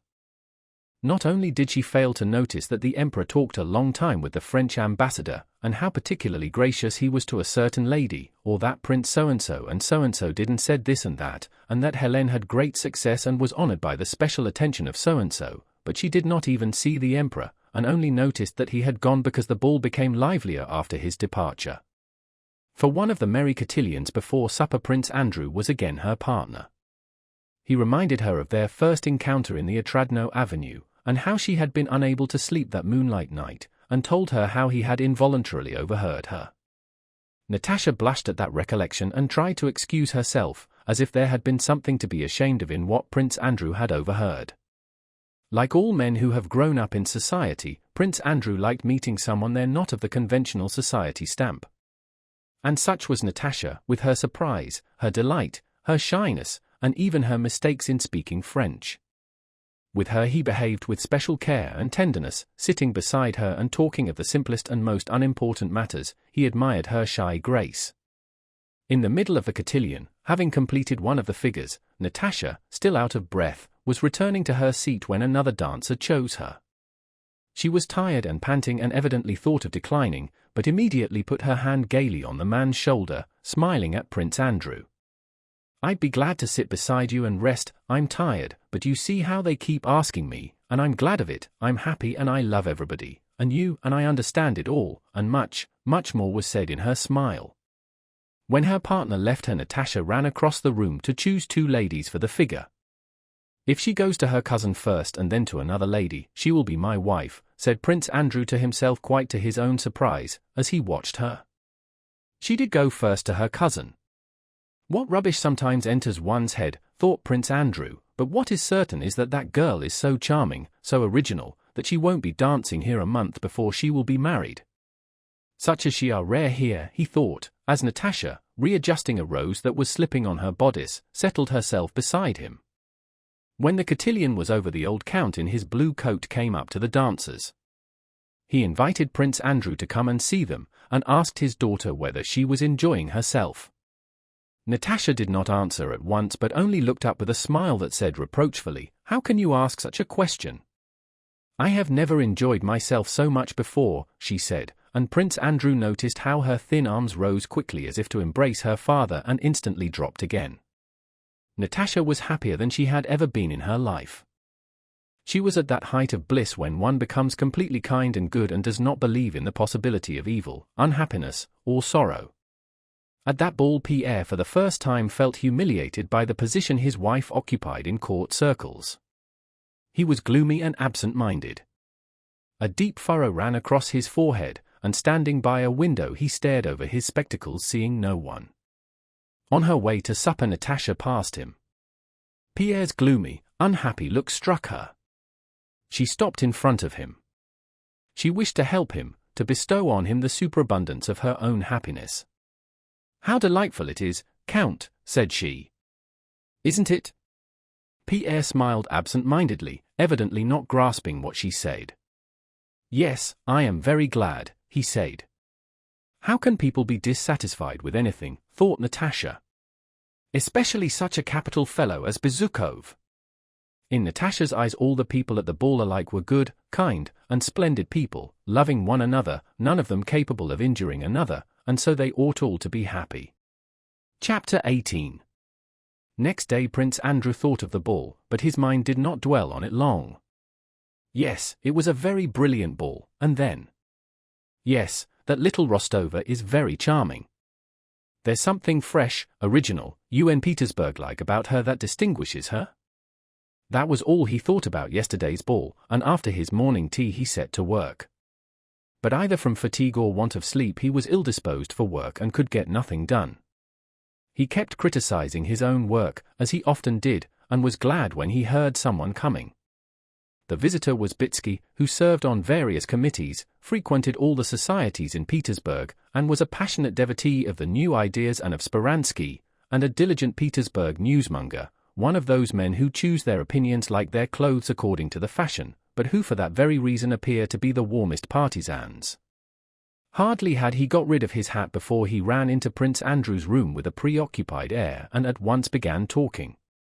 He had just heard particulars of that morning's sitting of the Council of State opened by the Emperor, and he spoke of it enthusiastically.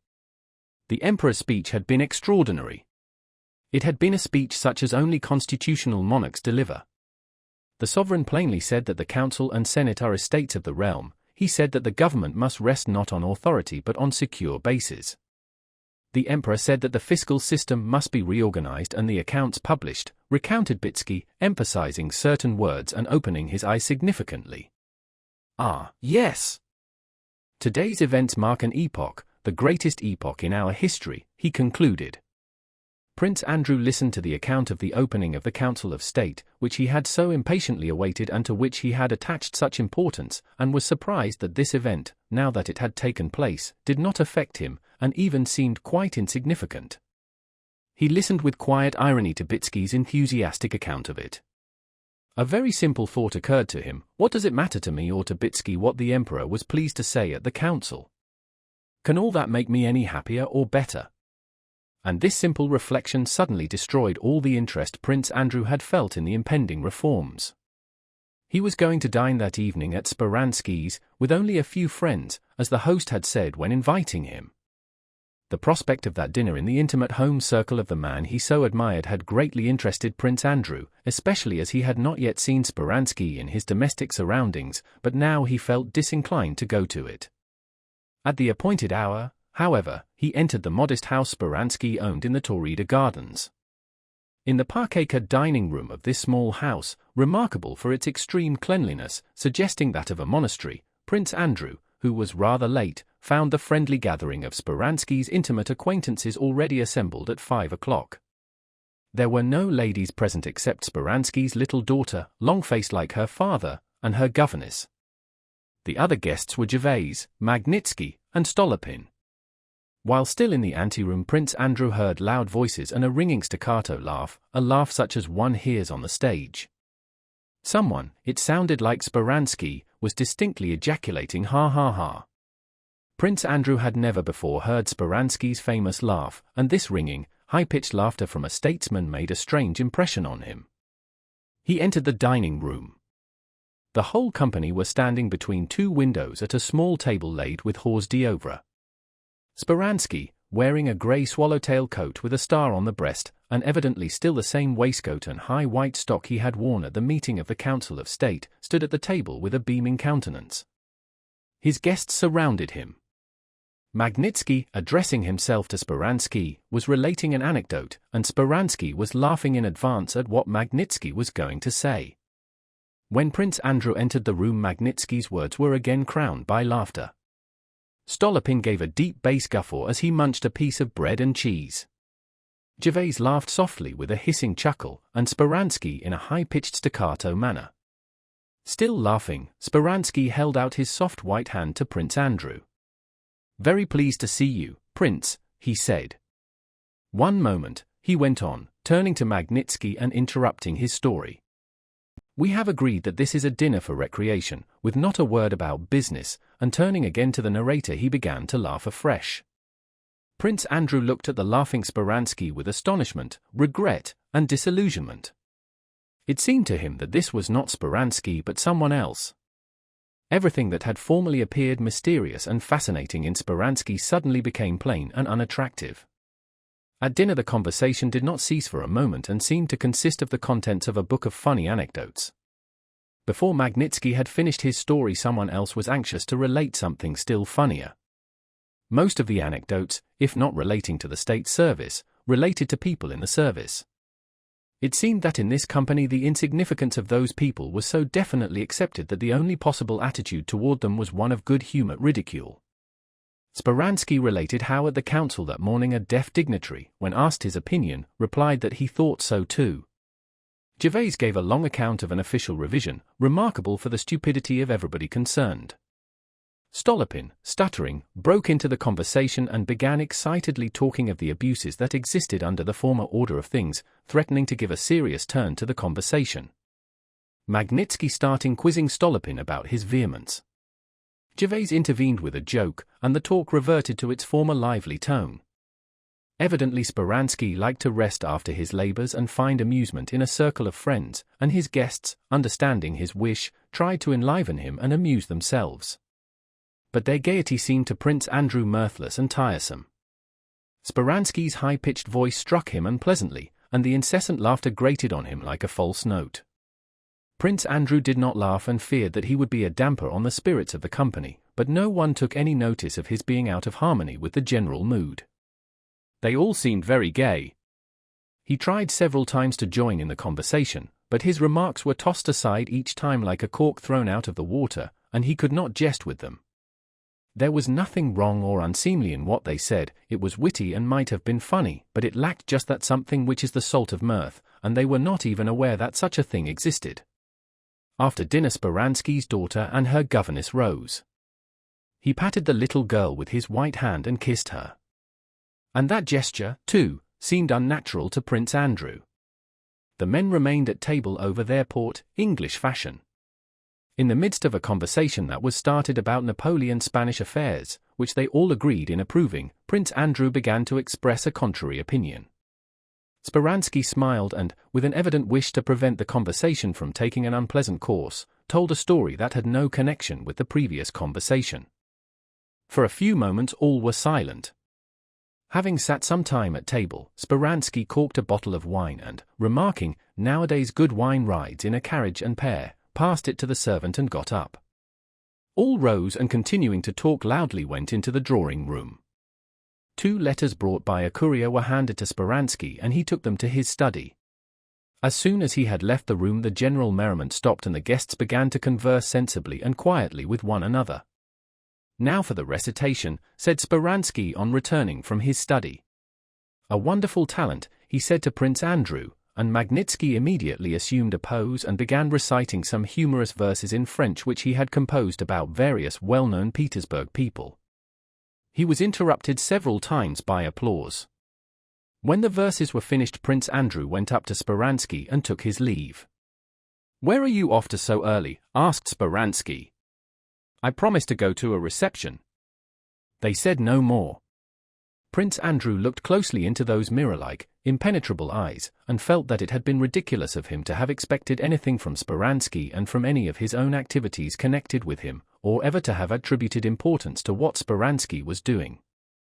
That precise, mirthless laughter rang in Prince Andrew's ears long after he had left the house. When he reached home, Prince Andrew began thinking of his life in Petersburg during those last 4 months as if it were something new. He recalled his exertions and solicitations, and the history of his project of army reform, which had been accepted for consideration and which they were trying to pass over in silence simply because another, a very poor one, had already been prepared and submitted to the emperor. He thought of the meetings of a committee of which Berg was a member. He remembered how carefully and at what length everything relating to form and procedure was discussed at those meetings, and how sedulously and promptly all that related to the gist of the business was evaded. He recalled his labors on the legal code, and how painstakingly he had translated the articles of the Roman and French codes into Russian, and he felt ashamed of himself.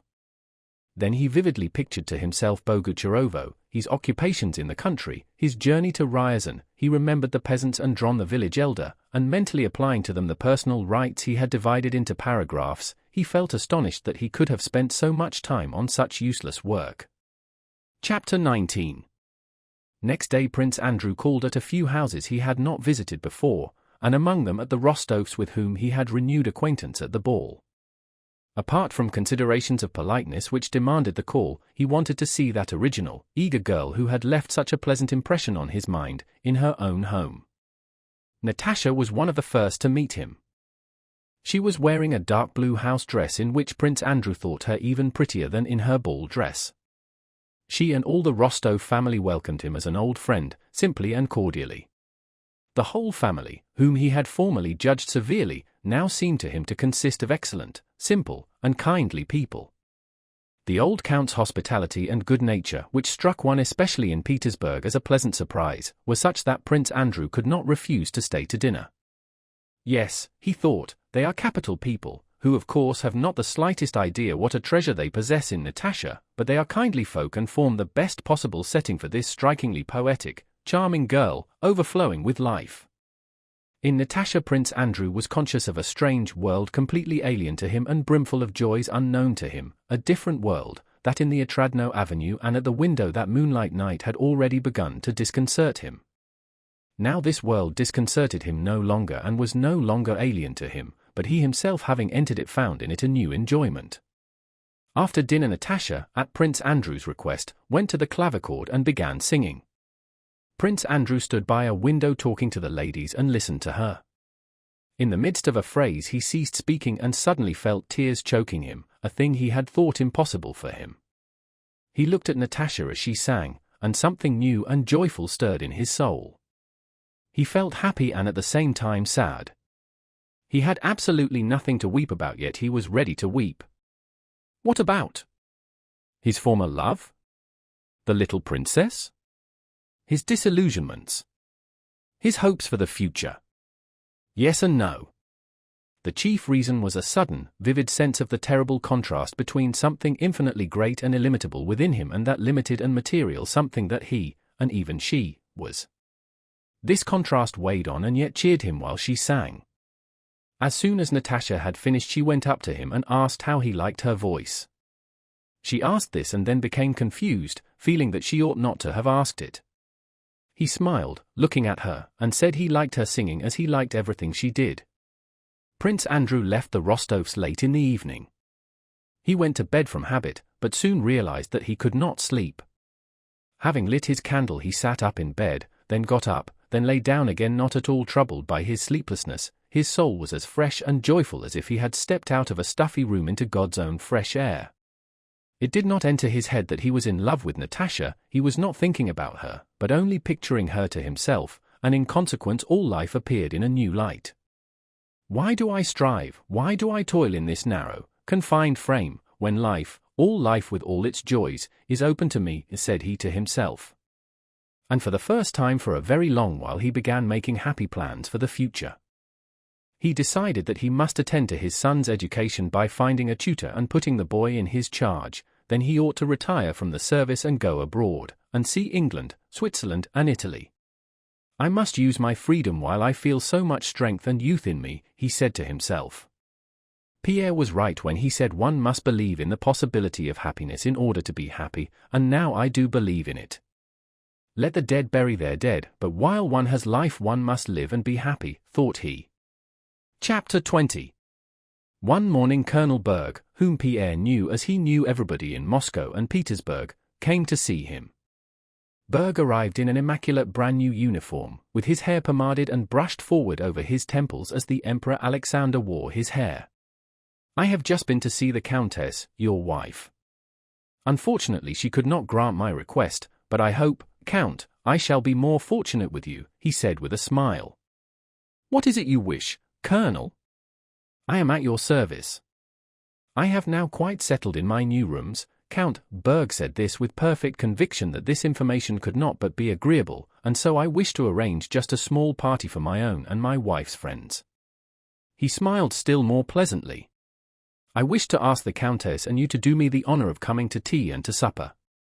Only Countess Helene, considering the society of such people as the Bergs beneath her, could be cruel enough to refuse such an invitation.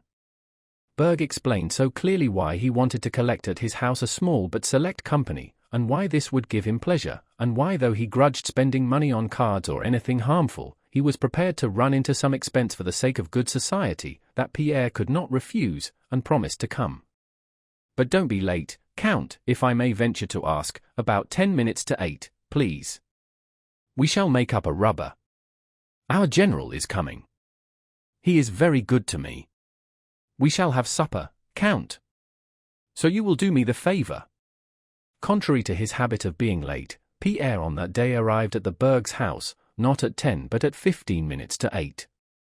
Having prepared everything necessary for the party, the Bergs were ready for their guest's arrival. In their new, clean, and light study with its small busts and pictures and new furniture sat Berg and his wife. Berg, closely buttoned up in his new uniform, sat beside his wife explaining to her that one always could and should be acquainted with people above one, because only then does one get satisfaction from acquaintances. You can get to know something, you can ask for something. See how I managed from my first promotion. Berg measured his life not by years but by promotions. My comrades are still nobodies, while I am only waiting for a vacancy to command a regiment, and have the happiness to be your husband. He rose and kissed Vera's hand, and on the way to her straightened out a turned-up corner of the carpet. And how have I obtained all this? Chiefly by knowing how to choose my acquaintances. It goes without saying that one must be conscientious and methodical. Berg smiled with a sense of his superiority over a weak woman and paused, reflecting that this dear wife of his was after all but a weak woman who could not understand all that constitutes a man's dignity, what it was ein Mann zu sein. Vera at the same time smiling with a sense of superiority over her good, conscientious husband, who all the same understood life wrongly, as according to Vera all men did. Berg, judging by his wife, thought all women weak and foolish. Vera, judging only by her husband and generalizing from that observation, supposed that all men, though they understand nothing and are conceited and selfish, ascribe common sense to themselves alone. To be a man. Berg rose and embraced his wife carefully, so as not to crush her lace fichu for which he had paid a good price, kissing her straight on the lips. The only thing is, we mustn't have children too soon, he continued, following an unconscious sequence of ideas. Yes, answered Vera, I don't at all want that. We must live for society. Princess Yusupova wore one exactly like this, said Berg, pointing to the fichu with a happy and kindly smile. Just then Count Bezukov was announced. Husband and wife glanced at one another, both smiling with self-satisfaction, and each mentally claiming the honor of this visit. This is what comes of knowing how to make acquaintances, thought Berg. This is what comes of knowing how to conduct oneself. But please don't interrupt me when I am entertaining the guests, said Vera, because I know what interests each of them and what to say to different people. Berg smiled again. It can't be helped, men must sometimes have masculine conversation, said he.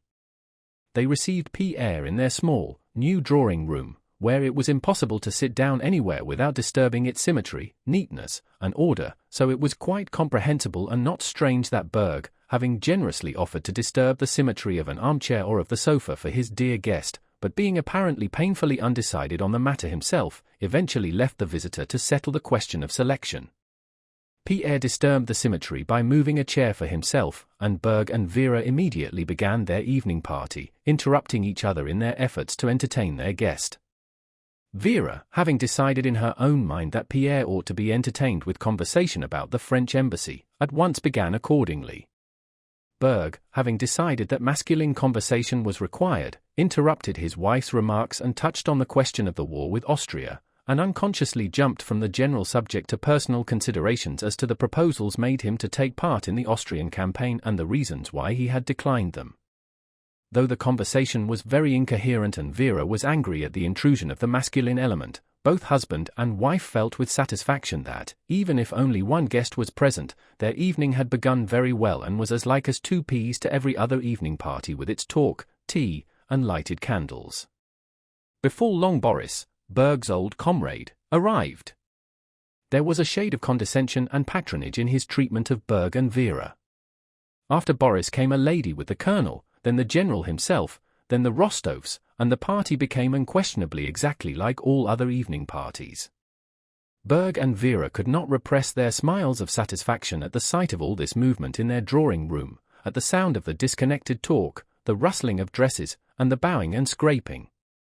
Everything was just as everybody always has it, especially so the general, who admired the apartment, patted Berg on the shoulder, and with parental authority superintended the setting out of the table for Boston. The general sat down by Count Ilya Rostov, who was next to himself the most important guest. The old people sat with the old, the young with the young, and the hostess at the tea table, on which stood exactly the same kind of cakes in a silver cake basket as the Panins had at their party. Everything was just as it was everywhere else. Chapter 21.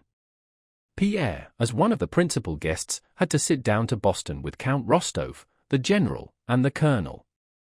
At the card table he happened to be directly facing Natasha, and was struck by a curious change that had come over her since the ball. She was silent, and not only less pretty than at the ball, but only redeemed from plainness by her look of gentle indifference to everything around. What's the matter with her? Thought Pierre, glancing at her. She was sitting by her sister at the tea table, and reluctantly, without looking at him, made some reply to Boris, who sat down beside her. After playing out a whole suit and to his partner's delight taking 5 tricks, Pierre, hearing greetings and the steps of someone who had entered the room while he was picking up his tricks, glanced again at Natasha. What has happened to her? He asked himself with still greater surprise. Prince Andrew was standing before her, saying something to her with a look of tender solicitude. She, having raised her head, was looking up at him, flushed and evidently trying to master her rapid breathing. And the bright glow of some inner fire that had been suppressed was again alight in her. She was completely transformed and from a plain girl had again become what she had been at the ball. Prince Andrew went up to Pierre, and the latter noticed a new and youthful expression in his friend's face. Pierre changed places several times during the game, sitting now with his back to Natasha and now facing her, but during the whole of the 6 rubbers he watched her and his friend. Something very important is happening between them, thought Pierre, and a feeling that was both joyful and painful agitated him and made him neglect the game. After 6 rubbers the general got up, saying that it was no use playing like that, and Pierre was released. Natasha on one side was talking with Sonia and Boris, and Vera with a subtle smile was saying something to Prince Andrew. Pierre went up to his friend and, asking whether they were talking secrets, sat down beside them. Vera, having noticed Prince Andrew's attentions to Natasha, decided that at a party, a real evening party, subtle allusions to the tender passion were absolutely necessary and, seizing a moment when Prince Andrew was alone, began a conversation with him about feelings in general and about her sister. With so intellectual a guest as she considered Prince Andrew to be, she felt that she had to employ her diplomatic tact. When Pierre went up to them he noticed that Vera was being carried away by her self-satisfied talk, but that Prince Andrew seemed embarrassed, a thing that rarely happened with him. "What do you think?" Vera was saying with an arch smile. "You are so discerning, Prince, and understand people's characters so well at a glance. What do you think of Natalie? Could she be constant in her attachments? Could she, like other women, Vera meant herself, love a man once for all and remain true to him forever? That is what I consider true love. What do you think, Prince?" "I know your sister too little," replied Prince Andrew, with a sarcastic smile under which he wished to hide his embarrassment, to be able to solve so delicate a question, "and then I have noticed that the less attractive a woman is the more constant she is likely to be," he added, and looked up at Pierre who was just approaching them. "Yes, that is true, Prince. In our days," continued Vera, mentioning our days as people of limited intelligence are fond of doing, imagining that they have discovered and appraised the peculiarities of our days and that human characteristics change with the times, "in our days a girl has so much freedom that the pleasure of being courted often stifles real feeling in her. And it must be confessed that Natalie is very susceptible."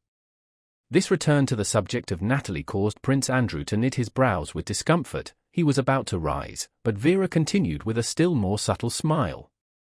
"I think no one has been more courted than she went on, but till quite lately she never cared seriously for anyone.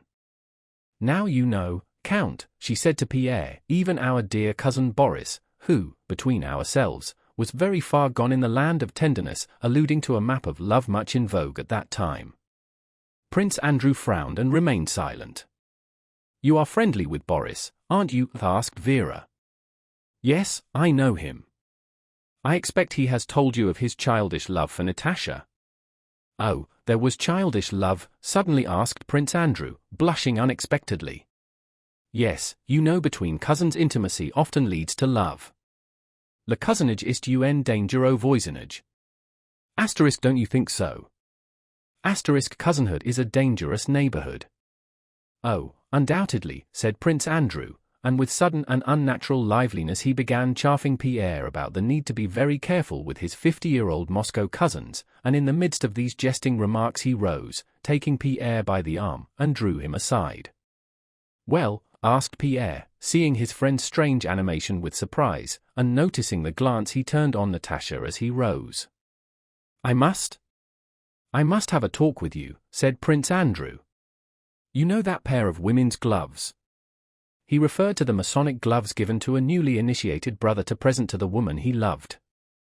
But no, I will talk to you later on," and with a strange light in his eyes and restlessness in his movements, Prince Andrew approached Natasha and sat down beside her. Pierre saw how Prince Andrew asked her something and how she flushed as she replied. But at that moment Berg came to Pierre and began insisting that he should take part in an argument between the general and the colonel on the affairs in Spain. Berg was satisfied and happy. The smile of pleasure never left his face. The party was very successful and quite like other parties he had seen. Everything was similar, the ladies' subtle talk, the cards, the general raising his voice at the card table, and the samovar and the tea cakes. Only one thing was lacking that he had always seen at the evening parties he wished to imitate. They had not yet had a loud conversation among the men and a dispute about something important and clever. Now the general had begun such a discussion, and so Berg drew Pierre to it. Chapter 22. Next day, having been invited by the Count, Prince Andrew dined with the Rostovs and spent the rest of the day there. Everyone in the house realized for whose sake Prince Andrew came, and without concealing it he tried to be with Natasha all day. Not only in the soul of the frightened yet happy and enraptured Natasha, but in the whole house, there was a feeling of awe at something important that was bound to happen. The Countess looked with sad and sternly serious eyes at Prince Andrew when he talked to Natasha and timidly started some artificial conversation about trifles as soon as he looked her way. Sonia was afraid to leave Natasha and afraid of being in the way when she was with them. Natasha grew pale, in a panic of expectation, when she remained alone with him for a moment. Prince Andrew surprised her by his timidity. She felt that he wanted to say something to her but could not bring himself to do so. In the evening, when Prince Andrew had left, the Countess went up to Natasha and whispered, "Well, what?" "Mama! For heaven's sake, don't ask me anything now." "One can't talk about that," said Natasha. But all the same that night Natasha, now agitated and now frightened, lay a long time in her mother's bed gazing straight before her. She told her how he had complimented her, how he told her he was going abroad, asked her where they were going to spend the summer, and then how he had asked her about Boris. "But such a, never happened to me before," she said. "Only I feel afraid in his presence. I am always afraid when I'm with him." "What does that mean? Does it mean that it's the real thing?" "Yes?" "Mama, are you asleep?" "No, my love, I am frightened myself," answered her mother. "Now go." "All the same I shan't sleep." "What silliness, to sleep." "Mummy! Mummy! Such a thing never happened to me before," she said, surprised and alarmed at the feeling she was aware of in herself. "And could we ever have thought?" It seemed to Natasha that even at the time she first saw Prince Andrew at Otradno she had fallen in love with him. It was as if she feared this strange, unexpected happiness of meeting again the very man she had then chosen. She was firmly convinced she had done so, and of finding him, as it seemed, not indifferent to her. And it had to happen that he should come specially to Petersburg while we are here. And it had to happen that we should meet at that ball. It is fate. Clearly it is fate that everything led up to this. Already then, directly I saw him I felt something peculiar. What else did he say to you? What are those verses? Read them, said her mother, thoughtfully, referring to some verses Prince Andrew had written in Natasha's album. Mama, one need not be ashamed of his being a widower. Don't, Natasha. Pray to God. Marriages are made in heaven, said her mother. Darling mummy, how I love you. How happy I am, cried Natasha, shedding tears of joy and excitement and embracing her mother. At that very time Prince Andrew was sitting with Pierre and telling him of his love for Natasha and his firm resolve to make her his wife. That day Countess Helene had a reception at her house. The French ambassador was there, and a foreign prince of the blood who had of late become a frequent visitor of hers, and many brilliant ladies and gentlemen. Pierre, who had come downstairs, walked through the rooms and struck everyone by his preoccupied, absent-minded, and morose air. Since the ball he had felt the approach of a fit of nervous depression and had made desperate efforts to combat it. Since the intimacy of his wife with the royal prince, Pierre had unexpectedly been made a gentleman of the bedchamber, and from that time he had begun to feel oppressed and ashamed in court society, and dark thoughts of the vanity of all things human came to him oftener than before. At the same time the feeling he had noticed between his protégée Natasha and Prince Andrew accentuated his gloom by the contrast between his own position and his friends. He tried equally to avoid thinking about his wife and about Natasha and Prince Andrew, and again everything seemed to him insignificant in comparison with eternity. Again the question, for what? Presented itself, and he forced himself to work day and night at Masonic labors, hoping to drive away the evil spirit that threatened him. Toward midnight, after he had left the Countess' apartments, he was sitting upstairs in a shabby dressing gown, copying out the original transaction of the Scottish Lodge of Freemasons at a table in his low room cloudy with tobacco smoke, when someone came in. It was Prince Andrew. "Ah, it's you," said Pierre with a preoccupied, dissatisfied air. "And I, you see, am hard at it." He pointed to his manuscript book with that air of escaping from the ills of life with which unhappy people look at their work. Prince Andrew, with a beaming, ecstatic expression of renewed life on his face, paused in front of Pierre and, not noticing his sad look, smiled at him with the egotism of joy. "Well, dear heart," said he, "I wanted to tell you about it yesterday and I have come to do so today. I never experienced anything like it before. I am in love, my friend." Suddenly Pierre heaved a deep sigh and dumped his heavy person down on the sofa beside Prince Andrew. "With Natasha Rostova, yes," said he. "Yes, yes. Who else should it be?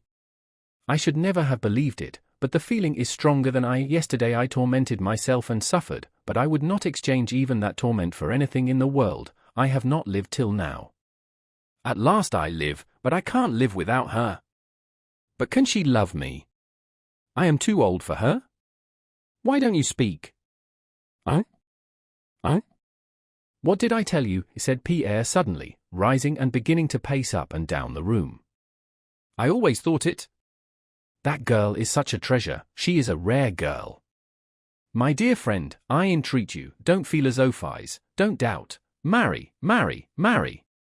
And I am sure there will not be a happier man than you. But what of her? She loves you." "Don't talk rubbish," said Prince Andrew, smiling and looking into Pierre's eyes. "She does, I know," Pierre cried fiercely. "But do listen," returned Prince Andrew, holding him by the arm. "Do you know the condition I am in? I must talk about it to someone." "Well, go on, go on." "I am very glad," said Pierre, and his face really changed, his brow became smooth, and he listened gladly to Prince Andrew. Prince Andrew seemed, and really was, quite a different, quite a new man. Where was his spleen, his contempt for life, his disillusionment? Pierre was the only person to whom he made up his mind to speak openly, and to him he told all that was in his soul. Now he boldly and lightly made plans for an extended future, said he could not sacrifice his own happiness to his father's caprice, and spoke of how he would either make his father consent to this marriage and love her, or would do without his consent. Then he marveled at the feeling that had mastered him as at something strange, apart from and independent of himself. "I should not have believed anyone who told me that I was capable of such love," said Prince Andrew. "It is not at all the same feeling that I knew in the past. The whole world is now for me divided into two halves. One half is she, and there all is joy, hope, light. The other half is everything where she is not, and there is all gloom and darkness." "Darkness and gloom," reiterated Pierre. "Yes, yes, I understand that. I cannot help loving the light, it is not my fault. And I am very happy. You understand me? I know you are glad for my sake." "Yes, yes," Pierre assented, looking at his friend with a touched and sad expression in his eyes. The brighter Prince Andrew's lot appeared to him, the gloomier seemed his own. Chapter 23. Prince Andrew needed his father's consent to his marriage, and to obtain this he started for the country next day. His father received his son's communication with external composure but inward wrath. He could not comprehend how anyone could wish to alter his life or introduce anything new into it, when his own life was already ending. "If only they would let me end my days as I want to," thought the old man, "then they might do as they please." With his son, however, he employed the diplomacy he reserved for important occasions and, adopting a quiet tone, discussed the whole matter. In the first place, the marriage was not a brilliant one as regards birth, wealth, or rank. Secondly, Prince Andrew was no longer as young as he had been and his health was poor. The old man laid special stress on this, while she was very young. Thirdly, he had a son whom it would be a pity to entrust to a chit of a girl. Fourthly and finally, the father said, looking ironically at his son, "I beg you to put it off for a year, go abroad, take a cure, look out as you wanted to for a German tutor for Prince Nicholas." Then if your love or passion or obstinacy, as you please, is still as great, marry. And that's my last word on it. Mind, the last, concluded the prince, in a tone which showed that nothing would make him alter his decision. Prince Andrew saw clearly that the old man hoped that his feelings, or his fiancée's, would not stand a year's test, or that he, the old prince himself, would die before then, and he decided to conform to his father's wish to propose and postpone the wedding for a year. 3 weeks after the last evening he had spent with the Rostovs, Prince Andrew returned to Petersburg. Next day after her talk with her mother, Natasha expected Bolkonsky all day, but he did not come. On the second and third day it was the same. Pierre did not come either, and Natasha, not knowing that Prince Andrew had gone to see his father, could not explain his absence to herself. 3 weeks passed in this way. Natasha had no desire to go out anywhere and wandered from room to room like a shadow, idle and listless. She wept secretly at night and did not go to her mother in the evenings. She blushed continually and was irritable. It seemed to her that everybody knew about her disappointment and was laughing at her and pitying her. Strong as was her inward grief, this wound to her vanity intensified her misery. Once she came to her mother, tried to say something, and suddenly began to cry.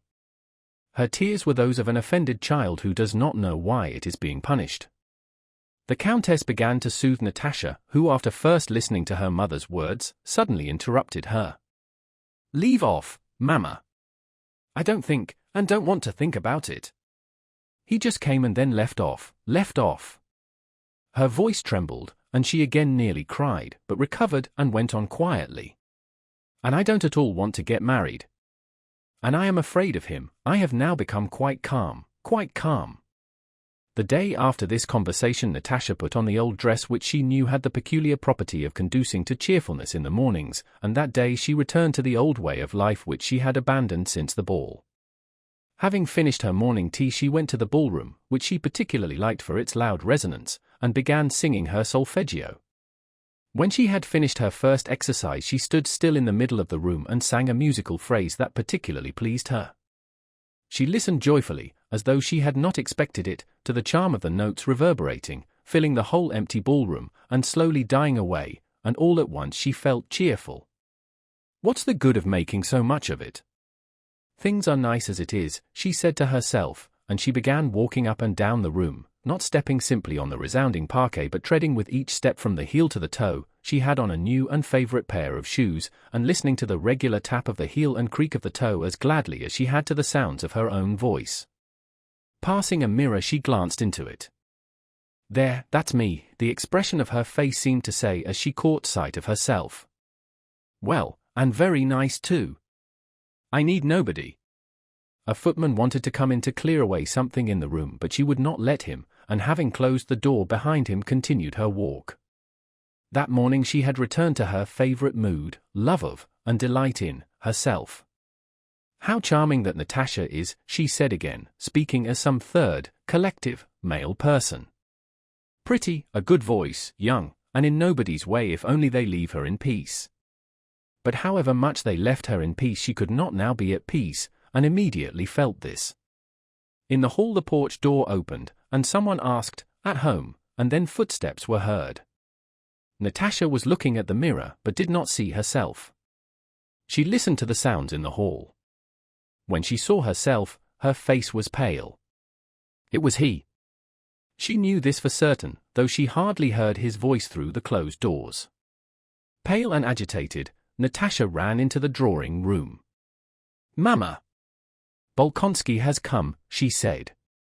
"Mama, it is awful, it is unbearable. I don't want to be tormented. What am I to do?" Before the countess could answer, Prince Andrew entered the room with an agitated and serious face. As soon as he saw Natasha his face brightened. He kissed the countess' hand and Natasha's, and sat down beside the sofa. "It is long since we had the pleasure," began the countess, but Prince Andrew interrupted her by answering her intended question, obviously in haste to say what he had to. "I have not been to see you all this time because I have been at my father's. I had to talk over a very important matter with him. I only got back last night," he said glancing at Natasha. "I want to have a talk with you, Countess," he added after a moment's pause. The Countess lowered her eyes, sighing deeply. "I am at your disposal," she murmured. Natasha knew that she ought to go away, but was unable to do so. Something gripped her throat, and regardless of manners she stared straight at Prince Andrew with wide-open eyes. "At once? This instant?" "No, it can't be," she thought. Again he glanced at her, and that glance convinced her that she was not mistaken. Yes, at once, that very instant, her fate would be decided. "Go, Natasha!" "I will call you," said the Countess in a whisper. Natasha glanced with frightened imploring eyes at Prince Andrew and at her mother and went out. "I have come, Countess, to ask for your daughter's hand," said Prince Andrew. The Countess' face flushed hotly, but she said nothing.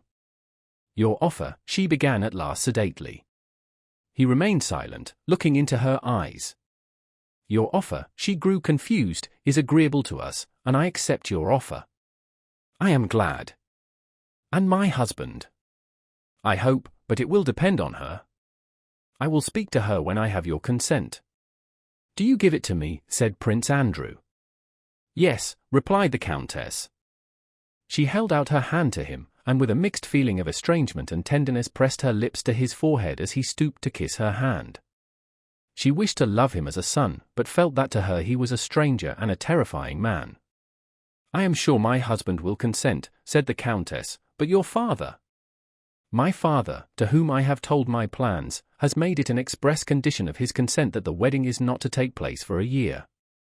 "And I wished to tell you of that," said Prince Andrew. "It is true that Natasha is still young, but so long as that." "It is unavoidable," said Prince Andrew with a sigh. "I will send her to you," said the Countess, and left the room. "Lord have mercy upon us," she repeated while seeking her daughter. Sonia said that Natasha was in her bedroom. Natasha was sitting on the bed, pale and dry-eyed, and was gazing at the icons and whispering something as she rapidly crossed herself. Seeing her mother, she jumped up and flew to her. "Well, Mama." "Well." Go to him." "He is asking for your hand," said the Countess, coldly it seemed to Natasha. Go, said the mother, sadly and reproachfully, with a deep sigh, as her daughter ran away. Natasha never remembered how she entered the drawing-room. When she came in and saw him, she paused. "Is it possible that this stranger has now become everything to me?" she asked herself, and immediately answered, "Yes, everything. He alone is now dearer to me than everything in the world." Prince Andrew came up to her with downcast eyes. "I have loved you from the very first moment I saw you. May I hope?" He looked at her and was struck by the serious, impassioned expression of her face. Her face said, "Why ask? Why doubt what you cannot but know? Why speak, when words cannot express what one feels?" She drew near to him and stopped. He took her hand and kissed it. "Do you love me?" "Yes, yes," Natasha murmured as if in vexation. Then she sighed loudly and, catching her breath more and more quickly, began to sob. "What is it? What's the matter?" "Oh, I am so happy," she replied, smiled through her tears, bent over closer to him, paused for an instant as if asking herself whether she might, and then kissed him. Prince Andrew held her hands, looked into her eyes, and did not find in his heart his former love for her. Something in him had suddenly changed. There was no longer the former poetic and mystic charm of desire, but there was pity for her feminine and childish weakness, fear at her devotion and trustfulness, and an oppressive yet joyful sense of the duty that now bound him to her forever. The present feeling, though not so bright and poetic as the former, was stronger and more serious. "Did your mother tell you that it cannot be for a year?" asked Prince Andrew, still looking into her eyes. "Is it possible that chit of a girl, as everybody called me, thought Natasha, is it possible that I am now to be the wife and the equal of this strange, dear, clever man whom even my father looks up to? Can it be true? Can it be true that there can be no more playing with life, that now I am grown up, that on me now lies a responsibility for my every word and deed?" "Yes, but what did he ask me?" "No," she replied, but she had not understood his question. "Forgive me," he said. "But you are so young, and I have already been through so much in life. I am afraid for you, you do not yet know yourself. Natasha listened with concentrated attention, trying but failing to take in the meaning of his words. Hard as this year which delays my happiness will be, continued Prince Andrew, it will give you time to be sure of yourself. I ask you to make me happy in a year, but you are free. Our engagement shall remain a secret, and should you find that you do not love me, or should you come to love, said Prince Andrew with an unnatural smile. Why do you say that? Natasha interrupted him. You know that from the very day you first came to Otradno I have loved you, she cried, quite convinced that she spoke the truth. In a year you will learn to know yourself. A whole year. Natasha repeated suddenly, only now realizing that the marriage was to be postponed for a year. But why a year? Why a year? Prince Andrew began to explain to her the reasons for this delay. Natasha did not hear him. And can't it be helped? She asked. Prince Andrew did not reply, but his face expressed the impossibility of altering that decision. It's awful. Oh, it's awful. Awful. Natasha suddenly cried, and again burst into sobs. I shall die, waiting a year. It's impossible, it's awful. She looked into her lover's face and saw in it a look of commiseration and perplexity. No, no. I'll do anything, she said, suddenly checking her tears. I am so happy. The father and mother came into the room and gave the betrothed couple their blessing. From that day Prince Andrew began to frequent the Rostovs as Natasha's affianced lover. Chapter 24. No betrothal ceremony took place and Natasha's engagement to Bolkonsky was not announced. Prince Andrew insisted on that. He said that as he was responsible for the delay he ought to bear the whole burden of it, that he had given his word and bound himself forever, but that he did not wish to bind Natasha and gave her perfect freedom. If after 6 months she felt that she did not love him she would have full right to reject him. Naturally neither Natasha nor her parents wished to hear of this, but Prince Andrew was firm. He came every day to the Rostovs, but did not behave to Natasha as an affianced lover. He did not use the familiar thou, but said you to her, and kissed only her hand. After their engagement, quite different, intimate, and natural relations sprang up between them. It was as if they had not known each other till now. Both liked to recall how they had regarded each other when as yet they were nothing to one another. They felt themselves now quite different beings, then they were artificial, now natural and sincere. At first the family felt some constraint in intercourse with Prince Andrew. He seemed a man from another world, and for a long time Natasha trained the family to get used to him, proudly assuring them all that he only appeared to be different, but was really just like all of them, and that she was not afraid of him and no one else ought to be. After a few days they grew accustomed to him, and without restraint in his presence pursued their usual way of life, in which he took his part. He could talk about rural economy with the Count, fashions with the Countess and Natasha, and about albums and fancy work with Sonia. Sometimes the household both among themselves and in his presence expressed their wonder at how it had all happened, and at the evident omens there had been of it, Prince Andrew's coming to Otradno and their coming to Petersburg, and the likeness between Natasha and Prince Andrew which her nurse had noticed on his first visit, and Andrew's encounter with Nicholas in 1805, and many other incidents betokening that it had to be. In the house that poetic dullness and quiet reigned which always accompanies the presence of a betrothed couple. Often when all sitting together everyone kept silent. Sometimes the others would get up and go away and the couple, left alone, still remained silent. They rarely spoke of their future life. Prince Andrew was afraid and ashamed to speak of it. Natasha shared this as she did all his feelings, which she constantly divined. Once she began questioning him about his son. Prince Andrew blushed, as he often did now. Natasha particularly liked it in him, and said that his son would not live with them.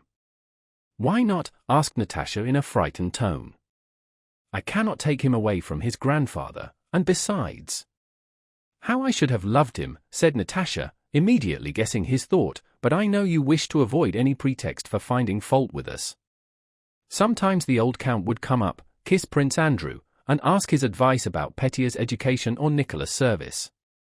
The old Countess sighed as she looked at them. Sonia was always getting frightened lest she should be in the way and tried to find excuses for leaving them alone, even when they did not wish it. When Prince Andrew spoke, he could tell a story very well. Natasha listened to him with pride, when she spoke she noticed with fear and joy that he gazed attentively and scrutinizingly at her. She asked herself in perplexity, what does he look for in me? He is trying to discover something by looking at me. What if what he seeks in me is not there? Sometimes she fell into one of the mad, merry moods characteristic of her, and then she particularly loved to hear and see how Prince Andrew laughed. He seldom laughed, but when he did he abandoned himself entirely to his laughter, and after such a laugh she always felt nearer to him. Natasha would have been completely happy if the thought of the separation awaiting her and drawing near had not terrified her, just as the mere thought of it made him turn pale and cold. On the eve of his departure from Petersburg, Prince Andrew brought with him Pierre, who had not been to the Rostovs once since the ball. Pierre seemed disconcerted and embarrassed. He was talking to the Countess, and Natasha sat down beside a little chess table with Sonia, thereby inviting Prince Andrew to come too. He did so. "You have known Bezukov a long time?" he asked. "Do you like him?" "Yes, he's a dear, but very absurd." And as usual when speaking of Pierre, she began to tell anecdotes of his absent-mindedness, some of which had even been invented about him. "Do you know I have entrusted him with our secret? I have known him from childhood. He has a heart of gold." "I beg you, Natalie," Prince Andrew said with sudden seriousness, "I am going away and heaven knows what may happen." "You may cease to, all right, I know I am not to say that. Only this, then, whatever may happen to you when I am not here." "What can happen?" "Whatever trouble may come," Prince Andrew continued, "I beg you, Mademoiselle Sophie, whatever may happen, to turn to him alone for advice and help. He is a most absent-minded and absurd fellow, but he has a heart of gold." Neither her father, nor her mother, nor Sonia, nor Prince Andrew himself could have foreseen how the separation from her lover would act on Natasha. Flushed and agitated she went about the house all that day, dry-eyed, occupied with most trivial matters as if not understanding what awaited her. She did not even cry when, on taking leave, he kissed her hand for the last time. "Don't go," she said in a tone that made him wonder whether he really ought not to stay and which he remembered long afterwards. Nor did she cry when he was gone, but for several days she sat in her room dry-eyed, taking no interest in anything and only saying now and then, "Oh, why did he go away?" But a fortnight after his departure, to the surprise of those around her, she recovered from her mental sickness just as suddenly and became her old self again, but with a change in her moral physiognomy, as a child gets up after a long illness with a changed expression of face. Chapter 25. During that year after his son's departure, Prince Nicholas Bolkonsky's health and temper became much worse. He grew still more irritable, and it was Princess Mary who generally bore the brunt of his frequent fits of unprovoked anger. He seemed carefully to seek out her tender spot so as to torture her mentally as harshly as possible. Princess Mary had two passions and consequently two joys, her nephew, little Nicholas, and religion, and these were the favorite subjects of the prince's attacks and ridicule. Whatever was spoken of he would bring round to the superstitiousness of old maids, or the petting and spoiling of children. "You want to make him, little Nicholas, into an old maid like yourself. A pity. Prince Andrew wants a son and not an old maid," he would say. Or, turning to Mademoiselle Bourienne, he would ask her in Princess Mary's presence how she liked our village priests and icons and would joke about them. He continually hurt Princess Mary's feelings and tormented her, but it cost her no effort to forgive him. Could he be to blame toward her, or could her father, whom she knew loved her in spite of it all, be unjust? And what is justice? The princess never thought of that proud word justice. All the complex laws of man centered for her in one clear and simple law, the law of love and self-sacrifice taught us by him who lovingly suffered for mankind though he himself was God. What had she to do with the justice or injustice of other people? She had to endure and love, and that she did. During the winter Prince Andrew had come to Bald Hills and had been gay, gentle, and more affectionate than Princess Mary had known him for a long time past. She felt that something had happened to him, but he said nothing to her about his love. Before he left he had a long talk with his father about something, and Princess Mary noticed that before his departure they were dissatisfied with one another. Soon after Prince Andrew had gone, Princess Mary wrote to her friend Julie Karagina in Petersburg, whom she had dreamed, as all girls dream, of marrying to her brother, and who was at that time in mourning for her own brother, killed in Turkey. Sorrow, it seems, is our common lot, my dear, tender friend Julie. Your loss is so terrible that I can only explain it to myself as a special providence of God who, loving you, wishes to try you and your excellent mother. Oh, my friend! Religion, and religion alone, can, I will not say comfort us, but save us from despair. Religion alone can explain to us what without its help man cannot comprehend, why, for what cause, kind and noble beings able to find happiness in life, not merely harming no one but necessary to the happiness of others, are called away to God, while cruel, useless, harmful persons, or such as are a burden to themselves and to others, are left living. The first death I saw, and one I shall never forget, that of my dear sister-in-law, left that impression on me. Just as you asked destiny why your splendid brother had to die, so I asked why that angel Lise, who not only never wronged anyone, but in whose soul there were never any unkind thoughts, had to die. And what do you think, dear friend? 5 years have passed since then, and already I, with my petty understanding, begin to see clearly why she had to die, and in what way that death was but an expression of the infinite goodness of the Creator, whose every action, though generally incomprehensible to us, is but a manifestation of his infinite love for his creatures. Perhaps, I often think, she was too angelically innocent to have the strength to perform all a mother's duties. As a young wife she was irreproachable, perhaps she could not have been so as a mother. As it is, not only has she left us, and particularly Prince Andrew, with the purest regrets and memories, but probably she will there receive a place I dare not hope for myself.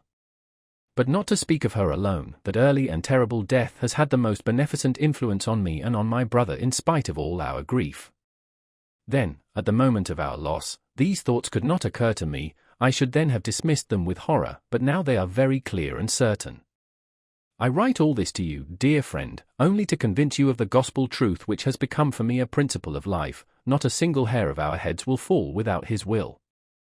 And his will is governed only by infinite love for us, and so whatever befalls us is for our good.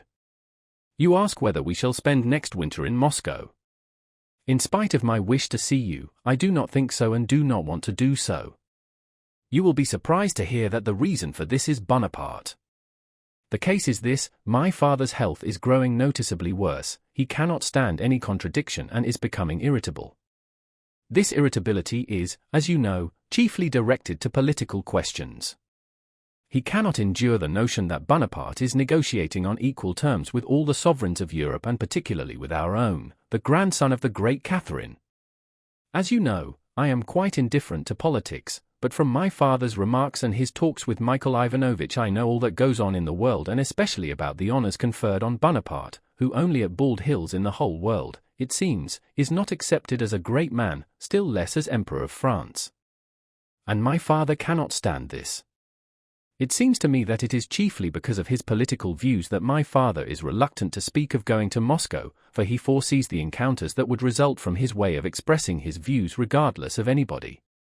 All the benefit he might derive from a course of treatment he would lose as a result of the disputes about Bonaparte which would be inevitable. In any case it will be decided very shortly. Our family life goes on in the old way except for my brother Andrew's absence. He, as I wrote you before, has changed very much of late. After his sorrow he only this year quite recovered his spirits. He has again become as I used to know him when a child, kind, affectionate, with that heart of gold to which I know no equal. He has realized, it seems to me, that life is not over for him. But together with this mental change he has grown physically much weaker. He has become thinner and more nervous. I am anxious about him and glad he is taking this trip abroad which the doctors recommended long ago. I hope it will cure him. You write that in Petersburg he is spoken of as one of the most active, cultivated, and capable of the young men. Forgive my vanity as a relation, but I never doubted it. The good he has done to everybody here, from his peasants up to the gentry, is incalculable. On his arrival in Petersburg he received only his due. I always wonder at the way rumors fly from Petersburg to Moscow, especially such false ones as that you write about. I mean the report of my brother's betrothal to the little Rostova. I do not think my brother will ever marry again, and certainly not her, and this is why, first, I know that though he rarely speaks about the wife he has lost, the grief of that loss has gone too deep in his heart for him ever to decide to give her a successor and our little angel a stepmother. Secondly, because, as far as I know, that girl is not the kind of girl who could please Prince Andrew. I do not think he would choose her for a wife, and frankly I do not wish it. But I am running on too long and am at the end of my second sheet. Goodbye, my dear friend. May God keep you in his holy and mighty care. My dear friend, Mademoiselle Bourrienne, sends you kisses. Mary. Chapter 26. In the middle of the summer, Princess Mary received an unexpected letter from Prince Andrew in Switzerland in which he gave her strange and surprising news. He informed her of his engagement to Natasha Rostova. The whole letter breathed loving rapture for his betrothed and tender and confiding affection for his sister. He wrote that he had never loved as he did now and that only now did he understand and know what life was. He asked his sister to forgive him for not having told her of his resolve when he had last visited Bald Hills, though he had spoken of it to his father. He had not done so for fear Princess Mary should ask her father to give his consent, irritating him and having to bear the brunt of his displeasure without attaining her object. Besides, he wrote, the matter was not then so definitely settled as it is now. My father then insisted on a delay of a year, and now already 6 months, half of that period, have passed, and my resolution is firmer than ever. If the doctors did not keep me here at the spas I should be back in Russia, but as it is I have to postpone my return for 3 months. You know me and my relations with father. I want nothing from him. I have been and always shall be independent, but to go against his will and arouse his anger, now that he may perhaps remain with us such a short time, would destroy half my happiness. I am now writing to him about the same question, and beg you to choose a good moment to hand him the letter and to let me know how he looks at the whole matter and whether there is hope that he may consent to reduce the term by 4 months. After long hesitations, doubts, and prayers, Princess Mary gave the letter to her father. The next day the old prince said to her quietly, "Write and tell your brother to wait till I am dead. It won't be long, I shall soon set him free." The princess was about to reply, but her father would not let her speak and, raising his voice more and more, cried, "Marry, marry, my boy. A good family. Clever people, eh? Rich, eh? Yes, a nice stepmother little Nicholas will have. Write and tell him that he may marry tomorrow if he likes. She will be little Nicholas' stepmother and I'll marry Bourrienne. Ha, ha, ha. He mustn't be without a stepmother either. Only one thing, no more women are wanted in my house, let him marry and live by himself. Perhaps you will go and live with him too," he added, turning to Princess Mary. "Go in heaven's name. Go out into the frost, the frost, the frost." After this outburst the prince did not speak any more about the matter. But repressed vexation at his son's poor-spirited behavior found expression in his treatment of his daughter. To his former pretexts for irony a fresh one was now added, allusions to stepmothers and amiabilities to Mademoiselle Bourrienne. "Why shouldn't I marry her?" he asked his daughter. "She'll make a splendid princess." And latterly, to her surprise and bewilderment, Princess Mary noticed that her father was really associating more and more with the Frenchwoman. She wrote to Prince Andrew about the reception of his letter, but comforted him with hopes of reconciling their father to the idea. Little Nicholas and his education, her brother Andrew, and religion were Princess Mary's joys and consolations, but besides that, since everyone must have personal hopes, Princess Mary in the profoundest depths of her heart had a hidden dream and hope that supplied the chief consolation of her life. This comforting dream and hope were given her by God's folk, the half-witted and other pilgrims who visited her without the prince's knowledge.